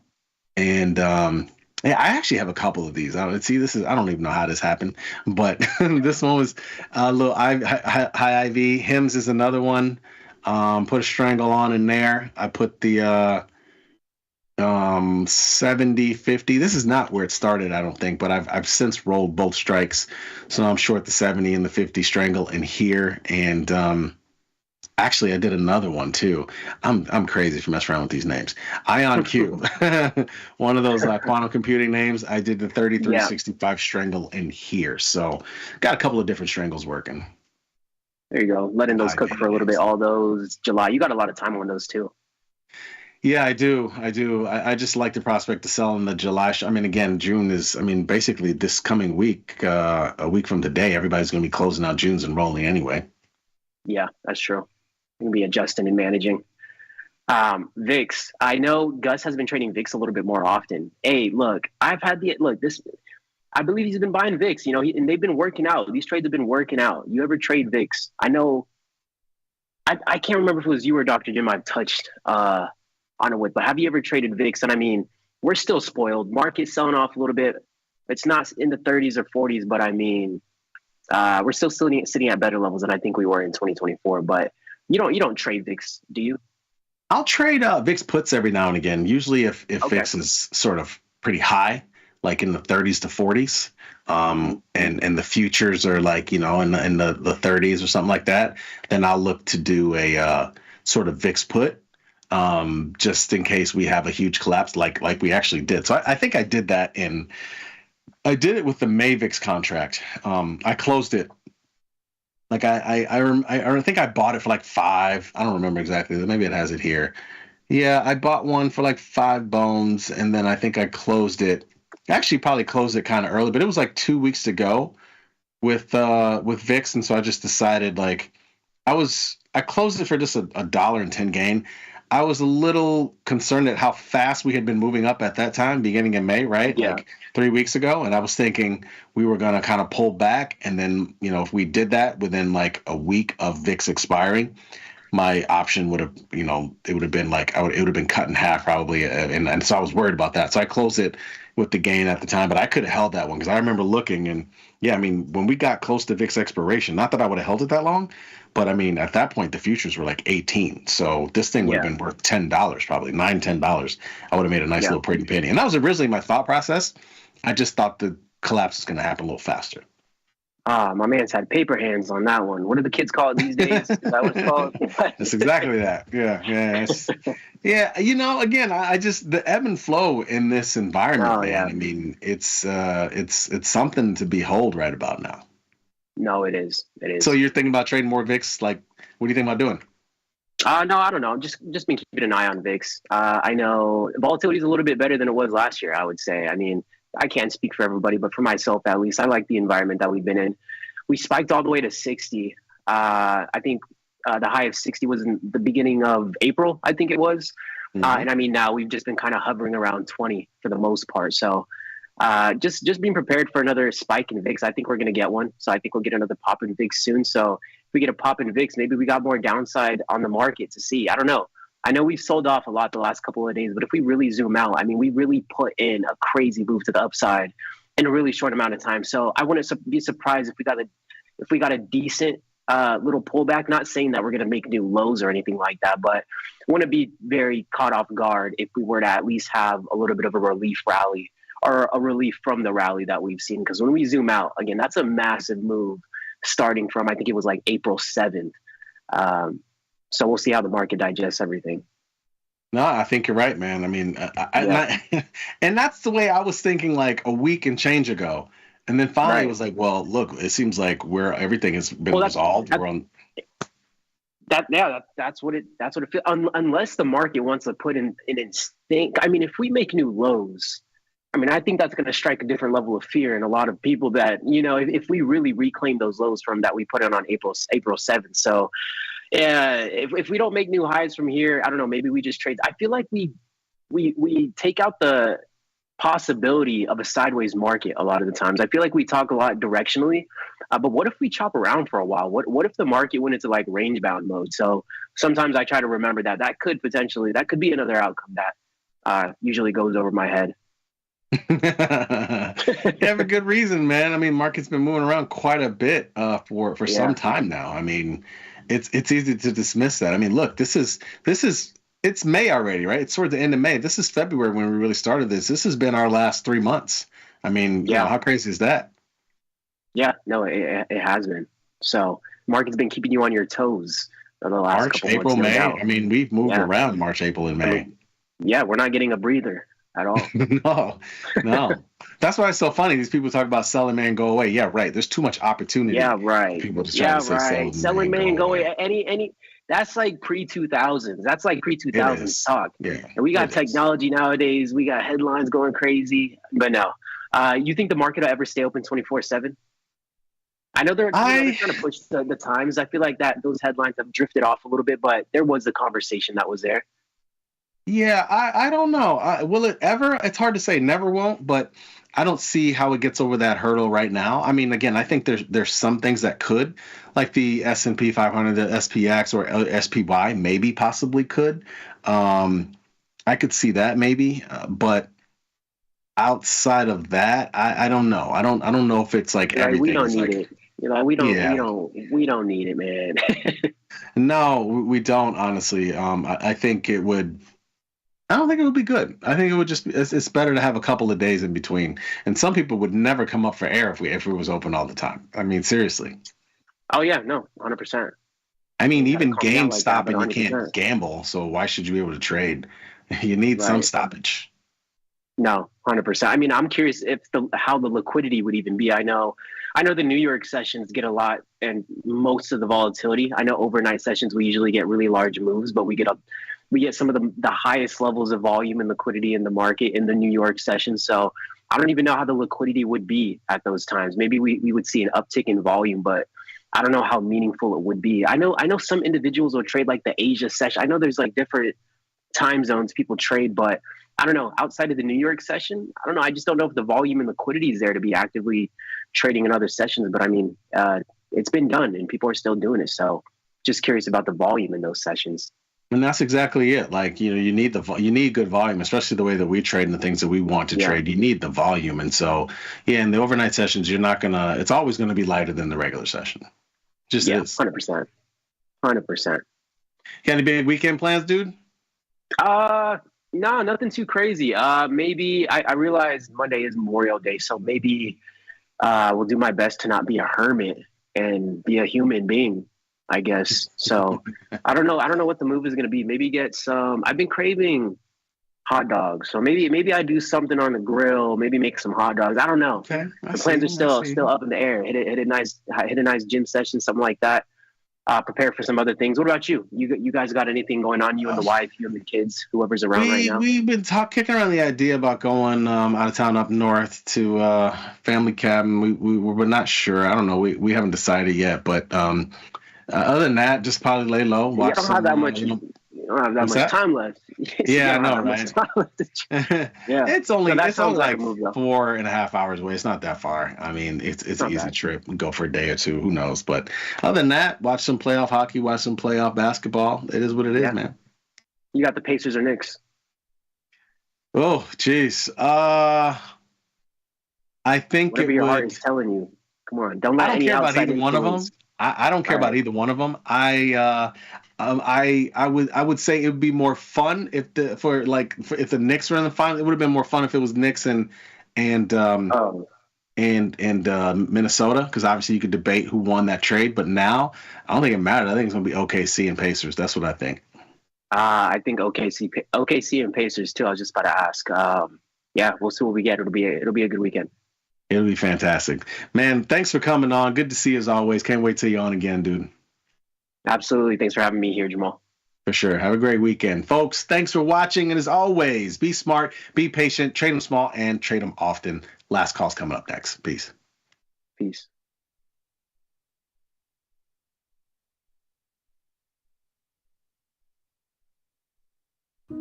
Dear Karen, thank you so much for the relationship advice. Of course, since you met your husband in high school, I should obviously just go back to high school. Can't wait to win the Nobel Prize for my development of a time machine. Signed, Regina. Sometimes it feels good to get smart. Get even smarter with live trading insights and some live taunting. You're mistaking me for someone who cares. From the smart mouths at TastyLive. If you missed the live show, here's our cherry on top weekly recap. Have you ever been banned from any place? Probably. Just the delivery room? That was it? No other place? Oh, the delivery room, yeah. Twice. That's the only one Twice. Yeah. Two-time offender. You know, my wife gets banned all the time from places. She's confrontational, argumentative, and violent. When she got banned from that one Italian restaurant that was around the corner from her house, that's the only time it really pissed me off. They had the best chicken Vesuvio, and I had to go in there and just say, listen, you banned her, not me. I'm still good, right? You know, they're like, yeah, you're okay. Are you really going to Buc-ee's? Yeah. Will you film it? You film yourself going in, you're like, what up everybody, it's your girl Sazi, I'm here at Buc-ee's, and then you get the food, and then you get to eat in your car. You eat in the car, you get something on you. Yes. That's your stick. Yes. You got to do it. I never spill. I love this. Yes. I know, right? Do you know what that's like to go out to a tasty show and you prep your whole speech? You come out there and you see all these people that have driven for miles and miles, and the first thing they say is, "Where's Tony?" And you have to go, exactly. He's not here. And the look of just, it goes from excitement to sheer disappointment in an instant. I've never heard one person say, "Where's Tony?" I've been on the road for 25 years. You literally, the whole concept you had last year was "Where's Bat?" That was the whole concept of your show. They did a show about where the bat is without bringing the bat. I hate to say this, but a buddy of mine owns a mountain there. Yes. Owns a mountain? Something like that. Okay, cool. They got hiking trails on it. I'll tell you my activities. Okay. I'm gonna fish. You were not gonna touch a worm. Who's gonna hook? You're not gonna touch a worm, sweetie. I do. I fish. Okay. I'm gonna fish. Okay. I'm gonna bike ride. Okay. Bike ride. I'm gonna hike. I'm doing something with beehives and honey. Okay. Then I have my choice of whether or not I want to practice my archery. Is this like adult summer camp? This sounds amazing for me, who actually likes the outdoors. For you, you're an indoor cat. Get the full scoop by checking out the archives at tastylive.com. Got the need for speed? No problem. At Tasty Trade, you can turn smart ideas into real trades with just a few clicks. Wow, that's fast. Tasty Trade, make your move.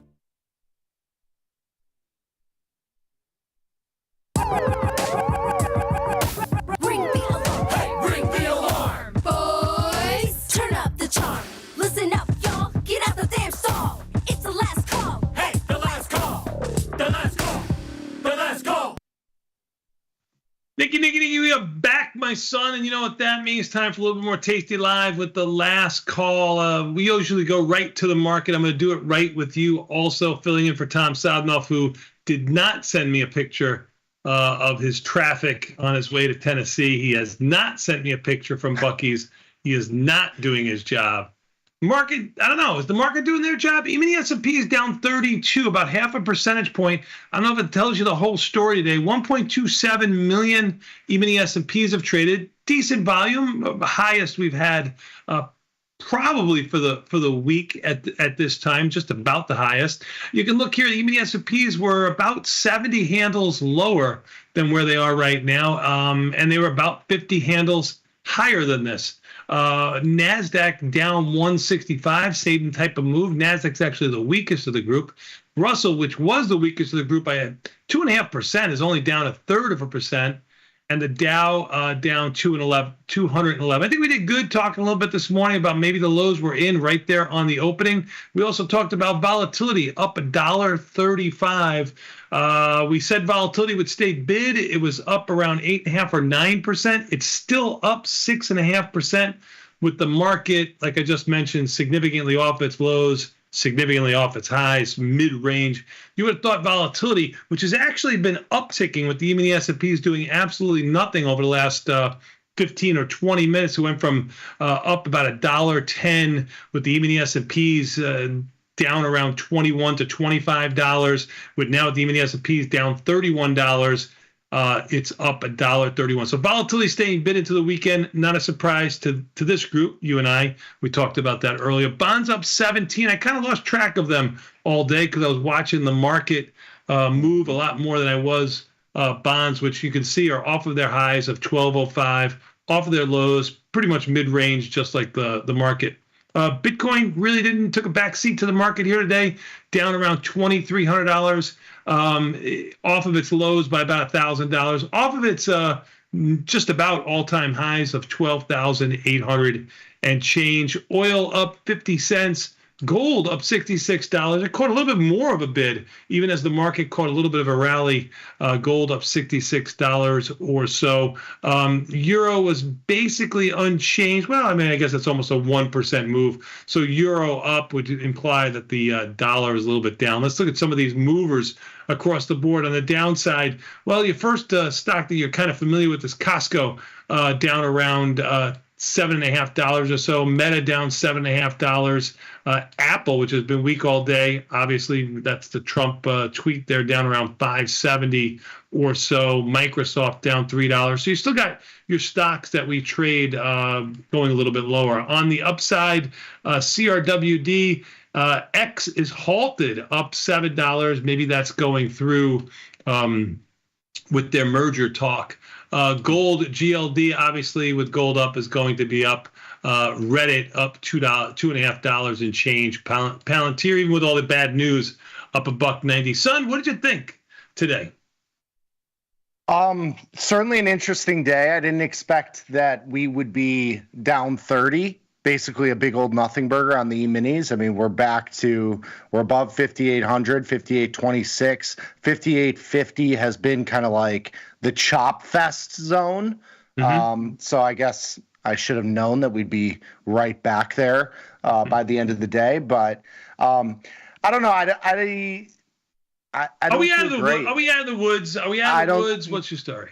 No, I don't think so. So you got, I mean, obviously the move today, we've had 2 straight days, yesterday too, and even Wednesday, you had some late day selling, you had some news driven big moves, 100 points to the downside type moves that have been gobbled up. It's clear buy the dip, type move. And I think that's warranted because every time they did, 90% of the time, the buy the dip has worked and it's been great. I don't know if I like this move though. You have volatility continuing to get bid. You have some of the I don't know, from my experience, when the garbage starts flying, when you have INQ and uranium stocks and Carvana and AppLovin and these stocks that are just like kind of the garbage stocks and they're flying around and at highs, it just doesn't it doesn't feel good. It feels like, it's kind of I don't know, a panic. A false positive. Yeah, and then next week, you have the end of May, which I don't put any weight or that much weight towards the sell in May and go away. We should cover that in the cherry picks actually this week.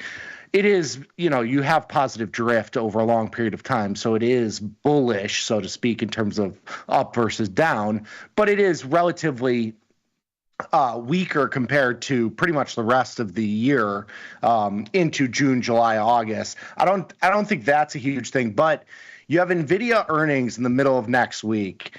Obviously, it's had a huge rally back. It's at 130 and change. It was down $3 or $4. Yeah, 129 or 129 or so is the low. It got up. It's 131, almost 132. It got up to almost 133. Go ahead. Yeah, it closed just under 133 yesterday. It got down to 129. They have earnings reporting on the 28th, which will be Wednesday after the close. They obviously have tariff implications, and it's had a really nice rally back. The last earnings, if you remember, which was the big gap in January, it was a relatively good earnings in terms of the numbers, but it was kind of already baked in. And it's feeling like that's kind of happening right now, is that we've baked in kind of the good numbers or the numbers that hit expectations. And if that stock moves to the downside, I think that might be a rough one for the rest of the market. So I think overall, I'm looking at the short-term market and saying to myself, okay, are we blasting through 6,000, or are there things that could push us below, 5,700?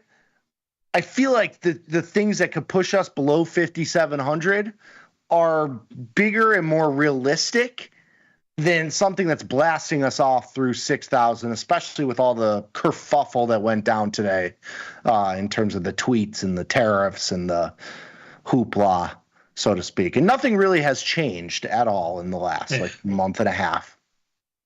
You're right. I think you summed it up, really good too.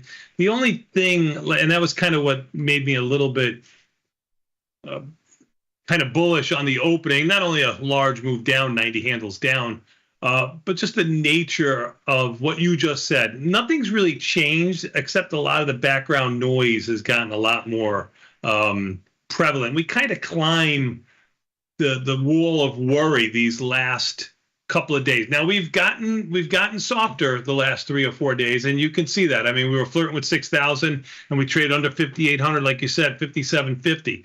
I could see us chopping around. Remember last week, I thought after volatility expiration on Wednesday, we would have weakness in the market. We certainly had that. I think we can chop around here and digest a little bit. I really feel, for the week, the E-mini S&Ps have an expected move of about 96 handles. Let's just call it 100 handles, so you can get down to 57.30, which is very close to the lows that we made today, and back up to the old highs that we made earlier in the week. I think that pretty much holds. I know we could trade a little bit below it. I know we could trade a little bit above it, but I think that pretty much closed. I think it's going to be what you were alluding to earlier this morning, kind of a trader's market. I think you're going to have to be two sides. I think you're going to have to be a little bit nimble. I don't think we just sell off from here, and I don't think we blast off from here either. So I think you're gonna and it's because it's artificial. You know what I mean? And more times than not, when we have this kind of artificial type move in the market, it doesn't hold. So that's my thinking. I mean, it's a guess like anything else. It's a 50-50 shot, but so far we've been pretty good with it. I have no idea about bonds. I know you mentioned it earlier. You said I have no idea about bonds either. I guess I'd be more of a buyer than a seller of them, just on price. I would like to see them go lower for me to buy them, and I would not be looking at it as a longer term hold. I know Tom is quite bullish on bonds. Bonds go higher, rates go lower. That's a hard. I don't want to fight. I don't want to fight on that mountain. You know what I mean? Like that's not the mountain that I want to be on right now. But definitely volatility staying bid here today. And to add, I got a couple chats saying that it sounds like I think the sky is falling. I certainly do not. I don't think it. like, I don't think the lows of this year are what we're playing for. I just think and I hate the word pot odds because Tom uses it in the complete wrong sense, because it's just his literal opinion and my opinion here. It has nothing to do with pot odds, which applies to like blackjack and not even blackjack, into, poker and things where you bet and there's a pot that has money in it.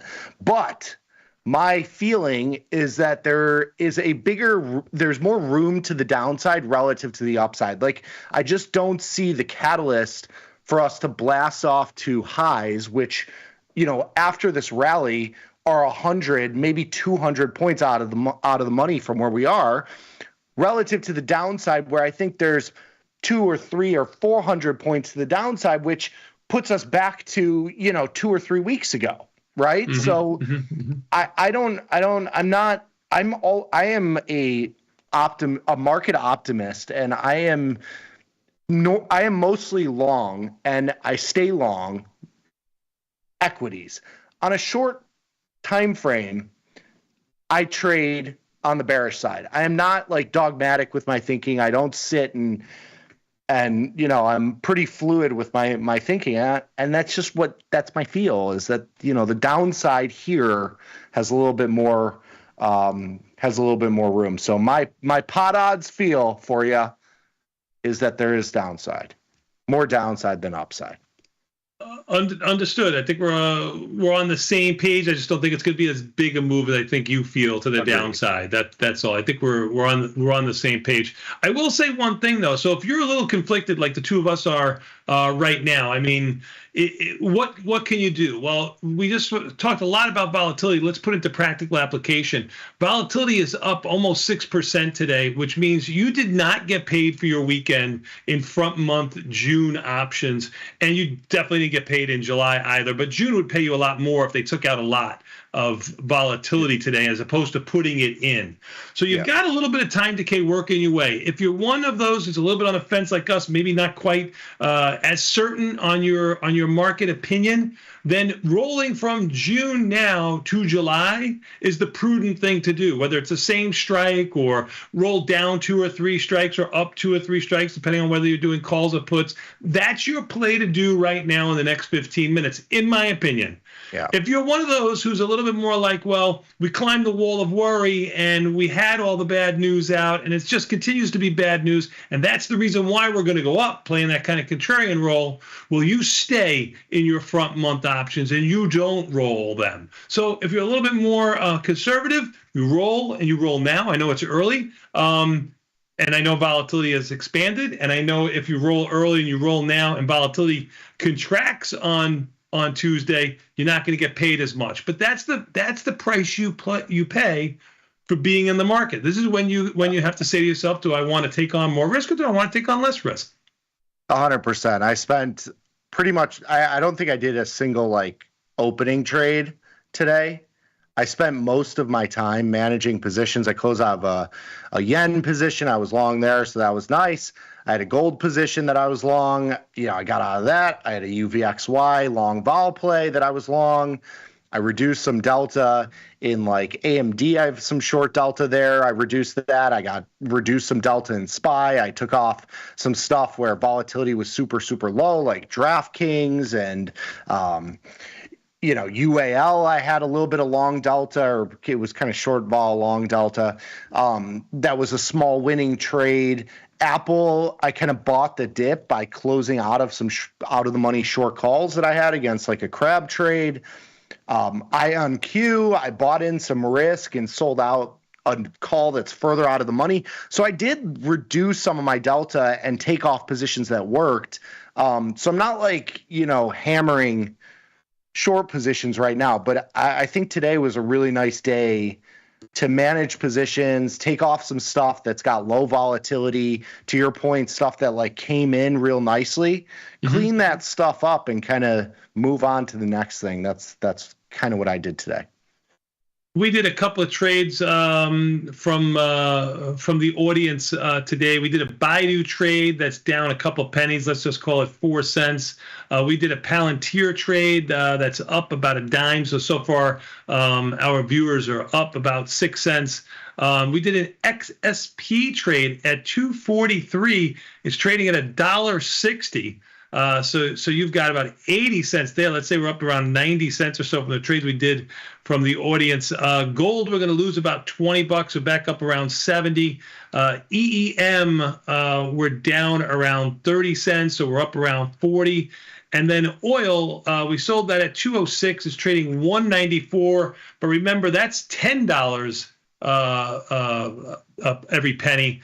So we're up around 12 on that. So you're up about $150 per one contract on just our audience giving us things to do. So don't count yourselves out there. You know what you're doing, and you know what you're doing just well. So good job out of everybody out there. We got to go ahead. I was going to say they were great trade ideas today. A lot of, most of them were liquid. I think like 8 of the 10 were very liquid, and they were all contrarian plays. It was pretty good to see. A lot of the time you get those, buying the stuff that is flying to the upside and selling the stuff that's getting killed. It was fun. It was good. It was fun, and they did do good, and they were contrarian trades. You're 100% correct there. I know we talked a little bit about what you feel the market's going to do in the coming days. You really caught the yen pretty good. I really didn't realize that the yen had rallied so much back up to around 70 cents. I remember it being around 68 or so. Now it's over 70 cents. That was a big move in the yen. Big move in a lot of other currencies. When you mentioned, I started looking at the euro, the pound, all kind of up. Does that make you like? Market was going lower when those currencies were going higher this last move. Yeah, I mean, so if you go back to April, the yen was over 70. If you look at the euro, the dollar was getting weaker. Is all I'm trying to say. I don't know if the dollar's gotten weaker so much today, and I know the euro is off of its highs, but this is a good move in currencies, which is typically not a great move for our markets. Giving you a little bit of room to the downside. I'm supporting your view. Agreed. And you can pull up the dollar index if you do the money sign DXY, just to give everybody an idea of what everything is doing versus the dollar. The dollar is certainly weak. I take no credit for my Japanese yen trade. That is a Thomas Westwater spot. He put us in that. He is a wizard, and you should join our show on Wednesday. Tune in. Tuesday now. Tuesday. Thomas Tuesday. It used to be Westwater Wednesday. It's now Thomas Tuesdays. You can join us every week. He's great. He's given us a whole bunch of stuff. Short Natty Gas into the move that we saw in Natty Gas. Not today, but over the last 2 weeks or so. All sorts of currency trades. It's great. Yeah, you've talked about his accolades before. Yes. Does he have pictures of you or something? Is there something?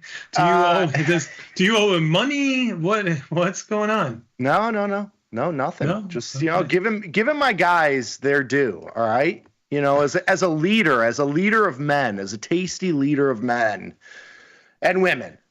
Yes. You give your peeps props. Because they understood. I Tom agree. Tom gives no props, no love. I am a gracious Lord. I did mention X earlier. It has been announced that the $14 billion investment in U.S. Steel shares. That's why it's up 24, almost 25%. That's a huge move in U.S. Steel. Nippon is going to do a little deal. So finally, it's going through. Trump announced it. if that holds true, we'll certainly find out. Even the S&Ps sold off about 10 handles, maybe a little bit more. They were down around 20 and change. They're down around 40. Volatility up 145. So really not getting any type of volatility contraction here at all. Yes, we're off our highs by around 60, 70 cents, but volatility staying bid going into this long weekend. A little surprising. Memorial Day weekend's usually bullish-ish type. I know when you went to bed last night and when you woke up this morning and you saw even the S&Ps basically unchanged, that you weren't going to have much opportunity to do anything today and the day was going to be over by 9 a.m. Certainly didn't come that way. Yeah, it'll be interesting this weekend if the commentary is positive or negative. I feel like you're going to get a lot of tweets from the White House et al. In terms of trade deals, starting fights, maybe not starting fights. Who knows? I think this move in the market in this last 10 minutes is indicative of that. I don't, if you chase this market, if you bought the dip and you rode 60 points, 70, 80 handles to the upside, are you really holding to get 10 or 20 on, Monday's open? Sure. I think they open do they open on Sunday for a half session? Oh man, that's a Pete Momack question, but I don't know to think they do. Because I think they have to be open they can't close for more than 48 hours. But either way, I think that's what you're seeing here is like, you had a great move to the upside for the day. I don't think anybody's chasing this into the close, and that's what's happening. That's my read. I would concur. I am a little. I mean, I know I said volatility would stay bid. I keep talking about volatility because it is such a big move. I mean, 7 and almost 7.5% move down volatility is just a large move going into a long weekend. You did not get any of your beta decay in any of the positions you have here. I think if you had to do something, would you hold or roll today? Let me ask that. I made that whole play earlier. What would you do? I've been holding. I mean, you just have such high front volatility is just so high that you have to you're getting paid to hold. Yeah, with volatility in the 22 handle, a lot easier than 17 or 18. Yeah, I'll give you that for sure. I'll give you that for sure. Yeah, especially if you have both sides, calls and puts. If you're more like what if you had a put ratio spread on in the front month where you were like, long and at the money-ish put and short 2 out of the money puts? What would you do then? Ooh. So it's an omnidirectional, slightly bullish. I think you hold trade. still. Mm-hmm. You gotta hold those trades. You gotta hold those. I think it's what you've been waiting for. Yeah. Remember, you got 28 days to expiration. That's a lot of time. That's a long time.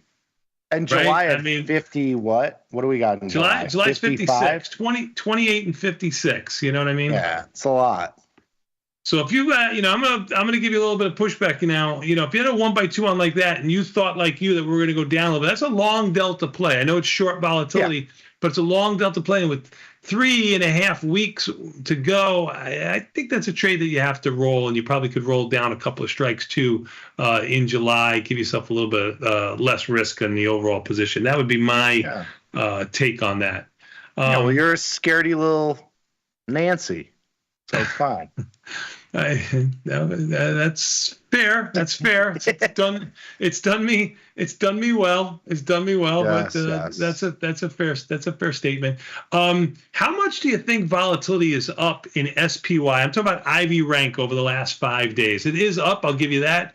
By what percentage do you think it is? You know how the IVX 5-day change. What do you think it is? Remember, it's the S&P 500. It's just doesn't move that much typically. Over the last 5 days, I don't know, 10%. No, it's only 5. It's only 5%, and I think that's pretty big. 4.7. Matter of fact, I think like when you look at some of these other stocks, like if you look at an IWM, it's going to show some pretty much the same. All I'm trying to show you here is IWM almost 6%. That's the one that's been having the biggest movers intraday. All I'm trying to show you here is the indexes are in play. So if you don't have, even with an IV rank of only, 29, 30, 26, whatever they might be, if you don't have the stomach or want to be in the individual stocks that can have a lot more movement than an index like 500 different stocks, the S&P, IWM, Qs, they're all in play and probably a good place to put some money to use if you were looking for something with probably a lot less outlier risk than maybe another stock that might have a big move to the downside. Call it something like you might have had today, like Meta, which is down $9, or even Apple, which is down $6. Apple volatility is getting pretty interesting too. Now Apple vol's up almost 10% over the last 5 days, IV rank of 37. Remember, monthly implied volatility in Apple after it split, when it first came out, was closer to 40, 42. You're approaching 38 and 37 in June and July. That's juicy volatility in Apple, which is a behemoth of a stock. Usually when it hits these kind of large moves, volatility expands. There's some money to be made there if you get a little bit of a pushback, a little pullback in the stock. Volatility will contract on the way up, at least for the first couple of days in Apple, if Apple catches a bid. Rare when a stock like a Nasdaq stock going down, volatility expands. So maybe to your point, for somebody who likes to do, like a diagonal spread or a calendar spread, you'd be selling almost 39% implied volatility in June, and you'd be buying 37% in July. You can see that invert, go the other direction if you got a little bit of an up move, if that's your bias in the stock. If you're bearish on the stock, then it's probably not going to be a play, because I think volatility will expand on the way down in Apple, at least for the first couple of days. Agree. We're kind of meandering into the close here. Got less than a minute to go. Even the S&P is down 36. Volatility up $1.50, 7.5% move in volatility. Big move for a relatively small move, or inside the expected move on the close here, move in the market. But man, I think the market put some fear into people, and you're going to have volatility and options staying bid for quite a few days. What could be the worst thing that happens on Tuesday? How does the market open for you? Oh, man. The worst thing? I don't know. Depends on what happens the weekend. I told you I'm leaning short. I think you got more downside than upside. I'm leaning short into next week. Maybe Nvidia being the catalyst. Maybe it's Trump over the weekend. Who knows? I'm leaning a little short, a little bit long volatility. Beautiful. Let's take a quick 90-second break and come back. We're going to come back on Monday, son. Not on Sunday. On Monday. No rest for the weary. We'll be here on Memorial Day. 4:55 Central Standard Time Monday. Peace.